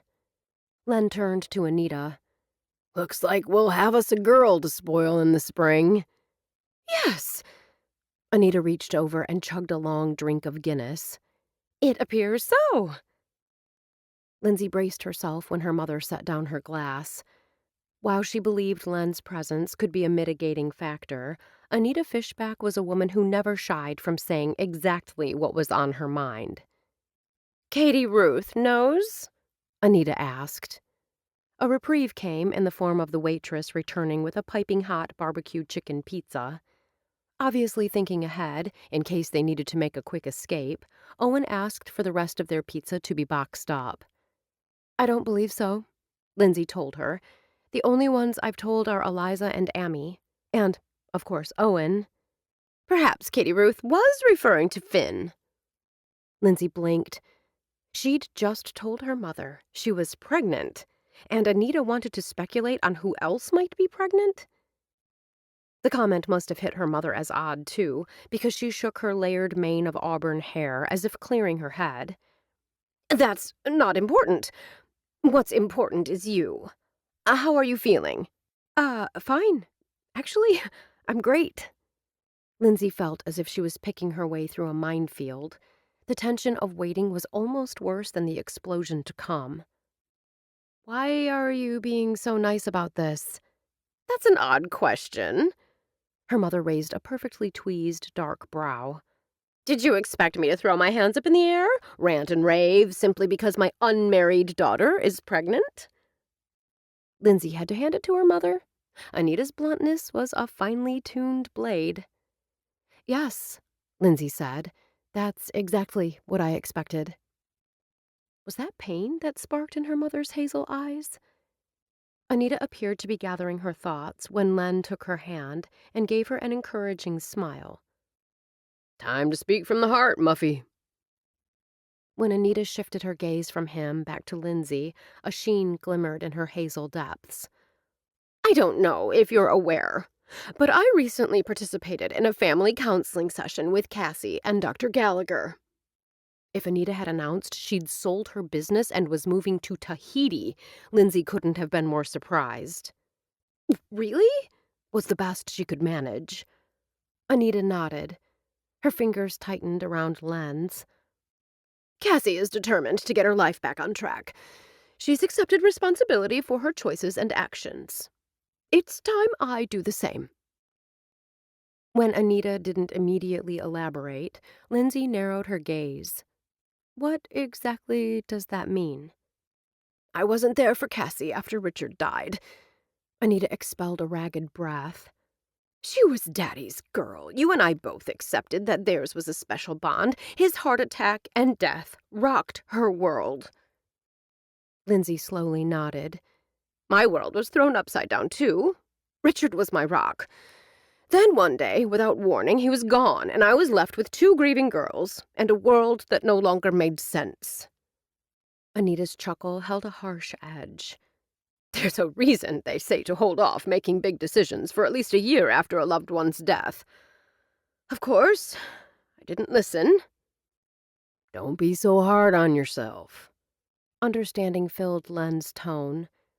I made plenty of mistakes myself that first year after Margaret died. I should never have brought Bernie into our lives. I was lonely. I didn't love him, not the way a woman should love her husband. I realize that now. Without love, a marriage is doomed to fail. Len's eyes took on a distant look, as he no doubt thought of his beloved wife who'd passed on several years earlier. Cassie saw the marriage as a betrayal of her father, and withdrew into herself. Worse, we all bore the brunt of Bernie's temper and mood swings during the years we were married. Tears, actual tears, glistened in Anita's eyes. Lindsay couldn't recall ever seeing her mother cry. Even at her husband's funeral, she'd remained stoic. I should have kicked him out long before he destroyed Cassie's sense of self-worth. And struck you. Anita reached across the table and surprised Lindsay by clasping her cold hand. I should have supported my daughters when they needed me most. Lindsay didn't know what to think. This was a side of her mother she barely remembered. What are you saying? Anita met and held Lindsay's gaze. I'll be here for you. Chapter 22. Owen unlocked his front door and pushed it open. Even after all the sorrows the single-story craftsman-style house had witnessed within its walls, coming home still comforted him. Each time he opened his red front door, he thought of Mindy and how she'd begged him to change the color to hot pink. She'd insisted that shade would look perfectly lovely with the dark gray exterior. She might have been right. If he could go back, he'd paint the door pink just to see her smile. You lured me here. Owen flipped on the lights and stepped back to let Lindsay enter. He inclined his head, not certain he'd heard her correctly. What did you say? You lured me with your promise of Chunky Monkey. I suppose I did. Owen chuckled, then sobered. I don't think either of us was ready to call it a night. While it was nice having Len and your mother join us, it was also stressful, Lindsay supplied, and a little bit weird. He nodded. On that note of agreement, follow me to the kitchen. Once there, Owen moved to the refrigerator. By the time he pulled the carton out of the freezer's cavernous depths, Lindsay was sitting at the counter on one of the stools, 2 large spoons in her hand. No bowls? He took a seat beside her and removed the ice cream lid. She handed him a spoon. This is an eat straight out of the carton kind of night. He bowed to her wishes and waited for her to take the first spoonful before dipping into the rich and creamy depths. The evening went fairly well, considering the bombshell we dropped on your mother. I was surprised how well she took the news, though I think the second glass of Guinness helped. It was creepy. Lindsay spoke around a spoonful of banana ice cream and chunks of fudge. It was as if aliens had taken possession of my mother's body and replaced her with a robot. She didn't yell, not once, and she was nice to you. I'm a nice guy. You've always been nice. Lindsay wagged a spoon at him.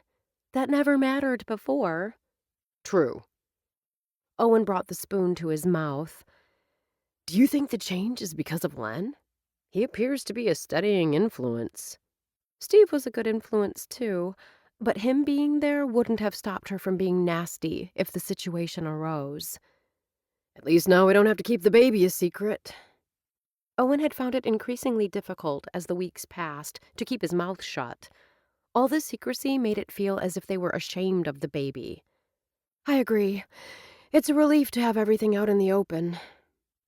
Lindsay's gaze turned thoughtful as she sat back, her empty spoon poised over the carton. She looked so pretty and so at home, sitting in his kitchen, that it seemed natural to lean over and kiss her. Her spoon clattered on the counter as his lips continued their onslaught. When her arms looped around his neck, he deepened the kiss. He'd missed this, he realized, missed this closeness with her. But as the heat rose between them, kissing was no longer enough. He wanted to run his hands across her smooth skin and stroke those sensitive places that never failed to arouse. He wanted to be as close to her as physically possible.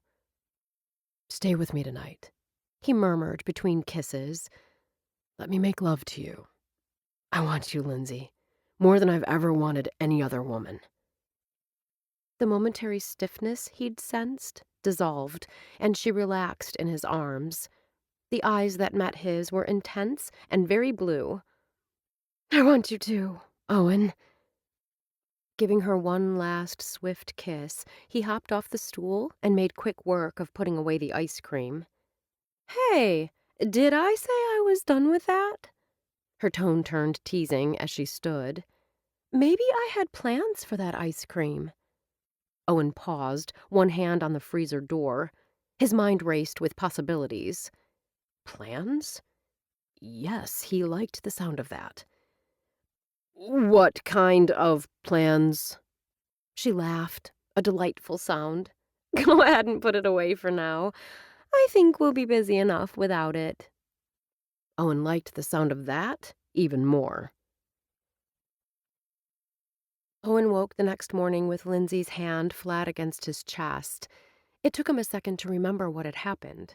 The dinner at Bayside Pizza, sharing a carton of ice cream in his kitchen, endless kisses.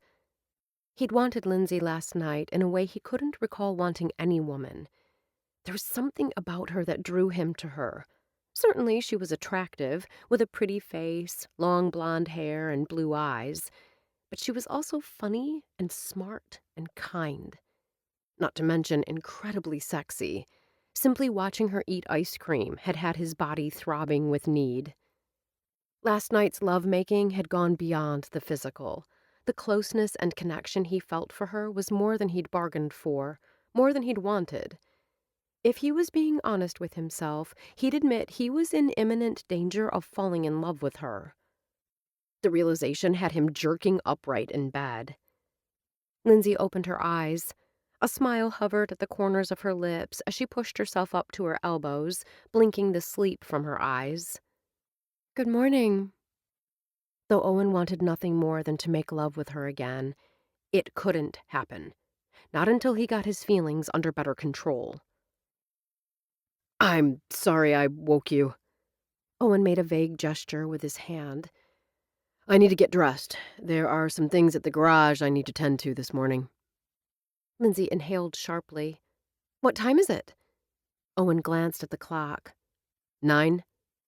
Lindsay's eyes widened. She flung off the covers. I told Shirley I'd be in at 10. For a second, Owen was confused until he remembered she'd agreed to help out her former boss. You have plenty of time." "Not really." She slipped around him and stood, her bare body even more glorious in the morning light. With quick, efficient moves, she gathered up her clothes. "Mind if I use your bathroom to freshen up?" "It's all yours." Owen rose to his feet, feeling oddly put out at what almost felt like a casual dismissal of what they'd shared last night. Which was absolutely crazy, since he hadn't wanted her to read more into what had happened. Still, a little civility seemed indicated. "I'll make coffee." He called out, just before the bathroom door shut behind her. Owen took a quick shower in the other bathroom, then dressed. He had the Keurig brewing when he heard Lindsay's footsteps. "The coffee is almost—" His smile faded when he saw the look on her face. "What's wrong?" She swallowed convulsively, eyes large in a pale face. "I'm bleeding." Owen's heart gave a solid thump. "Very much?" What did he know about such things? But it seemed more blood would be worse than a trace. "Just a little on the tissue." She moistened her lips. "It was brown, but it was blood. Do you think color makes a difference?" "I think brown is definitely better than bright red." Owen forced a confident tone. Though his insides quivered, Owen didn't have the same sense of foreboding he'd experienced when he'd called the doctor about Mindy's headaches. Still, the fear was there. "This is what happens when you allow yourself to love," a cynical voice in his head whispered. While he couldn't help but love the baby and wouldn't change that for the world, concern for Lindsay tugged at his heart just as strongly. "Why don't you give Dr. Swanson a call?" He tossed the suggestion out there. "I'm sure it isn't anything to worry about, but you'll feel better talking with her." "You're right. It's after 9. She should be in her office now." Lindsay's wild-eyed glance around the room had his heart lurching. He moved to her and put steadying hands on her shoulders. "It will be okay." His gaze locked with hers. "Tell me what you need." "My purse. My phone with her number is in my bag. I don't know where it is." "I'll get it." Owen covered the short distance to the living room, Lindsay on his heels. The large bag sat on a side table. He handed it to her. With hands that visibly shook, she fumbled through the cavernous interior, tossing out the deck of relationship cards and a pad of tissues in frustration. "I can't find my phone." He stepped close. I got it." After a few taps on the screen, she pressed the phone against her ear. She glanced up. "I'm on hold." Owen swallowed a curse. "I can't stop shaking." She held out a hand. Owen covered the distance between them. Wrapping his arms around her trembling body, he held her close until the shaking eased. "Don't go." She reached out when he stepped back. "I'm not going anywhere." He captured her hand and brought it to his lips, keeping his eyes firmly on her. "Miss Lohmeyer!" A voice sounded on the other end. A real voice, not a recording. "Yes, this is Lindsay Lohmeyer. I'm a patient of Dr. Swanson. I'm pregnant, and I've had some bleeding." The words caught on a sob, but Lindsay quickly regained control. As she answered the endless stream of questions, her voice steadied. But Owen heard the fear. He understood the worry that had her in a stranglehold because he felt the same way. "Please be okay. Please be okay." Owen prayed the words over and over as the conversation continued. By the time she clicked off and set down her phone, healthy color had returned to Lindsay's cheeks. Owen took that as a positive sign. Still, his heart continued an irregular rhythm. Lindsay twisted her hands together. "That was Dr. Swanson's nurse. She asked if I'd had sexual intercourse prior to the spotting." Owen inhaled sharply. Had he been too rough? Too aggressive?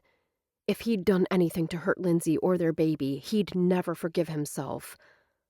I told her yes." Lindsay glanced at her entwined hands before pulling them apart. She said in the second trimester, a little spotting after intercourse isn't unusual. It has something to do with the cervix. Do they need to check you? Owen placed a hand on her arm. I can take you right now. I asked, and the nurse said it isn't necessary. This is, apparently, no big deal. As if sensing he wasn't entirely convinced, Lindsay offered a smile.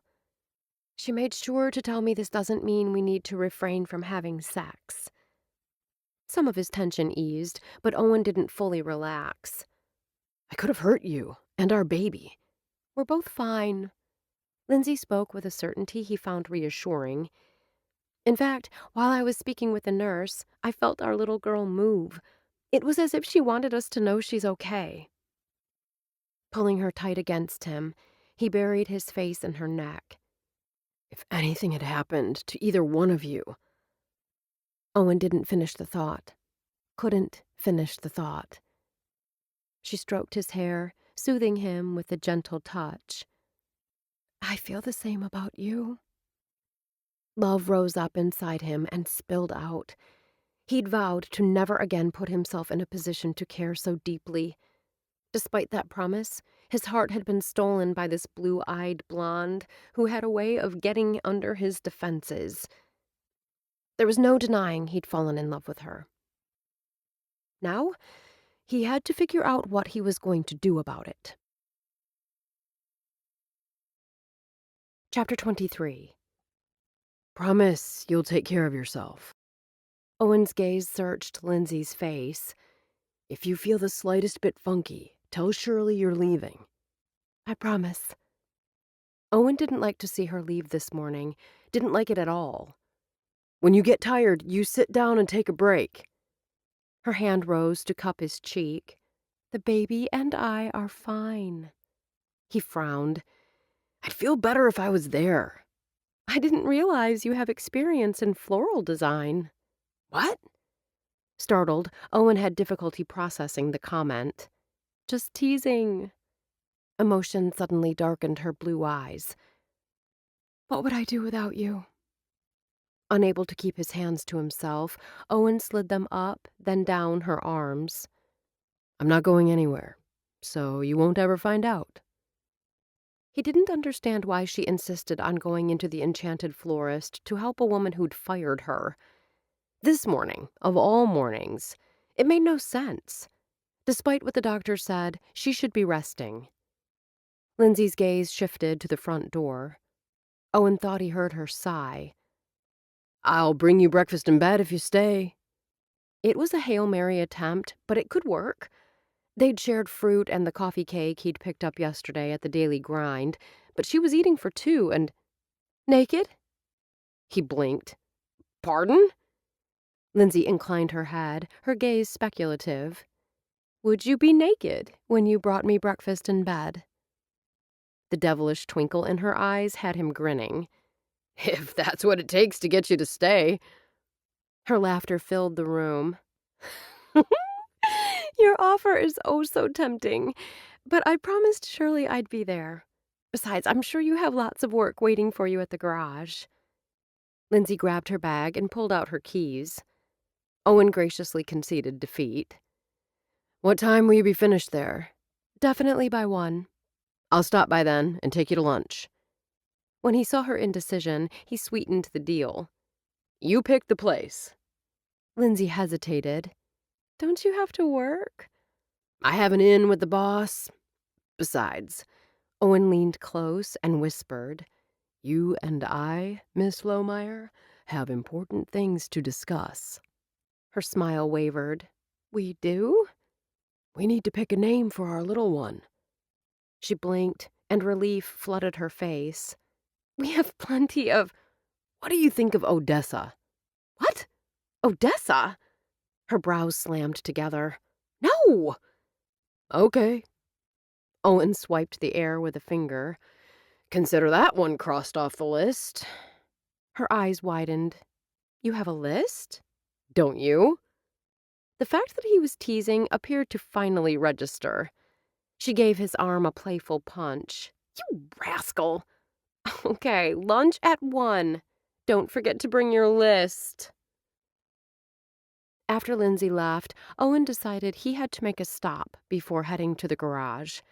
He had too much on his mind to work right now anyway. I miss you, kiddo. Owen's voice was thick as he scooped up loose dirt at the base of the headstone and let it sift through his fingers. You'd be an awesome big sister. Lindsay, well, she'd be a fabulous stepmom. I just know if you were here, things would be different. The baby is a little girl, Owen continued, blinking rapidly. This afternoon, Lindsay and I are going to talk about names. I told her we should call her Odessa. Despite the threatening tears, Owen chuckled, knowing his daughter would get the joke. His smile faded as his gaze settled on the headstone made of rose-colored granite. Mindy's monument was an angel holding a rose with the wing draped over the top of the headstone. A picture of Mindy in her flower girl dress smiled back at him. Sometimes I don't think I can make it through the day. Being without you hurts so much. The familiar tightness wrapped around his chest and squeezed out a few tears. For the first few months after Mindy's death, he'd come to the cemetery every day to talk to her. Guilt sluiced through him as he realized his last visit had been nearly 2 weeks ago. Owen gently brushed the leaves from the top of the stone and had to smile. How many times had he picked leaves and grass from Mindy's hair? Though his daughter loved all things pink and frilly, she'd also liked to play hard and hadn't been afraid to get dirty. You were the best daughter. Tears slipped down his cheeks. I was lucky to be your dad. Lost in the memories, Owen wasn't sure how long he'd stood there when the sound of a man clearing his throat had him swiping away the tears and whirling. I hope I'm not intruding. The minister stood a couple of feet away. Dan lifted the bouquet of pink rosebuds. I was looking over some paperwork for Mindy's closet and felt called to visit her today. Stepping around him, Dan laid the roses at the foot of the monument. Mindy was an amazing child. I have no doubt she's keeping everyone in heaven entertained. It was the belief that Mindy was now happy and no longer in pain that kept Owen sane. Have you ever lost someone close to you? In all the times he and Dan had spoken, Owen had never asked the question. He wasn't sure why he asked it now. A friend in seminary, but no one as close as a daughter. It's like someone reaches inside your chest and rips out your heart. Owen gave a humorless chuckle. But not just one time. Day after day after day. I can't do it again. I won't do it again. Hopefully you won't have to for a long, long time. Dan hesitated. Still, loss is a part of life. Stop, Dan. Just stop. Anger mingled with pain, so tightly woven that Owen couldn't tell where one ended and the other began. Lindsay's pregnant. Surprise skittered across Dan's face. The baby is a girl. Owen gestured to the monument. I was just telling Mindy the news. You and Lindsay are together. Owen heard the question in the statement, and he resented the hell out of it. Didn't I just say we're having a baby? Ignoring the sarcasm, Dan studied him for a long moment. You seem upset. I want to marry Lindsay. He clenched his jaw so tightly a muscle jumped. She won't marry me. Dan took a seat on an ornate iron bench near the grave, an indication he wasn't going anywhere. That surprises me. Lindsay wants love. She wants you to love her, and you don't. Owen ignored the statement. His gaze returned to the monument, to Mindy's gap-toothed grin, and his heart shattered all over again. I won't put myself in the position to lose someone I love again, he murmured. The problem was, Owen knew he was already there. If Lindsay is having your baby, you have an obligation to her. She won't marry me. It took every ounce of inner strength for Owen not to shout. If you're concerned I'm going to abandon her and my child, I'm telling you straight up that's not happening. I'm glad to hear it. It probably would have been best if she'd married you. Owen dropped down on the bench, overcome with weariness. Lindsay knows her own mind. She wanted you, not me. Dan's gaze searched his face. I believe this will all work out as Mindy hoped. Owen scowled. What do you mean? Mindy and I had several conversations about death. She had a strong faith. Dan met Owen's gaze. There was only one thing that worried her. Why am I only hearing about this now? The belligerence returned, but Owen didn't care. If his daughter had been worried about something, he should have been told. He would have moved heaven and earth to ease her fears. She was worried about you. Dan's expression softened. Mindy knew you'd miss her, and she didn't want you to be sad. I assured her you would eventually find joy again. I think she'd be happy, knowing you have Lindsay and a new baby coming. Mindy always thought of others first. Isn't that what love is? Dan placed a hand on Owen's shoulder, putting the needs of others before our own needs and fears. Owen nodded slowly, his thoughts turning to Lindsay. She'd told him what she needed. The next step was up to him. Lindsay leaned back on the park bench and let the sun warm her face. It would have been a shame to eat inside on such a beautiful day. When she texted Owen that the park sounded like the perfect place for their discussion, he'd met her promptly at 1, brown bag lunches from Muddy Boots in hand. Owen gave her shoulder a bump with his. You look relaxed and happy. Getting a sack lunch from Muddy Boots was the best idea ever. She gazed down at the Honeycrisp apple in her hand and took a bite. The turkey and Gouda panini was spectacular. Amy mentioned a few weeks ago the sandwich was a big hit, but this was my first time trying one. I'm not big on turkey, but I agree it had a really good flavor. He paused. I swear I tasted brown sugar. Your taste buds are on target. There's honey mustard, onions, balsamic vinegar, and brown sugar. Oh, and cranberry butter. Whatever the ingredients, it was darn good. Owen slanted a sideways glance. You haven't said much about your morning. She gave a dismissive laugh. We were too busy chowing down on the sandwiches. We're done now. He made a go-ahead motion with one hand. How's life at the floral shop? Before she left, Shirley told the girls to divvy the work into thirds. Lindsay made a face. They didn't. I ended up doing mostly cleanup stuff. That had to be disappointing. She shrugged. Tell me about your morning. I went to the cemetery. Lindsay slowly lowered her half-eaten apple. I ran into Dan there. Was there a funeral? What? No. He was bringing flowers to Mindy's grave. Owen met her gaze. I told him about the baby. Lindsay closed her eyes. It just came out. It's okay. She gave a weak smile. My mom, now the minister who was once my fiancé. He leaned over and kissed her. All downhill from here. How did Dan take the news? He said Mindy wanted me to be happy. Dan thinks she'd be happy knowing you and I are together and having a baby. That was nice of him to say. I believe it, too. Owen slipped a lock of hair behind her ear. Speaking of the baby, I think it's time our girl had a name. Our girl. Lindsay liked the sound of that. Liked it a lot. What do you think of gender-neutral names? Gender-neutral? You know, a name that can work for a boy or a girl. His brows pulled together in puzzlement. I thought that's why we found out the sex, so we could pick a girl name.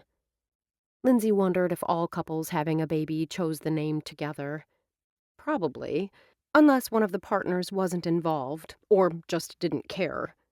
Not Owen, she thought. He was fully involved, and she loved him for it. I'm glad you want to do this. Do what? Argue about names? Are we arguing? Not yet. She grinned. But we may be, once we compare lists. During her break at the Enchanted Florist, Lindsay had written down several favorite names. She reached into her purse for the paper and wasn't surprised to see Owen pulling one from his pocket. Let's see how many we match. The eagerness in her voice surprised her. Yes, let's. A minute later, they both sat back. Lindsay rolled her eyes. What are the odds? Not a single name in common. I can't believe you listed Riley. I played football with a Riley. I didn't even think of it being gender neutral, she admitted. And the flower names on your list definitely have to go. The Bloom family has those names sewed up in this town. Understood. Owen pushed to his feet. Once we come up with more names, we'll do this again. And hey, maybe there'll be several we both like. Lindsay frowned, disappointed. You're leaving? You're not getting rid of me that easily. He smiled. Since you have the afternoon free, I thought we could look at furniture for the nursery. Lindsay's heart simply melted. Reluctantly, she shook her head. I'm not sure I'll still be in my apartment when the baby comes. Then we'll do the nursery in my house first. Hopefully, I'll convince you we belong together, so we only have to do one nursery. But, he lifted a hand as if to ward off her protest. If not, once we finish with mine, we'll start on yours. Although an afternoon of shopping for baby furniture with Owen sounded like heaven, Lindsay stifled a sigh. I'd love to, but I don't have the money right now. My baby, my house. He pulled her to her feet. My money. Today's shopping spree is on me. Instead of stepping away, Lindsay looped her arms around his neck and gazed up at him. You're a pretty good guy. He tapped her nose with his finger. Remember that when I present you with my next list of names. Chapter 24. Anticipation had Owen taking the steps to Lindsay's apartment 2 at a time. Though they didn't have plans for tonight, he hoped to tempt her with dinner or a movie. Maybe both. He knocked on her door and waited. When he received no response, he knocked again. Just a minute! Lindsay's voice sounded from inside the apartment. A moment later, she opened the door. She wore yoga pants and an oversized faded tee and had pulled her hair back in a ponytail. Lines of fatigue edged her eyes.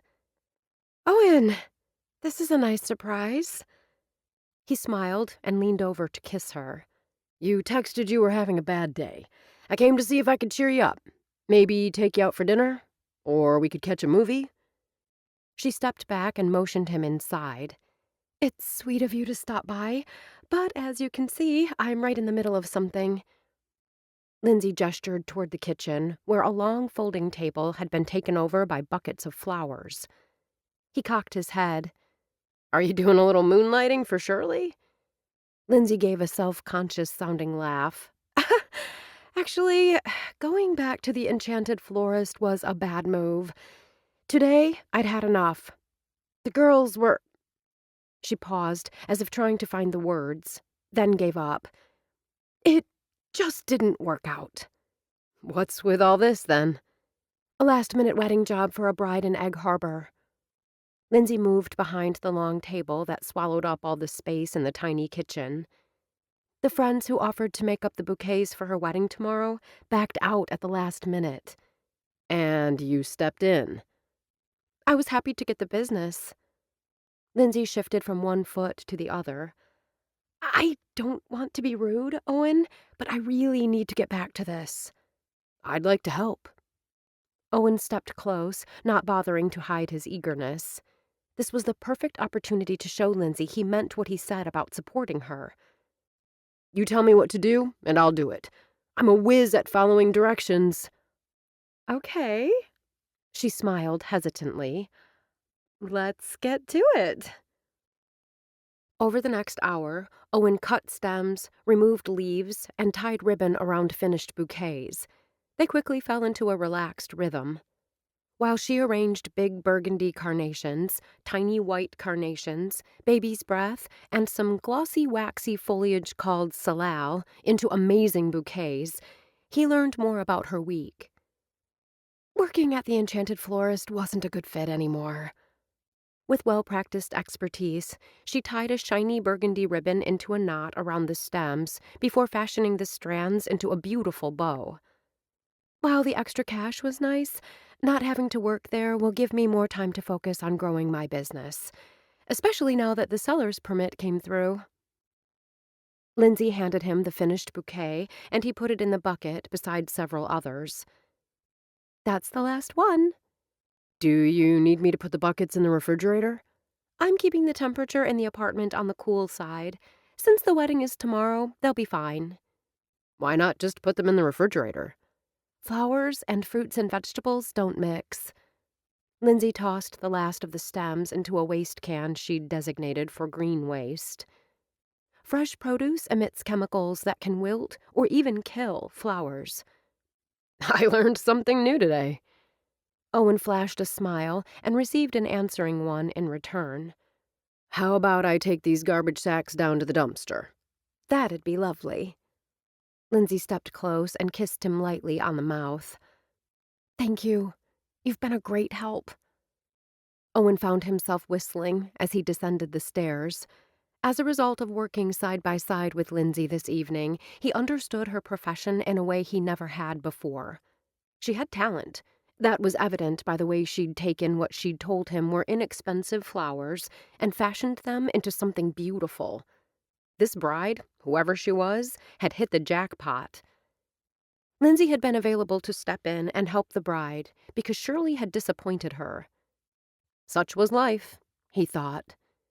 He opened the lid of the dumpster and discarded any lingering philosophical thoughts, along with the trash. Lindsay would get good publicity from this wedding, which would hopefully lead to more business. Now that her work was done for the day, she was tired and in need of serious pampering. That's where he excelled. Owen couldn't wait to begin. Besides the obvious, what exactly goes on at a gender reveal barbecue? Owen asked the next evening, his head tilted back to take in Eliza's impressive home. Lindsay laced her fingers with his as they ambled down the stone walkway leading to the back of Eliza and Kyle's 3-story Victorian. Even if the invitations hadn't specified the backyard, the bursts of laughter floating on the air would have told them where to go. Lindsay felt her spirits lift as the noise grew louder. We're going to eat, be merry, and find out whether baby Kendrick is a girl or a boy. Owen's voice lowered. Do you know? Lindsay shook her head. I asked, but Eliza wants the big splash. Is it true Kyle's parents flew in just for the party? Owen glanced at Lindsay, then added, I heard some customers talking at the shop. His parents and sister, Lindsay confirmed. Since they have a private jet, flying from Kentucky at the last minute wasn't a big deal. Is the nice weather the only reason Eliza got this together so quickly? Lindsay realized just how much she enjoyed talking with Owen about the day-to-day. Their conversations didn't have to revolve around important news and events to feed her soul. Simply being together was enough. The forecast played a part, as did knowing the rest of the month is crazy busy.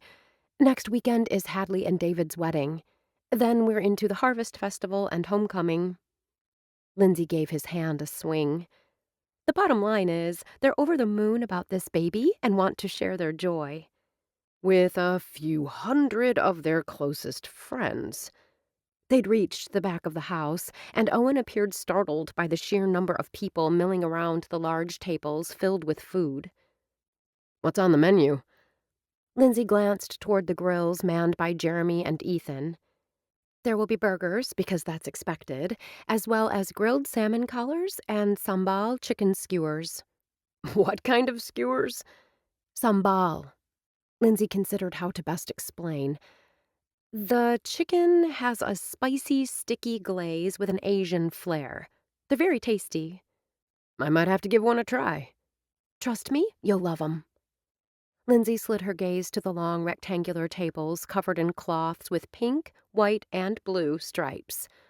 Along with the expected potato salad and coleslaw, there were pretty bowls and plates with more unusual side dishes, such as spicy peach and avocado salad and sliced tomatoes with corn and feta. Eliza never does anything halfway. They're seriously excited about this baby. Owen pulled Lindsay to the side and lowered his voice. I hope you know I'm equally excited about our baby. Once you give me the go-ahead, I'll be shouting the news from the rooftops. When Eliza announced this party, I didn't want to steal any of her thunder by publicly announcing my pregnancy. She looked into his soft hazel eyes, and emotion swamped her. Thank you for understanding. He smiled. Just remember that when you see everyone congratulating Kyle and Eliza tonight, very soon everyone will be just as happy for you and me. Later, after Lindsay had enjoyed both the salmon and a hearty helping of the peach and avocado salad, Jeremy sauntered over to where she stood talking with Eliza and Kyle. For tonight's festivities, Eliza had eschewed her trademark black and given a nod to fall in a wrap dress the color of golden pumpkin seeds. Her husband had kept it casual, wearing khakis and a hunter green Henley. Jeremy sauntered over and gave his brother a punch in the shoulder before brushing a kiss across Eliza's cheek. He'd let his hair grow long again. Golden waves now brushed his collar, curling up in little tufts. When Eliza narrowed her gaze, Jeremy held up a hand. The grills are covered. Steve and Max are now in charge. They're fully trustworthy. Most of the time, anyway. Jeremy flashed her a devilish smile. I wasn't worried. Eliza placed a hand on the arm of the man who everyone knew was one of her dearest friends. You've been a great help today. Thank you. I don't ask much. Jeremy grinned. Just name the kid after me. Kyle chuckled. Ha ha, good try, but not happening. Lindsay's gaze darted from Kyle to Eliza. Is the baby a boy? Jeremy is fishing for information. Eliza shook her head, her smile indulgent. Typical rake's move. Can't blame a guy for trying.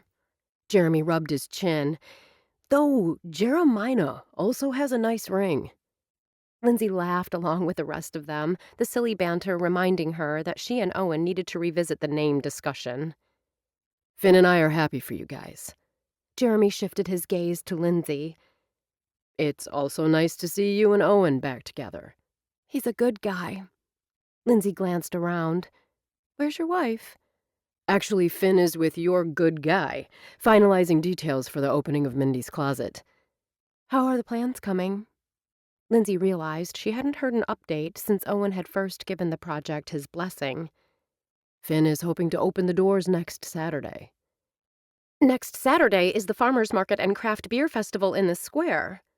Eliza jumped into the conversation, her tone clearly conveying her displeasure. I'm not sure it's a good idea to have any activity drawing attention away. Mindy's closet isn't an activity. It's clothing for children in need, Finn responded, obviously overhearing the last bit of the conversation as she and Owen strolled up.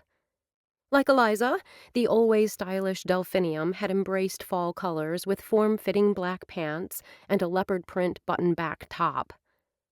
Lindsay glanced down at her simple olive-colored tunic with underlying lace and leggings and immediately felt underdressed. Owen slipped to her side. As if understanding her distress, he leaned close and whispered, You look beautiful. The strange thing was, though Lindsay knew it wasn't true, the compliment made her feel better. With winter just around the corner, there are many children who will need warm winter coats. They'll also need scarves and gloves and boots. Finn's voice burned with a passion that surprised Lindsay. The only other time she'd seen Ammy's sister so fired up was when she and Jeremy were performing on the community theater stage. Mindy's closet is a needed service here in Good Hope. Owen spoke softly, but with equal fervor. Finn and Pastor Dan might be spearheading the project, but because this project carried his daughter's name, Owen's words carried weight. His gaze never left Eliza's face. Finn and I discussed other possible opening dates, but we don't think we can wait. This is Wisconsin. We're fortunate we don't already have snow on the ground. I don't think it will affect any of the activities planned by the Cherries, Lindsay added. In fact, some people may come out from Mindy's closet and end up enjoying the festivities. A win-win. Okay. Eliza gave a melodramatic sigh, as if she was making a huge concession, but her smile gave her away. You've convinced me. We'd have done it without your approval, Finn said with a cheeky smile. Jeremy slung an arm around his wife's shoulders. Shh, give her the illusion of power. Eliza, who might have bristled at that in the past, was laughing as Catherine hurried up. Everything is in readiness for the big reveal, the older woman informed Eliza. Is this one of those cake deals? Jeremy asked, where the inside is pink or blue? There will be cake with a pink or blue center, but that will come after the reveal. Eliza glanced over to a small round table. The reserved sign had been replaced with a fortune-teller's ball. Gladys stood beside the table, dressed as her alter ego, Madame Gitana.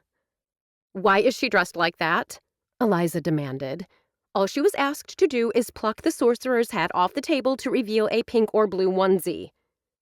Catherine clucked and patted Eliza's hand. Honey, Gladys would never do anything so mundane. Chapter 25.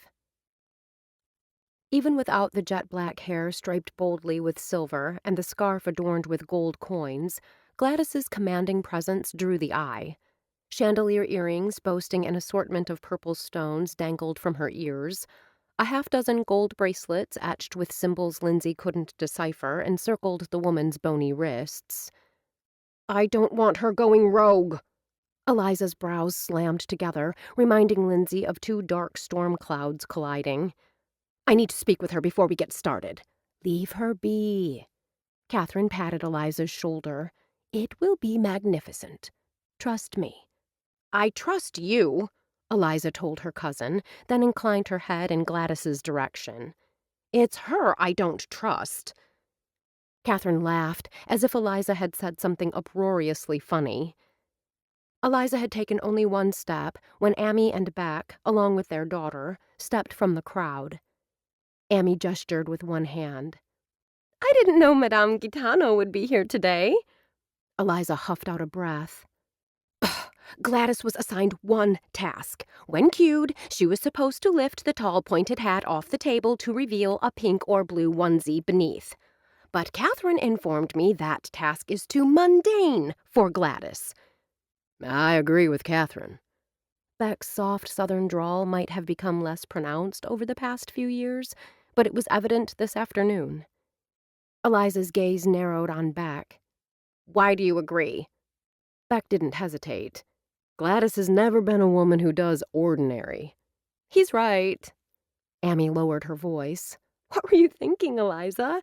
You know Gladys's proclivity for the dramatic. That isn't always a bad thing, Lindsay offered. Mundane can be boring. I see your point. Eliza tapped a finger against her red lips. A little drama might add a nice touch of spice to the reveal. Madame Gitana told me I was having a boy before I even knew I was pregnant, Amy reminded Eliza and Kyle.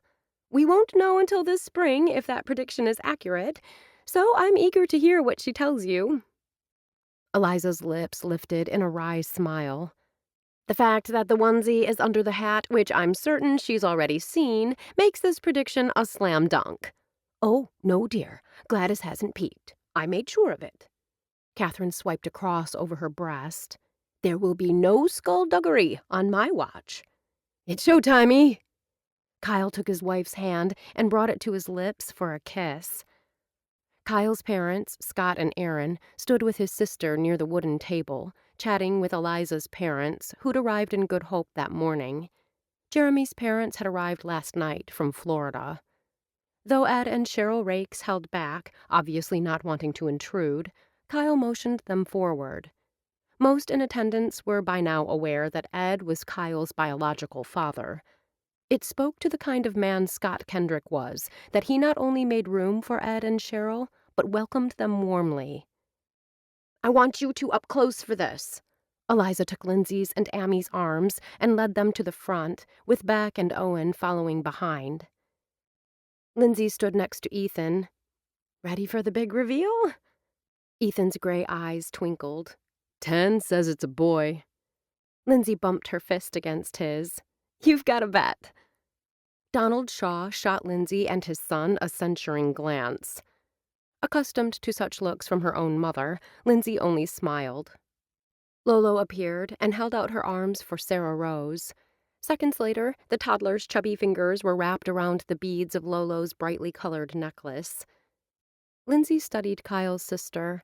Curls that had been long and crazy wild when she'd arrived in Good Hope last spring now barely brushed her shoulders. "I love your hair." With her free hand, Lolo patted her head. "Marigold cut it yesterday. I don't trust anyone but her." It struck Lindsay she hadn't seen Marigold or Cade.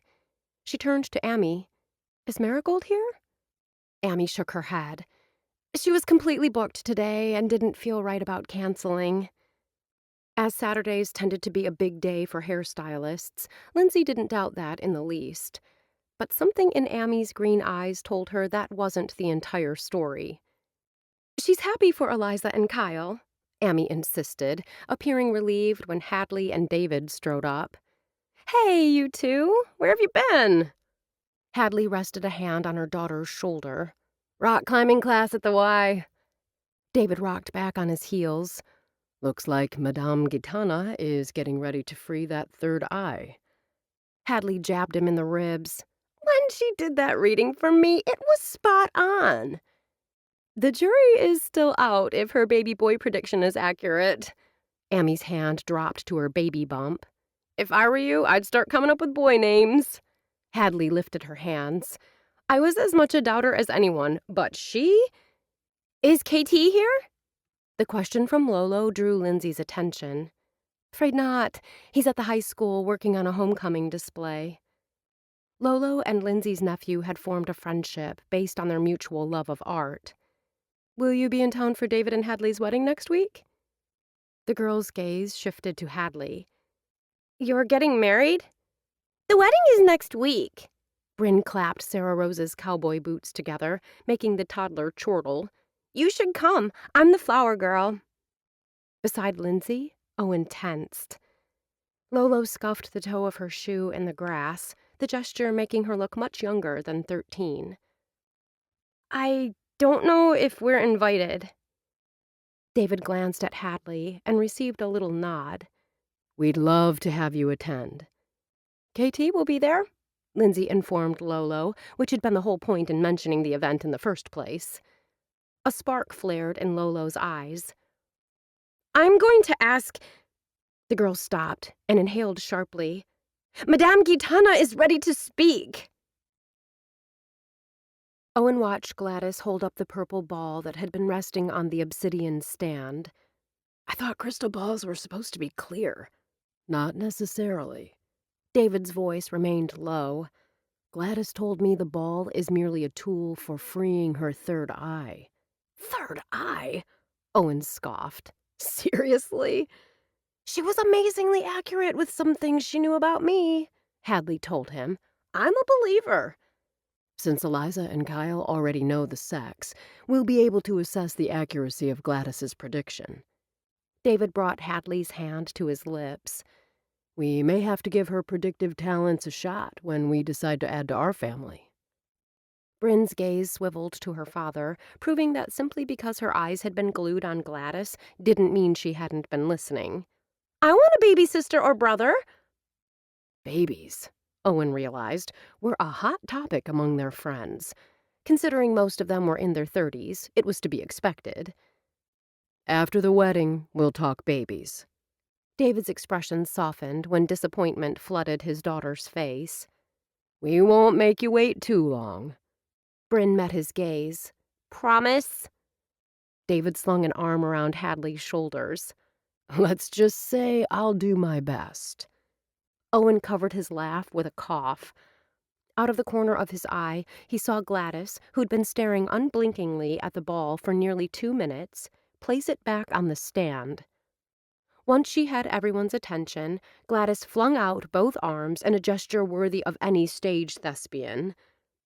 In the spring, Kyle and Eliza will welcome a baby girl. Without missing a beat, the older woman grasped the pointed tip of the sorcerer's cap. For the naysayers among you, and you know who you are, this will confirm my vision. In one fluid movement, Gladys lifted the hat to reveal a bright pink onesie. A cheer rose from the crowd. Everyone clapped, including Owen. It had been quite a show. Kyle enfolded Eliza in his arms and kissed her before they separated, grinning, to accept pats on the back and handshakes from family and friends. Lindsay gave Eliza a hug. "I'm so happy for you." "Our daughters will be besties," Eliza whispered, before releasing Lindsay. By the time the lights came on and Lindsay mentioned she was ready to leave, the barbecue had turned into a full-fledged party. Owen caught Lindsay enviously eyeing Eliza chattering happily with her in-laws, Kyle at her side, while friends continued to come up and offer their congratulations. This gender reveal ended up being a big deal, Owen commented. Eliza never does anything by half measures. Lindsay took his arm as they strolled around the house. Next Saturday will be David and Hadley's wedding. That will be fun, too. As they reached the front, Lindsay's gaze strayed. "I love porch swings." Owen took her hand and gave it a tug. "Let's check this one out." As they climbed the steps side by side, Lindsay gestured with her free hand.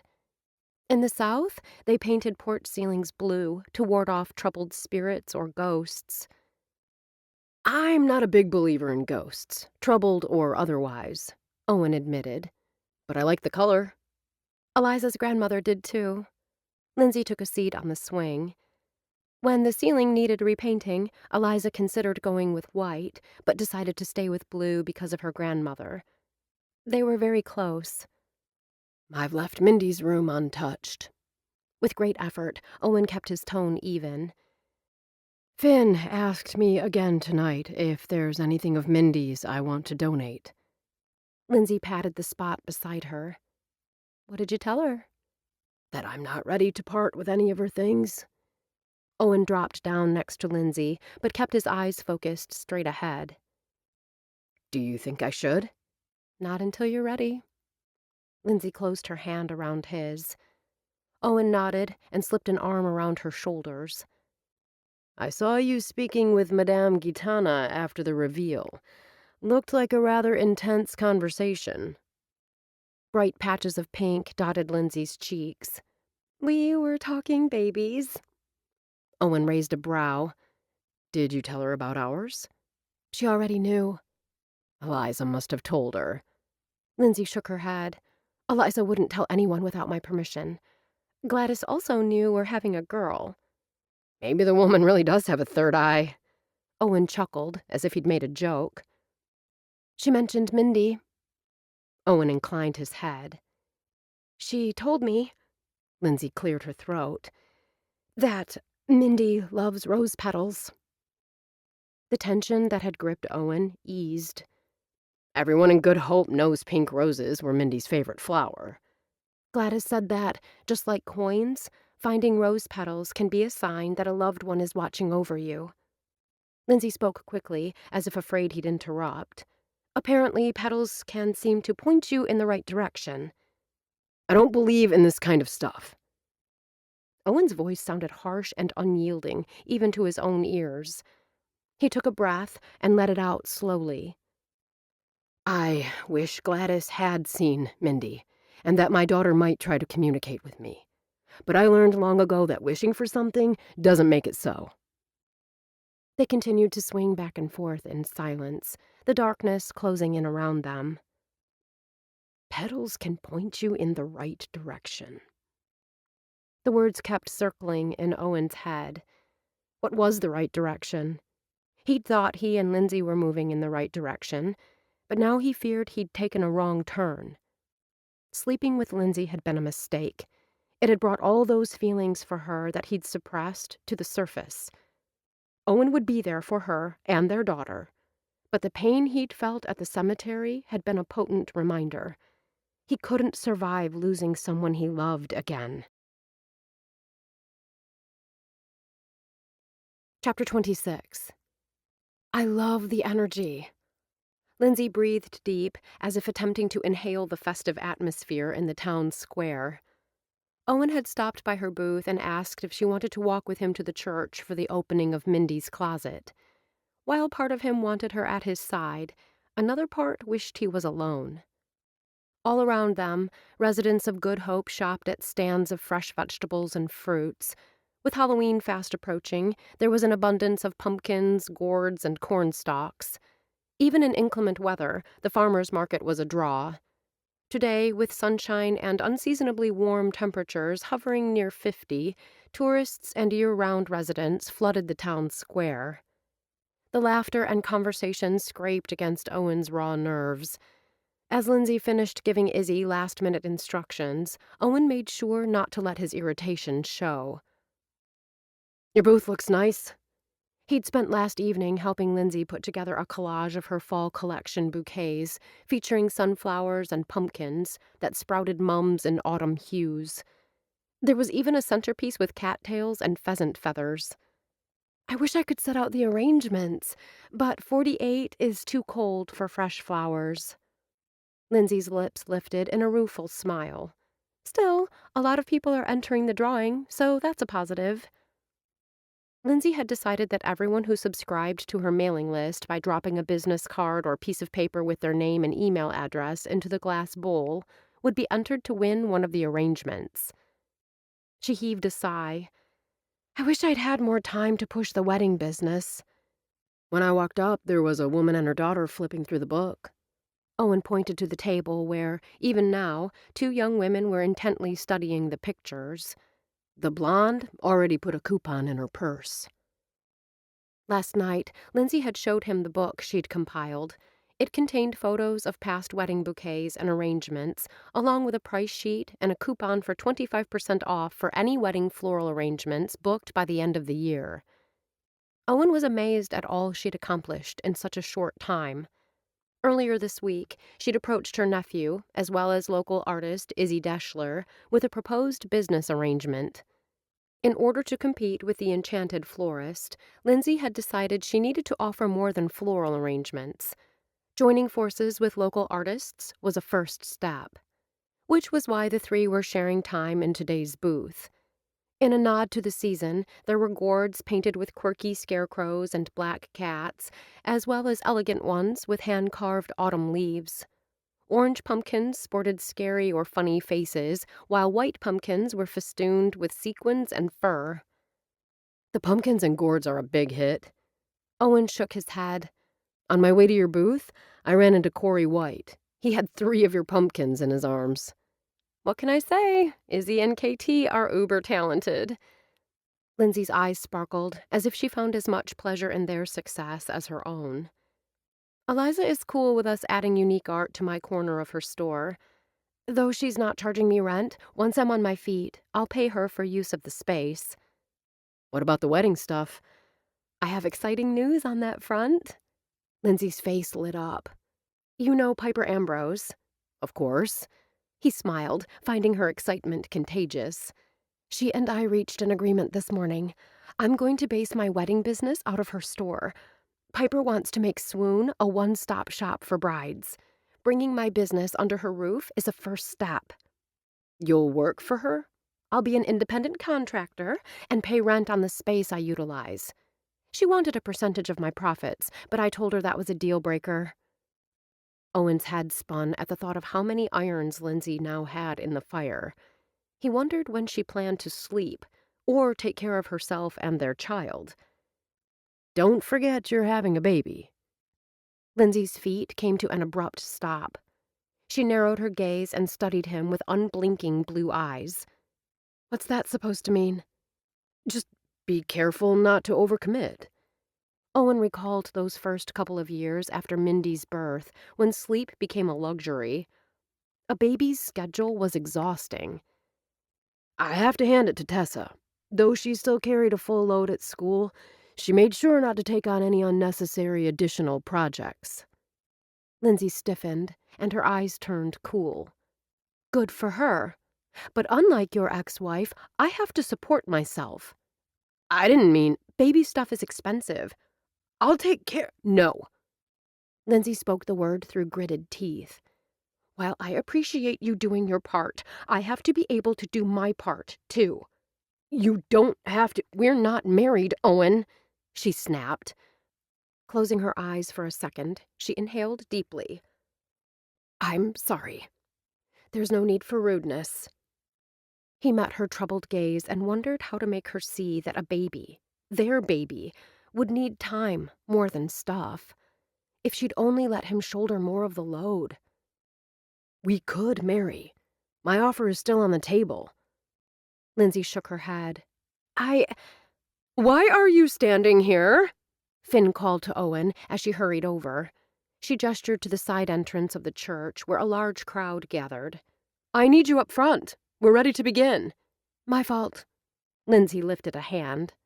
I distracted him by talking about my new business. Which is going to be a smashing success. Finn spoke as if that was a given. I want to hear all about it, but not now. With a resigned sigh, Owen followed Finn to the front of the crowd where Dan stood. Along the way, Lindsay broke off to speak with Eliza and Amy. Owen hoped Lindsay wasn't angry with him. But darn it, he'd built a business from the ground floor. He knew the time involved.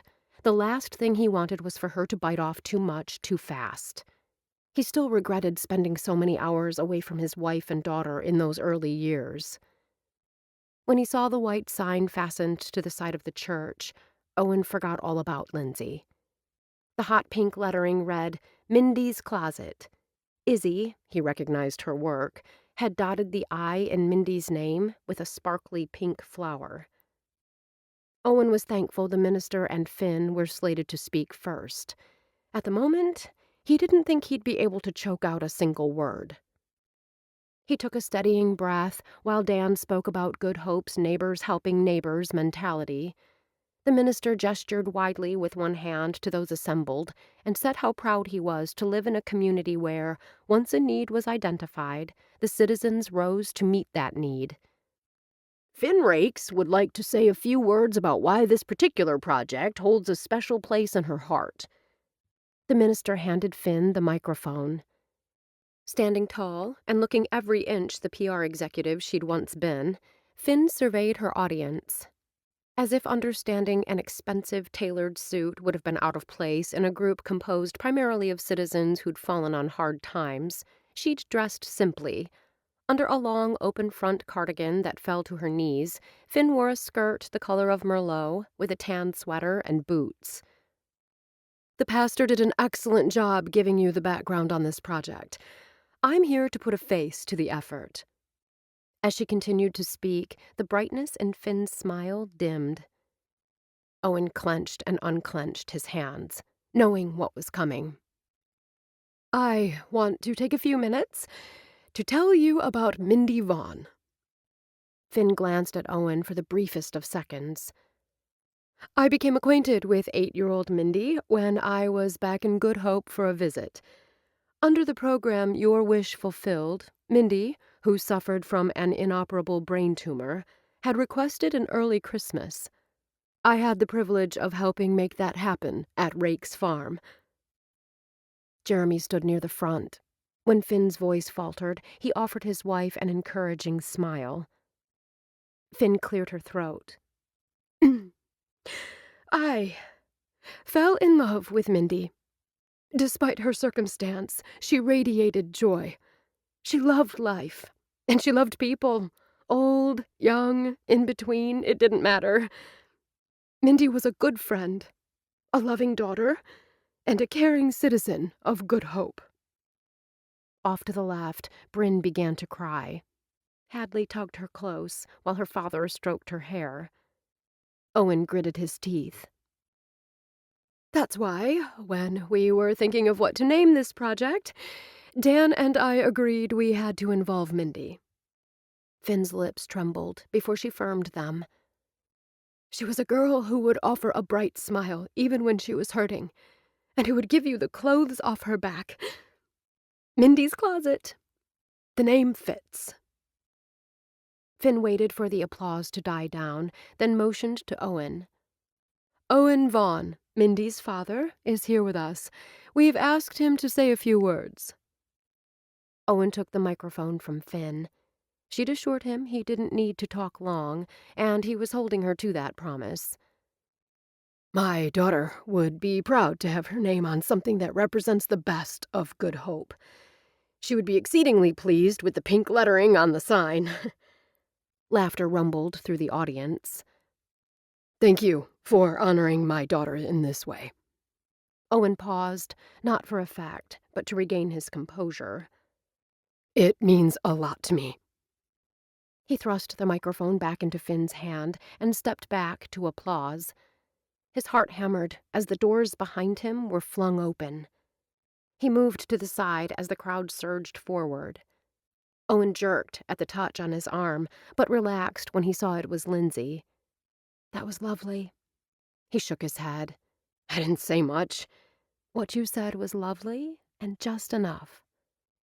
He glanced in the direction of the door. I suppose we should go in. I don't believe that's necessary. Hope tap-danced across his heart. You don't? You did your part. Her hand stroked his arm. Why don't we go for a short walk? Breathe in the fresh air. He gave a little laugh. Do I look that bad? You look like you could use a walk. Lindsay slipped her arm through his. With a friend. The first thing Lindsay noticed when she stepped into First Christian for the wedding of David Chapin and Hadley Newhouse were the flowers.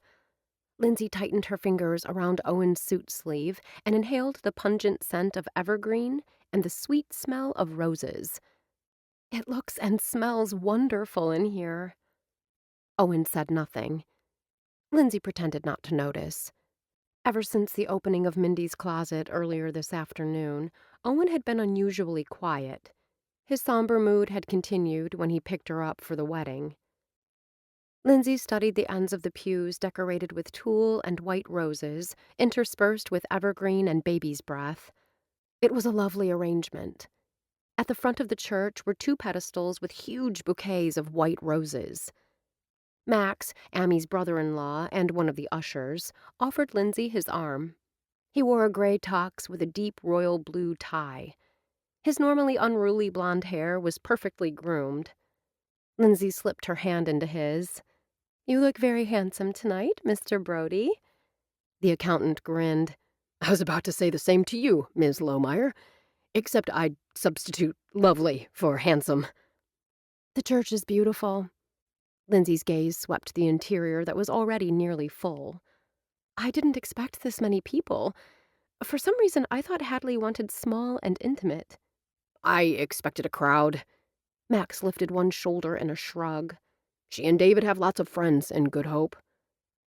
Lindsay wondered briefly how it would be if she got married, then shoved the thought aside as of no consequence. When Max stopped halfway down the aisle, she slid into the pew and Owen slipped in next to her. He'd barely settled into his seat at the end of the pew when he frowned at the floor. What's wrong? She whispered. When he didn't respond, she followed the direction of his gaze. She inhaled sharply. At his feet was a single pink rose petal, undoubtedly from last night's rehearsal, although it seemed strange they'd use real petals for a rehearsal. Lindsay remembered the pink ones Mindy had tossed at Finn's wedding, and knew Owen must be making the same connection. She wrapped her hand around Owen's bicep and found the muscles rock hard. She longed to comfort and soothe, but didn't know what to say. The music shifted. Owen's gaze was now focused straight ahead.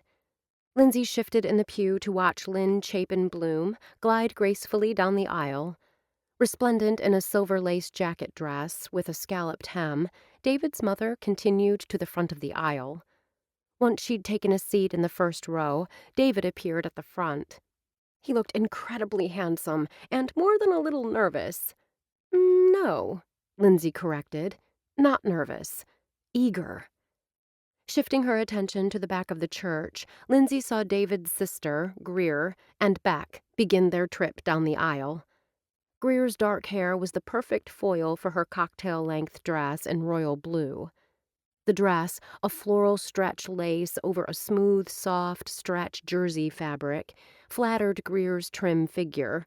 But Lindsay knew one of the big selling points for Hadley had been that the dress came in a maternity style for Amy. Once the two were at the front, it was Clay and Amy's turn to make the trek as best man and matron of honor. Lindsay hadn't believed the tension in Owen's arm could grow any tighter, but as David's brother and Amy neared the front, the muscles turned to granite. Apparently, like her, Owen had attended enough weddings to know what, or rather who, came next. As Hadley and David had elected to forego a ring-bearer, Bryn walked the aisle alone. Her white lace dress sported a tulle skirt and a royal blue satin sash. She carried a satin basket filled with rose petals. Lindsay hid a smile. She could almost hear the child counting in her head in order not to rush. With each step, Bryn flung white petals onto the aisle in front of her. As the child passed their pew, Lindsay's gaze was once again drawn to the perfect petal at Owen's feet. For a second, she considered asking if seeing the petal gave Owen comfort. The grim look on his face and tightly clenched jaw had Lindsay swallowing the question. As soon as Bryn reached the front, the child rushed to her father. David bent and gave his daughter a hug.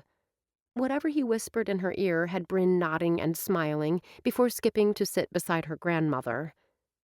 The music changed again, and everyone rose to their feet. Hadley stood at the back of the church. From her wedding competition days, Lindsay recognized the dress as an off-the-shoulder mermaid lace. The beautiful baker wore no veil. Instead, Marigold had fashioned Hadley's hair into a braided crown style and woven baby's breath through the blonde strands. Her bouquet held blue and white roses with baby's breath and greenery. The stems had been wrapped in lace ribbon that was tied in a bow. Lindsay could practically guarantee that Shirley, rather than one of the twins, had designed the gorgeous bouquet. As Hadley's father had died years ago, it was Steve Bloom, David's stepfather, who offered his arm to Hadley. The bride paused for an instant, her gaze searching the front of the church. When she found her groom, Hadley let her lips curve in a slow smile. Lindsay's heart swelled at the look in David's eyes. It was all there. The promise, the trust, most of all, the love. Blinking rapidly, Lindsay cleared the tears that wanted to fall. This wedding had come at just the right time, Lindsay thought, as she watched Hadley walk down the aisle to join her life with the man she loved. It was a reminder to hold fast to what you knew was right. Hadley hadn't settled for less than she deserved. Neither would she. Chapter 27. Are you positive you don't want to dance? Concern filled Lindsay's blue eyes, even as her lips lifted in an enticing smile. Not even to a slow song that simply involves swaying to the music? You go ahead. Owen had hoped the ache that had taken up residence in his chest during the wedding ceremony would ease soon after they left the church. But he couldn't get the image of Mindy walking down the church aisle for the last time out of his head. I'm sure there are any number of men here who'd be happy to dance with you. The hurt that flashed in her eyes had Owen wishing he'd chosen his words more carefully. He didn't know how he'd have made it through the ceremony without her. As if sensing his distress, she'd carried the conversation on the short drive to Rake's farm, where the reception was being held. Once inside the barn, she'd been his ray of sunshine in a world gone suddenly dark. He wished he could give her the one thing she'd asked for this evening, but he'd never felt less like dancing. Lindsay studied him for a long moment, then her expression softened. You need some time alone. Owen nodded. The wedding had opened his eyes. There was no way he could marry Lindsay, not unless he wanted to fall even more deeply in love with her than he was now. I won't be long. He blinked, then watched in startled surprise as she strode several feet and tapped Ethan on the shoulder. The man turned, drink in hand. They looked as if they belonged together. Her so blonde and pretty in her cherry-red dress, Ethan with his dark suit and $100 haircut. The green knife of jealousy twisted in Owen's belly, but he forced a smile when Ethan glanced his way. It was as if the guy was asking his permission. Owen's slight nod resulted in Ethan offering his arm to Lindsay and leading her onto the dance floor. They make a nice-looking couple. Owen turned to find Ruby, margarita glass in hand, smiling up at him. Jeremy's grandmother might be in her 80s, but the woman had more pep than he did tonight. Only moments before, she'd been shimmying on the dance floor with her grandson. Before that, she'd been working the margarita machine, which appeared to be a particular favorite among her and her cohorts. Out of the corner of his eye, Owen spotted Gladys and Catherine near the cake table, margaritas in hand. For not the first time that evening, Owen had the feeling he was under observation. The crazy thought was dispelled when schoolteacher Etta Hawley, who stood nearby, waved wildly and hurried over to greet the two women. Don't you think? Ruby pressed. Owen hadn't heard what she'd said before that. He offered a polite smile, hoping that would satisfy her. The older woman, champagne-colored hair the same shade as her dress, tapped his leg with her ornate cane. Are you listening to me, boy? Owen reined in his irritation. The anger gnawing at him wasn't directed at her, but at himself. How could he have let himself fall in love with Lindsay? Why is she with Ethan? Ruby demanded. I didn't feel like dancing. Owen watched Lindsay smile up at her partner. Would they eventually end up together? Breathing became difficult as he imagined Ethan kissing Lindsay, touching her. It's past time to let her know how you feel. Owen jerked his attention back to the older woman. You love Lindsay. I see it every time you look at her. Ruby patted his arm. Tell her how you feel. Forcing a cough, Owen offered an apologetic look. He gestured toward the bar. If you'll excuse me, I need to get something to drink. Under Ruby's watchful gaze, Owen strolled to the bar and ordered a club soda with lime. He stationed himself behind a large plant, draped in lights. Sipping his drink, he contemplated his next step. There was only one option. He would give her what she'd said she wanted. Hey, you! He whirled, and there she was, cheeks flushed from dancing and looking as pretty as a strawberry parfait. I've been looking all over for you. I grabbed something to drink. Owen lifted his glass. Club soda. Let me get one for you. He turned toward the bar, but was stopped by her hand on his arm. Owen. The way she said his name wrapped around his heart like a caress. I know seeing Bryn walk down that aisle was difficult for you. They'd avoided talking about Mindy on the drive to the farm. He wondered why Lindsay felt the need to bring her up now. Owen was spared the need to respond when a joyous peal of laughter rent the air. He turned and saw Hadley laughing, with David's arm looped around her shoulders. Lindsay smiled at the happy couple. The two of them are so in love. She'd given him the perfect opening, and Owen took it. I've been doing a lot of thinking, and you were right. I like the sound of that. Her voice took on a teasing tone. What was I right about this time? Before he could answer, she lifted the glass from his hand and took a long sip. Thank you. I guess I was thirsty. Owen ignored her red, moist lips and tamped down the surge of desire. He would give Lindsay what she'd told him she wanted, and she would be satisfied. So would he. When we first discussed your pregnancy, you said it was best if we simply remained friends. Once the baby was born, we would discuss how to share parenting duties. A self-conscious sounding laugh escaped her. What are you saying, Owen? I shouldn't have proposed. He gestured with his glass. We definitely shouldn't have slept together. You were right about that, too. Sex muddies the waters. Sex. Something in the way she said the word had him hesitating. And the look in her eyes? Take it back! Take it back! The voice inside Owen's head urged. But he couldn't do that. Not with his very survival at stake. It's what you want, he reminded her, his palms turning sweaty. I'm giving you what you said you want. Lindsay said nothing for a long moment. When she finally did speak, her voice was calm, though her eyes held a bleakness that tugged at his heart.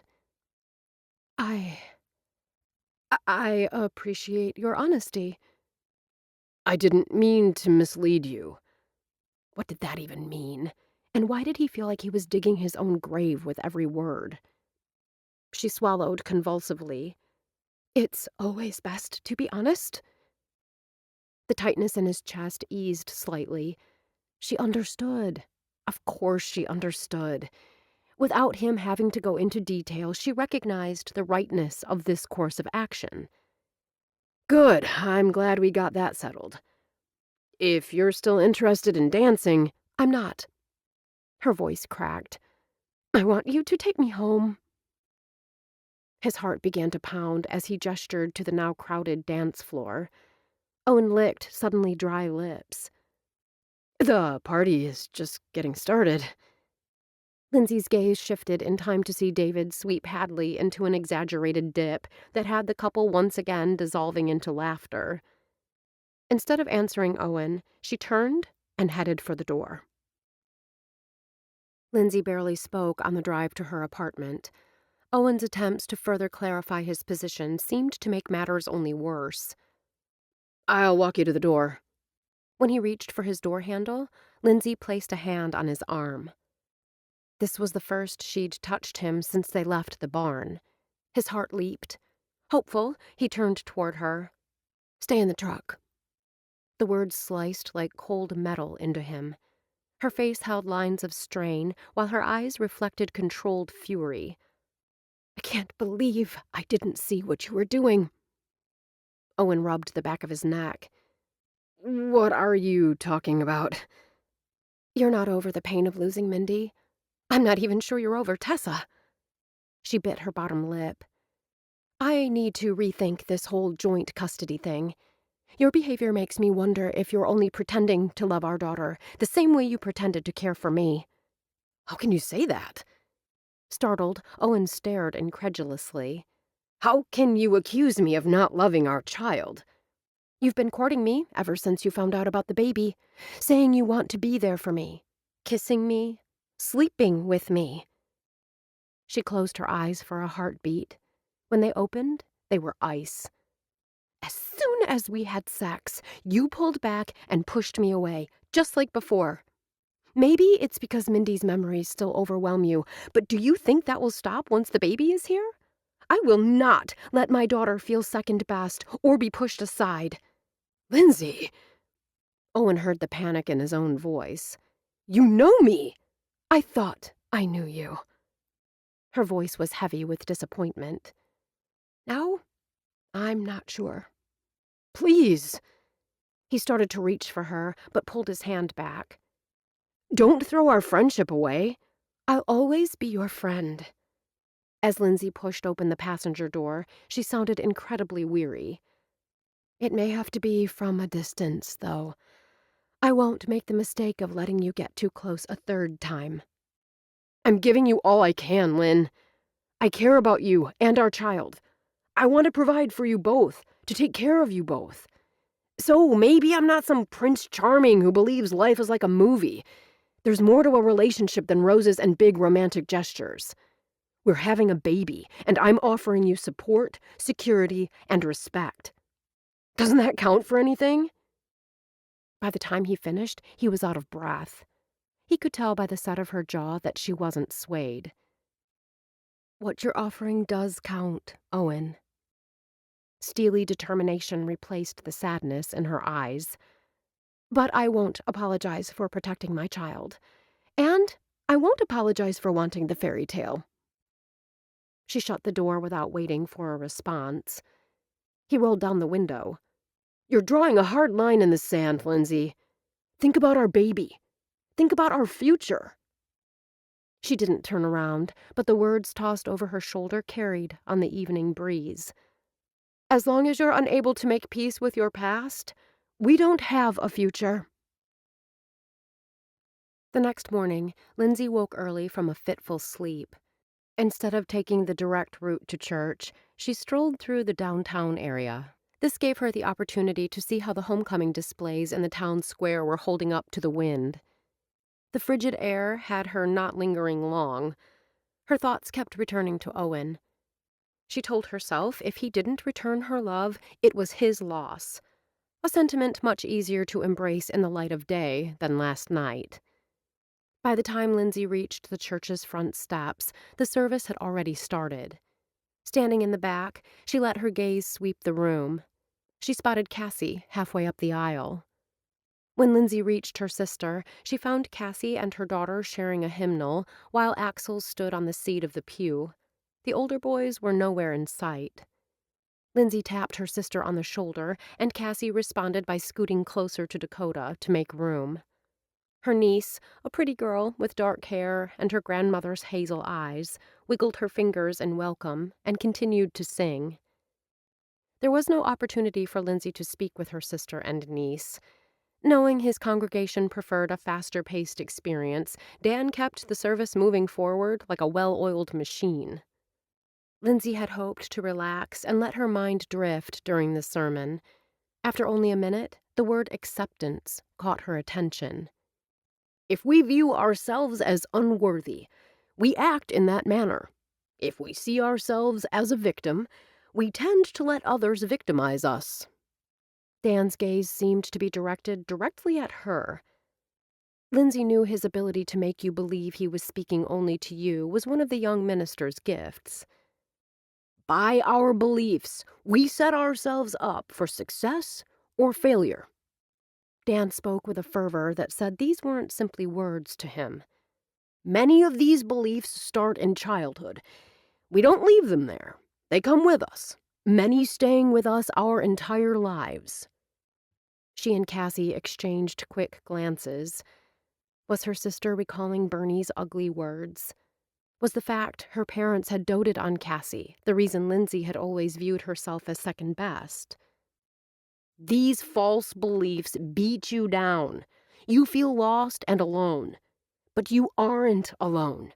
God loves you and accepts you as you are, with all your flaws and imperfections." Cassie's gaze remained straight ahead. Lindsay took her sister's hand and gave it a squeeze. They both had their demons. After a moment, Cassie squeezed back. "The good news is, the slate has been wiped clean.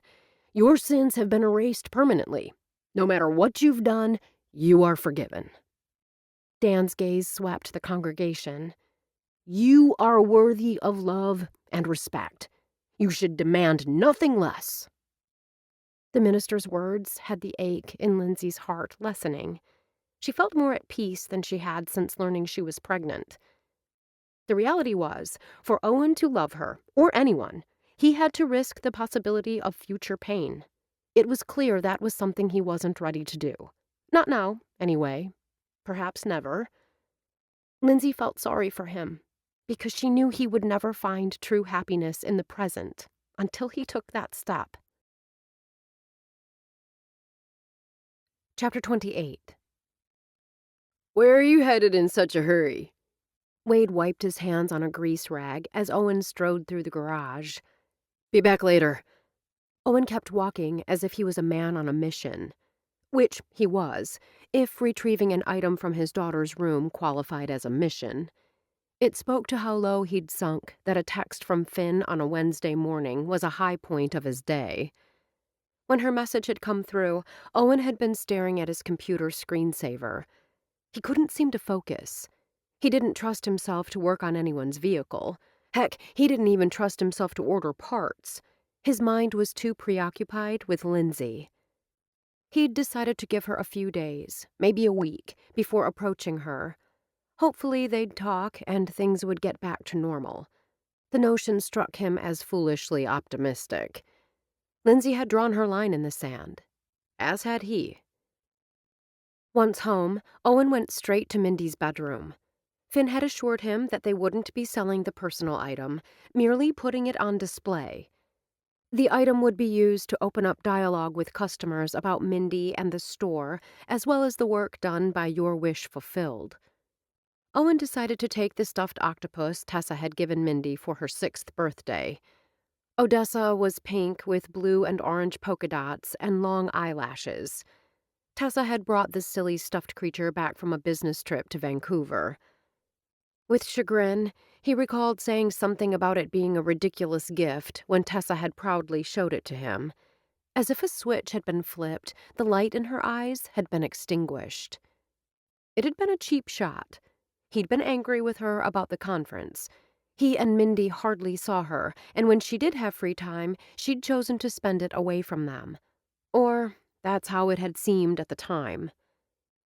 Looking back, Owen realized the tighter he'd tried to hold on to Tessa, the more she'd pulled back. From him. From their daughter. As his fingers stroked Odessa's soft tentacles, he reconsidered. The octopus had been in Mindy's arms when she passed away. He'd considered burying it with his daughter, but had changed his mind when Tessa hadn't shown up for Mindy's funeral. Supposedly, his ex-wife had come down with some sort of virus. He remembered thinking how, once again, Tessa hadn't been there for their daughter. Or for him. His gaze swept Mindy's room, searching for something small. A wooden box with engraved colored pictures of princesses caught his eye. He froze at the sight of pink rose petals scattered across the top of the box. Gladys's words replayed in his head. After a moment's hesitation, he scooped up the petals. Staring down at them in his open palm, he inhaled the sweet fragrance. His gaze shifted back to the box. He'd made so many mistakes. The petals will point you in the right direction. With trembling fingers, Owen opened the box. Colored strips of paper tumbled out. He opened one that started with, "The 5 people I'm thankful for." In her childish penmanship, Mindy had written, Jesus, Daddy, Mommy, Bryn, Finn. Mommy jumped out at him. Though she'd rarely mentioned Tessa the last year of her life, at least to him, Mindy had never forgotten her mother, or stopped loving her. Owen swallowed hard against the lump in his throat and opened a sunny yellow sheet. This one had a half-formed smiley face. Mindy had drawn in an upturned mouth and completed the sentence, "The best part of my day was being a flower girl and wearing a princess dress." This, Owen realized, breathing past the sharp, stabbing pain in his chest, had been written the night of Finn and Jeremy's wedding, written right before his daughter went to sleep, and never woke up. With careful, deliberate movements, Owen returned the papers to the box, closed the lid, and set it back on the bedside table. In desperate need of fresh air, he'd reached the door before remembering why he'd come home. Owen cast a wide glance around the room. Next to the bed, he spotted Mindy's sparkly pink cowboy boots. There wasn't anything in the room that reflected his daughter better than the flashy boots she'd loved. Finn had instructed him to leave the item with whoever was handling the shop when he arrived. Owen wasn't sure what to think when he spotted Gladys behind the counter. Though he'd flooded his eyes with Visine before leaving the house, Gladys studied him with the intensity of a pawnbroker considering making an offer. Her expression softened at the sight of the boots in his hands. "Finn told me to expect you." She took the boots and nodded approvingly. "These are perfect. I'll put them right beside her picture." Behind the counter was a blown-up photo of Mindy, dressed in the flower girl dress she'd worn that last night. She didn't look sick. She looked happy. Your child brought a lot of joy to this town.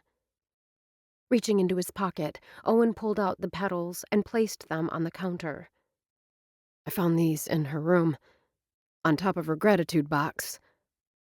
Gladys lifted a brow. Sounds like someone is sending you a message. A message from beyond the grave? If Mindy had something to say to me, she'd send me a text. Gladys dismissed the sarcasm with a wave of her bony, bejeweled hand. I've always believed life is best lived in the present. Gladys gestured to the photo of Mindy, and the bracelets on her right wrist clinked together. That feeling was something your daughter and I shared. Owen frowned. How do you know that? You said the petals were on her gratitude box. Gratitude is about appreciating your daily life. Instead of worrying about the future, Mindy joyously embraced the here and now. Gladys arranged the boots on the shelf next to Mindy's picture, then turned back to study him with unblinking, pale blue eyes. It appears she's suggesting you do the same. Though his knee-jerk reaction was to disagree, Owen kept his mouth shut. He didn't want to get into an argument with the older woman, certainly not about rose petals. Gladys was a fixture on the Door County Peninsula and one of those people who made Good Hope a special place to live. I need to get back to the garage. Lindsay is volunteering here tomorrow morning, Gladys called out as he reached the doorway. She'd appreciate your company. Thanks for letting me know. Owen lifted a hand in a gesture of farewell and continued out the door. Appreciate his company?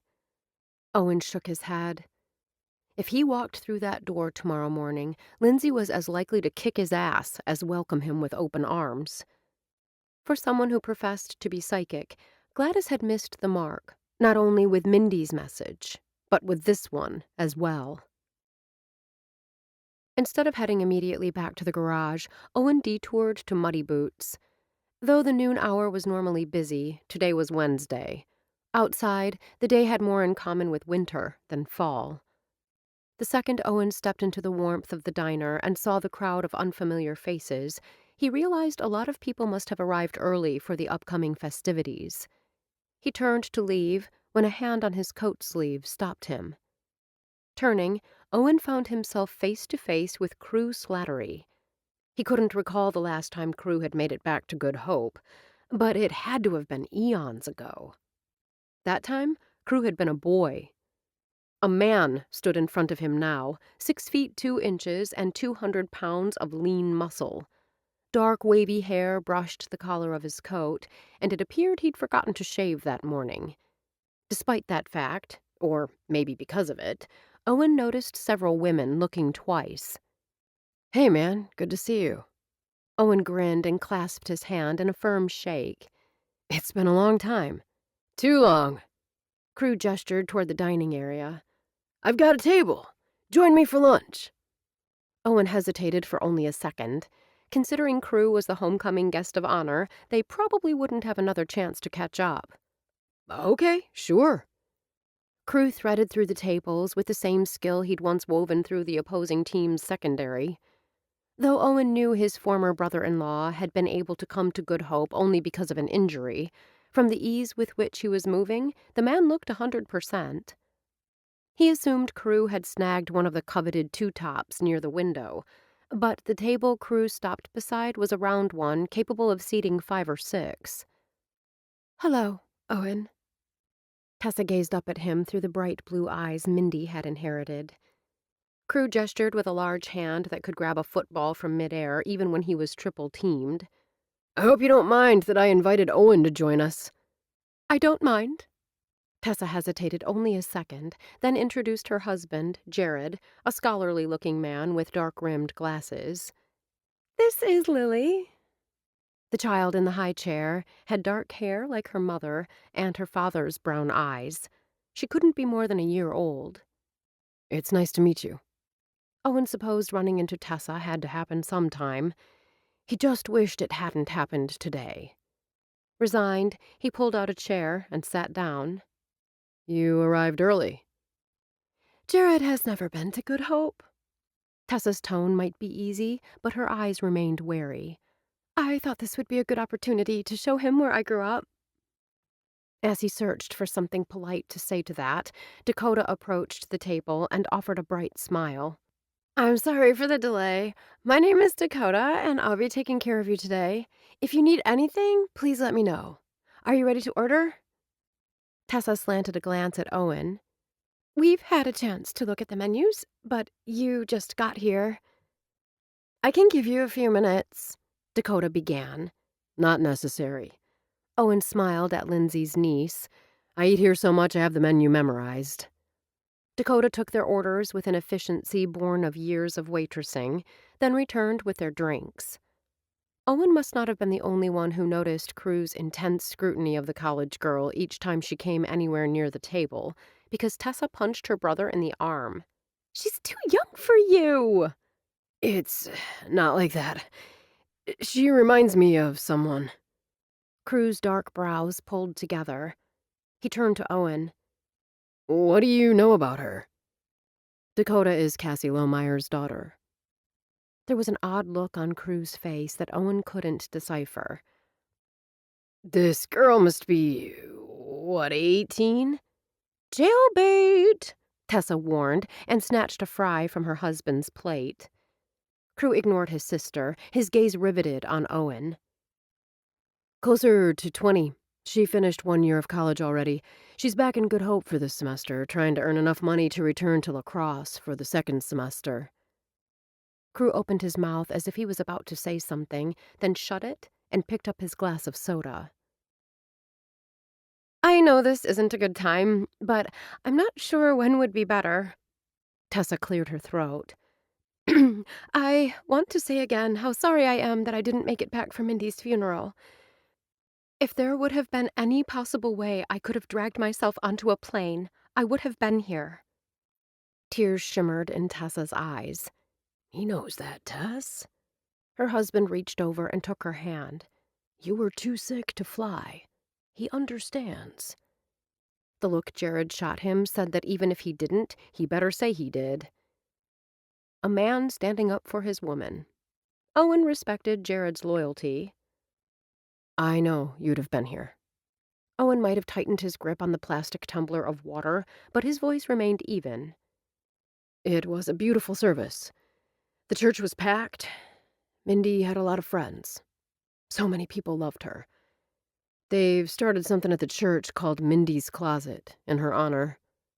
He went on to explain how the clothing giveaway worked, and Tessa told her husband she wanted to stop by and see it before they left. The time went by quickly. When they'd finished eating and were getting up to leave, Owen turned to Tessa. I have some things of Mindy's I'd like to give you. Lily needs to nap. Tessa appeared uncertain. Perhaps after... If you want, I can take Lily to the motel and get her down. Jared met his wife's gaze. You two probably have a lot to talk about. But if you'd like me to come, we'll make it work. We'll make it work.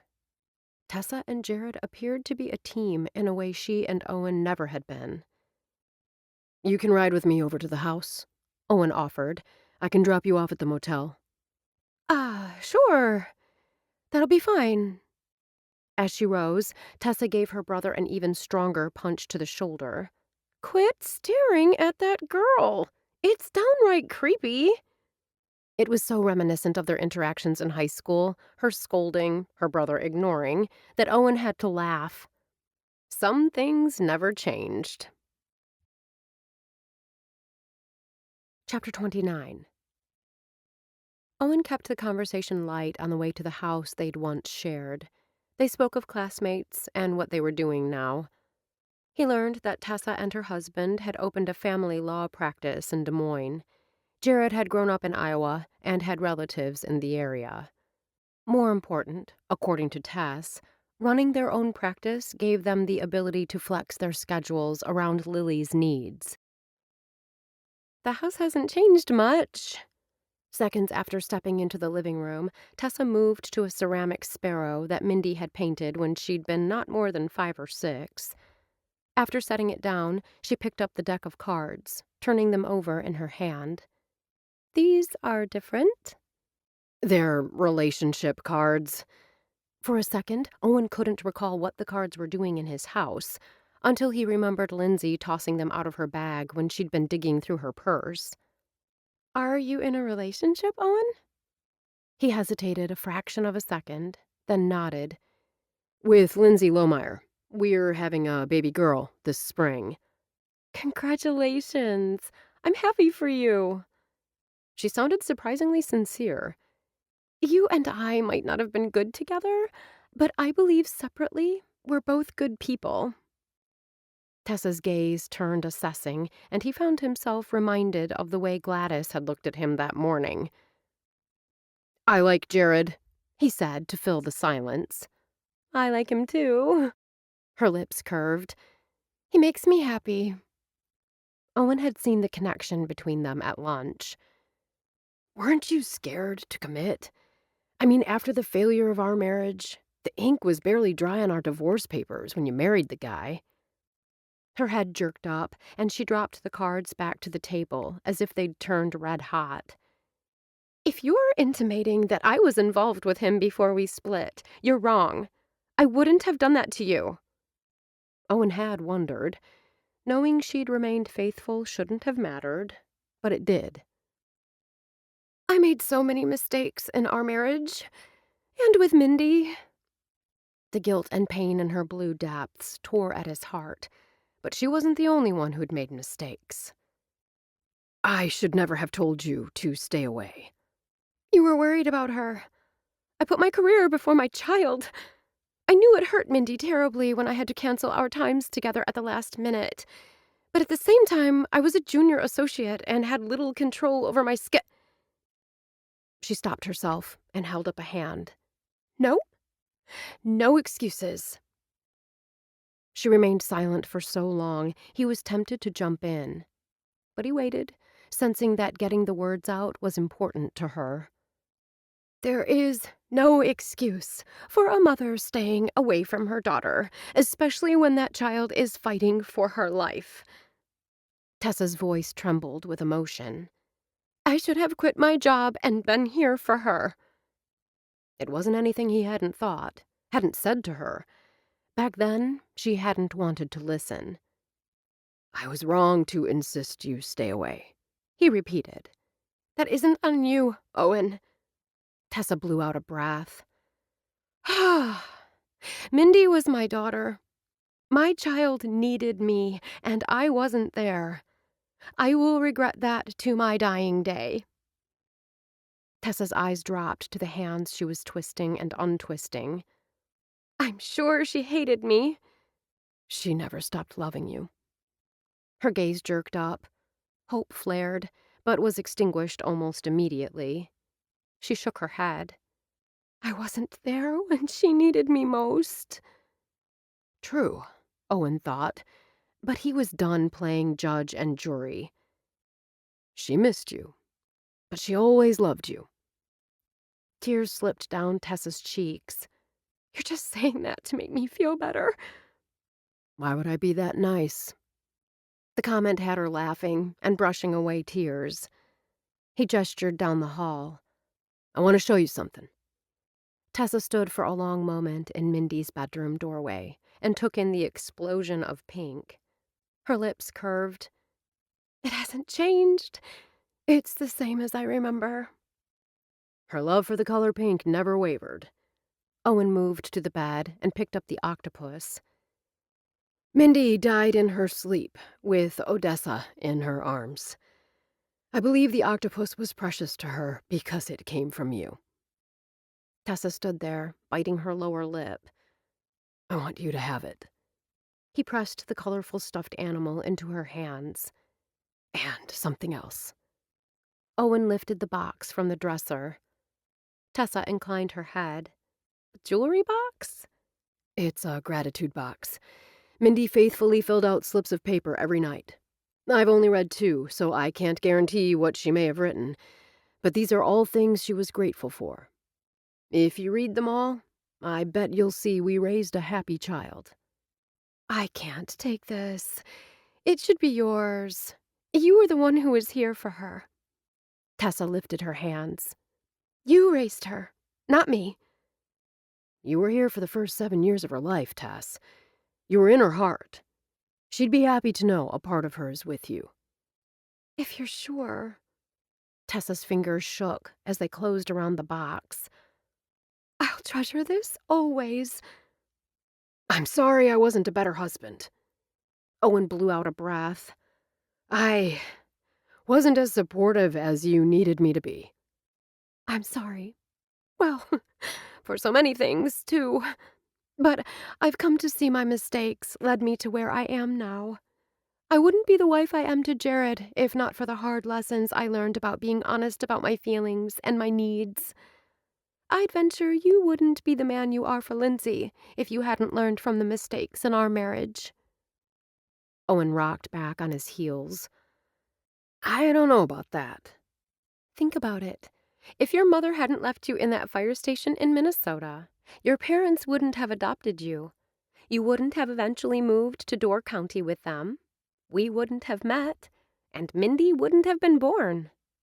Tessa paused. If I hadn't married you, I might never have achieved my dream of being something more than the town drunk's daughter. Your parents were so encouraging to me. Yes, they were. To you. He couldn't quite keep the bitterness from his voice. Puzzlement filled her eyes. To you, too? He made a scoffing sound. They wanted me to be a doctor or lawyer, or follow in their footsteps and be a college professor. Instead of denying it, she chuckled. They're academics, Owen. Higher education is what they know, what they understand. But they're immensely proud of you and what you've accomplished. Take my word on that. He inclined his head. It almost sounded as if she'd been in contact with his parents. When did you last speak with them? Last week? You? 3 months ago. He shoved his hands into his pockets.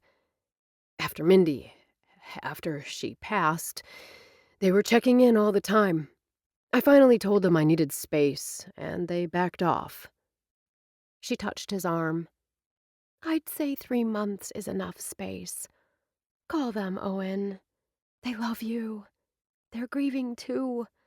Don't make them lose a son as well as a granddaughter. I'll call them. Then Owen did what this morning he'd never imagined doing. He wrapped his arms around Tess and hugged her. When he released her, it felt like closure. Have a happy life, Tessa. She touched his cheek with the tips of her fingers. You too. Perspective, Owen thought when he dropped Tessa off at the Sweet Dreams Motel, was a funny thing. All these years, he'd been counting his heartaches instead of his blessings. And recently, he'd worried about what might happen in the future, rather than joyously embracing the here and now.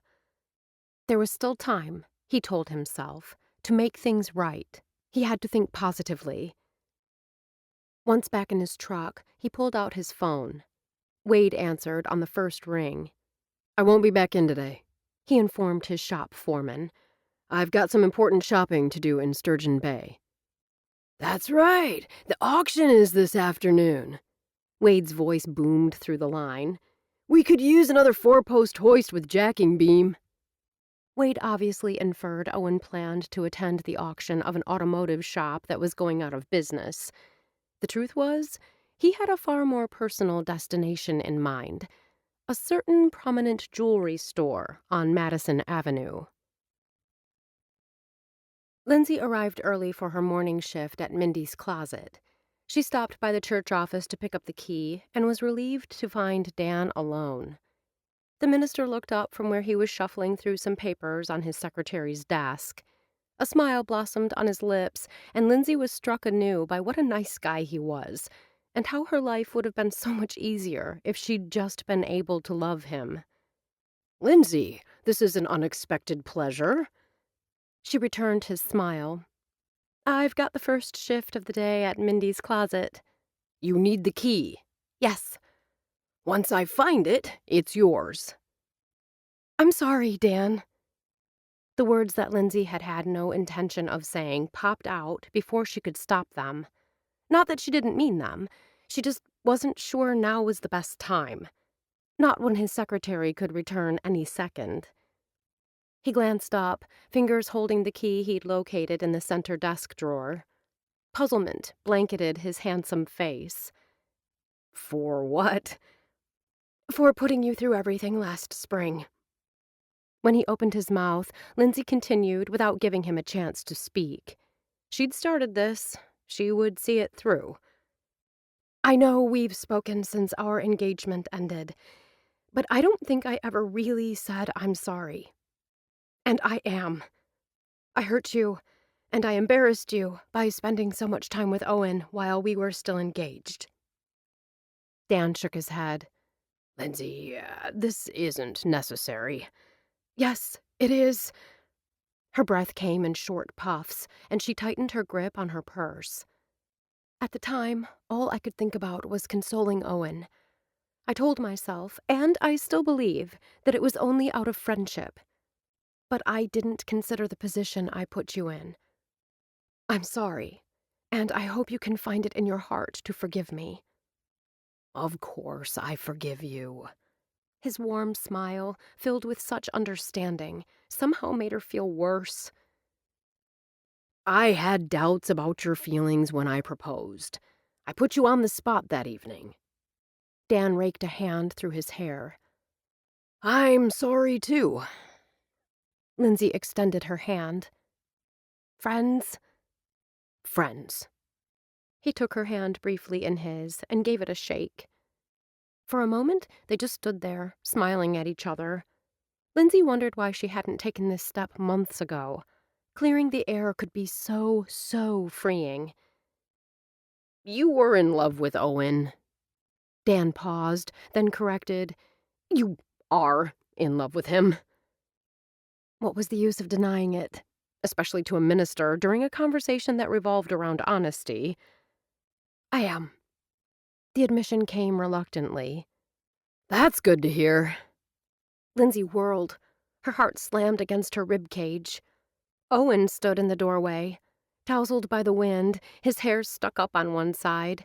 His unzipped Carhartt jacket revealed her favorite plaid flannel shirt. Good morning, Owen. Lindsay forced a cheerfulness she didn't feel into her voice. I'll leave you to speak with Dan. It's time for me to open up Mindy's closet. She was halfway down the hall that led to the part of the building where the store was located when she heard footsteps behind her. Not until Lindsay was inside the store, with its racks of clothing and coats and displays of hats, gloves, and scarves, did she face him. Holding up the key, she gestured with her head toward the door. It's nearly time to open up. We have 5 minutes, and I'm going to need every second. His teasing tone fell flat. Lindsay checked the impulse to ask him to leave. Her conversation with Dan had reminded her that putting off a necessary discussion accomplished nothing. The desire to put some space between them became overwhelming. She moved behind the counter. What is it you want to say, Owen? Instead of answering her question, he pulled a deck of cards from his coat pocket and placed it on the counter. We never did do our questions. No. And now, she thought, it was too late. As of Saturday night, they were no longer in a relationship. The thought had her wanting to weep, but somehow she managed to smile. We never did. So many plans, so many dreams never to be realized. If you recall, we were each supposed to answer 3. Lindsay pulled her brows together, unsure where he was going with this. I'll go first.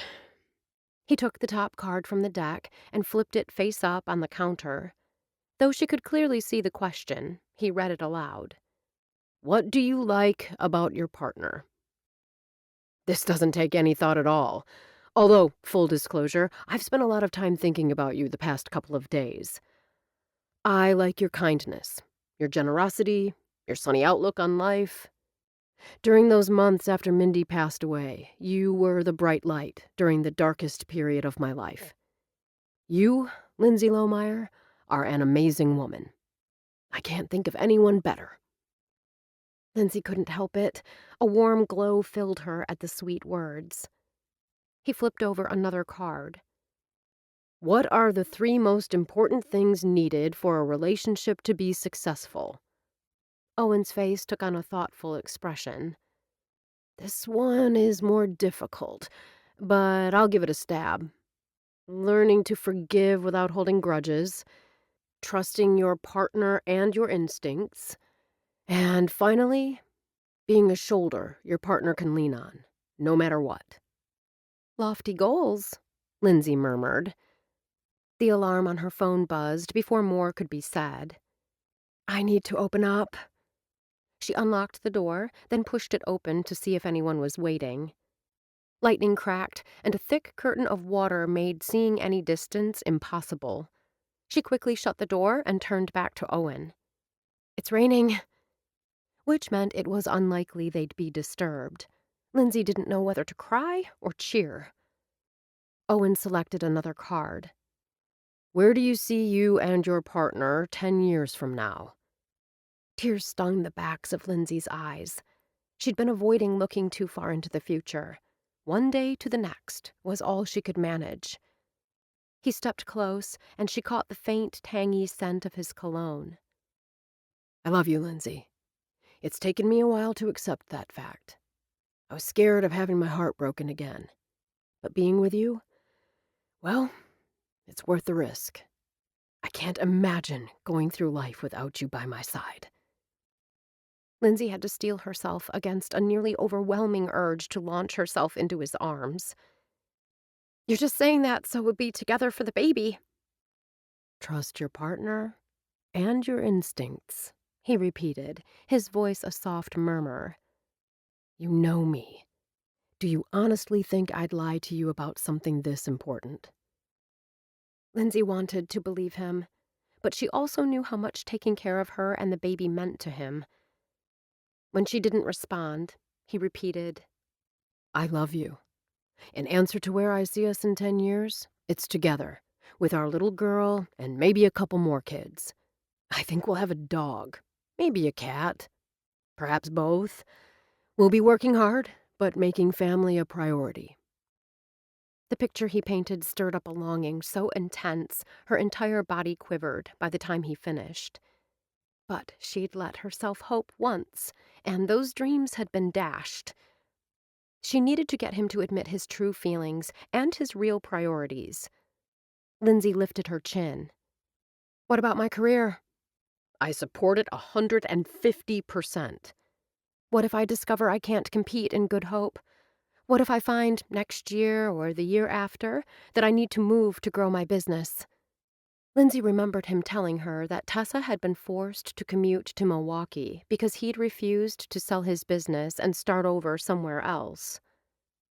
Okay, so maybe she wasn't playing fair. Owen had spent years building the Greasy Wrench into the most successful automotive service center on the Door County Peninsula. It was only natural his business would take priority over anything else. "I love you," he repeated. "If moving is what you need to do for your business to thrive, I'll sell mine and we'll move." Lindsay's heart pulled itself up from the floor. "Say it again, please." A look of pain crossed his face. "If moving is what you want, I'll sell the business and we'll move." "No, not that." She rounded the corner and stepped to him. "Tell me you love me." "I do love you." His hand cupped her cheek. "So very, very much." She thought he was going to kiss her, wanted him to kiss her. Instead, he dropped to one knee and pulled a jeweler's box from his coat pocket. The pear-shaped diamond flashed in the fluorescent lights. "Will you marry me, Lindsay? Will you be my partner for all of life's adventures? I promise no one will work harder to make you happy than I will. I know there will be challenges, but I also believe we can face anything as long as we're together." The emotion clogging her throat made speech impossible, so in answer, Lindsay held out her left hand, a sob of happiness escaping as he slipped the ring on her finger. Then he was on his feet, and her arms were around his neck. "I love you too, Owen. I want to be your wife and the mother of your children." "I'll move wherever you want," he whispered against her neck.